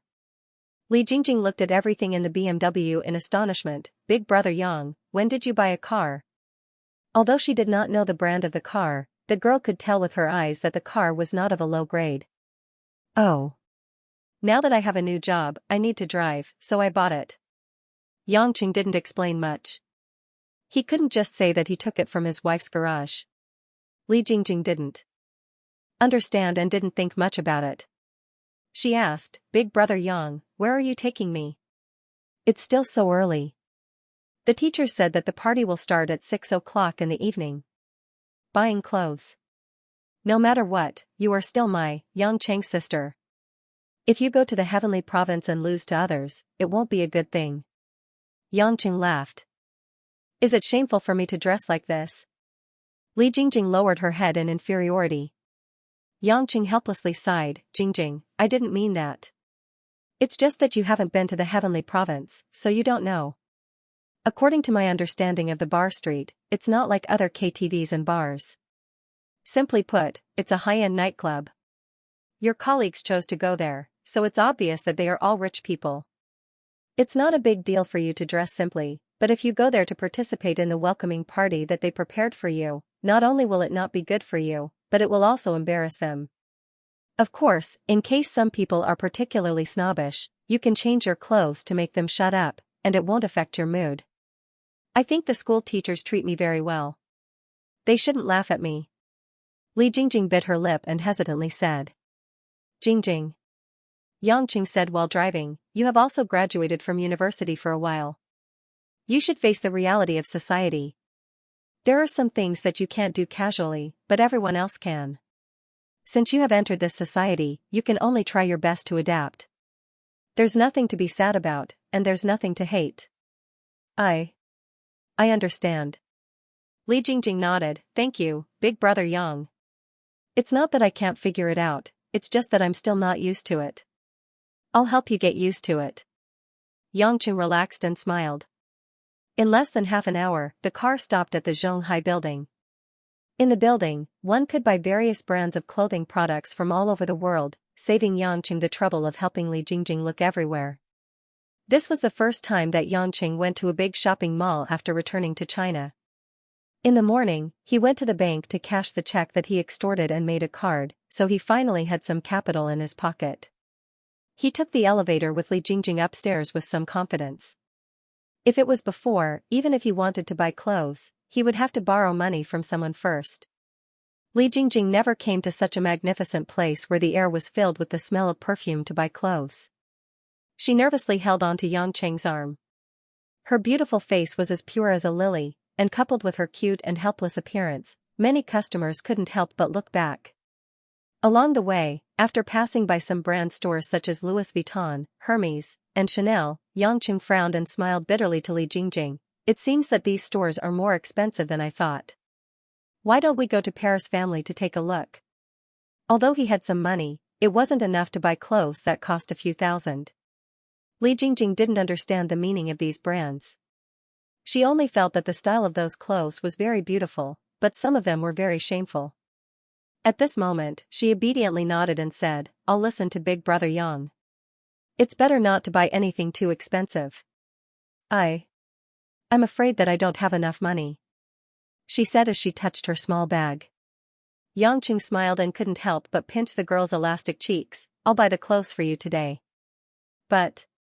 No buts. Yangqing immediately said, just treat it as you owe me. You can pay me back when you earn money in the future. Li Jingjing had to respond softly, but she was a little happy in her heart. As Yangqing expected, the clothes in Paris family's exclusive store were cheaper. This French brand with decades of experience had always paid attention to simplicity, elegance, and purity. It was also in line with the route of buying clothes for Li Jingjing. When the sales lady saw the two of them enter the door, she greeted them warmly and generously. "Sir and Miss, is there anything you want to see in particular? The latest season style just arrived yesterday. Why don't you come in and let me introduce it to the two of you?" "Oh, don't bother. We can choose it ourselves." Yangqing politely declined the sales.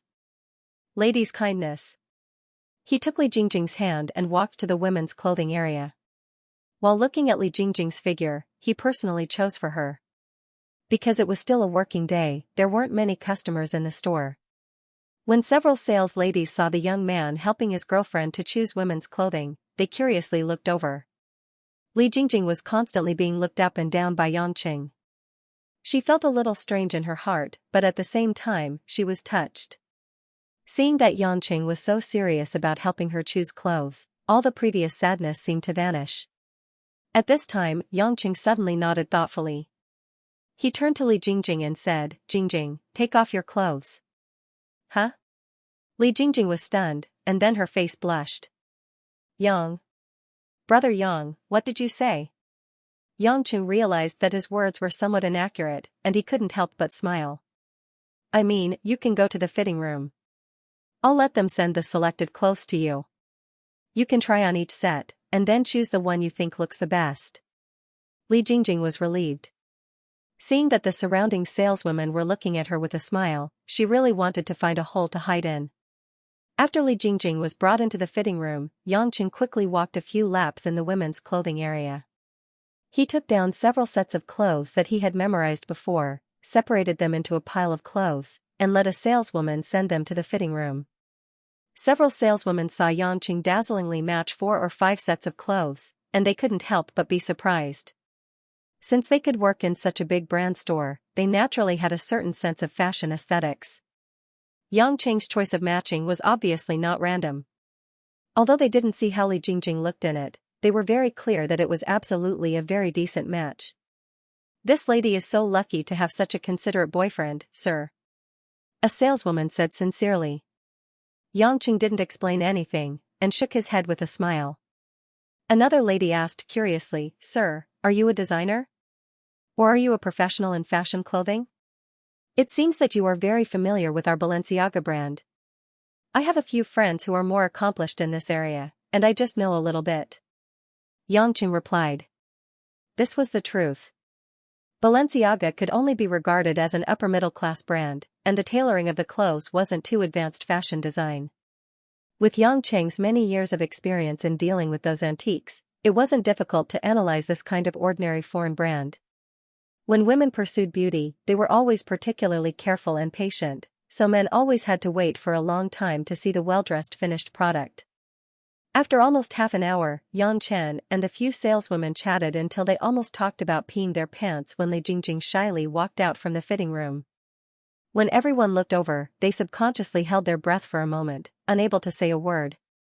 The girl's ponytail had already been put down, and her soft straight hair hung in front of her chest, slightly covering her charming face that was flushed from shyness and intoxication. Her delicate and fresh facial features suddenly looked so lively and alluring. The white off-the-shoulder dress perfectly showed natural folds on the girl's arms, wrists, and chest. The lace pattern extended along the graceful waist all the way to the fluffy skirt. The skirt was covered with chiffon, and under the light, it glowed with a pale gold color, revealing a small section of the smooth and delicate leg flesh. It looked especially lustrous and warm. A pair of milky white, fashionable sandals wrapped around a pair of white jade feet. Her cute, pink, and tender toes breathed in the air. Li Jingjing's figure belonged to the typical pretty daughter of a small family in Jiangnan. She was not exaggerated, nor was she thin. She had the right amount of fragrant shoulders and pink cheeks. She had a full and restrained bosom and a perky butt. Hibiscus out of clear water, a natural carving, the girl's unique pure and elegant aura finally filled the air. "Oh my God, can the clothes in our store be worn to such an effect?" A saleswoman found it hard to believe and subconsciously exclaimed. Li Jingjing saw everyone staring at her. At the same time, she was shy and happy. A girl's love for beauty made her turn around and look hopefully at Yangqing. She asked, Brother Yang, do I look good? You are gorgeous, my princess. Yangqing smiled and bowed in a knight's salute. Li Jingjing was an English teacher, so she naturally knew the meaning of this sentence. The joy in her heart made her forget why Yangqing could speak English. She only felt that her heart was about to jump out and her body was about to turn into a flying bird. Accept your praise, my knight. Accept your praise, my knight. Li Jingjing lifted the corner of her skirt and happily returned the salute. A saleswoman came forward and said with an envious smile, Miss, can you allow us to take a photo of you as the most beautiful souvenir in our store? Li Jingjing hesitated. In the end, she just wanted to listen to Yangqing's praise. As for taking a photo for others to see, she was still very shy. So, she looked at Yangqing with an inquiring gaze. Of course, our teacher Li is a beauty. What's there to be afraid of? Yangqing encouraged. Then. Okay then. Li Jingjing smiled and agreed. After the saleswomen happily took the photo, Yangqing asked them to take out all the clothes they had chosen and asked, buy all of these and tell me how much it costs. At this moment, Li Jingjing took off her dress and changed into a pure white women's shirt and dark brown hot pants that were relatively more convenient for her to move around. A pair of slender white legs were exposed in the air, making her look a bit lively and even more bold and sexy. When she heard Yangqing said that he wanted to buy all of them, she couldn't help but exclaim, Brother Yang, you can't buy all of them, right? Yangqing laughed and said, you won't only wear this once. You can't wear this every time you go out with those people. Li Jingjing still felt that it was too expensive, but she didn't know what to say. Don't worry, Mississippi. You have provided such a good signature photo for our store. We will sell it at half price. The saleswoman kindly smiled and said, originally it was more than 6,400 yuan, but this time, we will give you 2-3 sets and only charge 3,000 yuan. For Yangqing, 3,000 yuan was indeed very cheap. He directly swiped his card and completed the payment. On the other hand, Li Jingjing felt a bit of heartache. 3,000 yuan was almost half a month's salary for her. She suspected that the total amount of clothes she had bought since she was a child would not even reach 3,000 yuan. This time, she actually spent 3,000 yuan on clothes in one day. Okay, my princess, it's getting late. It's rush hour outside, so it's very congested. If we drive to Heavenly Province, it'll be around 6 o'clock. Let's go. After Li Jingjing made up her mind to pay Yangqing back in the future, she didn't think too much about it. She happily let Yangqing hold her hand and left the store. But when the two of them were about to enter the elevator, Li Jingjing's phone rang. Li Jingjing picked up the phone and said with a somewhat embarrassed expression, I'm sorry, Team Leader Jiang. I have something to do with my brother in the afternoon. My brother will send me there now. Thank you for your kindness. After hanging up the phone, Li Jingjing apologetically smiled and said, it was our English team leader who called. Today's gathering was also hosted by him. He said that he would go to school to pick me up, but I wasn't there. I told him that we would go together, and he agreed. Your team leader is a man, right? Yangqing's hearing was good. He could clearly hear that the man's voice on the phone was somewhat unhappy. Li Jingjing lowered her head. Is he pursuing you? Yangqing pondered and said with a smile. Li Jingjing quickly shook her head and anxiously said, Big brother Yang, there's nothing between me and him. I've already distributed the flowers he gave me to the other female teachers. Everyone gets one. Yangqing didn't know whether to laugh or cry. The girl's cute thoughts made him want to pinch her cheeks. I think you shouldn't let your imagination run wild. Let's go, don't let them wait for too long. Just as Yangqing expected, even if they constantly overtook other cars on the road, it was already dark when they arrived at the country of Heavenly Province. It was almost 6 o'clock. Li Jingjing didn't feel anything wrong. She seemed to be sitting in the front passenger seat with a smile on her face. From time to time, she would sneak a glance at Yangqing. No one knew what she was thinking. The entrance of the country of Heavenly Province appeared to be unusually imposing. The brilliant neon lights made the bars and nightclubs around look inferior. A few flamboyant characters were exceptionally eye-catching from afar. Li Jingjing grabbed Yang Cheng's arm as soon as she got off the car. She was a bit nervous as she followed him through the entrance. She had always been a well-behaved girl. Even if she saw such a place on TV, she would still be a bit scared. She couldn't help but feel a bit guilty when she thought that she was going to have a gathering with the teachers of the same school. Don't be afraid. It's actually not a big deal. Just treat it as a small restaurant gathering. Yang Cheng comforted her. Li Jingjing nodded. She could smell the scent of the man beside her. She couldn't help but feel a lot more at ease. After entering the entrance, a welcoming lady wearing a fiery red cheongsam enthusiastically came forward and asked, "Dear sir and miss, do you have an appointment?" Li Jingjing was dazed for a moment before she remembered the appointed place. It's a private room called Kaffir Orchid. The welcoming lady smiled and made an inviting gesture. "Please follow me." Along the way, they walked through the dimly lit corridor. The glass-like walls reflected a dazzling luster. The customer service staff that came and went were all handsome and beautiful. It seemed that the treatment here was definitely not low. When they arrived at the entrance with the 3 white characters Kaffir Orchid written on it, the welcoming lady smiled and made an inviting gesture. Yang Cheng took out a $100 bill from his pocket. The welcoming lady was not surprised and said thank you. She then took the bill and left. Li Jingjing looked at Yang Cheng in surprise. "Brother Yang, it's $100 just to lead the way?" This kind of place is generally managed according to some of the spending methods in Europe and the United States. These service staff don't get paid, and they only get tips. In fact, it's only a dozen dollars in US dollars. "It's not much," Yang Cheng explained. "I almost forgot, big brother Yang, you're still a sea turtle." Li Jingjing couldn't care less about the heartache of the money and said with a chuckle. Yang Cheng didn't want to talk about this. He gently opened the door to the private room. As soon as he pushed it open, a deafening scream came from inside. Wanting to stay but not being able to is the loneliest. A slightly plump bespectacled man was shouting with all his might in front of the TV, holding a microphone in his hand, looking up at the sky with his eyes closed, singing to his heart's content. There were already many people sitting on the sofa in the big private room. There were at least 7 or 8 men and women. At this moment, when they saw Yang Cheng and Li Jingjing at the door, they were stunned at first, and then most of them revealed strange smiles. Our main character today is finally here. A thin female teacher with big wavy hair was the first to stand up and shout. Following that, a group of people stood up and applauded. The fat teacher who was singing like a pig being slaughtered just now also shouted, "Teacher Li, you didn't forget to bring your boyfriend to your first gathering. It seems that your relationship is deep." Li Jingjing shyly quickly let go of Yang Cheng's hand.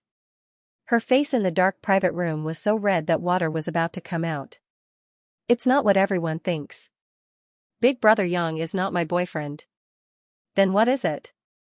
Another male teacher asked with a chuckle. "Don't tell me he's your biological brother."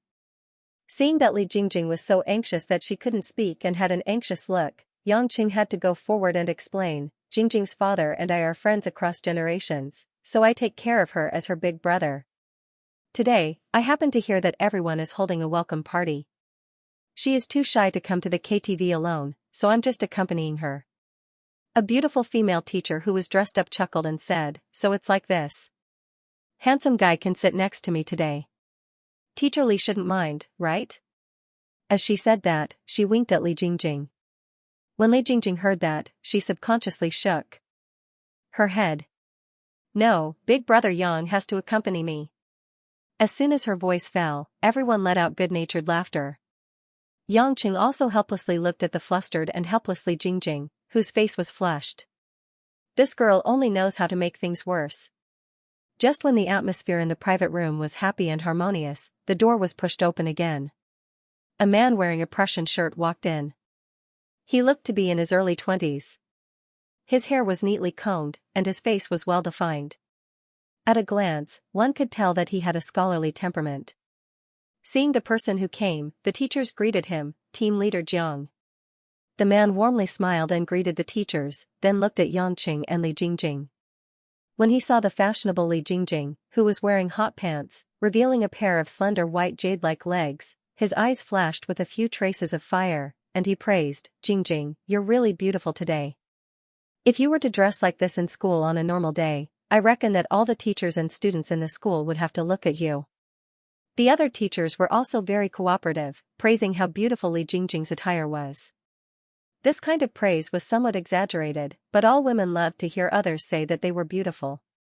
Li Jingjing was no exception. She didn't think much of it, and only shyly bowed her head and said, "Thank you." When he saw Yang Qing, the man squinted his eyes, then gently smiled and extended his hand. This should be the Mr. Yang that Jingjing talked about. This humble servant is Jiang Shua, the English team leader of First High School.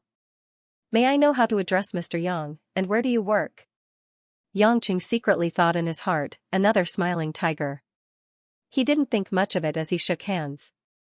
"Yang Qing, you can call me anything.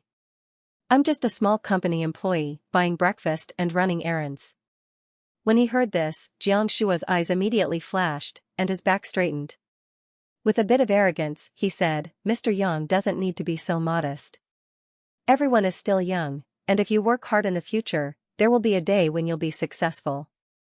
Maybe someone like me, Jiang Shua, will have a higher starting point.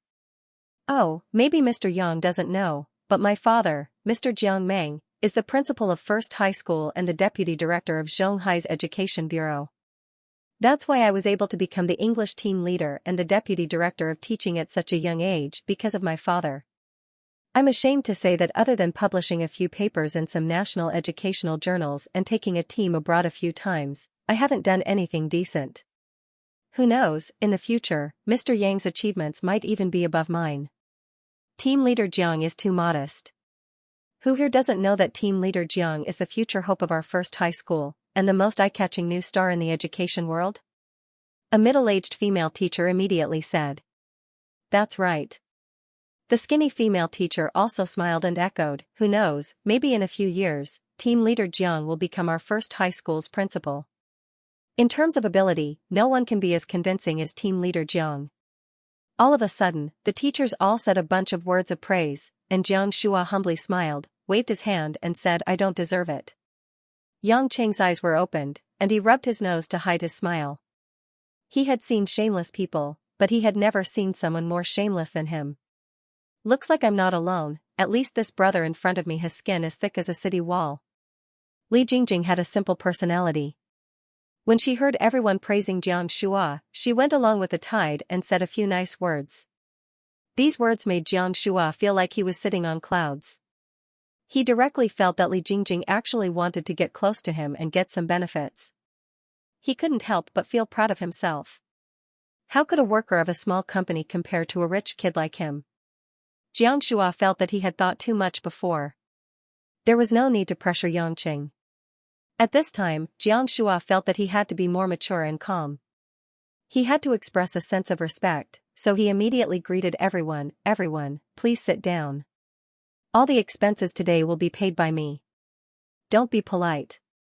When he saw Li Jingjing, Jiang Shua smiled gently and said, "Jingjing, you may not be familiar with this place. Why don't you sit next to me and I will tell you everything here. I guarantee that you will have a good time today." "Ah?" Li Jingjing quickly waved her hand and said with a smile, "No need, Chief Jiang. Everyone can enjoy themselves. I don't know anything about singing or dancing. I will just sit next to Brother Yang and watch." Jiang Shua's hopes were dashed and he was a little annoyed. However, he only thought of Li Jingjing as a shy young bird. So he pretended to be generous and smiled, "All right then, you can sit next to Mr. Yang. If there is anything you need, don't be polite. Don't be polite."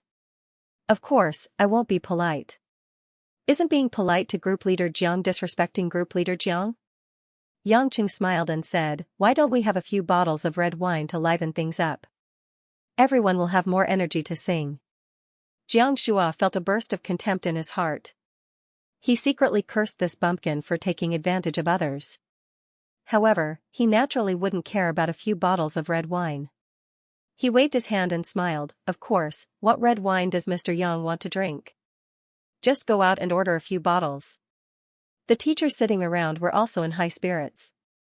Although they were rich, the more wine they could drink for free, the better. Yangqing showed a look of worship and immediately went out to call a waiter. After saying a few words, he immediately returned to his seat and sat close to Li Jingjing. He smiled and said, "Group leader Jiang is really a big shot. I ordered 5 bottles of red wine. I don't know if it will be enough." 5 bottles? Jiang Shua sneered in his heart. Even if it was 10 bottles, it would not be considered a lot of money. Mr. Yang is too polite. There are so many people, 5 bottles are definitely not enough. Just ask for a few more bottles later. The efficiency of the waiters in the heavenly province was very high. They had just talked for a while when a bucket of iced red wine was sent in. When everyone saw the 5 bottles of red wine in the bucket, they were immediately dumbfounded. The 5 bottles were impressively 98 French Castel red wine. Anyone with a certain level of knowledge would know that this red wine was a brand from Bordeaux, France. Furthermore, it was one of the best wineries in France. Furthermore, it had been aged for more than 10 years. It was impossible for it to be worth less than 1,000. Jiang Shua was naturally most aware of the price of these bottles of wine. He never would have thought that Yangqing would order this kind of red wine. He thought that it would be an ordinary red wine that cost over $100 a bottle. Seeing $5,000 or $6,000 fly out of his pocket, Jiang Shua had the urge to vomit blood. It's all thanks to team leader Jiang. Normally, I wouldn't even dare to think about drinking this kind of wine. A few of the more quick-witted teachers also saw through Yangqing's intentions. While secretly mocking him, they cooperated and said some good words. Jiang Shua's smile was a bit stiff as he waved his hand and said, "It's nothing. As long as everyone is happy." His originally exuberant mood was now as irritable as a small island that had been hit by a thunderstorm. Stealthily sizing up Yangqing, who was laughing and chatting with a few teachers, Jiang Shua pondered whether he should find an opportunity to punish this guy who didn't know how to appreciate favors. The teachers in the room didn't care too much. They had already started to get high. One by one, they took turns to dance and sing to their heart's content. They didn't have the slightest bit of the steadiness of a teacher. Who knew if their students would be taken aback if they saw their current appearance? Li Jingjing sat quietly on the sofa listening, occasionally eating a piece of fruit. Her tranquil expression carried a slight smile, but she didn't participate in the singing. Jiang Shua collected his mood. Seeing Li Jingjing attentively listening to the singing, he immediately had an idea. He took the microphone and said, "Today is a welcoming party for our teacher Li Jingjing. As the team leader, I will specially sing a song for Jingjing to express my sincerity at this moment." The teachers all knew what Jiang Shua meant to Li Jingjing, so they cooperated and applauded. Li Jingjing was a bit at a loss. She nervously looked at Yangqing beside her. Seeing that Yangqing didn't say anything, she relaxed a bit. At this moment, Jiang Shua was already full of emotion. He selected a song and said, "I will sing this song, Infatuation, for Miss Li Jingjing." To be honest, team leader Zhang's voice was not bad. Although he didn't sing a few high notes, the entire song of Li Xianxia's absolute infatuation was sung with strong emotions. He had probably sung it 700 or 800 times. If an ordinary girl heard it, she would definitely be moved. The teachers all applauded loudly. Li Jingjing also cooperated and said thank you and clapped. Jiang Shua was a bit proud, but he suddenly discovered that Yangqing didn't applaud. Instead, he kept pouring wine for himself. He couldn't help but feel a burst of anger in his heart. He laughed weirdly and said, "Mr. Yang hasn't sung since just now. I wonder if you can sing a song for everyone to enjoy." Yangqing frowned and put down his wine glass. He awkwardly smiled and said, "I don't think that's necessary. I don't really know how to sing." "How can that be? Everyone has already sung. Whether it's good or bad is secondary. It's just participation." Jiang Shua felt that he finally had the chance to make Yangqing look bad. He immediately hit the nail on the head and said, "After Mr. Yang sings, let's ask Li Jingjing to sing as well. What does everyone think?" The teachers all ate and drank at Jiang Shua's expense, so they naturally agreed to his small request. They all shouted that they wanted to ask Yangqing and Li Jingjing to sing. Although Li Jingjing didn't dare to sing, she really wanted to listen to Yang Cheng's voice. After all, when a woman was infatuated with a man, she would want to understand everything about him. Big brother Yang, just sing one song. It doesn't matter if you don't sing well. Let everyone be happy. Li Jingjing couldn't help but be curious and egged him on. Yang Cheng was helpless. He scratched his head and could only take the microphone. He slowly stood up and said, "Actually, I just came back from abroad half a year ago. So I haven't heard much of the popular songs in our country. If I really want to sing, please allow me to choose a song from another country." Mr. Yang is a returnee? No way. A real person doesn't show his true colors. It's not good to brag. A few teachers immediately jeered.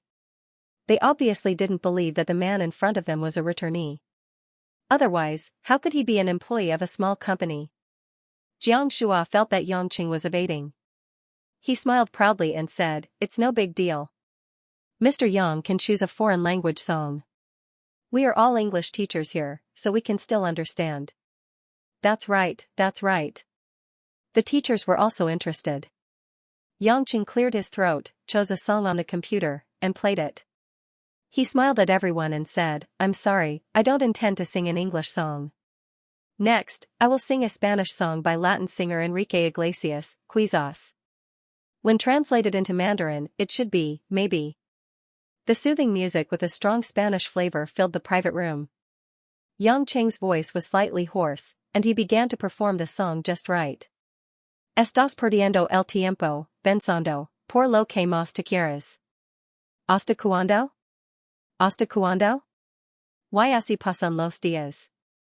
Why yo, desesperando?"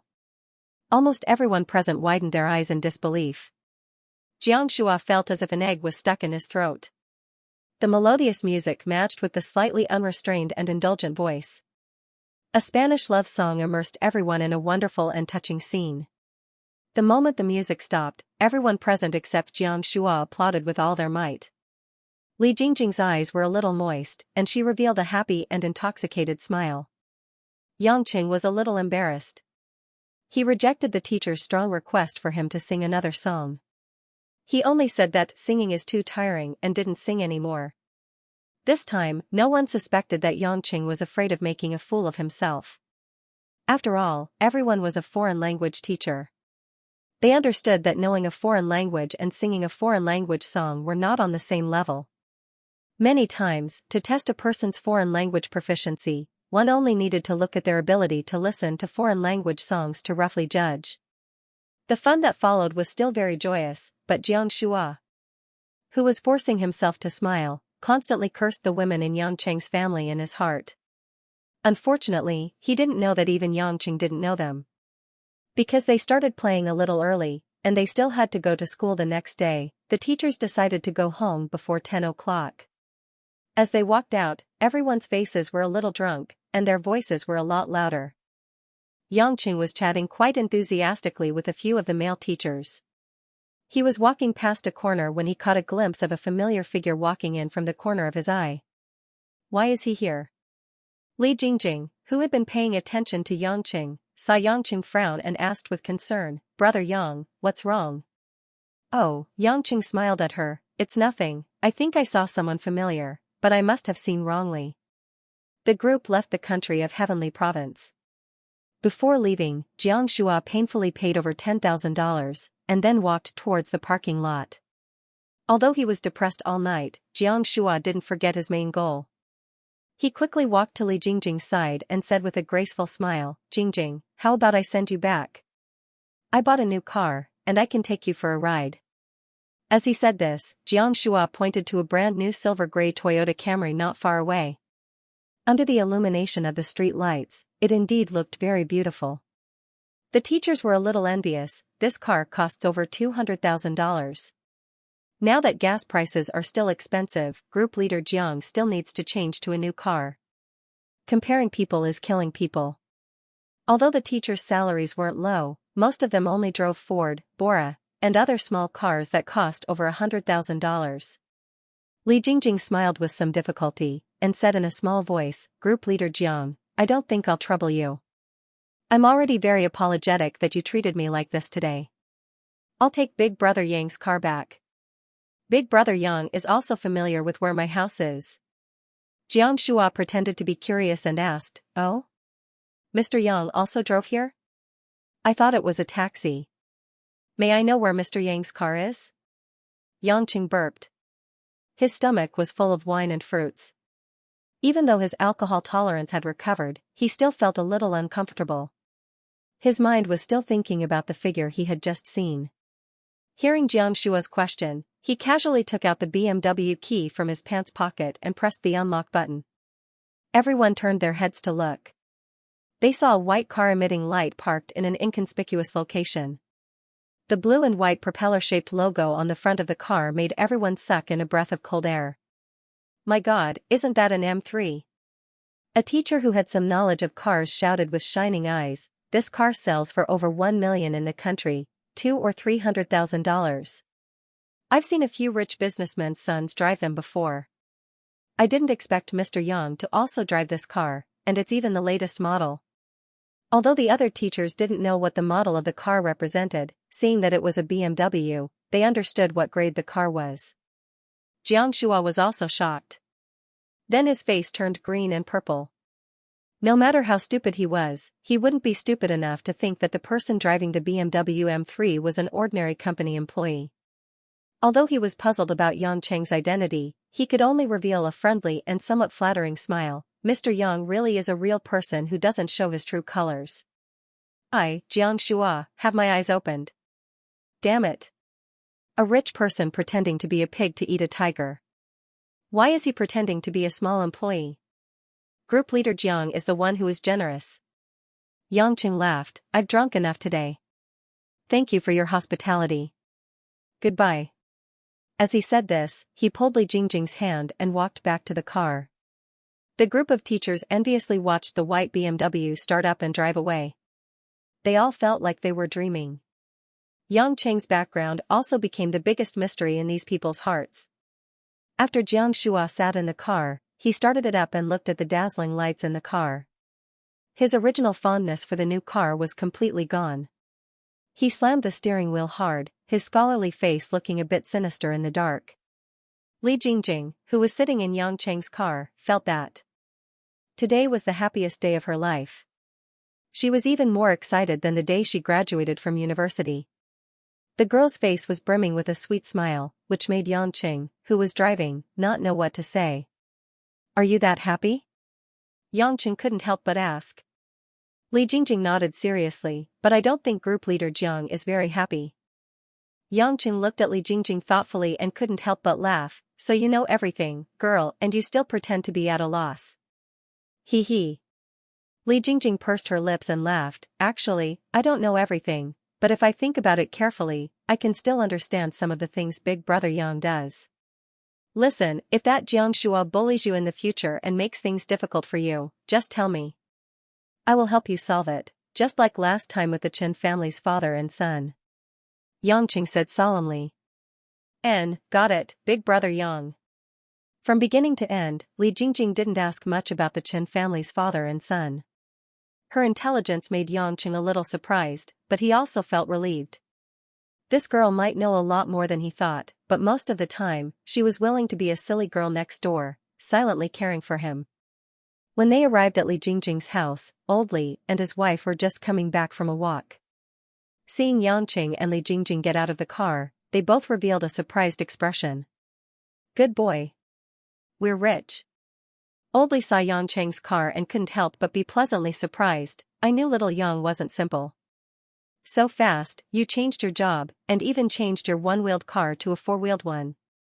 Mother Li's eyes were fixed on the big and small bags of clothes that Li Jingjing took out from the car. She asked nervously, "Jingjing, why did you buy so many clothes? These bags are so beautiful, the clothes must be expensive." "Mom." Li Jingjing called out shyly and said, "Big Brother Yang bought them for me." The old couple had a strange look on their faces, but they seemed to be happy. The way they looked at Yangshen became more and more affectionate.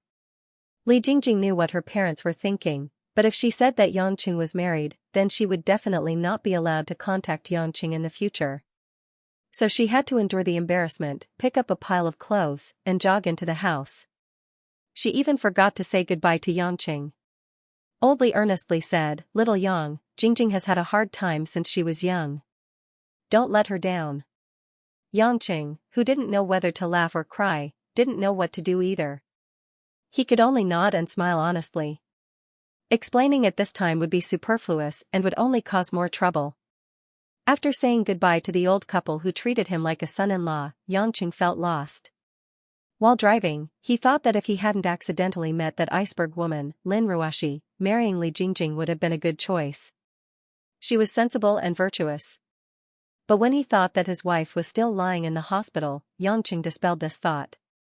No matter what, he had to walk down this path with Lin Ruoxi first. As for the future, who could predict it? When he drove back to Dragon Garden, the temperature outside had already turned cold. The cold wind blew through the treetops, making the spacious villa area especially quiet. Just when Yangqing was about to open the door and enter the house, he saw Mother Wang open the door from the inside. "Mother Wang, why are you going out so late?" Yangqing asked in confusion. Mother Wang was a little happy and said with a smile, "Young master, you're back. Just in time. I was going to send the books that Miss wanted to the hospital. Although Miss promised to recuperate for half a month, she said that she must read. Why don't you go with me? I think Miss will be very happy." Even if she is happy, I can't see it. Yangqing thought and said, "It's so late. Mother Wang, why don't you rest early? I'll send the books alone." Mother Wang thought that the young couple wanted some privacy, so she didn't say much. She immediately handed a large plastic bag of books to Yangqing and went back to the house. Yangqing, who had just returned home, set off again and went to the first hospital of Zhonghai for the second time in a day. After more than half an hour, when he arrived at Lin Ruoxi's ward, the lights in the ward were still on, but Lin Ruoxi was not alone in the room. Sitting beside the bed was a woman that Yangqing didn't want to see, even if she was a great beauty. Oh, a busy person still knows to come to the hospital to visit a patient. Mo Qianni seemed to be discussing something with Lin Ruoxi. Seeing Yangqing enter the door, she sneered. Yangqing didn't pay attention to his superior who was looking for trouble. He smiled and put a bag of books on the bedside table. "Mother Wang is old, and it's too tiring to go out at night. I'll send it on her behalf. You can tell me about this kind of thing later. It's too hard for Mother Wang to do it." Lin Ruoxi glanced at the books and said, "I'll call you next time." Yangqing was quite satisfied that Lin Ruoxi could listen to his words. It seemed that this woman was quite rational, not simply indifferent. Mo Qianni wrinkled her nose, and said in dissatisfaction, "Yang Chen, your body reeks of tobacco and alcohol, stay away, don't let Ruoxi get suffocated." "Oh." Yangqing smiled embarrassedly and walked away a few steps. "I drank with a few friends I just met. I forgot that I haven't taken a shower. Humph. Ruoxi is tired and sick in bed. You, as her husband, are still playing around outside. Don't you know shame?" Mo Qianni sneered with disdain. Even a clay bodhisattva had 3 points of anger. Yangqing was a little impatient. "I say, my legal wife hasn't even said half a word. Why are you yelling at me? The emperor is not anxious, but the eunuch is." "What did you say?" Mo Qianni stood up with her almond-shaped eyes. Her plump chest was constantly moving up and down because of her anger. Her charming face blushed. "You dare to say that I'm a eunuch? You're the eunuch. Whether I'm a eunuch or not, won't you know if you try?" Yangqing smiled evilly. "You're shameless." "Okay." Lin Ruoxi finally shouted. She frowned and looked back and forth between Yangqing and Mo Qianni. She touched her forehead with a headache. "Can you two not quarrel in the hospital? It's late at night. Can't you be quiet?" Mo Qianni coquettishly pulled Lin Ruoxi's hand. "Ruoxi, look at your husband. Who does he think he is? When you're sick, he doesn't come to take care of you. Instead, he has the leisure to fool around outside." Lin Ruoxi was silent for a moment. She raised her head and asked Yangqing, "Where did you go to drink?" Yangqing, who was a little annoyed, lazily replied, "Heavenly Province. I have several women." "Why? My wife wants to control me?"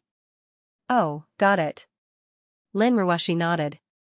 Then, as if nothing had happened, she reached out and took out a book from the plastic bag. She began to flip through the book. Seeing that everything was fine, Xianxia sighed and shook his head. He walked out of the ward. Only Imocheni was left sitting at the side. She looked at the door and then looked at Lin Ruashi, who was engrossed in flipping through the book. She opened her mouth and was stunned. For a long time, she couldn't say anything. Finally, she choked out a sentence, "You husband and wife are both weird people." After tossing and turning all night, Xianxia's sleep wasn't affected. Early the next morning, he went to the breakfast stalls as usual and came back to the office with bags of food.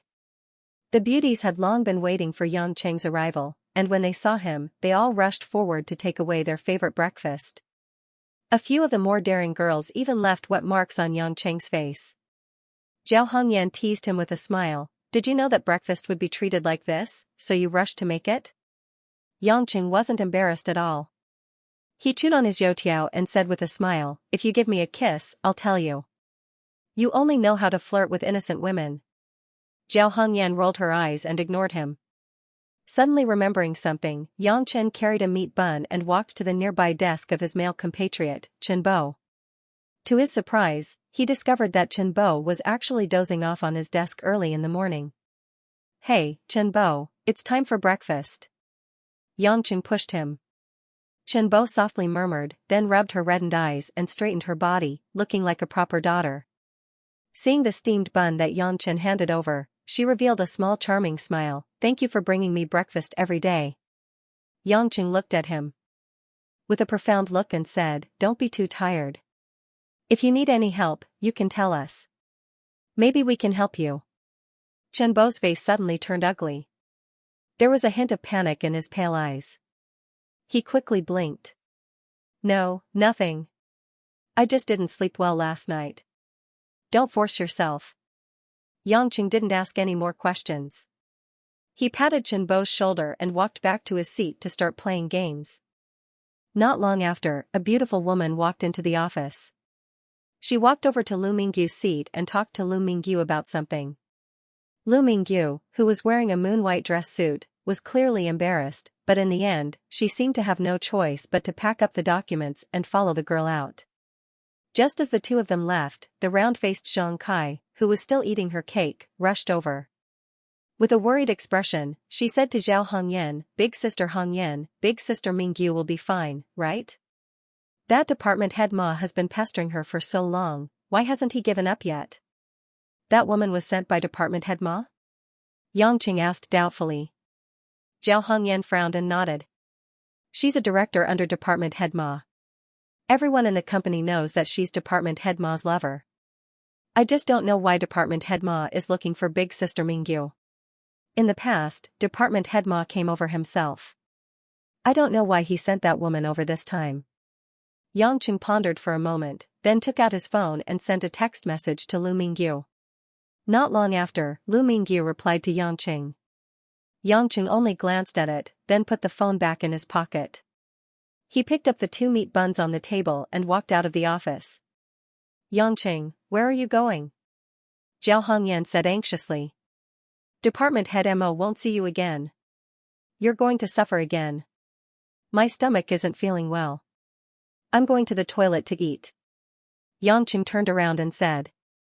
The group of beautiful female public relations staff suddenly had black lines on their faces and pouted coquettishly. Of course, Xianxia could not really go to the toilet to squat and eat buns, although he would still have a good appetite to eat them. When he walked out of the public relations department hall, Xianxia directly entered the elevator and went all the way down to the underground parking lot. He previously sent a text message to Lu Mingyu asking her where she was going. Lu Mingyu clearly knew the meaning of Xianxia and sent a message back saying Flowing Cloud Hotel.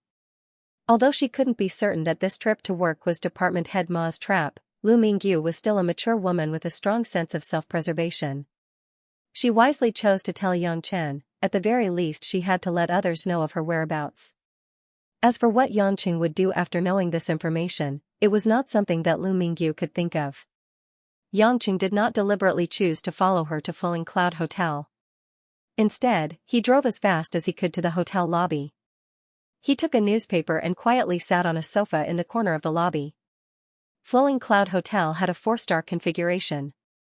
It was also one of the more famous business hotels in the center of Shanghai City. The guests coming in and out of the resplendent lobby were particularly dense. No one would notice a sudden additional person sitting in the corner of the lobby reading a newspaper. After waiting for more than 5 minutes, Xianxia finally noticed the 2 figures that appeared at the entrance of the hotel. It was still that gorgeous woman, leading Lu Mingyu, who was wearing a moon-white dress suit into the hotel. Both of them were good-looking, with a well-developed and tall figure. Lu Mingyu seemed to have touched up her makeup in the car. Her long hair was tied up high with a few strands of drunken red hair. Paired with that mature and bright face, she attracted the gazes of most of the men in the lobby. After entering the door, Lu Mingyu intentionally or unintentionally looked left and right. She slightly wrinkled her eyebrows with a somewhat disappointed expression, but it disappeared in a flash. After the woman talked with her for a bit, Lu Mingyu hesitated, but in the end, she still followed them into the elevator and began to go upstairs. Xianxia quickly walked to the elevator and looked at the rising number of the elevator. It started from the 1st floor, stopped for a moment at the 5th floor, and then went to the 13th floor. After stopping for a moment, it continued to go up to the top floor before it began to descend. Looking at the hotel floor introduction on the side, the 5th floor was a leisure and bath center, the 10th to 15th floors were the guest rooms, and the top floor was the work area. Obviously, in this situation, the guest rooms were the most likely. After entering the elevator, Xianxia took out his phone and tried to call Lu Mingyu to confirm the location. The number you have dialed is powered off. The appearance of the electronic voice gave Xianxia a bad feeling.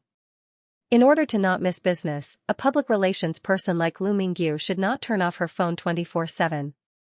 Under normal circumstances, it was impossible for her to turn off her phone easily, not to mention that she had sent him a text message before. After the elevator reached the 13th floor, Xianxia walked out of the elevator. The corridor was very long, and it looked like there were at least 30 to 40 rooms. Because it was morning working hours, the corridor was silent, and even the hotel service staff was not on the guest room floor. Since there was no one to ask, Xianxia naturally couldn't check every single room. Furthermore, what gave him a headache was that the locks of these rooms were all electronic, which meant that without a magnetic card, it was impossible to open the locks by physical means. Unless Xianxia wanted to be in the headlines and use force to break down all the doors. Then, he would be completely famous. This guy surnamed Ma is quite good at finding places. Xianxia muttered to himself, considering whether he should really use some violent means. Although he had only known Lu Mingyu, his new colleague, for about half a month, everyone got along well. The feelings between people did not need a long time to be sincere and reliable, especially between men and women. If they could trust each other, it was worth doing something for each other. Taking a step back, if such a beautiful and mature woman was slept with by the old man surnamed Ma, Xianxia would definitely feel worse than if he had eaten a fly. Just as he was having a headache, he heard the sound of a door opening and closing from the easternmost corner not far away. The woman with heavy makeup, who had just led Lu Mingyu upstairs, was smiling and walking out. Xianxia had the urge to thank that woman. She really knew how to help him in his hour of need. Just as he was worrying about how to find her, she provided him with the best way. Seeing the woman say goodbye to the door in the room and walk back to the elevator with her head down, Xianxia also put on a relaxed expression and walked towards the woman. "Miss, how much did you get?" The gorgeous woman stopped in her tracks and carefully raised her head to look at the young man who suddenly appeared in front of her. She vigilantly said, "What did you say?" Because Xianxia had just entered Yulei International not long ago, this woman obviously didn't know Xianxia. "I don't mean anything else. Miss, even if you don't have any credit, you still put in a lot of hard work. I won't rob you of your commission. But I hope that Miss will cooperate and help me knock on the door over there." Xianxia smiled innocently. The woman squinted her eyes and said in a low voice, "You followed me? Aren't you afraid of me calling the police?" "I'm really afraid that you won't call the police," Xianxia said. "You're crazy." The lady decided to ignore Xianxia and nervously wanted to leave. Xianxia naturally wouldn't let her go. He casually grabbed the woman's soft arm and pulled it into his embrace. Taking advantage of the situation, his hands wrapped around the woman's chest and pinched the 2 lumps of pink flesh. You. The woman was shocked and angry at the same time. She only felt that the mountain peaks on her chest were completely covered by 2 hands, making her feel even more humiliated. This man's strength was too great, like a steel bar. She couldn't break free at all. Let go. Or else I'll scream, I'll sue you for rape. The woman was ashamed and angry as she threatened. Xianxia didn't mind and smiled. His 2 hands grabbed the ball of flesh and squeezed a little, causing the woman to scream. It doesn't feel natural. You must have done it the day after. Xianxia smiled evilly. You can scream, you can also sue me. But before that, I'll strip you naked and throw you into the elevator. Anyway, no one will pass by here. Don't doubt my stripping speed. Think about it, take the elevator to the 1st floor, and then kick you into the lobby. The lobby on the 1st floor is so bright and there are so many people. You can show off your figure. If you're unhappy, it doesn't matter if you want the police to arrest me. I only stripped you of your clothes. I don't even need to go to jail. If you want to sue me, fine. It's not a big deal anyway. Of course, if you do it, you can use your phone to take photos and videos. Just give it a name and post it on the internet. Let's say Female White Collar Hotel Tour. That's a good name, right? The lady's face immediately turned pale. If it was really as this man said, even if she received compensation, her reputation would be ruined, and she would no longer be able to mingle in society. Therefore, he angrily said, don't try to threaten me. I have no idea what you're talking about. If you don't let me go, I'll scream. I don't believe you'll dare to do anything to me. Hiss. Only the sound of cloth ripping could be heard. The lady was stunned to see that half of her skirt had been torn off, revealing the white stockings and white thighs inside. Xianxia's slightly sinister voice sounded again. He said with some impatience, you'd better not test my patience. Next time, I'll tear your chest. You. What exactly do you want? The lady was so frightened that she wanted to use her hands to cover her skirt, but her hands were held down by Xianxia. With tears in her eyes, she begged, please don't, I only listened to someone else. Xianxia sneered, wouldn't it have been over if we had cooperated earlier? You just need to listen to me. I won't make things difficult for you. In the guest room, Lu Mingyu sat on the soft bed. Her hands struggled to support herself on the mattress. She could not open her eyes. Looking at Department Head Ma, who had already stripped down to his boxer shorts, she gritted her teeth and tried to force herself to stay awake. Although she had always been on guard, she did not expect that Department Head Ma would collude with the client she was supposed to meet today and abduct her to this place. What was even more impossible to guard against was that on the way here, the mineral water that the accomplice woman handed over was actually filled with sleeping pills. Lu Mingyu felt that she was still thinking too simply. She thought that she only needed to guard against Department Head Ma himself. She did not expect that the other party had already set up such a detailed trap, waiting for her to fall into it. At the thought of this short, fat, old man with a protruding belly and gray chest hair doing some unbearable things to her, no matter how strong Lu Mingyu was usually, she could not help but tear up. She suddenly remembered that Xianxia had asked her about her destination. At first, she did not pay much attention to it and just casually replied with a text message. But now, Lu Mingyu had never hoped that the young man she had just met would suddenly appear like a hero in a movie. Even if it was absurd and unrealistic. Department Head Ma's pair of small eyes were filled with greed and lust, as well as a bit of fanaticism. Looking at the mature beauty in front of him who was wearing an office lady's dress that outlined her perfect curves, his lips revealed a smile of having succeeded in his scheme. Lu Mingyu, do you think that I really can't deal with you just because you are pretending to be a virgin? I, old Ma, have never been unable to play with a woman in my life. Today, you should properly enjoy yourself. I have even brought a video camera. Later, I will strip you naked and make a few beautiful poses to properly keep. Department Head Ma walked forward and looked at the already drowsy Lu Mingyu. He laughed evilly and said, when you wake up, I will let you properly enjoy yourself.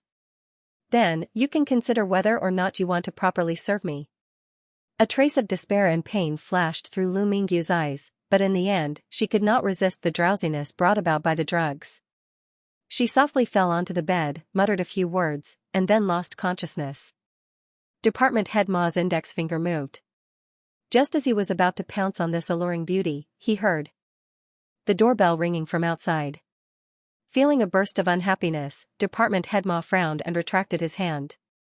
He walked to the door and looked through the peephole. When he saw the familiar gorgeous woman's face, he relaxed. The door was half opened, and Department head Ma said with an evil smile, "What's wrong? Little vixen, don't tell me that you are jealous and want to feed you before you are willing to leave?" The woman's smile was very stiff. She did not say a single word, as if she had eaten a bitter gourd. But slowly, the figure of a man walked out from beside her. "It's you." Department head Ma's face turned cold. He immediately recognized that this was the man who embarrassed him in the company corridor and ruined his good time. Why would he suddenly appear here? Thinking of the key point, Department head Ma's reaction was very fast. He retracted his head and immediately tried to close the door. Bang! Xianxia suddenly pushed the door with one hand and suddenly exerted force, causing Department head Ma, who was holding the door, to be pushed into the room and sit on the carpet. "Your attitude is not friendly enough, Department head Ma." Xianxia smiled meaningfully. At the same time, he pulled the gorgeous woman into the room and closed the door. Feeling the pain in his butt, Department head Ma, who was sitting on the ground, panicked. Everything was originally so perfect and flawless. All he had to do was take off Lu Mingyu's clothes, take a group of photos, and record a video. Then, one of the most sought-after beauties in the company would become another one of his lovers. But why did this jinx suddenly appear here? What do you want? Who allowed you to come in? Department head Ma carefully stepped back and said fiercely. Xianxia pushed the gorgeous lady onto one of the beds in the room. He glanced at Lu Mingyu, who was already unconscious on the other bed, and thought to himself, "I came just in time." Seeing that Xianxia didn't speak, Department head Ma slowly grabbed his clothes and moved towards the door. Xianxia looked at everything in the room with interest. This Department head Ma seemed to be a veteran. Not only did he bring all kinds of sex toys, but he also set up a video camera and placed a digital camera on the bed. He was indeed very professional. Seeing that Department head Ma wanted to quietly walk to the door, Xianxia smiled and stopped in front of Department head Ma. "Hey, Department head Ma, the show hasn't started yet. As the male lead, you can't leave." What show?" Department head Ma stuttered. Xianxia pouted and pointed at the video camera. "Whatever you wanted to film before, you can film it now." Department head Ma was stunned, then said with surprise, "Could it be that you also want to play with this woman surnamed Lu?" "Fine. As long as you don't say anything, we can do her together." As he spoke, sparks appeared in his eyes again. He had also thought it through. Since the matter had been exposed, then dragging Xianxia into the water was also a good choice. "Thank you for your kindness, Department head Ma, but I don't want to participate in such a great artistic film," Xianxia said with a weird smile. "Also, the female lead isn't Lu Mingyu, it's her." As he said that, Xianxia pointed at the gorgeous lady on the bed who was as frightened as a cicada in winter. "I believe Department head Ma is already very familiar with this young lady. When they take the photo, it will definitely be like a heavenly thunder and earthly fire. The scene will be spectacular, right?" Department head Ma's expression changed greatly as he said in shock, "You want to threaten me?" No, I just want to keep some mementos of Department head Ma's vigorous figure. As for whether it's a threat or not, it depends on whether Department head Ma provokes me or my female colleagues in the future," Xianxia said with a harmless smile. "Impossible. You'd better leave now. I know people on the streets. Be careful, or I'll call someone to do it." "Pa." Without waiting for Department head Ma to finish, Xianxia slapped his face. Department head Ma was suddenly hit, and only felt a scorching pain. Holding his left cheek, he widened his eyes in disbelief and pointed at Xianxia. With a trembling voice he said, You dare hit me?" "Pa." An even louder slap landed on the right side of his face. A red handprint floated up. "I don't have time to talk nonsense with you. From now on, if you don't do what I want with this woman, I'll keep beating you until you're willing." You boorish. Pa. Pa. Department head Ma was just about to open his mouth when another 2 slaps landed on his face. He roared in anger and raised his fist, wanting to hit Yang Cheng's face as well. But how could an old man who was immersed in wine and women have any strength? Just as he raised his hand, his left cheek was slapped by Yang Cheng with lightning speed. Pa. This slap was especially strong. Department head Ma was slapped to the ground and half of his face was swollen. Department head Ma cried in pain and shrank to the corner in fear. Don't come over. I really do have people protecting me. I don't know if you have people protecting you, but if you don't obediently take off your clothes, I'll help you take them off.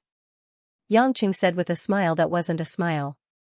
The gorgeous lady on the bed had long been scared silly, seeing the usually arrogant and bossy department head Ma beaten to the point where even his parents wouldn't be able to recognize him. She shrunk into a ball on the bed, and fearfully looked at Yang Chen. Cold sweat appeared on department head Ma's forehead. He wanted to resist, but he couldn't win and he couldn't escape. His heart was filled with despair. Looks like department head Ma isn't willing to cooperate. Yang Cheng slowly walked closer and stretched out his hands as if he was going to do something. Department head Ma suddenly shouted stop and swallowed his saliva with difficulty and said, I'll listen to you. But you have to promise me that I won't provoke Lu Mingyu and the others. You can't threaten me. Yang Chen sighed, and suddenly fiercely kicked department head Ma's thigh. Ow! Department head Ma cried out in pain. He felt as if his thigh was pierced by an awl. You don't have the right to talk terms with me, and you don't have the right to doubt my words. I'm only asking you, are you going to do it or not? Yang Cheng asked expressionlessly. Do it. Do it. Department head Ma had never been treated like this in his life. This was a scene of torture and confession that could only be seen in television dramas.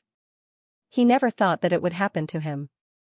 He finally understood why the people in those movies couldn't take it and confessed. The feeling was indeed not good. Without waiting for Yang Cheng's instructions, department head Ma crawled from the floor to the gorgeous girl's bed and angrily shouted, Slut! Quickly take off your clothes. But. The girl's eyes flashed with tears, revealing a somewhat humiliated and unwilling expression. Department head Ma, I don't want to. Pa. This time it was department head Ma's turn to slap the woman. His rough and fat face twisted. If I tell you to take it off, then take it off. Why are you pretending to be a virtuous woman in front of me? The woman's tears flowed down, but she had no choice but to give in and start to undress, sobbing as she took off her clothes. Pink and white breasts, slender and perfectly round legs, and slightly plump buttocks were gradually revealed on the pure white bedsheet. If it was placed in those nightclubs, it would definitely be a high-end consumer product. By the time the woman had taken off her clothes, leaving only a bra and a short skirt, Yang Cheng had already pointed the camera at the man and woman, excitedly watching the live erotic performance. Department head Ma had always been filming others, but this time it was his turn to be filmed. Although he wasn't used to it, thinking about how he was beaten up by Yang Cheng, he could only endure the embarrassment and hug the girl and start kissing her all over. At first, the girl was still crying, but after some of her private parts were kissed, she gradually became aroused. She thought about how she was also this old man's lover anyway, so she didn't care about her face. After this time, her relationship with department head Ma would definitely become closer. Being in the same boat, maybe she would be able to get more benefits in the future. Thinking about this, the unwillingness in the woman's heart also gradually dissipated. Because the two of them were both in front of the camera, and there was also a young man watching from the side, and under such a situation of being abused, the two of them couldn't help but have all kinds of evil thoughts in their hearts. The more they hugged, kissed, and lingered, the more they felt a strange pleasure. It was far more than when the two of them had an affair in the past. Department head Ma felt his whole body heat up. He didn't care that he was being photographed. His big mouth started to ravage the young lady's body. His two hands also used all his strength to pinch the softness of the lady's chest. Then, he used all his strength to tear off the only black lace on the lady's body. The lady also started to passionately cater to him. She continuously kissed department head Ma. A pair of slender jade-like arms caressed the back of department head Ma's fat waist. Yang Cheng saw that the two of them were so engrossed. His heart was also a little hot. However, he naturally wouldn't be crazy enough to join the battle. Although the lady in front of him was a beauty, compared to the women beside him, she was still lacking. Moreover, he wasn't a casual person. Department head Ma, don't waste the props you brought. These things aren't cheap.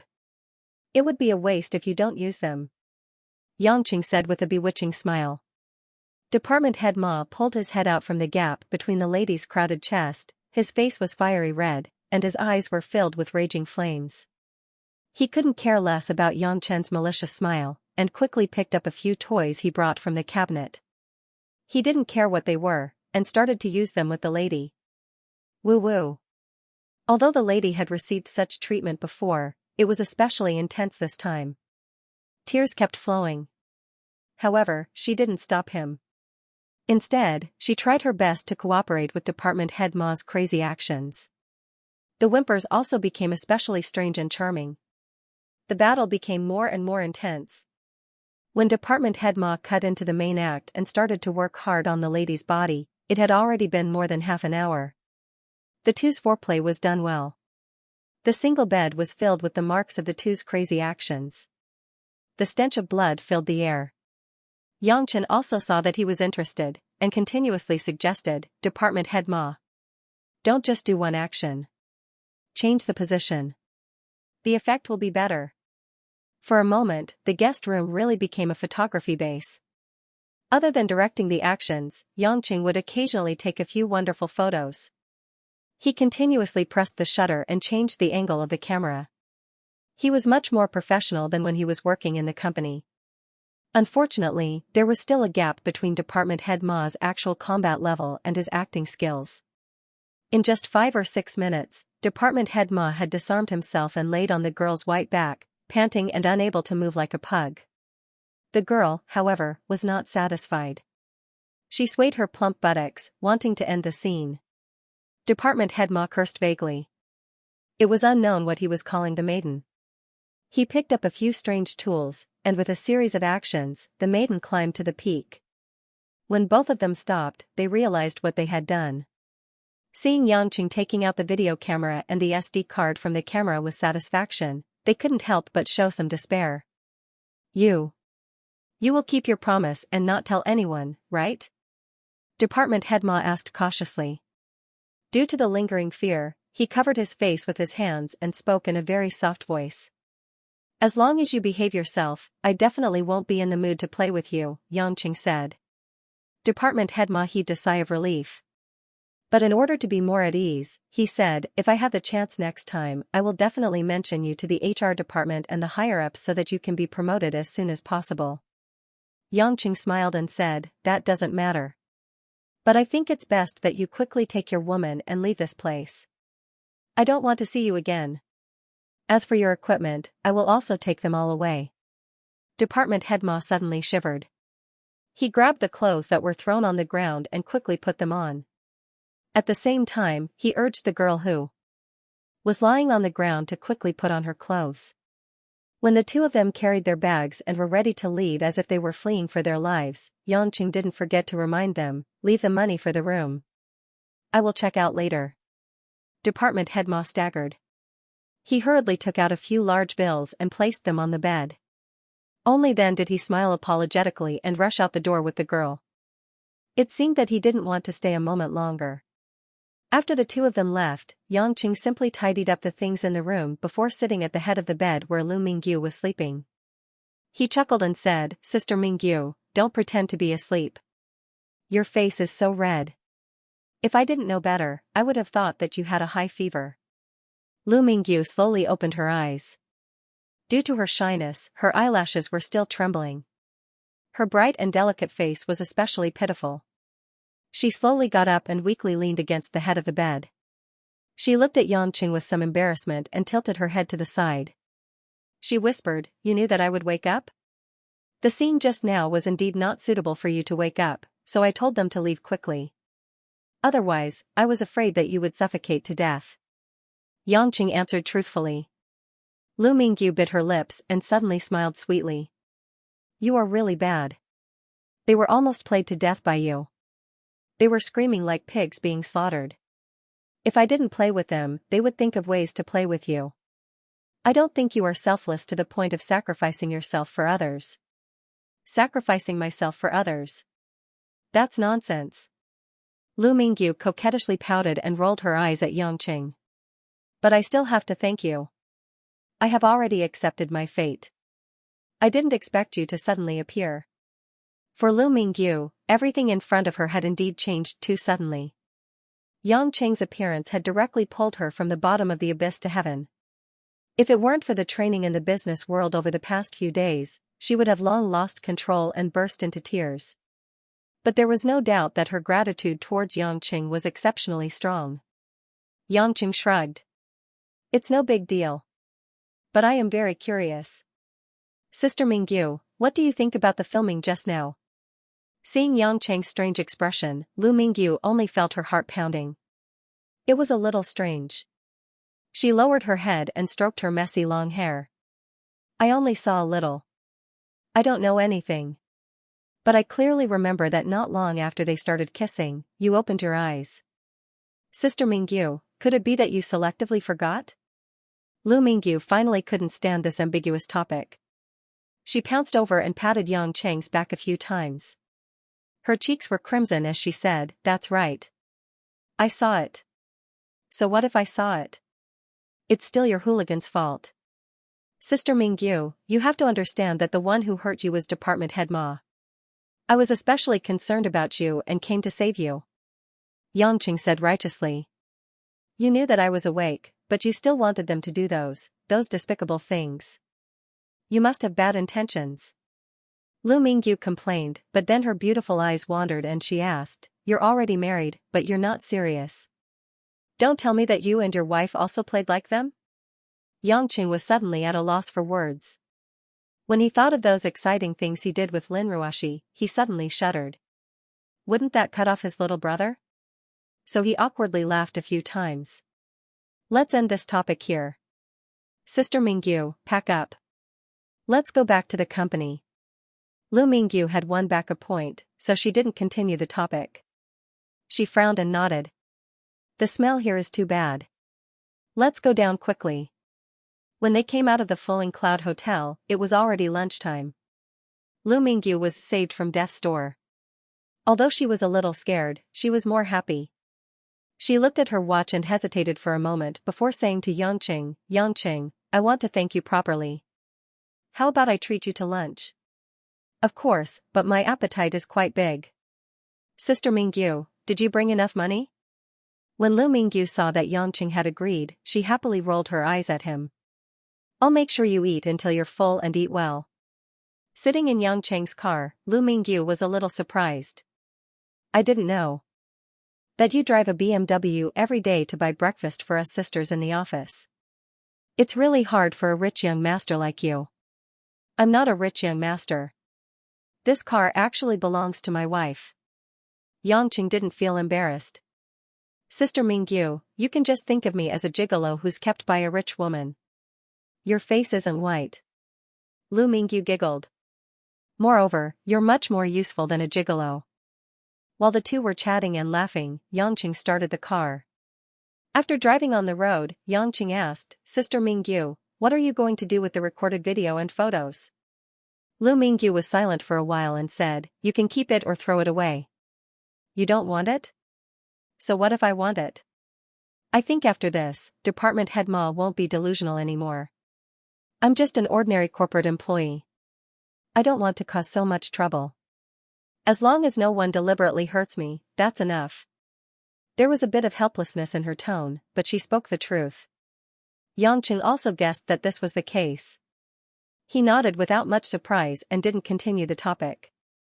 Instead, he asked, "Then, beautiful lady, as a thank you lunch, where should we go to eat?" Lu Mingyu rubbed her forehead sleepily. "Let's go to Mingxing Road. There are a few good restaurants there." "You look very tired. Are you sleepy?" Yangqing noticed Lu Mingyu's small movements. It seems that the drug hasn't completely worn off."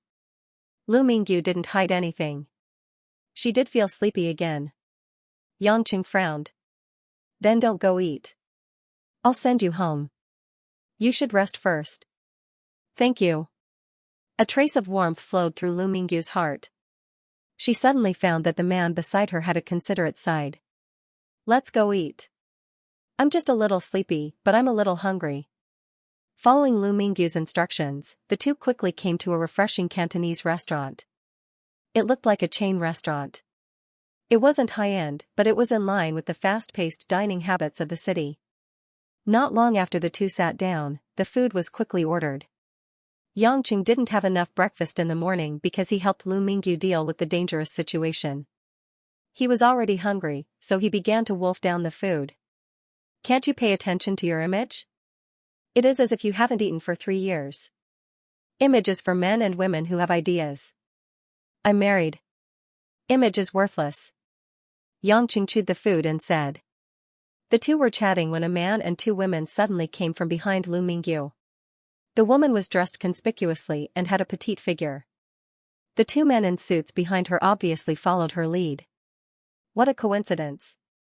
I didn't expect that Miss Lu Mingyu would also ask a man to eat here. The woman looked at the 2 of them playfully and said with a smile. Lu Mingyu was slightly strange, but then she smiled and stood up. Isn't Miss Wang the same? And there are 2 men accompanying you. They are just my assistants. They just finished discussing something in a nearby company. We are just having a meal together. May I know how to address Miss Lu's boyfriend? Yangqing put down the bowl and chopsticks reluctantly. He said with a smile, my surname is Yangqing. Wang Yu. Nice to meet you. Wang Yu stretched out her hand with a confident smile. Yangqing gently shook hands with Wang Yu and sat down again to pick up the bowl and chopsticks to eat. Wang Yu cast a contemptuous look and sneered. I don't know what relationship Miss Lu has with Mr. Yang. Could it be that Mr. Yang is Miss Lu's new right-hand man? Lu Mingyu didn't back down. She smiled charmingly and said, Yangqing is just my colleague. We came out to do some work.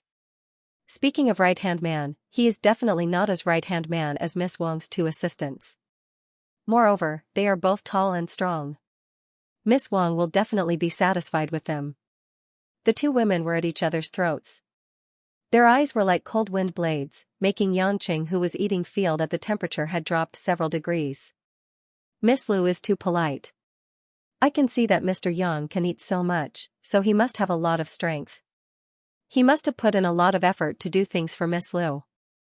By the way, Mr. Yang is so hungry. Did you consume too much physical strength? Wang Yu made a surprised expression. It seems that Miss Lu needs Mr. Yang to do a lot of things.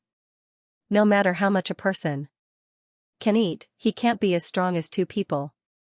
Besides, 2 people can do things that 1 person can't do. What do you think, Miss Wang? Lu Mingyu also didn't hesitate to fight back. You can bicker, but why drag me into it? A woman acting like a hooligan in broad daylight. This world is really hard to live in. Yangqing cursed in his heart. He felt tangled for this woman who suddenly appeared in front of him. Miss Wang, with all due respect, you look like a female movie star I like. Yangqing looked up and said seriously. There wasn't a woman who wouldn't like others to praise her beauty, especially such a young and famous woman in the workplace. Hearing Yang Chen's words, Wang Yu evidently revealed some arrogance, and pretended to be indifferent as she said, Oh? Who is it? Mr. Yang, don't think too highly of me. I can't be compared to Miss Lu Mingyu, who is so famous. Yangqing carefully glanced at Wang Yu a few times and murmured in praise, the more I look at her, the more she looks like her. I often watch the movies of that actress. I remember her name is Matsushima Kid. I don't know if Miss Wang has heard of her? Wang Yu, who was a little proud just now, immediately changed her face after hearing it. She snorted coldly and sullenly said, Mr. Yang really knows how to joke. I really don't know who that actress is. It's normal that you don't know. Yangqing sighed and said, I am also very familiar with that Matsushima Kid. Although Miss Wang looked like her, I didn't recognize her at first. I tried to think about the reason and concluded that the reason why I couldn't recognize her was mainly because I couldn't recognize her with her clothes on. Wang Yu's face suddenly turned green and white. She angrily stomped her feet and glared at Yangqing before quickly leaving the restaurant with her 2 assistants. Lu Mingyu, who was next to him, finally couldn't help but cover her face and laugh out loud. You're really bad. You put Wang Yu together with the Japanese actress. I guess she won't be able to sleep tonight. This woman asked for it. Why did she bother me when I was eating? Yangqing complained. She is a public relations officer of another company and often bumps into me. Many of her customers are snatched away by me, so she always quarrels with me when she sees me. Lu Mingyu explained. Yangqing said with great interest, no wonder Sister Mingyu's performance is #1 every year. Being beautiful is really the only way. Lu Mingyu didn't deny it. She tidied up her soft long hair and smiled, this industry is like this, but don't think about it the wrong way. In fact, if you really want to negotiate with people from those big companies, at most they will take advantage of you. If you really want to make a move, there is no need for us to stop them. The other company's senior management will severely punish them. Unless they don't want to do it anymore, they absolutely won't dare to do anything improper. Big companies attach great importance to their reputation and industry comments. In fact, the outside world still has a lot of prejudice against the profession of public relations, but these are things that can't be helped.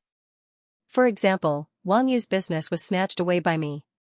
If I told others that I didn't do any special services, how could others believe me? Yangqing nodded and said with a smirk, right, so Sister Mingyu also knows Matsushima. It seems that you also have research in this area. This kind of thing, it takes 2 hands to clap. How can there be only men and no women? Women don't know anything, so how can they make men happy? Women know about actresses, is there anything wrong with that?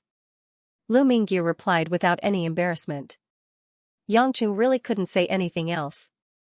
He gave Lu Mingyu a thumbs up and continued to eat. After the meal, Lu Mingyu was still sleepy, so Yangqing sent her back to her apartment before returning to Yulei International. When he returned to the Public Relations Department's office, many girls were looking at him with strange smiles on their faces.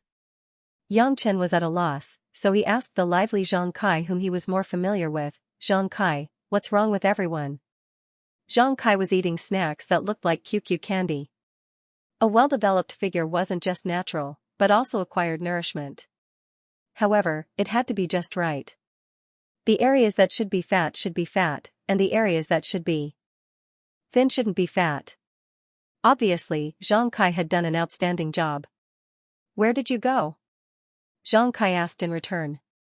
I went out to take care of some stuff. Yangqing wasn't so thick-skinned as to say that he was filming a short film. Zhang Kai put down the candy and stood up. Her bulging, hill-like breasts pressed against Yangqing's chest. Her round, charming face was raised, and her big, watery eyes stared at Yangqing, making him feel a little guilty. What did you take care of? Who did you take care of it with? Comrade Little Yang. Yang Chen's nose and mouth smelled the cocoa perfume on Zhang Kai's body. Looking at the tender white face in front of him, he really wanted to take a few bites. He slowly said, it's just me, it's just a small matter. Zhang Kai suddenly burst into laughter, and coquettishly rolled her eyes at Yangqing, you're still pretending. Sister Mingyu just called to ask for leave. She said that you sent her back. This Lu Mingyu was really uncooperative. Yangqing grumbled in his heart, but he could only smile awkwardly and walk back to his seat. Just as he sat down, Zhao Hongyan, who was closest to him, pushed the office table and moved her wheelchair to Yangqing's side. She ambiguously asked, what did you do with Sister Mingyu? You didn't push Sister Mingyu down, right? These women were really bold. Yangqing once again had a new understanding of him. He had always been the one to tease women, but after entering Yulei International, he was instead frequently teased by little girls. While Yang Chen was feeling a pain in the ass, he finally realized the true meaning of political power is born from the barrel of a gun, and even more so, he thought of the saying a shameless person is invincible. Therefore, one of Yang Cheng's hands quietly stroked Zhao Hongyan's thighs, and slowly extended under Zhao Hongyan's black uniform skirt. Zhao Hongyan was wearing a bold black checkered fishnet stockings today. Between the messy lines, large patches of snow-white skin were revealed. Her jade-like feet were wearing the same black leather high-heeled sandals, revealing her bright red nail polish on her toes. Paired with the temperament of a young married woman, the urban white-collar attire perfectly set off the mature and beautiful style of an office girl. The strong visual impact was completely incomparable to that of a fake office lady in some island country movie. Suddenly realizing that Yang Cheng's hand was touching her thighs, Zhao Hongyan's body stiffened, and she immediately grabbed Yang Cheng's wrist with one hand. "Yang Cheng, you're going to die. What if someone sees us in public? Who told you to ask so blatantly? If I don't act a little perverted, how can I live up to your guesses about me? What's more, you're dressed so seductively, don't tell me it's not for men to admire." Yang Cheng's face was calm, as if nothing had happened, and he was just talking business with Zhao Hongyan. "And from what you said, it seems that as long as no one sees, I can touch as I please?" Zhao Hongyan had never experienced this kind of flirting in the office before. Her pretty face immediately blushed, and her charm was so soft that it could drip water. She rolled her eyes at Yang Chen and teased him even more. "Don't mess around, I'm someone with a husband. We have a good relationship, and we're colleagues. I'm not the kind of person you think. I'm also a person with a wife, and I'm not a casual person. I'm just afraid that you're not a person when you're casual." Yang Cheng raised his eyebrows. "Unfortunately, you're right." After saying that, Yang Cheng's hand broke through the weak defense of Zhao Hongyan's hand, and advanced again until his big hand reached the base of Zhao Hongyan's thigh. Don't do this." Zhao Hongyan was a little flustered. She only felt the hot hand sliding along the skin of her thigh to below her abdomen, but she didn't immediately run away. Instead, she hurriedly tucked her skirt down with both hands, as much as possible so that the people around couldn't see anything strange. The warm base of her thigh and the tender skin brought great pleasure to Yang Cheng. Due to nervousness, Zhao Hongyan's thighs were tightly clamped and slightly trembled. Yang Cheng's fingers even touched the silk panties under Zhao Hongyan's skirt. With a little touch, he could feel a few strands of hair. Yang Cheng knew what it was, and his mouth curved into an evil smile. Zhao Hongyan shyly lowered her head, and weakly moaned. Don't do this, quickly pull out. You said you want me to pull out, but before that, you didn't directly walk away, nor did you move my hand away from your thigh. Now I'm touching there, and you're tucking your skirt so that no one can see." Yang Cheng quietly and slowly approached Zhao Hongyan's ear, and blew a breath of hot air on the crystal earring. Zhao Hongyan's whole body quivered, and her face burned to the root of her ears. Fortunately, both of them had their backs to the other people in the office, so no one could see too much abnormality. Women always have to be reserved, but it's okay to indulge once in a while. Yang Cheng's voice seemed to have the power of bewitchment. Zhao Hongyan slightly raised her eyes, and glanced at Yang Cheng. "I let you take advantage of me, but you still humiliate me. Be careful, or I'll really shout that you molested and harassed me." Yang Cheng didn't answer, but slightly moved his fingers under her skirt. After his fingers touched a certain sensitive part, he quietly drew a small circle on that part. "Ning." Zhao Hongyan whispered and quickly covered her cherry lips. She only felt a strong stimulation from Yang Cheng's fingers, and she almost couldn't help but cry out. In such an office hall surrounded by colleagues, there was a young man's hand touching her most private part, and he even used his fingers to gently move. Not only did she not stop him, but she also did something to cover up the nature. Zhao Hongyan never thought that she would have such a side, but the strange stimulation in front of her made her somewhat unable to stop herself from accepting such a situation. Soon, Zhao Hongyan felt a trace of moisture between her legs, and her little underwear was slowly soaked. If this continued, Zhao Hongyan even felt that she would not be able to withstand the intense comfort in front of everyone in the office and climb to an orgasm. Ring ring ring. Ring ring ring. Suddenly, the phone on Zhao Hongyan's desk rang. This was like an alarm, making Zhao Hongyan, who was a little muddle-headed, turn her chair back to her seat in a panic and pick up the phone. Yang Cheng's hand also pulled out from the peach garden, but there were a few traces of stickiness on his fingertips. After Zhao Hongyan answered the phone while panting, she turned around angrily and glared at Yang Cheng. "It's all your fault. There's still half a day in the afternoon, and I'm wet inside. It's so uncomfortable. I didn't expect you to be so wet." Yang Cheng smiled and rubbed his fingers a few times. Zhao Hongyan suddenly lost her temper. She turned around and ignored Yang Cheng. She wanted to find a hole to hide in. Today was too embarrassing, but only she knew that in her heart at this moment, in addition to shyness and regret, there was an unprecedented sweet taste. After flirting with his domineering colleague, Yang Cheng's heart was also a lot more comfortable. He was about to turn on the computer to play some high IQ games in his eyes when his cell phone vibrated. Most of the calls he received recently were not good things, but when Yang Cheng picked up this phone call, he completely realized that the previous calls he received were not a big deal. The phone call was from Mother Wang. Her voice was trembling, and there was even a cry in the panic, Young Master. Miss, she was kidnapped. Lin Ruoshi was kidnapped. Wasn't she resting in the hospital? Mother Wang, tell me clearly, what's going on? Yang Cheng was shocked, but he calmed down. I just received a call from the master, saying that he wants you to go to warehouse number 84 at the east side of Zhonghai Harbor. Miss and Miss Mo have been taken there, and he doesn't allow us to call the police, or else. Mother Wang was sobbing uncontrollably as she spoke. Mother Wang, have you confirmed it? I've confirmed it. Mother Wang said, the nurses in the hospital are also worried. Miss Mo accompanied me to the garden for a walk, but she didn't come back. I've asked the hospital to keep it a secret for now, but the truth can't be contained. What should we do? This kind of thing actually happened to a father and daughter pair. Yang Cheng could only say that he regretted not beating Lin Kuan until he became retarded. This person really did have a strong willpower. He wouldn't shed a tear until he saw the coffin.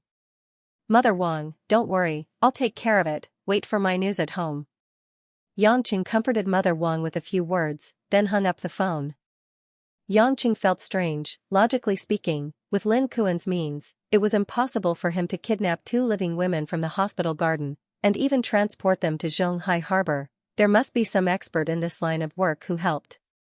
But what Su Jihong did last time had already touched Lin Ruoshi's bottom line. He shouldn't have helped Lin Kuan, so who did it? Although he knew that Lin Kuan definitely had the intention to seduce him and take revenge, he shouldn't hurt the 2 women for the time being, but he was still afraid that he would do something to the 2 women beforehand, so Yang Cheng decided to leave quickly. In the surprised eyes of the women in the office, not long after Yang Cheng came back, he quickly ran out of the office, causing the women to look at each other in dismay. Zhonghai Harbor was one of the largest harbors in Xianxia. It covered a vast area. Without experiencing it personally, it was impossible to feel its majestic grandeur. It was a vast field that was like hundreds of football fields connected together. Many docks and warehouses would be abandoned, especially during the off-season of sea transportation. Many places would be empty and not a single soul could be seen. The blue sea stretched as far as the eye could see. In the sound of the waves, the harbor seemed especially deserted. After entering the harbor area, the car sped on the flat ground. If one looked at it from afar, it would look like a missile flying across the shore of the harbor. Yang Chen focused all of his attention and opened up his field of vision. While stepping on the accelerator, he looked at the numbers of the warehouses by the roadside. After driving east for close to 10 minutes, he finally found the huge warehouse with the words 84 printed in red. The entire warehouse seemed to be in disrepair. The mottled iron door was slightly open. The door was piled with discarded stones and lime powder. It looked messy. The closer he got to his destination, the calmer Yang Cheng's mood became.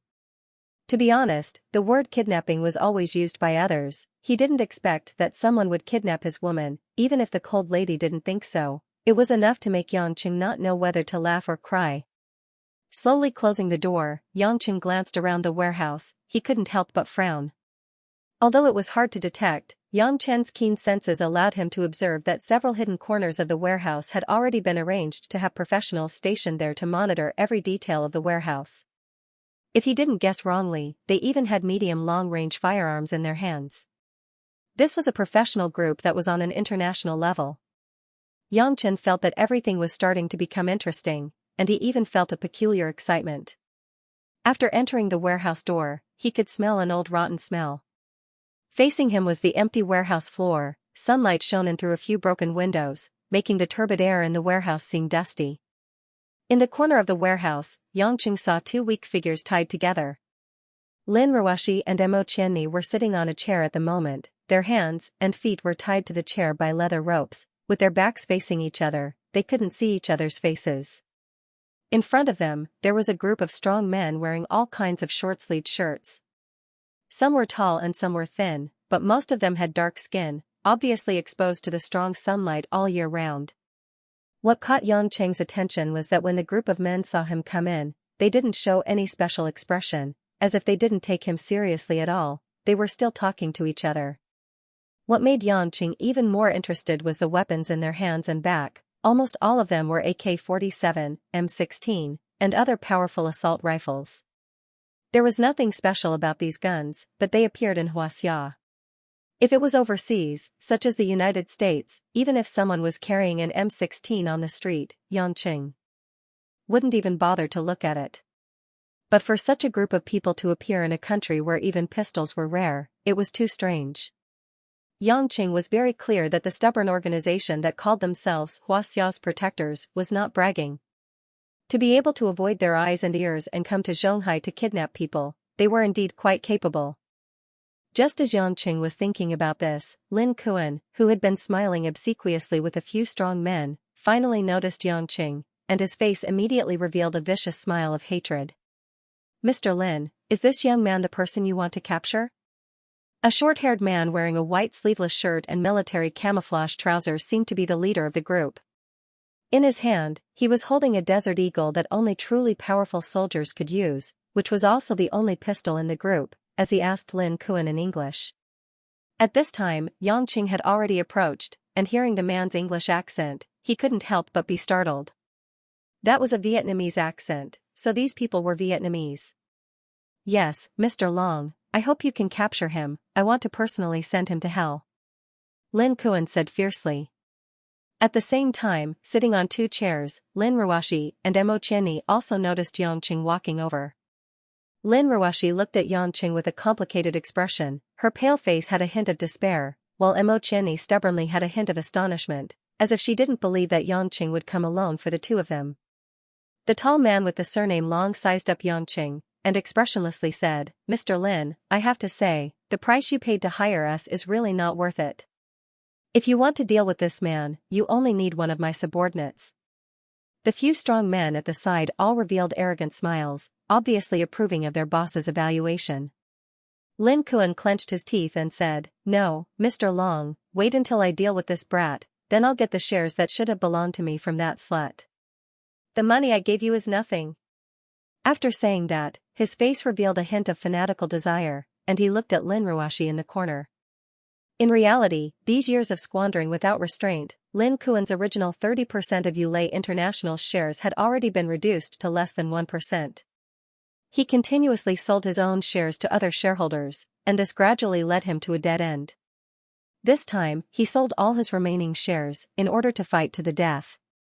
Lin Ruoshi fearlessly looked back at Lin Kuan, as if she didn't have any emotions, and lightly said, "Lin Kuan, you really disappoint me." The woman realized this man already had no way of turning back, so she directly called Lin Kuan by his name, and not by his father's title. She just didn't expect, in this kind of terrible situation, another man who originally had nothing to do with all of this, actually calmly faced all the evil that should not have befallen him. Lin Ruoshi apologetically looked at Xianxia, although this man gave her a bad impression, but for him to come here alone for her, Lin Ruoshi would be lying if she said she wasn't touched. "Lin Kuan, you're not a man. How can you treat your own daughter like this?" Mo Qianni's temper was unyielding. At this time she finally couldn't help but curse out loud. Lin Kuan wildly laughed a few times, and then looked at Mo Qianni with an evil glint in his eyes. "You wild girl, I've always found you displeasing to the eye. Once I'm done with this matter, I'll properly teach you a lesson. In the past when the old granny was here, if it wasn't for her protecting you, I would have thrown you on my bed and done it a few hundred times. Who do you think you are? Just a bitch raised by the Lin family. You're shameless. Despicable. Perverted." Mo Qianni's ashy face was flushed red. She struggled, trying to break free, but the professional binding technique made her efforts all futile. Xianxia saw Lin Ruoshi's apologetic gaze towards him, and also saw Mo Qianni, the bad-tempered female superior's brave resistance. He couldn't help but have a good impression of these two women. One was able to distinguish right from wrong, and knew how to be grateful. The other was not afraid of power, upright and brave. Unfortunately, in the long river of human history, women always played the role of the weak. The world's feminism was born because women couldn't get equal treatment, and the most direct reason was that women couldn't beat men. The situation in front of him was like this: no matter how brilliant these two women were in the business world, no matter how many men they defeated, when faced with the most primitive, most vulgar method of attack, other than showing off with their tongues, they couldn't do anything else. Perhaps this was one of the conditions for human reproduction. If women were as strong as men, then how could men have the chance to be heroes and save the damsel in distress?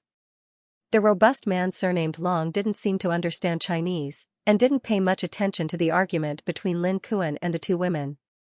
He looked at Yangqing, and seeing that Yangqing didn't have any signs of fear, he walked up with a bit of praise, and said in English, "Although you are about to be sent to hell, you are a brave man. I will leave your corpse intact." Yangqing let out a weird smile, and looked at the man with interest. He opened his mouth and said something that Lin Kuan and the two girls couldn't understand. "Your surname is Long, what is your name?" The tall man was slightly surprised, and frowned, and said in the same language, "You can speak Vietnamese? Who is Long Zan Huang to you?"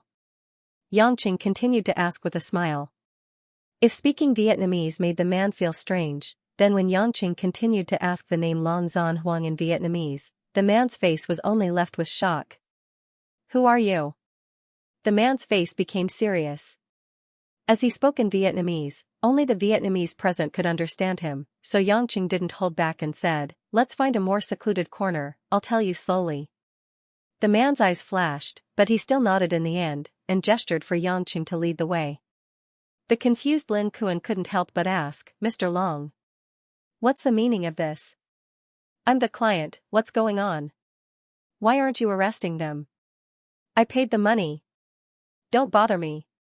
The man with the surname Long raised the Desert Eagle in his hand, and pointed the black muzzle at Lin Kuan's forehead, saying coldly, "We're only hired by you, it's not up to you to tell us what to do." Lin Kuan was so scared that he sat on the ground, shivering, not daring to say a word. Yangqing couldn't be bothered to look at Lin Kuan, and led the man to another corner. After confirming that no one could see what was going on, he turned around and asked in Vietnamese, "Why would the dragon sharks come to Xianxia? Aren't you afraid of the Yellow Flame Iron Brigade?" Hearing the words Dragon Sharks and Yellow Flame Iron Brigade, the man's pupils shrank, and he aimed the Desert Eagle at Yangqing's head, asking hoarsely, "Who are you? Why do you know us, and what does the Yellow Flame Iron Brigade have to do with you?" Yangqing shook his head with a bitter smile. "If I were from the Yellow Flame Iron Brigade, do you think you'd still be standing here? Then who are you?" The man didn't dare to relax. The man in front of him gave him a strange sense of oppression, and the longer he looked at him, the more he felt that it was different from before. Yangqing thought for a moment, and after a slight hesitation, he reached into his shirt pocket. A small shirt pocket naturally couldn't contain a weapon, so the man didn't take it as a threat to fire, and only waited quietly for Yangqing to take out something. "Do you recognize this?" Yangqing took out a small ring from his pocket, about the size of a normal wedding ring.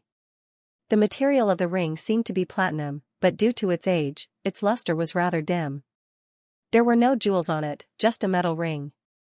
What was even more peculiar was that the patterns on the ring had a black jade-like luster, and the complexity of the patterns had reached a dazzling degree. When the man first saw the ring, he only felt that it looked familiar. However, when he suddenly caught a glimpse of the exquisite Latin words engraved on the inner wall of the ring, he suddenly felt his blood freeze and his lungs suffocate. He had seen this ring in literature, and this ring was only a legendary existence among his group. However, even if they might not be able to see the ring for the rest of their lives, they must try their best to memorize it, especially the Latin words on the inside of the ring. The Latin language, which had been passed down from ancient Rome, had long since become a lost language in this world. However, in this mysterious language, there was a word, or rather, a name, that they would never dare to forget. Because, the owner of the ring engraved with this word, in a certain field, represented supreme power, and was also the most noble belief in the depths of their souls. Yangqing saw the shocked expression of the man surnamed Long, and knew that he had already understood, so he casually put the ring back into his shirt pocket. No one would believe that this symbol that could make the world go crazy was quietly lying in the pocket of the man's pants. Alright, don't show that kind of expression again. I don't believe that my flood shark is made up of idiots. Xianxia friendly patted the man's broad shoulder. The man's body trembled, and only then did he return to his senses. Looking at Xianxia's warm smile, he only felt that he was in the cold winter of the 12th lunar month, in the frozen polar region. Thinking of this man's deeds, he couldn't help but break out in cold sweat, his legs softened, and he knelt on the ground, almost burying his head into the cement floor. Subordinate Longzani, greets the king. Longzani piously shouted with a trembling voice. Xianxia raised his eyebrows. You are called Longzani, does that mean that Longzanhuang is your brother? Yes, respected king. Longzani still knelt on the ground, not daring to raise his head, and respectfully replied. Xianxia helplessly sighed, get up, this is Xianxia country, not my kingdom, you don't need to be too polite. Longzani saw that Xianxia didn't seem to have any intention of blaming him, so he carefully got up, took 3 steps back, and stood up straight. The way he looked at Xianxia had completely changed, his tiger-like eyes were filled with fanatical respect and worship. He could actually see him. The man that was worshipped as a god by his brother, actually appeared in front of him. That's right. Xianxia suddenly thought of something, and said, I don't like the title king, if you don't mind changing it, it's better to call me by my other name. Yes. Lord Pluto. Longzani proudly shouted, as if being able to shout this title was an incomparably glorious thing. Seeing that Longzani already understood his identity, Xianxia didn't waste any more words, and straightforwardly asked, why would the flood sharks appear here, although I didn't issue a ban on entering Xianxia, but your brother Longzanhuang is famous for being careful, he shouldn't randomly make this kind of low-level mistake. Longzani respectfully replied, reporting to Lord, our flood shark's range of activity is only around some of Xianxia country's sea areas, carrying out transportation work, so the Yellow Flame Iron Brigade didn't pay too much attention to us. This time we accepted Lin Kuan's employment, because the range of activity is very small, and the danger is very low, so after some consideration, we accepted the mission. He has enough money to hire you? Xianxia curiously asked. His money is said to be obtained by selling all of his shares. Longzani replied, just enough to complete this simple mission. Just as he said simple mission, Longzani suddenly felt something was wrong. How could this mission be simple? The person he had to deal with was the man in front of him. He wanted to change his words, but Longzani didn't know what to say, and could only stammer without saying anything, with an awkward expression. Xianxia obviously didn't care. In his heart he thought that Lin Kuan must have sold the little bit of Yulei International shares in his hands, only then did he have the money to hire the mercenaries. He couldn't help but feel it was funny, the people he staked everything to hire to deal with him, just had to be his own subordinate, it could be counted as a big mistake. Longzani, you take your brothers and leave, I'll take care of this matter. Xianxia said. Lord, do you need us to kill Lin Kuan? If Lord personally does it, it will only dirty Lord's hands. Longzani's eyes revealed an ominous glint, in his heart he already wanted to beat Lin Kuan into a hornet's nest. This idiotic old man, actually almost made him the laughingstock of the mercenary world.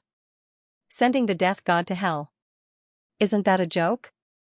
Hell, that's the old man's paradise.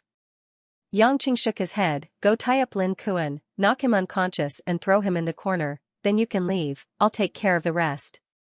The longer you stay here, the easier it is to incite the dissatisfaction of the Yellow Flame Iron Brigade. Yes, Lord. Longzani didn't say anything more, obedience was the duty of soldiers, not to mention the highest level command.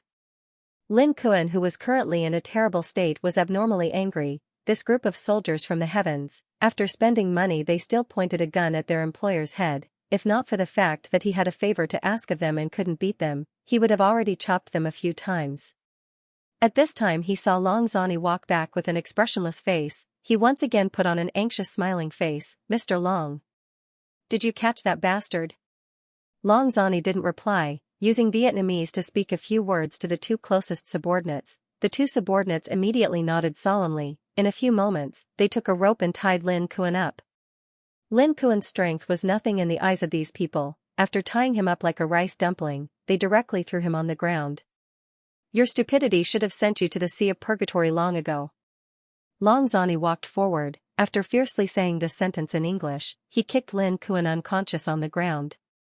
After the matter was settled, Long Zani blew a whistle. In an instant, from all directions of the warehouse, more than 10 mercenaries with loaded guns rushed over, orderly saluting. After Long Zani issued an order, everyone loudly shouted a slogan, but only they themselves knew what it meant. Immediately after, under the puzzled gazes of the two women, Lin Ruashi and Mo Qianni, the group of kidnappers, like the wind, left the warehouse, disappearing in an instant. Just when the two women were confused, Yangqing, with his usual careless appearance, nimbly walked over. The corner of his mouth had a somewhat proud smile. "Yangqing, what's going on?" Mo Qianni couldn't help but ask. Just a moment ago it was such a despairing scene, how did it suddenly collapse? "I say, Miss Mo, let me help you untie the ropes first, then slowly explain. You are not afraid of pain, but I am afraid that my good wife, Ruashi, will be injured."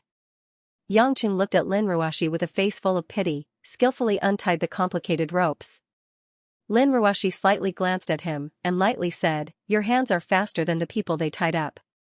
Yangqing stared blankly, awkwardly smiled, thinking that this is natural, this is brother's profession.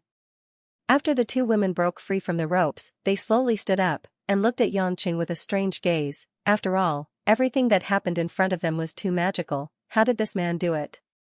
"I know you have a lot of questions, but please go outside and get in the car. I will first send you back to the hospital, then slowly tell you," Yangqing said. Then he. Lin Ruashi bit her lips, looking at the unconscious Lin Kuan on the ground.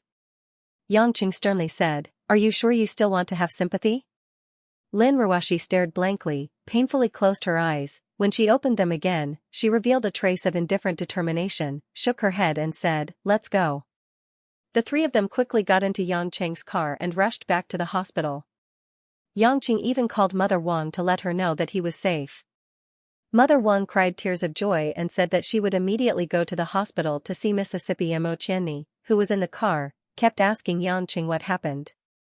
Although the cold Lin Ruashi pretended to be indifferent, she was still curious and glanced at Yangqing from time to time. To be honest, she had gradually become interested in this cheap husband of hers from the initial disgust and disregard. Especially after some of his miraculous performances these days, it made Lin Ruashi have the urge to understand what kind of person he was for the first time in her life. However, if she were to really talk about liking him, it was obviously still a long way off. Just based on his usual unmotivated manner, it made Lin Ruashi, who was serious about work, look down on him.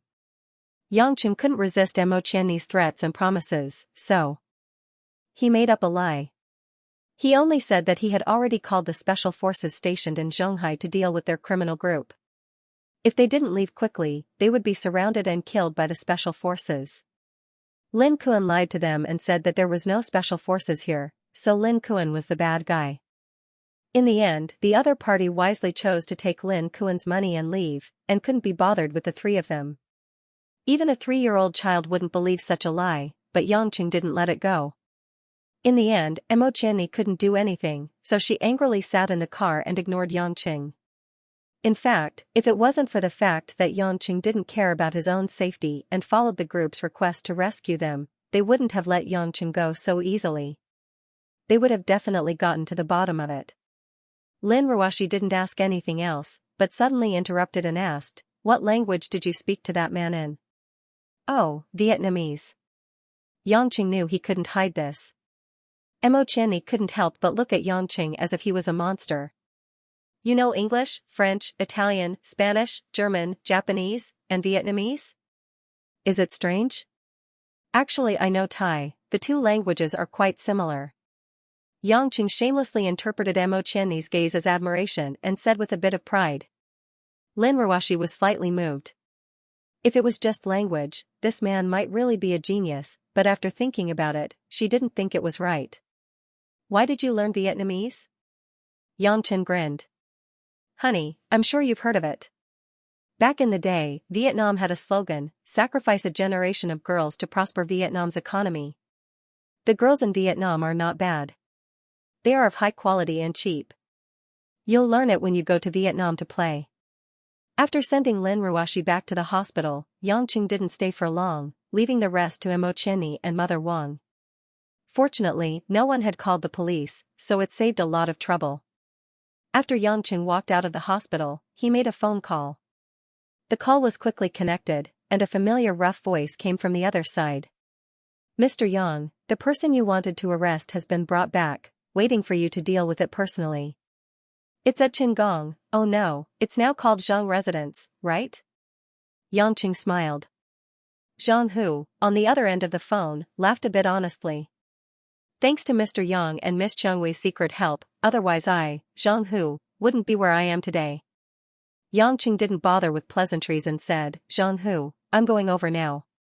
Before that, you can give that guy a taste of pain, but remember, don't take his life. Everything else doesn't matter.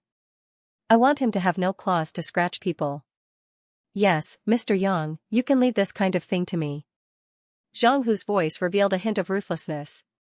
After hanging up, Yangqing leisurely drove towards the Zhang residence. This was also to give Zhang Hu some time to properly teach Lin Kuan a lesson. If it was according to Yangqing's own wishes, he would have taken Lin Kuan's life. However, since he had decided to integrate into the ordinary society, killing his father-in-law wouldn't be right.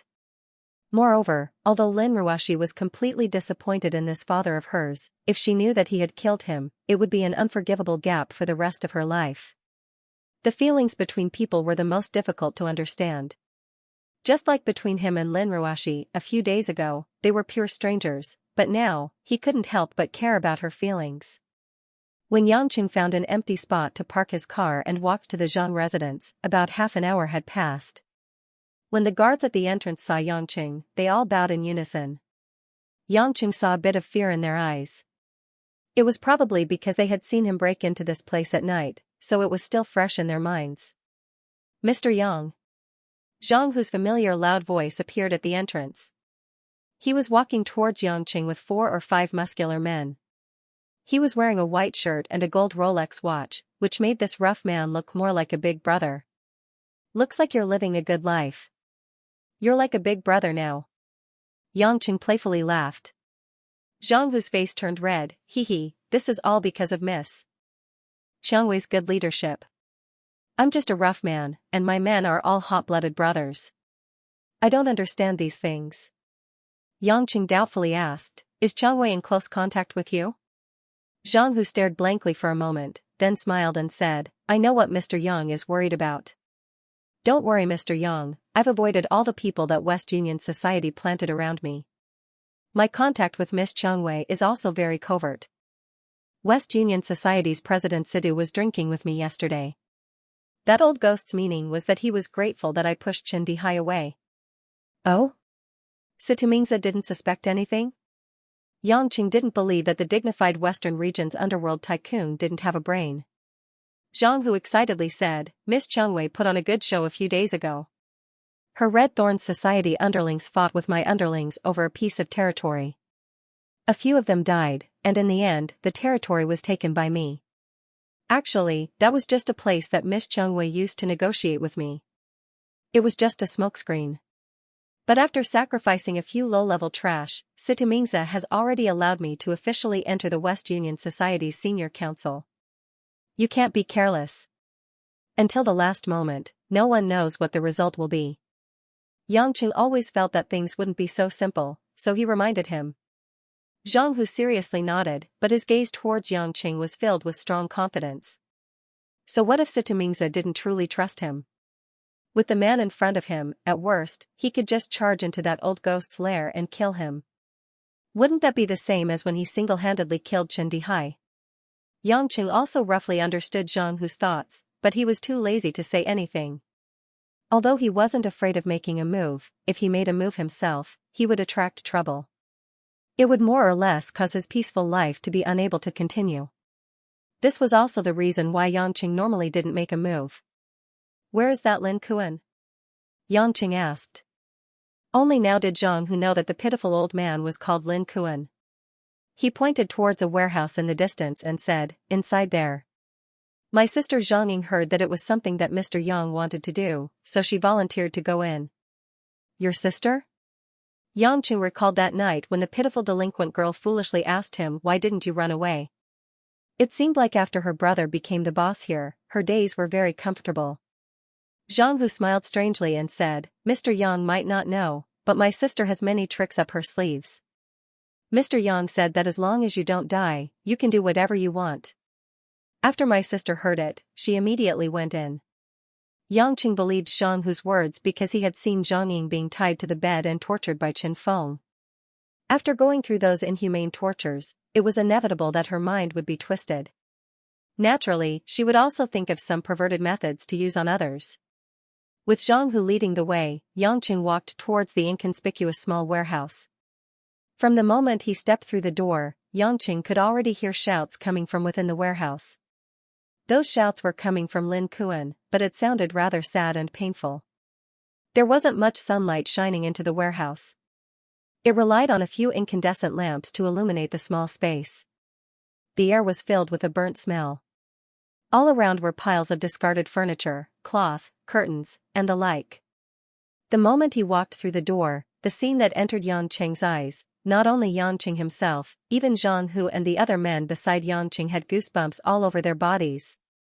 They saw that in a small empty space, Lin Kuan's branded clothes had long been taken off and thrown on the ground.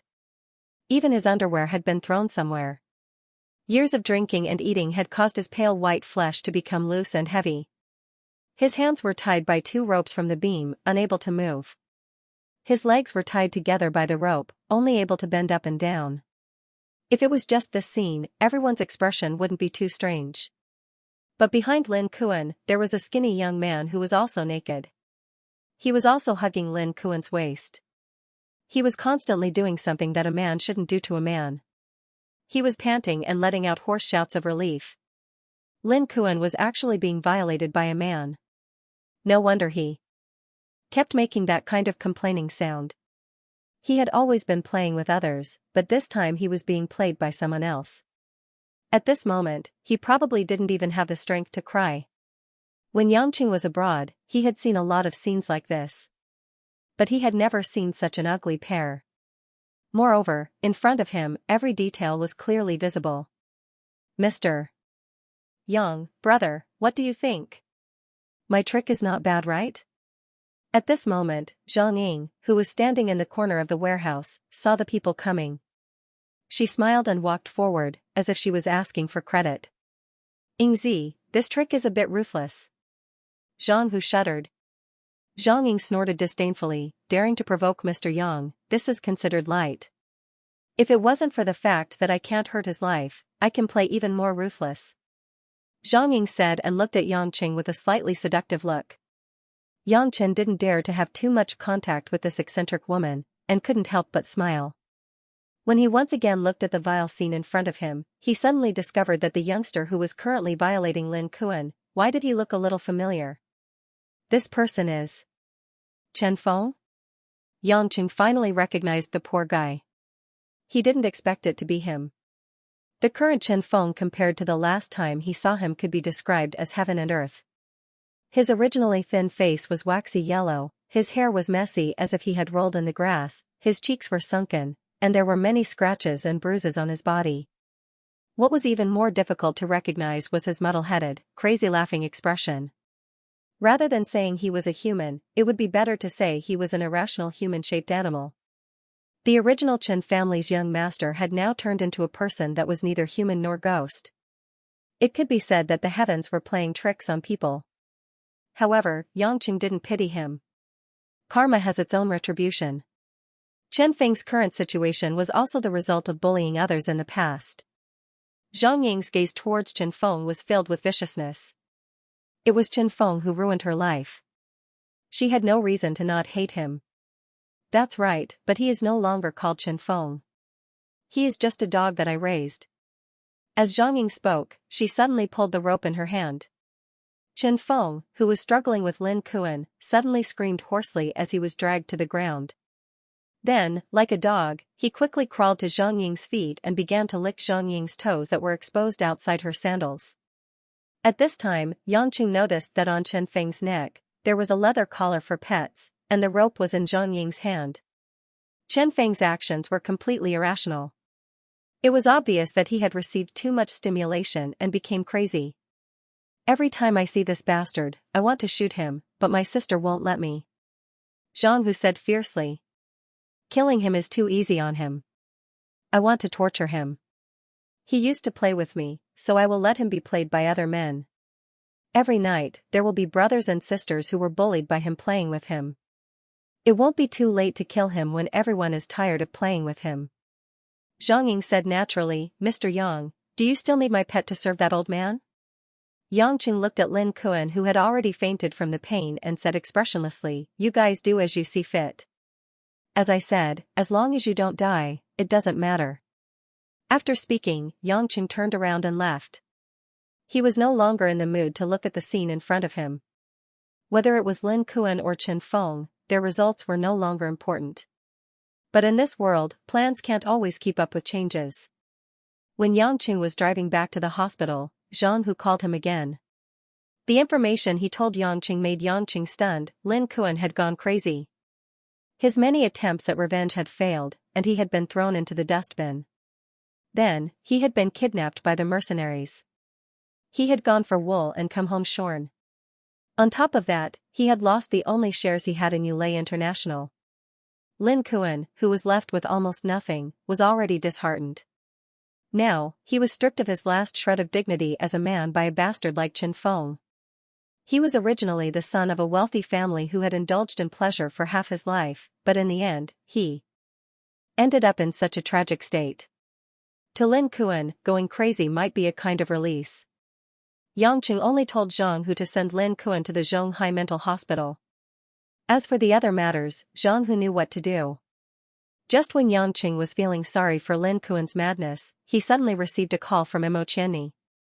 This beautiful superior had always been giving him a bad look. Even though he saved her this time, she still had an expression like he owed her money. This made Yang Qing feel helpless. Hello, what orders does Miss Mo have? Yang Qing said weakly. On the other end of the phone, Mo Qianni was a little annoyed. What's wrong? From your tone, it seems like talking to me is a grievance to you or something? No grievance, I'm flattered. Yang Qing frowned. This woman was really looking for trouble. Mo Qianni snorted, I'm telling you, I'm treating you to dinner tonight. Don't be ungrateful. Yang Qing was very suspicious. He vigilantly asked, Miss Mo, you can't possibly want me to go to that restaurant to collect the debt again, right? Go to hell, Yang Qing. I'm kind and want to thank you for saving me. That's why I'm treating you to dinner. Do you think I'm the kind of insensitive woman who is looking for trouble? That's right. Yang Qing silently cursed. But on the surface, he still agreed. After all, he had no reason to refuse. He was also a little hungry. Then come to the company's parking lot. I'll drive with you. Mo Qianni said and hung up the phone. Yang Qing's stomach was rumbling with hunger. He sped up and quickly arrived at the Yulei International's parking lot. At the moment, it was already after work. There were almost no cars in the parking lot. Mo Qianni's red Audi A4 was particularly eye-catching. It was parked in a small corner. The owner of the car was looking at her watch while waiting for him.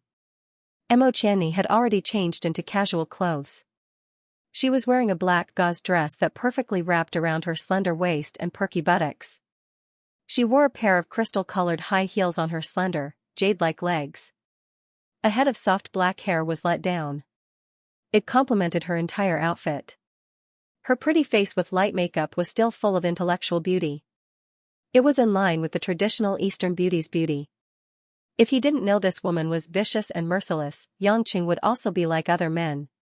He would be captivated by Mo Qianni's domineering charm. Get in, Mo Qianni didn't waste any more time. Seeing Yang Qing walk over, she immediately opened the door and sat in the driver's seat.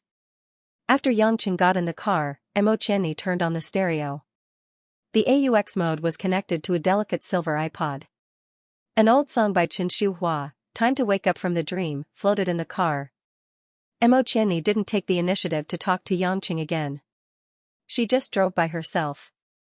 After the car drove on the highway, Yang Qing was slightly surprised to find that Mo Qianni's iPod was full of classic old songs. It even included the works of old European and American bands such as the Rolling Stones and the Beatles. It seems that you are very nostalgic. Yangqing couldn't help but sigh. This young city girl actually had such a side. Mo Qianni rolled her eyes at Yangqing. New things are always easily forgotten. Things that are not forgotten are worth recalling.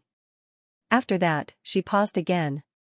You won't understand even if I explain it to a vulgar person like you. I understand.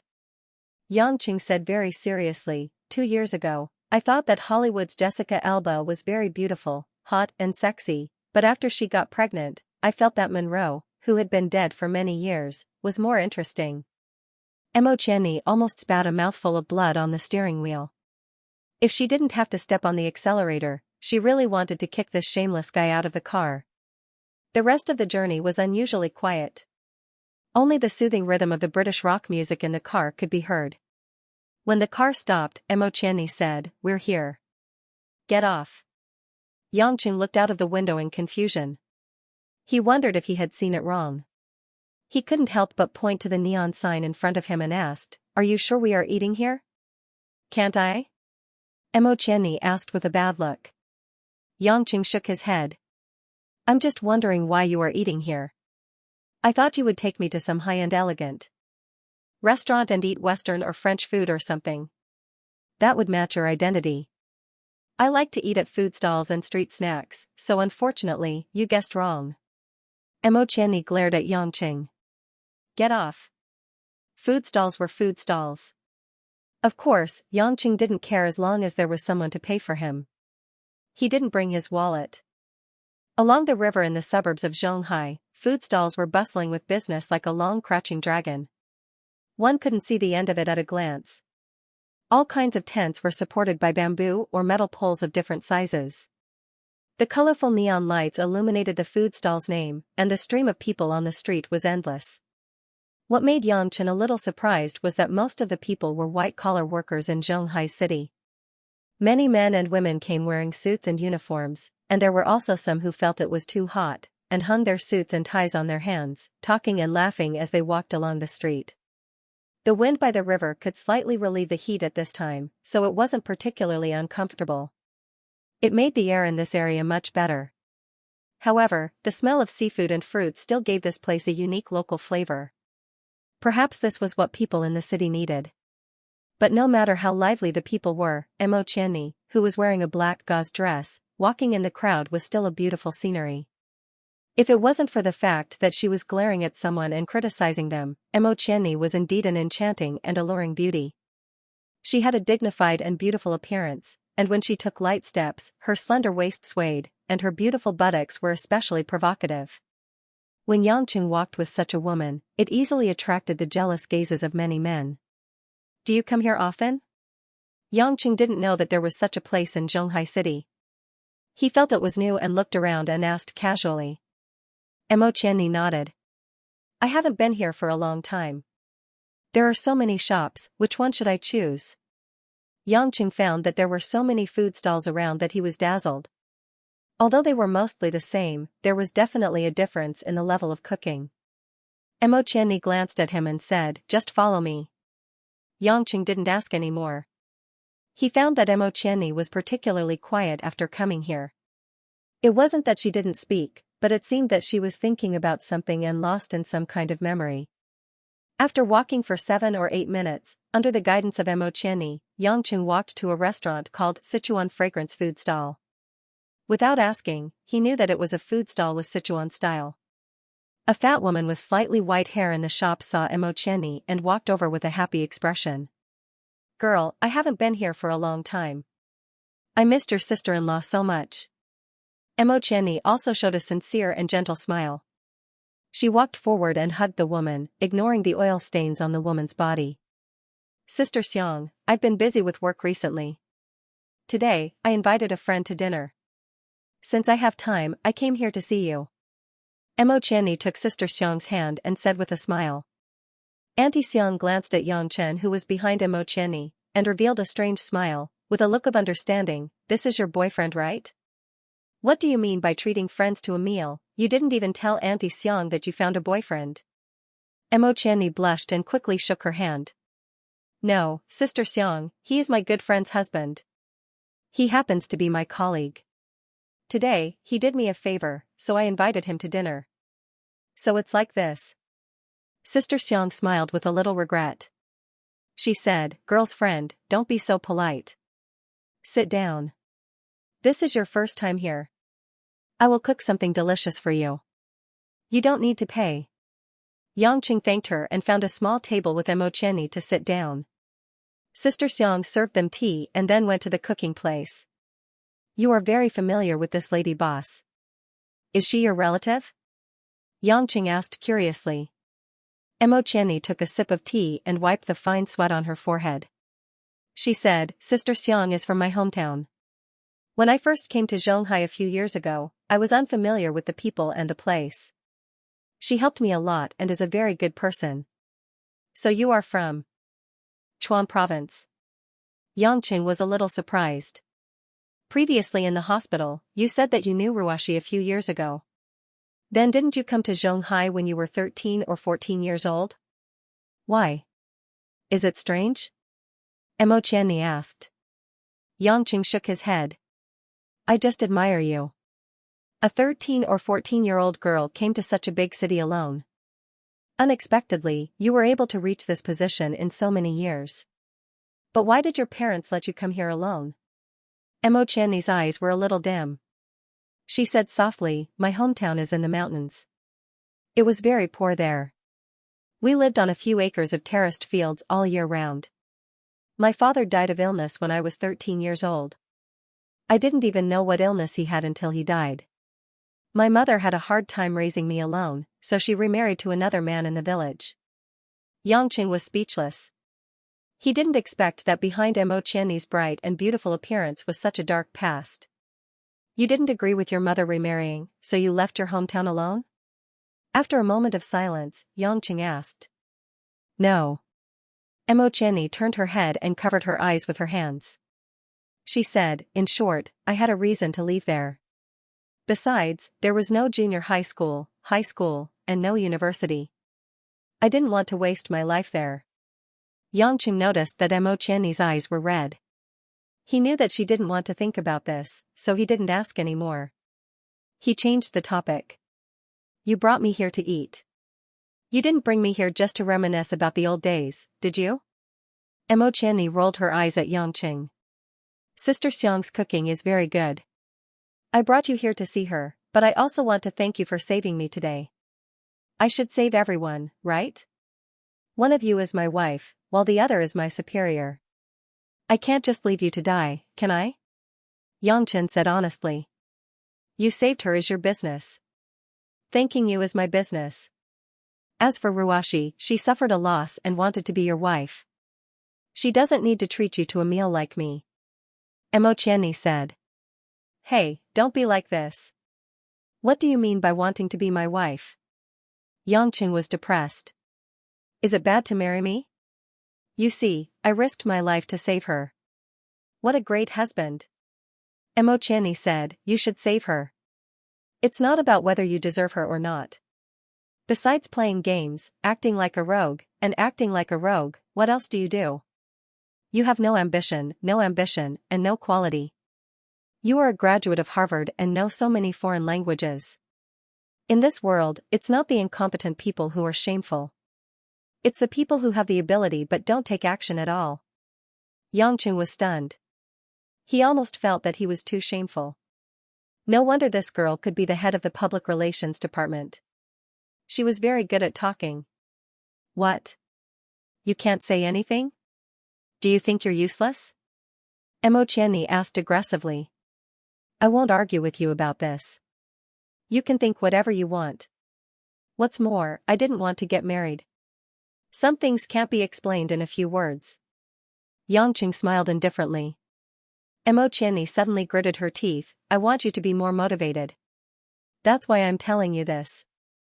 You're not stupid. You're even smarter than other people. It can be seen from the fact that you can learn so many foreign languages.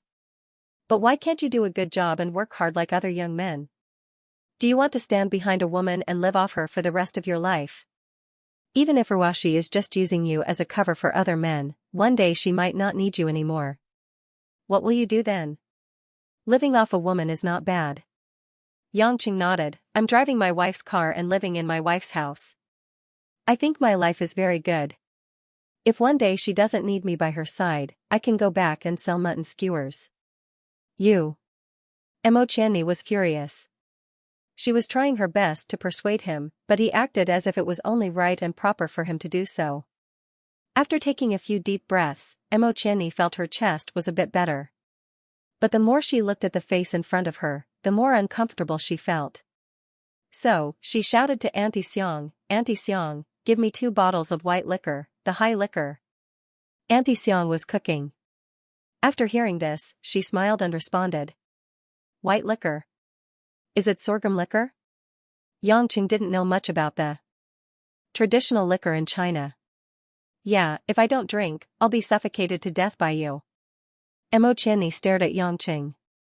Auntie Xiang obviously knew that Mo Qianni could eat spicy food and drink.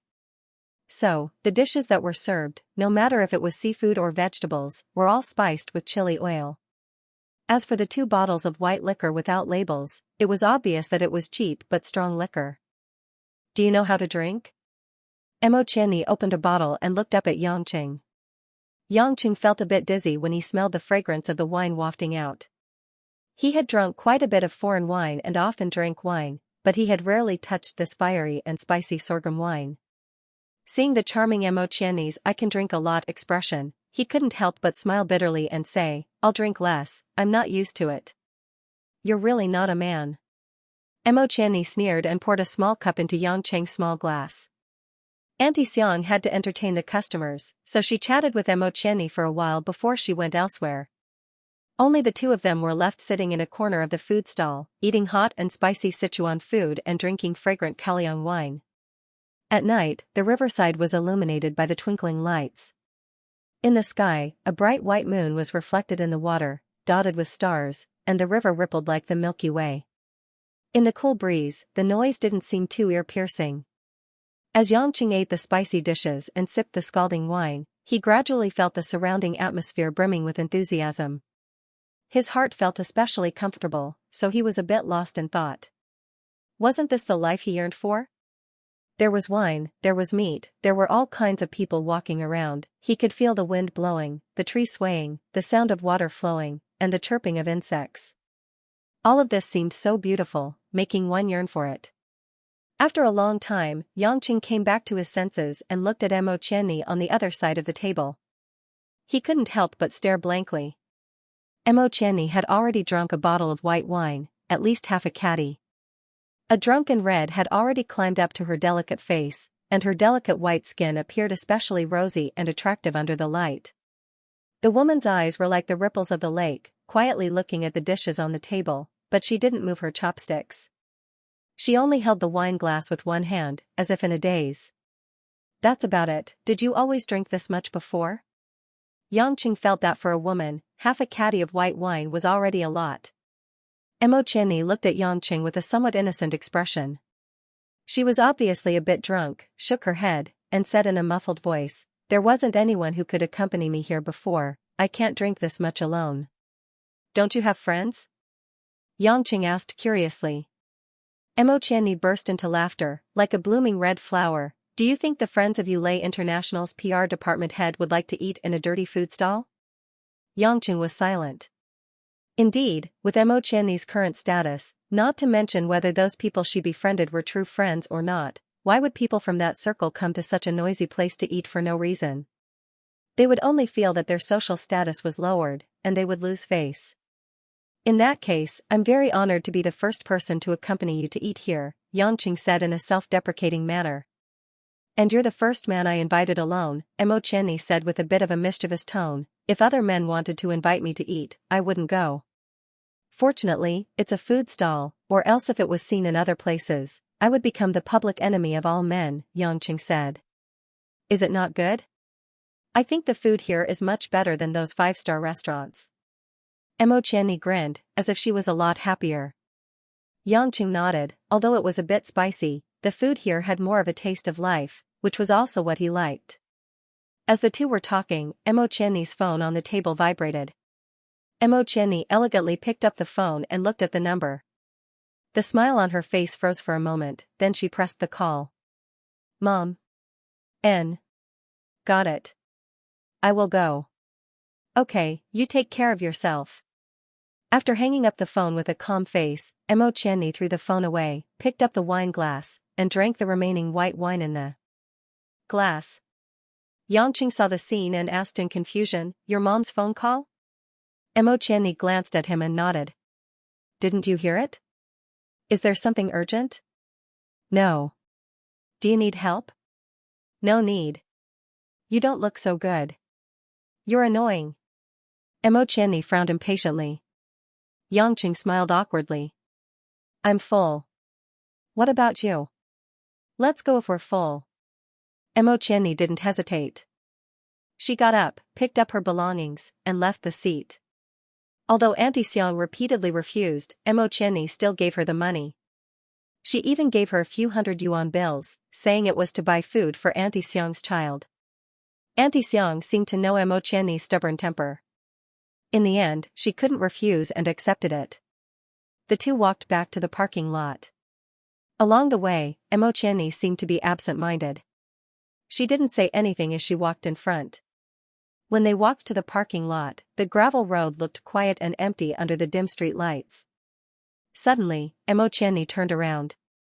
Her watery eyes stared at Xianxia. In the dark night, her beautiful face looked a bit more tired. "What's wrong?" Xianxia felt that there was something wrong with Mo Qianni. But he couldn't guess a woman's mind, so he stayed silent with her. "Can I hug you?" "What?" Mo Qianni answered Xianxia. She opened her arms and hugged him. Xianxia didn't refuse. When Mo Qianni's cold and smooth arms wrapped around his neck, a sweet body fragrance mixed with the smell of alcohol hit him. And from Xianxia's chest, he could clearly feel Mo Qianni's round and soft breasts. After hesitating for a bit, Xianxia sighed. He opened his hands and hugged Mo Qianni's jade back. He gently stroked it twice. Under the night sky, the two were like a couple in love. They were hugging each other sweetly in the deserted suburbs, enjoying a rare time together. "Actually, you can tell me if you have something. Maybe I can help you, just like today," Xianxia said. Mo Qianni leaned her head on Xianxia's chest. She rubbed it a little and said vaguely, "Don't say anything. Don't ask anything. Just let me hug you for a while." "A while is enough." In a trance, this hug seemed very long. But when the two separated, it felt like only a very short moment had passed. Mo Qianni stroked her hair. Her face was a little red. She looked at Xianxia shyly and said, "Thank you. Let's go back." A beauty threw herself into my arms. I'm the one who took advantage of it. I know you don't have those thoughts. Mo Qianni looked at Xianxia's lower body. Unless you don't have that ability.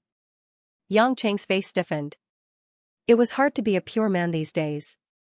This woman was too bad. She actually paid attention to his physiological changes. After taking Mo Qianni's car back to Yulei International, Xianxia said goodbye to Mo Qianni. He then drove his car to the hospital. Although Lin Ruoxi had completely given up on Lin Kuan as her father, he still had to tell her the news that Lin Kuan had gone crazy. When he arrived at the hospital, it was already past 10 p.m. On the way there, other than the nurses and doctors on duty, there was no one else.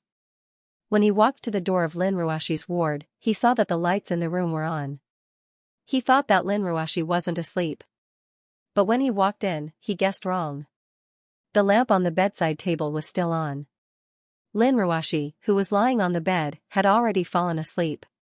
She was lying on her side on the pillow. She was even holding a book about the market economy in her hand. She wore loose blue and white-lined men's pajamas. Her messy hair covered half of her face. She revealed a delicate beauty that was rarely seen on normal days. It was hard to imagine that such a young woman was the CEO of a famous listed company. Her thin shoulders carried the burden of hundreds and thousands of employees from all over the world.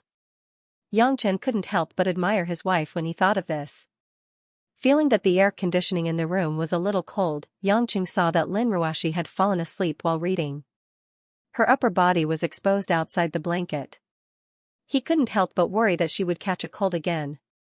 After thinking about it, Yangqing quietly walked to the bedside. He quietly supported Lin Ruoxi's head with his hand. He pulled out the high pillow and let Lin Ruoxi rest on it. Then, he slightly pulled the blanket until it reached Lin Ruoxi's shoulders. He carefully tucked the corner of the blanket to ensure that it wouldn't leak out. At this moment, the sleeping Lin Ruoxi drowsily opened her eyes. She looked at Yangqing with a complicated expression. Even though he was just looking at her quietly, Yangqing could feel that her eyes were crystal clear and deep. He couldn't help but be stunned on the spot. In fact, from the moment Yangqing entered the door, Lin Ruoxi had already noticed. Because she had taken over the company from her grandmother's generation at a young age, she had been working day and night. Her phone was on 24/7, so Lin Ruoxi's sleep was not very deep. Yangqing's gentle and caring actions made her not want to wake up. She did not know how to face a man's care, but she felt that it was not appropriate to pretend to sleep like this. She had to face all of this. Did I wake you up? Yangqing came back to his senses and felt a bit helpless. He felt that his hands and feet were gentle enough, but he did not expect to still wake her up. Lin Ruoxi quietly looked at Yangqing for a while, blinked, and asked in a clear voice, "Qianni treated you to a meal, right? How is she?" "What do you mean how?"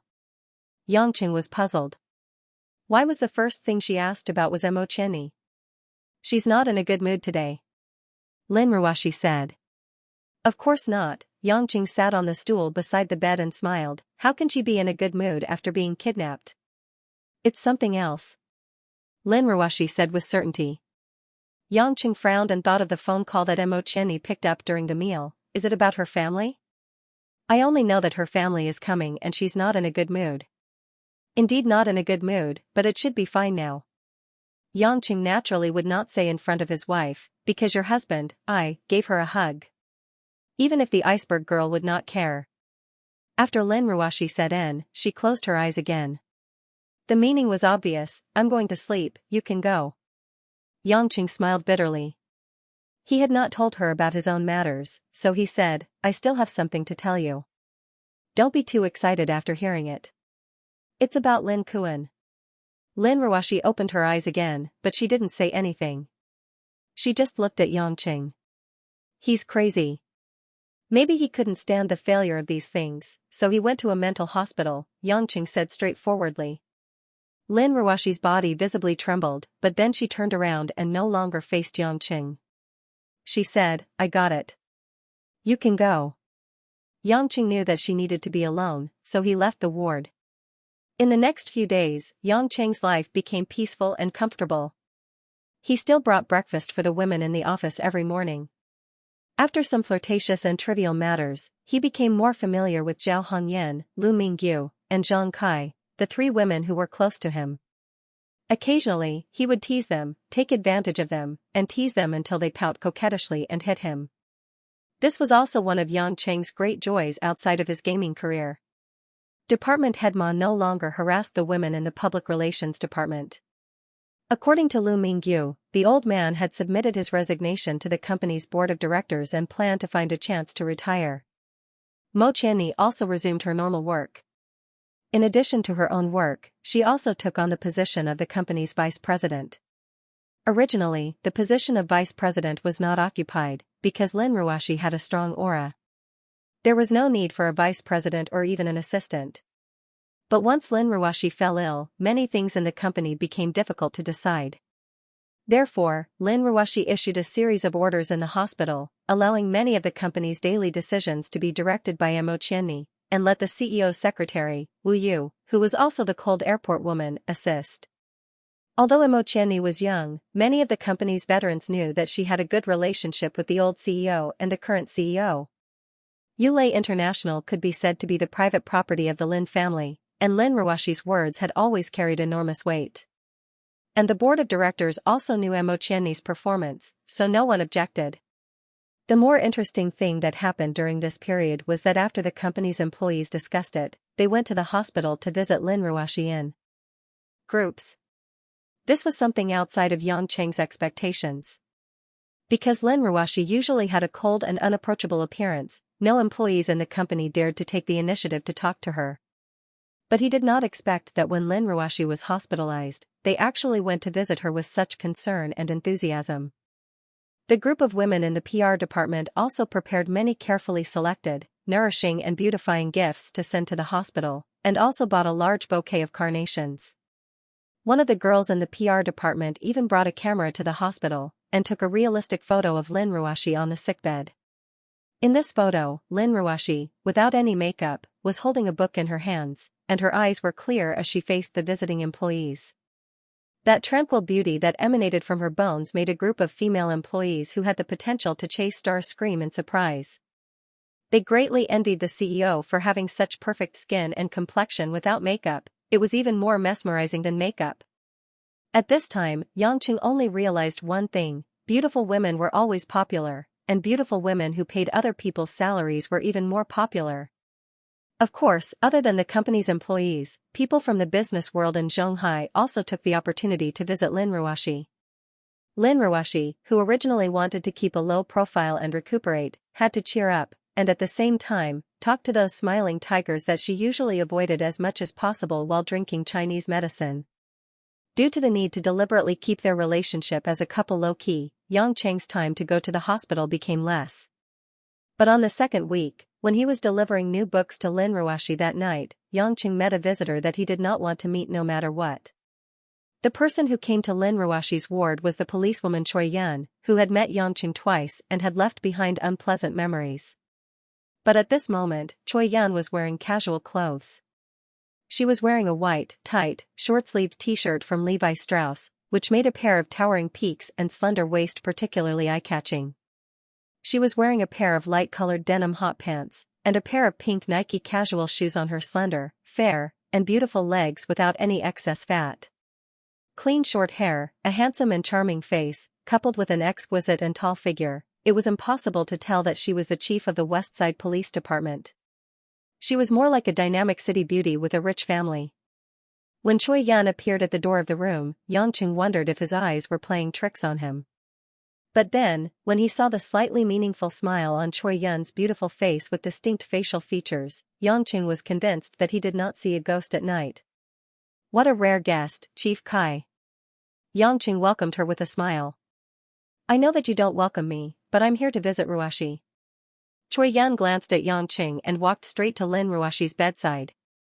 She looked at Lin Ruoxi with some heartache. I told you not to work too hard, but you just don't know how to cherish yourself. Lin Ruoxi obviously knew and was familiar with Choi Yan, because she showed a rare smile and pointed at the thing in Choi Yan's hand. Is that a gift for me? Choi Yan was also holding a visiting gift in her hand, but it was not fruits, flowers, or some exaggerated 1,000-year-old Changbai mountain ginseng or Yunnan wild Ganoderma. It was a box of glutinous rice balls. Yes, I know what you're thinking. You've loved to eat this since you were a child, so I didn't bring anything else. Choi Yan said and put a box of sesame glutinous rice balls on the bedside table. Thank you. Lin Ruoxi said softly. Choi Yan pouted and pretended to be angry. You don't have to thank me. In fact, I didn't plan to come before. You're so heartless. You didn't even tell me, your sister, that you're getting married. We've known each other since we were young.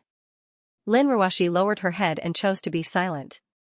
Choi Yan seemed to understand her character and said, but I really didn't expect that the man you asked lawyer Zhang to take away would be your husband. When did you start dating? Why didn't I know? Lin Ruoxi continued to bury her head in silence. In fact, she didn't know what to say. Choi Yan knew that this topic couldn't be continued. She curled her lips helplessly and said, well, you've been like this since you were a child. You don't speak when there's a key issue. I actually have another thing to tell you today. Your grandfather said that he misses you very much and asked you to take care of yourself. Hearing the word grandfather, Lin Ruoxi suddenly raised her head and sneered. I don't need his concern. Besides, I don't have a grandfather for a long time. Actually, Grandfather Lin has his own difficulties. Choi Yan smiled bitterly and tried to explain. Yonyan, don't say any more. I don't want to hear it. Lin Ruoxi turned her head away. Xianxia was a little confused when he heard the conversation between the two. Lin Ruoxi actually had a grandfather. But why didn't she mention a word about it before? Moreover, Choi Yun and Lin Ruashi had known each other since they were young. The two families must have a good relationship.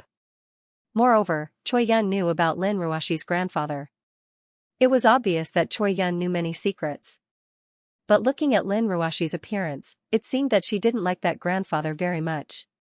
In fact, she even strongly rejected him. Logically speaking, her grandmother and mother had passed away. Her father Lin Kuan had also gone crazy. If she had a grandfather, he would be the only family she had left. But why did she hate him so much? Seeing that Lin Ruashi was in a bad mood, Choi Yun sighed and could only give up. She said some greetings from the elders in her family and prepared to leave.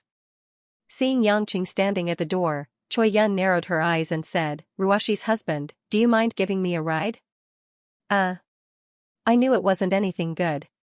Yangqing muttered in his heart and said with a smile, "Of course, Bureau Chief Kai, please."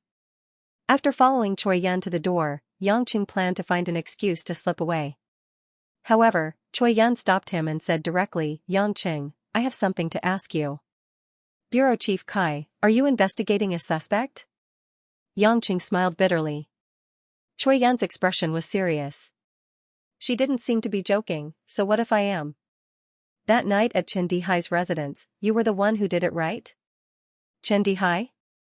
Chen Residences? What's that?" Yangqing naturally denied everything and pretended not to know. "Don't play dumb. The time you passed by that place coincided with the time you left. Moreover, according to the report from our police department, the appearance of the murderer and you basically match." "Bureau Chief Kai, I have no idea what you're talking about." Yangqing spread out his hands, "You have to have evidence to back up your words." "I am a law-abiding citizen." Choi Yun snorted, "Don't play tricks. It doesn't matter if you don't admit it. One day, I will find evidence and send you to prison. As for why you married Ruashi, I will investigate it clearly. If you dare do anything to Ruashi, be careful of your head. Even if I don't punish you, if you hurt Ruashi, you won't even know how you die." Yangchen swallowed his saliva. Smiling awkwardly, he said, "You don't have to be so dramatic, do you? Is it that scary to get a wife? I admit that my wife is slightly prettier than others, but I'm honest and kind." "Shameless." Choi Yun glared at Yangqing and quickly left. Yangqing let out a sigh of relief. He was worried about how he could ask this beautiful officer for help in the future. He slowly walked back to the ward and wanted to say goodbye to Lin Ruashi. However, the moment he entered the ward, he saw a very cute scene. End of chapter 74. Don't forget to subscribe, like, and share the video to support the channel.